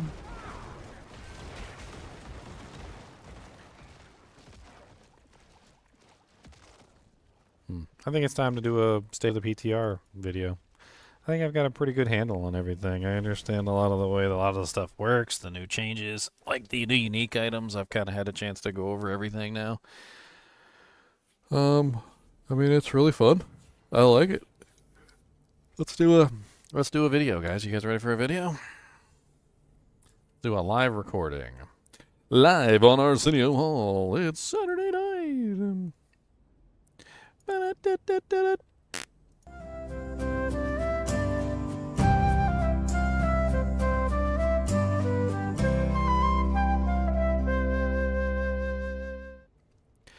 Hello guys and gals, and welcome to another episode of State of Events, which is, this one is the state of the Season 7 Public Test Realm. So the first day of the Public Test Realm was a little uneventful because, of course, the first day of the Public Test Realm had to do with the glitch with the cheat vendor, and so we didn't actually get a chance to play around with the cheat vendor, which is unfortunate. But I have had quite a bit of time now to go over things like the witch's powers, the new unique items, some of the new features like the new zone, and played around with a lot of stuff. And I got a pretty good grasp on things, including, of course, the Spiritborn nerfs. And if you're interested in that sort of thing, stay tuned. I'm sure that there will be some spoilers in here. And, of course, disclaimer, as this is a PTR, things are subject to change. So please do put feedback on the forums if you do or do not like one of the changes that have come into play. But I'm going to kind of briefly go over everything that I can right now. We're going to talk about some of this stuff. So first off, let's start with the character that I'm on. So the Necromancer. The Necromancer has 2 new unique items. One of them is a pair of pants that I really like. And the other one, it looks like a very interesting pair of pants, but also something that would require a more complicated build. The first one is the Hogwarts Legacy, which is casting Blood Wave fortifies you for 85% of your maximum life. You get 300% ultimate damage, 20% fortification damage reduction. We also get up to a 52.3% chance for Blood Wave to deal double damage, which is really nice. And then you get 18.9 Blood Wave cooldown reduction, which can go as high as 25%. All of this, of course, could be even better if you had a nice, really good version of it with GAs and whatnot, and Masterworking and all that. This main special effect of this one is Blood Wave now forms a wave on each side of you. Both waves converge at your feet, pulling in surrounding enemies, exploding for, like a massive amount of damage, 1,192. It scales. Each time an enemy is hit by a wave, they take 10% times more damage, or 10% more damage from your Blood Waves, up to 300% in total. This one is really fun. Like, it's really, really fun to play with. I was playing around with it earlier, and it's just, like, honestly, it feels like you're abusing the monsters, if I'm being perfectly honest, because the monsters literally have no chance of fighting back. They are, like, stuck in this infinite wave of just silliness, and they literally can't even do anything. Like, you just use the ability, and the monsters are going to be stuck in this wave the entire time. Of course, it would help if I actually had the pants on. But you use it, it literally pulls all the monsters into the center. You can literally run around, like, use the one that gives you the blood orbs, and then you can just reset the ability instantaneously, spam it, abuse the ever-loving crap out of the monsters to the point where they literally can't fight back. It is amazing. Obviously, Blood Wave can be a blood skill. It can also be a darkness skill if you utilize the one aspect. And Blood Wave is really fun. Not only does it make lots of blood orbs, does lots of damage, crowd controls the monsters in a way that makes them literally useless, which I have to laugh at because I'm in the middle of a dungeon. I'll be fighting like huge swaths of monsters. And like, I use Blood Wave and the monsters are just all stuck in this little ball. And as long as you keep using Blood Wave, they don't get out of the ball, okay? They don't get out of the ball at any point whatsoever. They're just stuck in there forever. Let's go to the HellTide real quick so I can kind of demonstrate on a larger pack. But it is rather funny, and you could definitely build around it to make an entire character around it. Now, the Season 7 seems to be, and it's leading up to, be the season of the Ultimates. And I say this because they have added some very interesting buffs to all the Ultimates for 5 ranks. So if you look at all the Ultimates, there are definitely, like, amazing buffs that they've added. So, like, this one in particular has a scaling multiplier based on your healthy and fortify bonus. Bone Storm has a scaling multiplier based on your critical strike damage and so forth and so on, but it's only at 5 ranks, so if you only have 5 ranks. They also added a wealth of new aspects that have to do with increasing your ultimate damage. Like this one here, which increases your ultimate damage by 18% times for every time you use your ultimate, up to 180 times. There's also the... where's the other aspect? Casting an ultimate skill increases your damage by 30% times for 8 seconds, and you also gain 4 ranks to your ultimate skill. They've done a lot of, like, work on the ultimates to make the ultimates feel, well, more ultimate, and I feel like they've done a pretty good job. Let's find one of those big packs of monsters and abuse them horribly.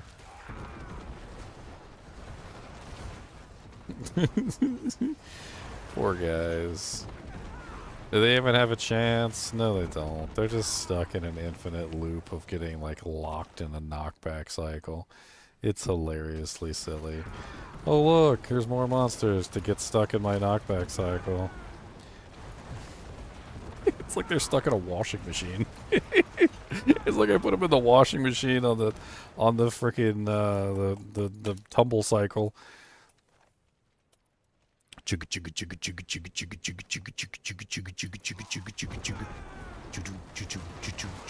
I'm having entirely too much fun with this.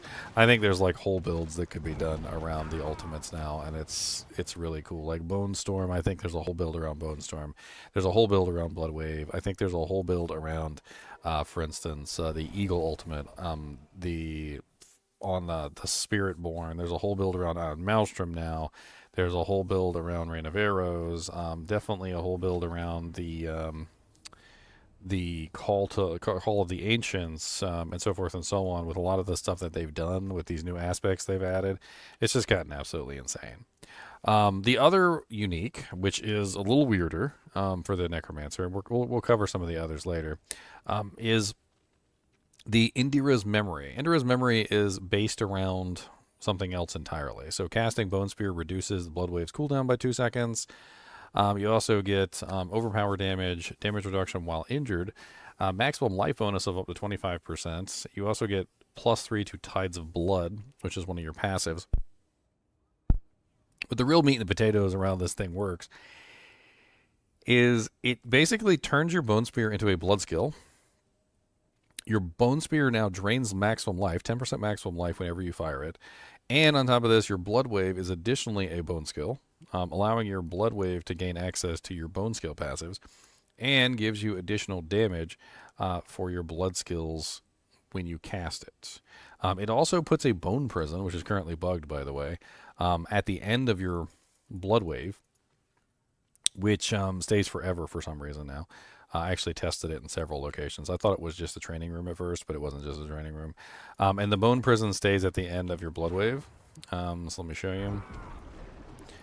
So this is the Bone Prison. It just stays at the end of your Blood Wave. If you have the one where your Blood Wave casts multiple times, it casts multiple Bone Prisons. And this Bone Prison will never go away unless something kills it. Oh, wow, it went away. What the hell? Earlier I tested it, and I sat there forever, and it would not disappear no matter how hard I tried. And this time it makes a fool out of me. Maybe it was just something bugged within the game client. So anyway, this one in particular also works around Bone Spear. So Bone Spear becomes an ability which consumes life. And it's a lot. It's 10% of whatever your life is per shot. Which the more life you have, the more it's going to consume. Now, thankfully, if you're utilizing Blood Wave, you do have the ability, obviously, to cast, to pick up all these Blood Orbs. And the Blood Orbs, of course, are going to heal you as you cast your Bone Spear, which is definitely going to be useful. You may want to look at other ways to restore your HP, though, because 10% per shot is kind of a lot. Especially when you consider that as your HP increases, well, that's also is going to increase the amount of HP that it does. So if you have 10k, 10% of 10k is 1,000. If you have 20k, that's 2,000, and you know, like 100k is 10,000 per shot. Like it's basically just 10 shots. Like because it consumes 10% per shot, no matter what, it's like unless you're healing yourself in some way, unless you have some kind of like health income, it's just 10 shots. Once you have run 10 shots, you're out. Like you're just 1, 2, 3. Of course, and you also have to still spend essence on it too, which is kind of a little poopy. I'm not really entirely sure I like the fact that it costs essence and HP. Maybe it would be better if they took away the essence requirement entirely, because I feel like it costing 10% of your HP is already a lot. Let's move on to the next character. So we're going to move on to... Let's move on to the Barbarian next. The Barbarian has a really interesting new unique item. It's called, what was that? The Mountain something? I can't remember the name of it right off the top of my head. But it has a really nice effect where you can essentially use Hoda to explode the earthquakes. And I've been doing like some testing with it, playing around with different like ideas. And I hit pretty hard. I had a couple like 16, 17 billion hits. And I also tried several other ways of doing it, like going through the Call to the Ancients. With Call to the Ancients is really powerful now as well. And Call to the Ancients seems like the better way to do it. I'll bring you into the training room here. And so this is the item right here. It's called the Mantle of Mountain's Fury. And it gives you a 50% times Hammer of the Ancients damage multiplier for 5 seconds after an earthquake explodes. It's got some pretty decent stats like armor, bonus to Hammer to the Ancients, defensive stance, which is literally just defense. And you also get a chance for Earthquake to deal double damage. The main effect is down here. It says Hammer of the Ancients also forms a seismic line that deals its damage and slows enemies hit by 75%, up to 80% for 4 seconds. Earthquakes it passes through explode for their total damage and are consumed. So what this means is that if you have an earthquake on the ground, and then you use Hoda, it explodes the earthquake instantaneously, dishing out all the damage that the earthquake would have done for that particular duration. So let's give you an idea of how much crazy damage you can potentially do here. Let's pull up some elites, and let's just start wailing, shall we? So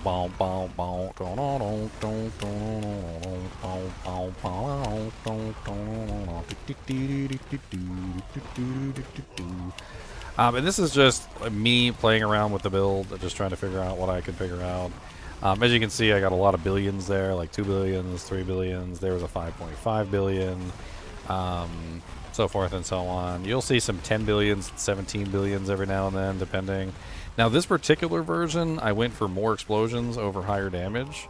I had another version where I was running, instead of this version, I was running a Wrath of the Berserker version, and I got more damage, but less explosions, and I wanted more explosions, because the more earthquakes you have, the more explosions that you get, because every single earthquake can be exploded that pops on the ground. And of course, you can have multiple earthquakes in multiple ways. And not only did they add this ridiculous unique item that allows you to explode your earthquakes, but they also added this aspect, which makes it even more ridiculous. It's your overpowers will spawn an earthquake for 4 seconds that deal 2,867 physical damage over 4 seconds, which isn't really that amazing. But it also says your earthquake damage is increased by 25% times for every 100 strength that you have. And as you can currently see, I'm sitting at a 750 times multiplier for my earthquakes, which is just kind of nuts.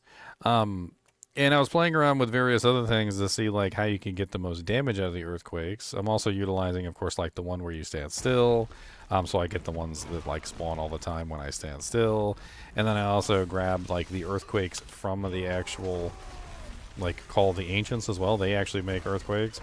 And so I could just sit there and I could just spam Hoda and I could just get like many explosions going off, just getting massive amounts of damage. This build is going to be really popular in Season 7, I can already tell. It looks like it's going to be one of the more powerful Barbarian builds for sure. I always like the Earthquake builds, and this one just seems insane. They added a bunch of aspects also for the Earthquakes besides this one too. So there's a really interesting aspect that turns your Earthquakes into fire damage. There's also another change to the aspect for the earthquakes aspect. Now instead also gives you a 50% or 60% increased earthquake damage as well.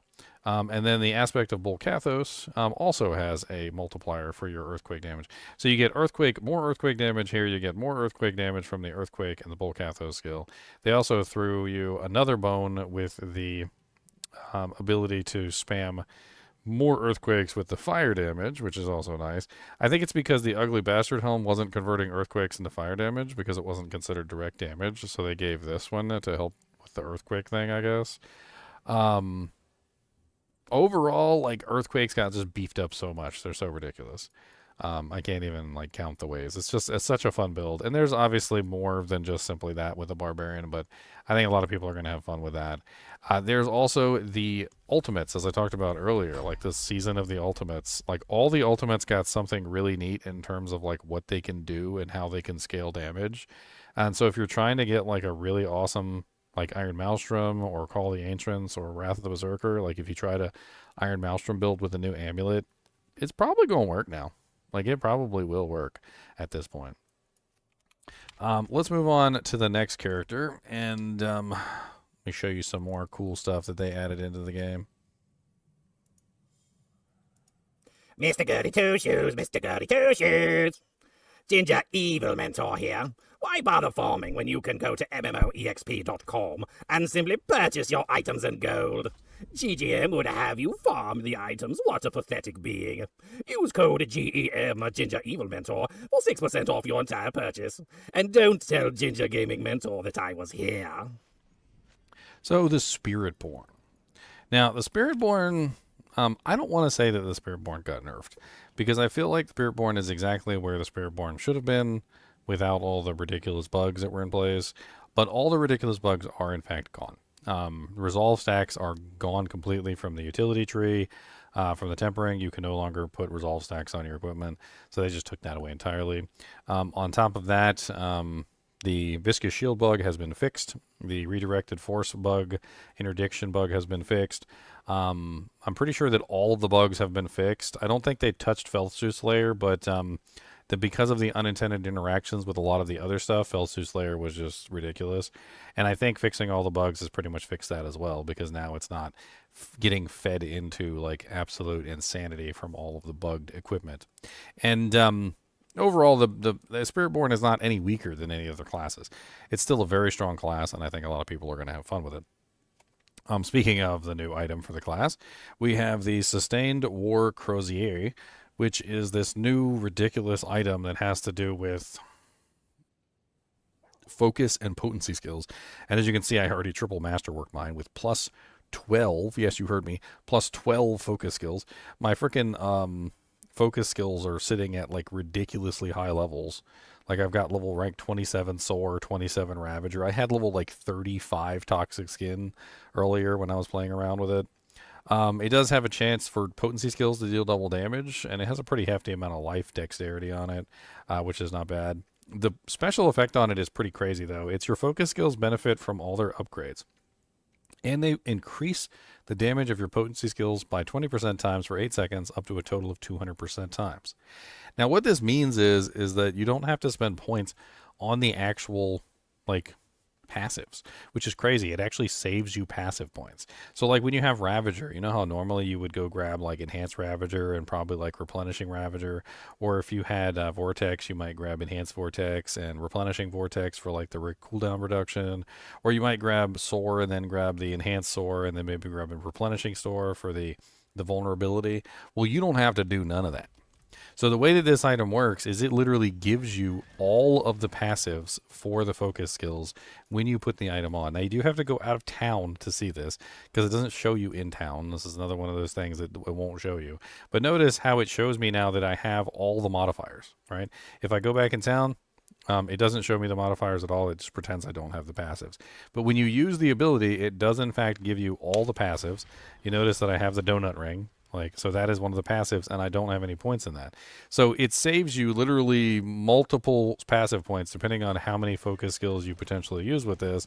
Anywhere between, of course, 2 for one focus skill, which you're going to have at least 1 with this particular item, up to a maximum of, what is that, like 2, 4, 6, 8. So you can save yourself a maximum of 8 passive points here, which is going to be pretty dang freaking awesome because you can spend those somewhere else.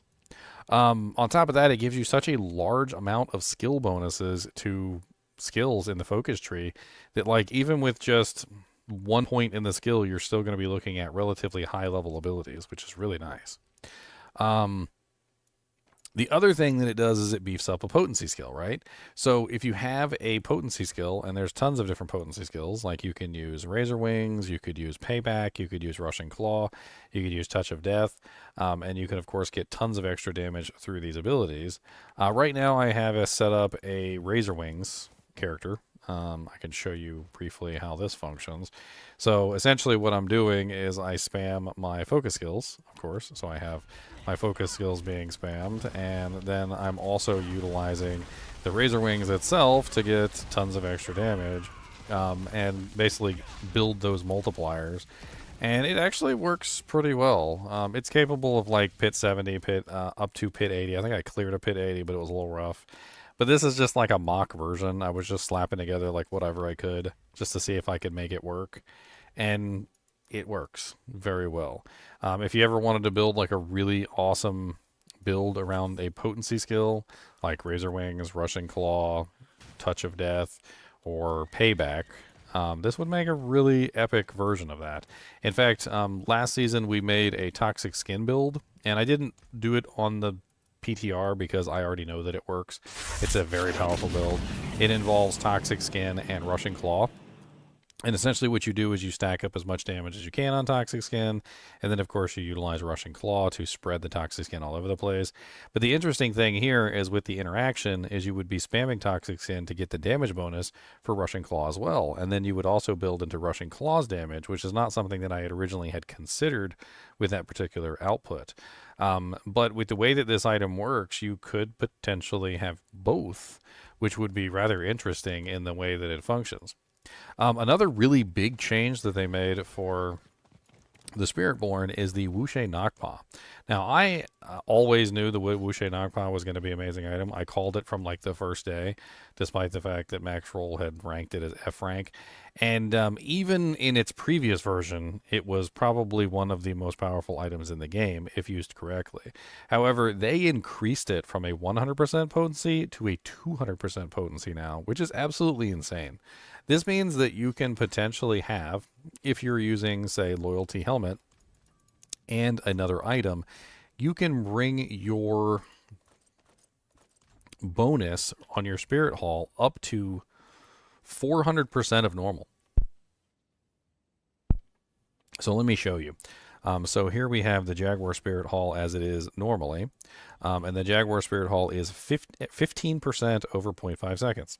If I change to the Jaguar, I will now have 15 times for 30% over 0.5 seconds, right? Then if I utilize the specific ultimate for Wuxie Knockpaw, so I have to, with Wuxie Knockpaw, you have to use the ultimate in correspondence with the one that you want, essentially, right? So the Spirit Hall that you want. And then when you use it, you get a temporary bonus of 200% to that particular Spirit Hall. So in this particular case, I'm going to use the Jaguar Spirit Hall, and now I have a 60% of all damage that I have dealt over 0.5 seconds. So my Jaguar Spirit Hall just went from 15% to 60%. And any of them work this way. So if you utilize the Eagle and you swap to both Eagle, or actually, let's do one Eagle real quick. So one Eagle is casting an Eagle skill grants 4 seconds of Storm Feathers and 8 Storm Feathers over 125% damage and vulnerable for 5 seconds. We double that, essentially, when we add the second one, and it goes to 250% and 10 seconds, right? Then, if we add in the Eagle Ultimate, now we're getting even more. So, like, we throw the Eagle Ultimate into the mix, and let's go ahead and cast him real quick. Now we're up to 16 seconds of the Eagle granting skill, the movement speed. We have 500% lightning damage on the ability, and vulnerable over 20 seconds. That's right, you heard it. 20-second vulnerable time. The monsters are just vulnerable for 20 seconds. It's like, it's infinite, essentially. Like, they're never not going to be vulnerable. And then that's not the end of it. Like, you can do this for any of them. So if you wanted to do this for Gorilla, Gorilla is normally only, 100% Thorns, 5% maximum life, and 30% barrier, right? Up to 30% barrier. So if you change this to double Gorilla, of course, you can get 200% and 60%. So 10% maximum life with 60% barrier. If you utilize the Gorilla Ultimate, which is actually, like, easily spammable, by the way. The Gorilla Ultimate's one of the easiest ones to spam. Now you're at 400% Thorns. Freaking 20% maximum life as barrier every time you hit a monster, up to 120%. I don't even know how that works. How do you have 120% of your maximum life as barrier? That seems insane. But you're getting 20% barrier basically every time you hit a target, which is ridiculous. Get out of my face. And then we can switch over to the Centipede. Now, the Centipede got an overhaul because it now poisons targets, which there is a little bit of a bug with, and I did report it, so hopefully they fix it before it goes live. But as you can see, it reduces the damage of monsters, slows them, and also poisons them over 6 seconds with a stack of a maximum of 8 times, right? So if we change this to double Centipede, We are now at 420, 140% poison over 8 times. And then we just need to cast our beautiful Centipede ultimate. And by casting our Centipede ultimate, we are now at 8% damage reduction, 40% slow, 280% poison damage over 6 seconds. So as you can see, you can beef these things up ridiculously. Like, it doesn't even make any sense. The amount of increased multiplier to the actual spirit holes they've given through Wuxie Nakpa is insane. It's definitely going to be, in combination with the sustained War Crosier, one of the more powerful weapons of next season. I would definitely keep your eyes on that one. The Spiritborn is not all, though. Let's take a look at some of the other classes. So we have gone over Necromancer. We went over Barbarian, Spiritborn. Let's take a look at the Sorceress. So the Sorceress is a hot topic because she has 2 items that affect ball lightning, and the ball lightning does look really interesting. Unfortunately, I do have to inform you that the nerf that they made to Sorceress is a little rough, and it has brought the damage down pretty significantly. Basically what they did is they took away the ability to gain access to Devouring Blaze, because Devouring Blaze is a pyromancy only skill now. Instead of it being the monsters are burning, now it's specifically only pyromancy skills, which is a little unfortunate. And they also took away the ability for Firebolt to make the monsters bleeding through the actual enchantment effect, which is pretty stupid too. So they basically just slapped every single ice and lightning sorceress in the face and said, you know, like, meh. Only the fire sorceresses have access to Devouring Blaze now, which was a pretty huge nerf. I mean, I can understand why they did it, because they don't want every single character in the game getting access to the fire passives, even if they're not actually a fire sorceress. But I think the nerf to the fire bolt enchantment probably would have been enough. I didn't think they had to go so far as to nerf the Devouring Blaze ability itself. But I can understand their logic behind it. I just really wish they'd given us some kind of alternative, in the process. So the 2 new uniques for the Sorceress are Orkun's Catalyst, which is a really powerful item that essentially is just built around the original gravitational aspects. It says Ball Lightning can be cast while moving, which is really nice. So before you couldn't cast Ball Lightning while you were moving, which did make it kind of clunky. Now you can cast Ball Lightning while you're moving, so it doesn't really matter. Which makes it a lot easier to use. As you can see, it functions very similarly to the way the Ball Lightning does. It does have a couple new unique effects, which is, first off, it does have the, set up specifically for Ball Lightning. So it has the Ball Lightning projectiles cast twice, the Ball Lightning bonuses. It does have a damage reduction for each Ball Lightning active of up to 1.1%. This isn't really a perfect version, so the stats aren't really the greatest. These are also probably subject to change in the future, so I don't want to make entire unique item videos around something that's may or may not be correct. It does have a really nice bonus damage of 180% of Ball Lightning's damage in this static field around you.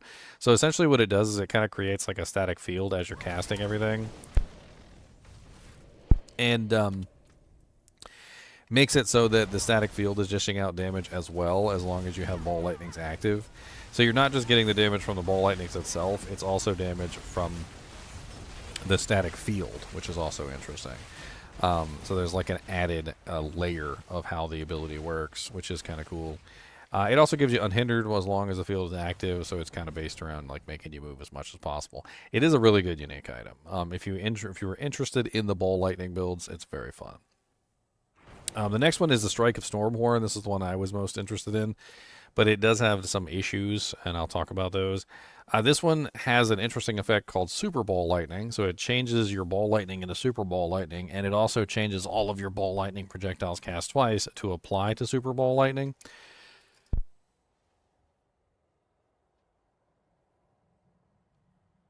My apologies, dry throat. Whew. So how this one works is kind of strange. It increases the projectile speed of Ball Lightning, which if you look at the original Ball Lightning, let's look at the original. The original Ball Lightning looks like this. It's kind of slow. It does pierce. and it has a relatively long range. So like if you look at how far it's capable of going, it does go pretty far. Like it goes all the way to the chest over here pretty much. And I actually rather liked the way the original one worked. It was just not really as much damage as you would hope it would be. With the way that this new item works, it's kind of odd. So it says ball lightning splashes on contact, which kind of kills the ball lightning, and I'm not really sure I like that. I wish it still pierced. I like the splash, but I wish it still pierced. Because the splash kind of kills it, and then it doesn't really do as much damage. I almost feel like the regular ball lightnings do more damage, with the exception of the multiplier they added, just simply because they pierce through the targets and they keep going, as opposed to instantly being deleted. They also stun for 1 second if it reaches its maximum range. The maximum range is kind of short. I just showed you the maximum range of the ball lightning, and I'll show you the maximum range of these super balls. The super ball lightnings are larger, deal 100% times more damage, and have a higher lucky hit chance, and its stun duration is increased to 3 seconds. So let's put this on and we'll play around with it. So first off, let's compare these. So I'm going to stand right here, and we're going to cast the regular ball lightnings. And you see the regular ball lightnings could basically make it to the healing well. It's pretty far away. And the distance on them, as well as the piercing effect on them, is very nice. Now, if you put on the Super Ball Lightnings and you cast those, they have a much faster speed, but they also don't really reach as far. When they reach their maximum duration or maximum distance, they just automatically collapse, and then they fire off like that wave at the end. Which is, it's kind of neat, I guess. And if the Super Ball wave does kind of reach the same length as the others, which you don't get a Super Lightning or Super Ball every single time. As you can see, most of the balls that you fire off are not Super Ball Lightnings. Most of them are just regular Ball Lightnings, and they don't really go nearly as far as the original Ball Lightnings do. And then it gets complicated, even more complicated. So if you grab multiple dummies, and let's say you have multiple dummies sitting here, and you shoot the ball lightnings, it just immediately collapses. So if it hits any target, the ball lightning is immediately gone. And you do get the little waves, which is nice, but the ball lightnings are just immediately deleted. I'm not really sure how I feel about it. The extra damage on it is nice. Don't get me wrong. The extra damage is nice, but I think it would be cool if they still pierced. I don't see any reason to destroy them. Like, let them pierce through. Like, let them create the wave, and then they don't have to create additional waves afterward. But just let them pierce through and, like, continue on their way. I feel like that would be better, and especially visually. I think it's, like, one of the things that's bugging me is it's not as visually pleasant or pleasing as the original. And I know visuals isn't really the biggest thing in the world, but look at the original one and tell me that doesn't look, like, just visually pleasing. Like having this like ridiculous line of ball lightnings just traveling toward the enemy, right? This like just a train of ball lightnings going toward the enemy, right? It's just very visually pleasing. And then when you put this on, it just doesn't really quite have the same like pleasantness to it. And the thing is that if you're really far away from the pack and you're firing them off, it kind of looks okay. But anytime you're close to the enemy, like, because of the way that they just disappear, a lot of the times you don't even get to see the ball lightnings. Like, they're just gone. Like, if you're standing really close to the enemy, you don't even see them. What ball lightnings? You kind of get what I'm saying? Like, what ball lightnings? There are no ball lightnings. Like, you're just too close and they're just immediately disintegrating. That's why I think it would be cool if they, like, continued on their path anyway, like, just dishing out damage as they went. But it does seem like a powerful build and something that you could potentially build around. I did give some feedback on this. I don't like the shorter range, and I also don't like the way that they don't pierce. But other than that, it does seem like a fun build that you could create for Season 7. I'm a little bit worried about the lack of damage, though. It doesn't seem like Sorceress is really quite the same since they took away her devastating or her fire damage passives. I mean, I logged into this character as an example. This was my Charge Bolt character, and I tried to play this Charge Bolt character, and she was capable of like pit 80s and up, and I tried to throw her in an 80 and she was struggling. She was actually struggling in 3, which was atrocious. I went down to Torment 3 and she was still struggling a little bit, which was a little rough. I'm not exactly sure why her damage went down so much, and I would have had to have like gone into a deep dive to try and figure it out, but it's so much stuff that I want to test that I don't really have time for all that. Moving on to the Rogue. I think that's the last one, right? We've covered everybody. Covered the Necromancer, covered the Barbarian, covered the Spiritborn. So let's go to my beautiful Rogue. She's wearing the Rogue cosmetic from Diablo 1.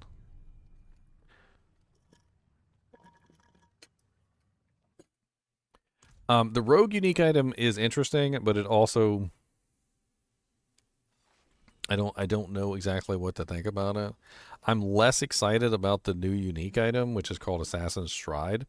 The special effect being that it beefs up Shadow Imbuement, and it also gives you a bonus to your mobility skills, basically increasing their potence through Shadow Imbuement. So, like, you get a permanent Shadow Imbuement on your mobility skills, and then on top of that, like, damaging an elite or a boss with the mobility skill has a chance to trigger a free Shadow Imbuement explosion, which is really cool.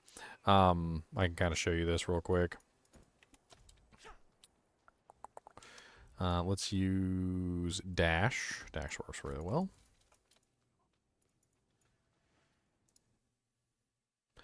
Now, the Shadow Imbuement Explosion is a nice little pump of damage. And that usually happens when the monster dies, like if you have Shadow Imbuement on them. So this gives you a way to apply the Shadow Imbuement to them when they're obviously not dead, which is nice.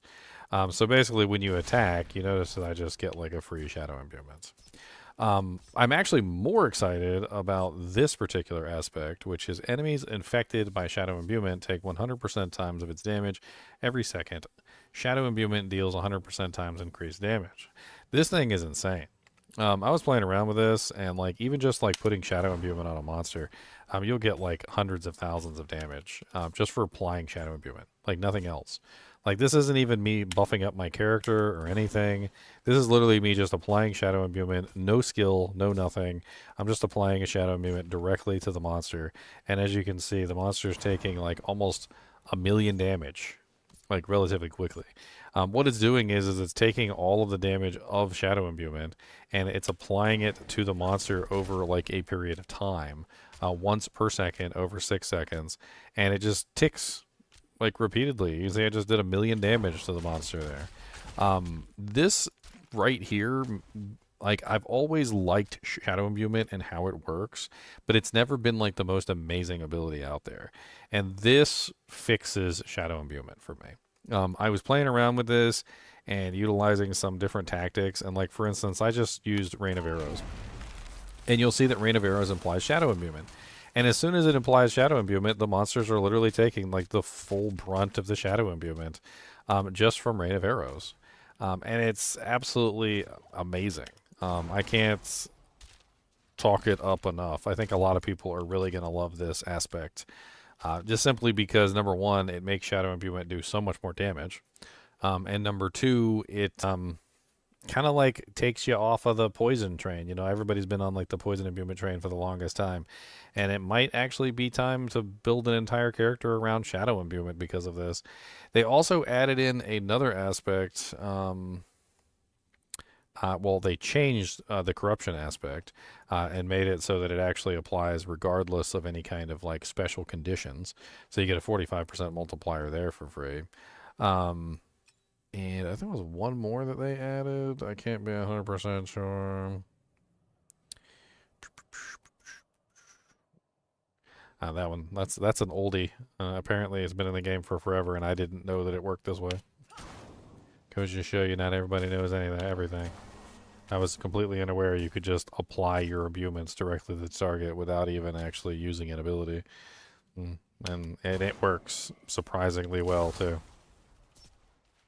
You can even use it with cold imbuement, and you can freeze the targets like this.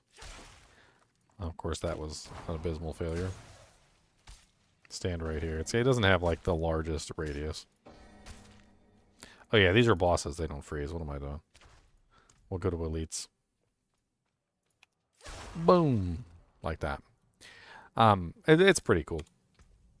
I mean, overall, I'm not entirely sure the rogue got like a massive number of changes. There's definitely some good changes. Some of the aspects that they added are definitely really nice, like this one specifically. And I think people are really going to enjoy it. If you want to take a look at the full patch notes for the rogue, there's definitely some changes in there that could be interesting. I'm not entirely sold on the boots myself, but they could be really interesting to add those free explosions in. The explosions actually do a lot of damage. Like I will give them that. Like when you use the explosions to hit the targets, the explosions themselves can dish out a rather large amount of damage. My main issue is just that how do I put it? Like you don't really need to cast Shadow Imbuement multiple times. It's not one of those abilities that you get like a massive amount of damage of for spamming it repeatedly. When it comes to like this new dot thing. So I was less enthused about like having an extra way to spam Shadow Imbuement than I was at having like this really cool way to apply this like crazy dot damage to the targets. The explosion themselves, like just the explosion, is kind of nice. If it was a 100% chance, it would be way better. And I do only have a 68, but like the explosion itself isn't enough. I don't know, like to warrant taking up the boot slot, especially when there's other boots that you could potentially be using, like maybe Beastfall, or you could be utilizing like Rakonovs or something like that to get extra non-physical damage, which helps scale, of course, the new key passive, which is the Alchemical Advantage. Alchemical Advantage scales based on your Poison, Shadow, and Cold, and non-physical damage gives you a huge amount of Poison, Shadow, and Cold. So you can get a massive bonus through that. I don't know. What else can we talk about? We can also talk about the witch powers. So the witch powers are really cool. I think I forgot the druid. That's what I forgot. The druid.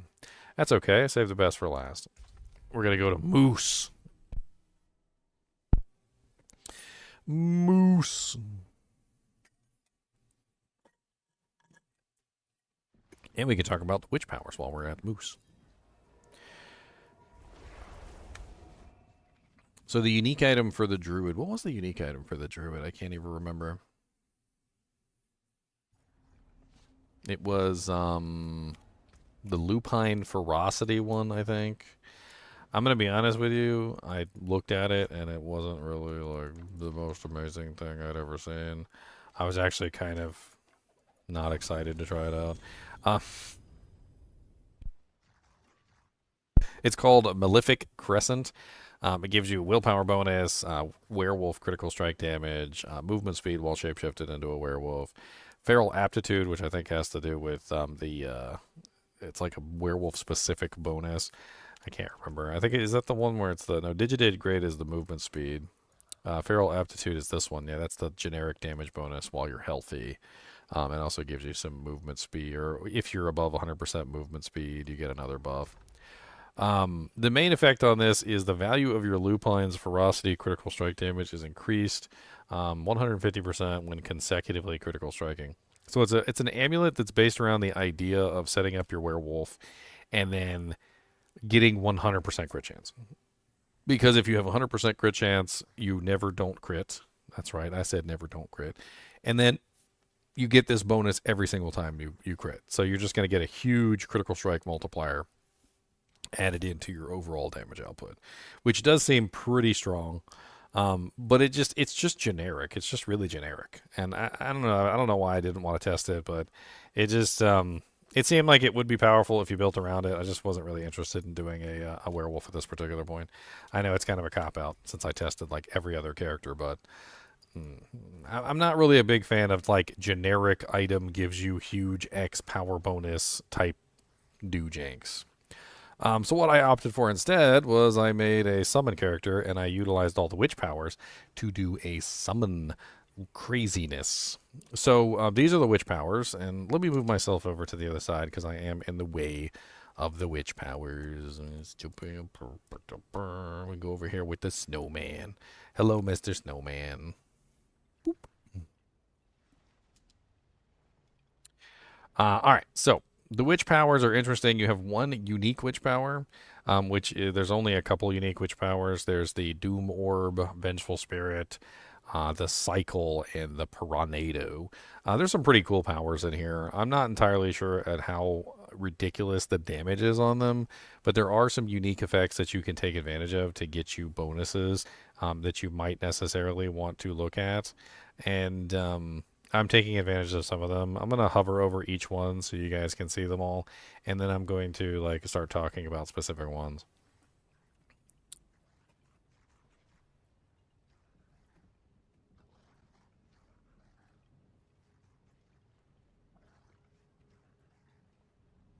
All right. So what did I do? I went with summons. So one of the things that they changed in this season is the summon, just general changes. And this, of course, covers the Necromancer as well.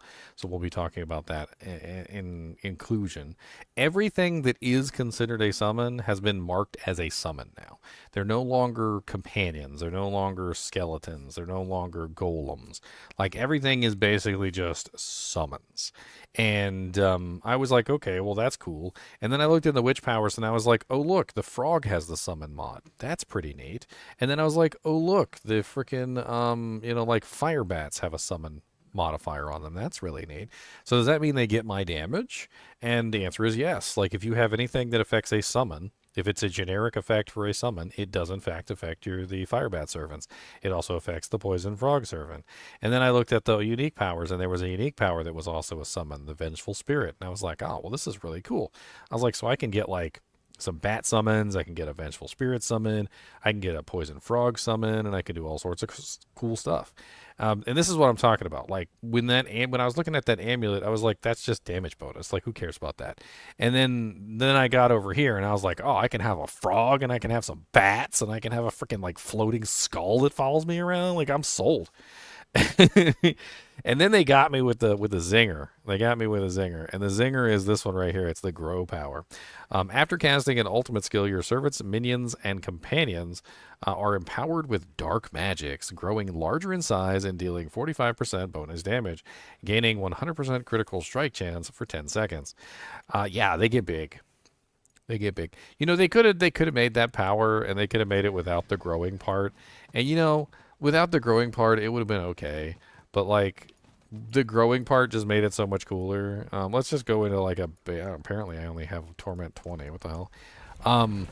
Let's just go into a baby one real quick, and I'll show you like them growing really big. I think it's hilarious. Everything grows too, not just the wolves, but also the spirit wolves grow. The frog grows, like the freaking everything grows. So all I have to do is just use my ultimate, and boom, mega-sized wolves and mega-sized everything. Now I got big old honking wolves and big old honking spirit wolves and stuff. And I got this big old frog, this big monster frog. And then when 10 seconds is up, they all turn back to normal size. And it's disappointing. So that's why I went with Cataclysm, because I wanted to get like permanent uptime on my ultimate. I need to make it even faster. And basically my army here is just massive. I mean, I don't know how many wolves I've got, but it's a lot. I don't know how many werewolves I've got, but it's a lot. Like, especially I think I'm missing that one aspect that makes it so that I can gain an additional couple wolves every certain number. Oh man, I forgot I didn't have that one. That's upsetting. So I could have even more wolves, basically. I also have all the spirit wolves. I've got the frog. I've got the bats. I've got the skull. That's my little skull right there. See him floating around? He looks like a bone spirit. And I don't know. It's just really neat. It's really fun. I'm using the ravens that have the lightning ravens. They're actually fixed now and they work properly. I'm using the storm pants so that my wolves are storm wolves, because I'm building into like the thunderstruck multipliers and things like that to get additional damage. Overall, it's been a blast. Like, the minions just run around murdering everything. I don't even really like pay attention to it. It's great. All these little buffs that are inside the witches thing are really fun. They put a lot of thought into these, and I think that people are going to enjoy them. There's a couple in here that are just like generic X bonus damage or whatever for the people who don't want to play around with the fun stuff. But you know, there's like an aura that actually like gives you like a poison aura when you use it. The bats come down and dish out fire damage, and they stun enemies. The decay augmentation makes it so that your witchcraft effects deal more damage, and also you get a when your damage over time effects exceed 85% of the target's life, they die immediately, which is really cool. And then you get like a damage over time multiplier. There's some other interesting ones in here. Like this one right here is Abyssal Resonance. Makes it so that every time you spend 250 resource, you dish out shadow damage. And then when you explode, it explodes. And if you do this 3 times, you get 3 stacks. On the 3rd explosion, it pulls all the enemies in before detonating, which is really cool. Like each one of these is pretty well thought out. Like some of these just have some really interesting little fun effects that you can do. Like the lifelink one causes you to link your life to nearby enemies, and then you do like a massive amounts of damage to them when you use your defensive macabre or subterfuge skill. There's curses, there's all sorts of stuff. And then that's not even the end of it. So like once you start getting into these powers, okay? This is just the first thing. And then there's a whole set of gems that you can potentially use to enhance them. Now, the sample gems that they showed off in the live stream were kind of wimpy.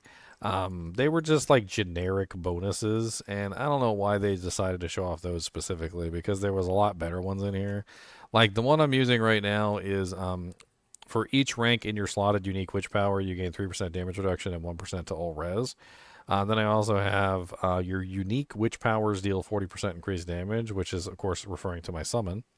And then I'm also utilizing your non-unique eldritch witch powers, gain 25% potency, which is, of course, referring to my, frog servant. I got my grow power. I'm utilizing, getting a bonus to my fire bat servants and so much and so on, which is really what I'm doing. I think it's just the eldritch ones though, so it's just the fire bat servants, and I think that's it. I guess I might want to take that one out. But they have a lot of interesting effects in here. There's things where you get more critical strike chance of movement. These are like more of the generic ones. You get more barrier, more thorns, more fortify, which could be interesting for a thorns build. This one is while you have an active aura, you pull in nearby enemies, and so forth and so on. There's just some fun ones in here that you can play around with, and they definitely work interestingly with the way that your build is set up. So like you play around with those witch powers, and then you pick the gems that kind of like complement the powers that you've chosen, which is neat. Now, speaking of the witches and the witch powers, we can't talk about them without talking about the zone that they're in. So if you played during the Season of Blood, and you remember the blood zones back in, I think it was like Season 2, wasn't it? Everybody loved the blood zones, the vampire zones. It's like the vampire zones all over again, except there's a bunch of really cool things in here that you can interact with, little quests that you can do and whatnot. They also added a vendor specifically so that you could get access to your whispers on the go. It's this little guy right here, this crow. And if you utilize this vendor, when you have a whisper quest, you can turn in your whisper quest basically anywhere. Well, of course, if there's a crow. But as long as you're in this zone and you see one of the crows, you can just turn in your whisper quest without going back to the whisper tree. There's some really interesting quests in here, or rather like events in here that you can do. Some of them have to do with clicking on these little crazy exposed roots. Now, sometimes the exposed roots will drop you loot, sometimes they will cause crazy events to happen, and occasionally they will grow and start spawning massive numbers of monsters and turning into bigger events than the original events were. There's also protection quests, like for instance this one, which is a person who's running along asking for your help. You basically just have to follow them around in the patrol and keep them alive while they do their patrol, which is it's sometimes spicy. I've died a couple times in here, but of course I also have been playing like brand new characters instead of ones that were already established, so there's also that. Whispers is the whole theme here. So tons and tons of whispers. You will be turning in whispers by the dozens, by the trozens. I don't even know what that word is. And that's basically just how this hold zone functions, is you're just continually doing these events. Every one of the events has a whisper tied to it. Completing the whisper, obviously, you run over to the Raven, turn in the Raven, and get your box, and then you complete another whisper, which is really cool. They also added a bunch of really new awesome runes, and I'm using one of them right now. It's called the Nagu rune. Maintain at least one active summon for 5 seconds, gaining offering for each up to 6. Summon one at a time. And it says summon a spirit wolf, so I'm using that one, right? You can see how many spirit wolves I currently have active. I've got a lot, right? A lot of spirit wolves. I'm basically, because I have many summons, right? And the more summons I have, the more that it works. There's also some other interesting quests around here. Like there's this crazy little... I haven't figured out what these braziers do. They kind of like turn off when you get too close to them. I don't know what they do. There's captives that you have to take. This guy right here teleports around like after you kill him, and you have to follow him multiple times. It's some sort of like cursed monster, and every time you kill him, what happens is he just relocates. And as he relocates, you have to follow him around, killing him multiple times until eventually you manage to succeed the area. As you can see, some of the stuff in here is a little spicy. That was a little spicy. There's also these little frogs that you can chase around. I mean, it is a lot of little fun things. There's some animals that you can escort back to the tree. This is one of the escort ones. On the map, occasionally, kind of like the Maiden, you'll see an event occur. As you can see over here, this is one of the events. Let me see if I can make it over there without dying. Oh, dear Lord Jesus. It's a lot of monsters in here. These are some of the frogs. You click on them. They run in various directions. You follow them. Tons of monsters spawn from them. Whether or not you get what you're looking for, it's not always the case. Looks like we were just a little bit too late for that event. It looks like it's already over. But as you can see, they definitely do spawn. And you can run out there and you can do the events. This area is absolutely insane with monsters, though. In fact, there were certain times where it felt like the monsters were never going to stop showing up. And it has to do with these little things that appear on the ground. And I can't quite... This guy is not set up properly. I can't quite like explain it to you. Let me see if I can find some of them. What is going on over here? Is there like 70,000 monsters in this one zone? Everybody's got a defensive thing on too. Just die. How about that? Just die. No, no, no, no, no, no, no, no, no, no, no. No, no, no. I'm actually gonna press buttons now. Let's go. Come on. Come on. Come on. Come on. Why are there so many monsters here? Bloodthirsty Lichen Terror. Dude, this area is spicy as all get out. Okay. Alright. You guys done? They done. Alright, so when you start killing monsters, these little things appear on the ground all over the place. And I think part of the reason why you end up with so many monsters is because people start clicking on the little things, and each one of them starts spawning monsters, and they can eventually spawn more monsters, and it's almost like a chain reaction. As you start clicking on these little, like pustules almost, I'd call them, it just starts making more and more monsters. And it's like an endless loop of monsters that just seems to never stop coming until eventually either you're dead or they're dead, one or the other. I felt like sometimes I was sitting there for like 20 minutes just killing stuff. It's a really fun area, though. Very akin to the vampire area from Season 2. Super, super like it. This is one of the pustules right here. Little exposed roots. As you can see, this time it grew, and when it grew, a bunch of monsters came out. And as you kill the monsters, you'll see more exposed roots on the ground. And as you click on the exposed roots, you constantly get more and more monsters to the point of absurdity. It's really fun. It's super fun area. I love the fact that there's just so much chaos in this area, and you never know what the hell's going on. The events start overlapping. All sorts of crazy stuff starts happening. Now let's go to the tree. And speaking of crazy, they overhauled the tree. So the whole tree got a big overhaul. Like they added NPCs, they spread it out a little bit, they made it bigger. I was always kind of upset that the Whispering Tree wasn't an actual like place that you could go. And yeah, well, it's a place that you can go now. Like it's a whole area. They've got like the rings and amulets vendor up here. They've got the alchemist. There's the blacksmith. The occultist is here. They got the coven jeweler, the healer, the purveyor of curiosities is here, and there's the whole seasonal area. This is where you actually go to barter for your powers. There's also a board where you can do the quests and whatnot for the seasonal elements, and you can collect boxes that have rewards in them. And of course, the tree is still here, so that hasn't changed. The tree is still here, and it looks all like mutated and stuff now because it's got like the coven stuff in it. Then there's the armory. So the armory is pretty cool. I did some testing on it, and you basically just save your build.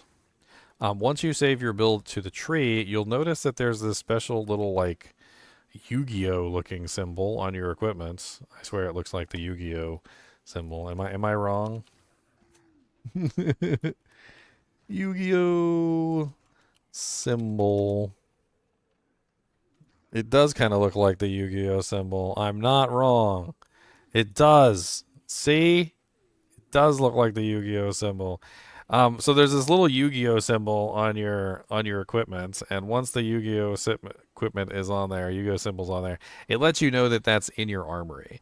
So if you throw this in your stash, for instance, with all your other crap, like say you take off one of your pairs of gloves or something, and it gets lost in there, you know, amidst all the other legendaries that you have in your Doojank, you will be notified essentially through that symbol, like, hey, this is an armory item, don't delete this, which I think is a really good feature. I did test out a couple things with this, and one of the things that I tested was, number one, does it switch gems? Or will it switch your runes? Like, does it save your gems or your runes? And the answer is no. So despite the fact that it shows on here your gems and your runes, if you change the gems and the runes in the item, it does in fact change the gems and the runes on the actual piece of equipment, which is kind of stupid. So like, let's say for instance, I were to go to the jeweler right now. Oh, where's the jeweler? He's up here, right? Yes, there's the jeweler. So we go to the jeweler, and let's just make something stupid like a royal amethyst. And I'm going to put the royal amethyst in my piece of equipment. Once I do that, and I go over to the armory, you'll see that it updated the armory to add the gem in there. I'm not really sure why that is. Another thing that I found out is if you have this piece of equipment on another character, it will not take the piece of equipment from another character. I kind of hoped that it would, even though I knew it wouldn't. It was like a false hope of mine. But it doesn't take items from other characters. It just marks them as missing. So for instance, if I were to, say for instance, drop this piece of equipment, you'll notice that it shows a exclamation point there saying that this particular item is missing, and you do not have it anymore. Now, if you pick it back up, it's back in there. It only pulls things really from your stash and your equipment here. It won't pull things from other characters, which is a little bit of a disappointment. So that means that you're going to have to remember to at least, take off your Shako and put it in your stash. You won't have to find it in your stash, but you will have to take it off. The unfortunate side effect of it not removing and changing the gems is a bit of a hassle. I don't really know exactly how they could potentially do that, but I don't know. Maybe, maybe not. I think that's pretty much it. I did leave some feedback on here about it that you can't delete a loadout. It should have a delete button, I think. But it doesn't. It does let you rename it, so you can rename it Boris if you want to, and that way you have loadouts. These loadouts are not cross-character compatible, so I tested that as well. That was another thing I wanted to check. So I have two barbarians, for instance, and I saved a loadout for one barbarian, and I wanted to see if maybe I could like copy the loadout to the other barbarian, but the answer is no. So the loadouts are not like cross-character compatible. Of course, you wouldn't really necessarily need to make two barbarians if you had the loadout system in the first place. But I thought I was just thinking, like, as a way of like being able to transfer the build from one character to another without having to go through the process of redoing everything. But I guess it doesn't really work that way. It would be cool if they did. Like, if they had like a little button where you could just like transfer loadout to, such and such character. That would be neat. Anything else? Anything else? I'm sure that there's probably something that I missed. But it looks like it's going to be a really good season. I don't know when Season 7 is going to be launching. Obviously, like a lot of you guys, I'm going to be hopping over to Path of Exile 2 and playing that for the launch. And I guess we'll see Season 7 whenever Season 7 launches, which may or may not be months from now. What was the launch day for Season 6? Let's take a look real quick.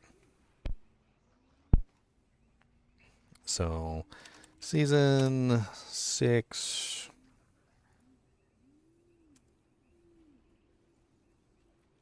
do, do, do, do.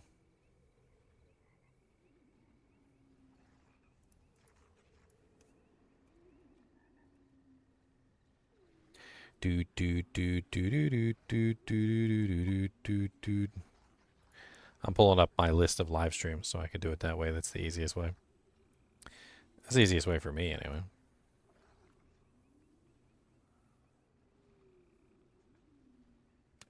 So it was on October 6th, so that's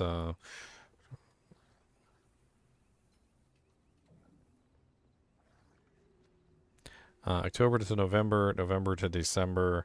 So we're looking at like January, late January to like maybe early January to late January before we end up in Season 7 anyway. So we've got like a solid month and a half of like Path of Exile 2 before we even get into the idea of hopping over to Season 7.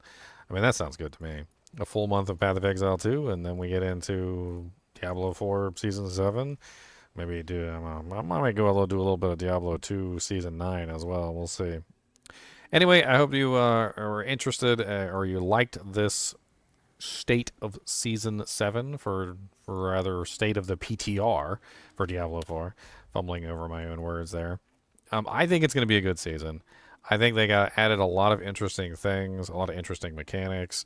The Spiritborn finally being balanced is going to make the game feel more fun because you won't have to worry about like feeling like you're not keeping up with everybody else.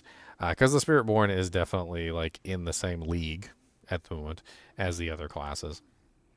As always, I do appreciate you guys and gals watch my videos. Be sure to hit that like button and the subscribe button if you enjoy the content. And as always, keep watching.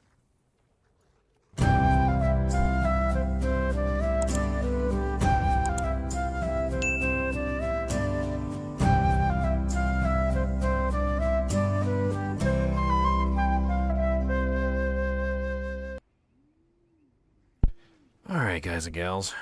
I have been online long enough. That was the end of the video. I'm probably going to get that posted today. And I'm actually going to go ahead and upload it right now, because why not? Upload, select files, F drive, live streams. What is today? The 5th? There we go.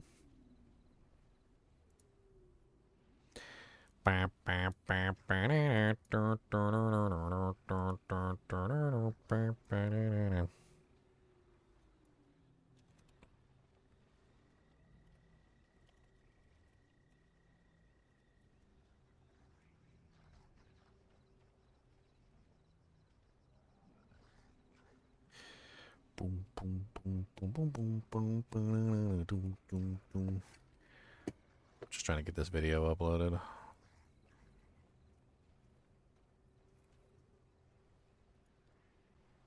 I know people aren't like super duper interested in Diablo 4 Season 7 right now. There's obviously other things on their minds. You know, we have, well, first off, there's Diablo 2 Season 9 coming, right? So instead of Diablo 4 Season 7, Diablo 2 Season 9. And then there's also Path of Exile 2, Early Access. So there's two other very good things to have your mind on at this particular moment. But I like to keep up with all the games that I'm playing. I enjoy Diablo 4. I enjoy Diablo 2. And hopefully, you know, hopefully I'll enjoy Path of Exile 2. Maybe Path of Exile 2 will be one of the new games that I make content for. We shall see.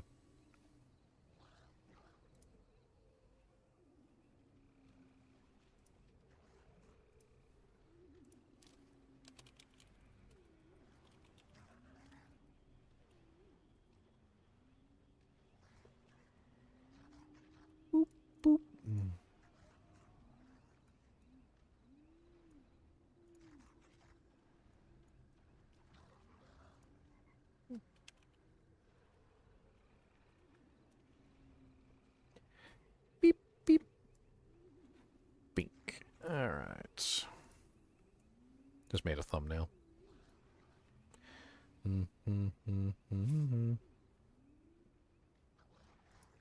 Somebody, I just literally making my thumbnail, and my thumbnail has the ability to compare other thumbnails, and all I saw was a thumbnail that said Season 7 Disaster. It said Season 7 Confirmed Disaster. Huh. They're probably just talking about the fact that the server was crashing at first, and then also the fact that the the cheat vendor got disabled. It's probably just clickbait.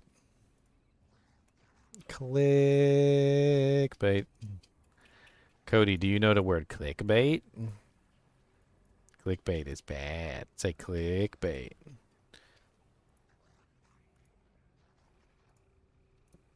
Ginger doesn't like to do clickbait. Clickbait probably sounds like some sort of food. He's getting excited.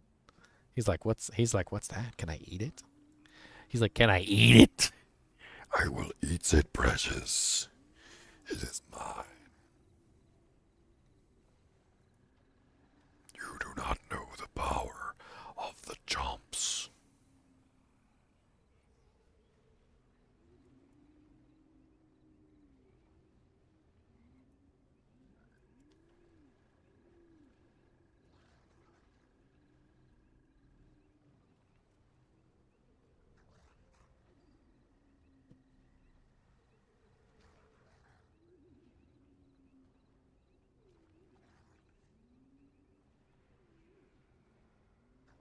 Boop.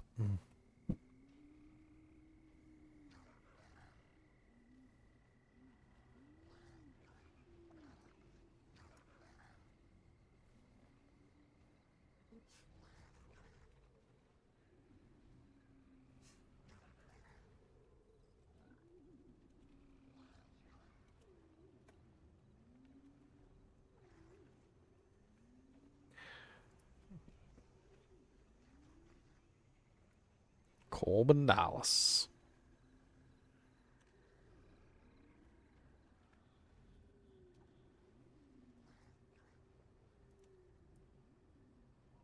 Alright, so I got that uploading, thumbnails in place.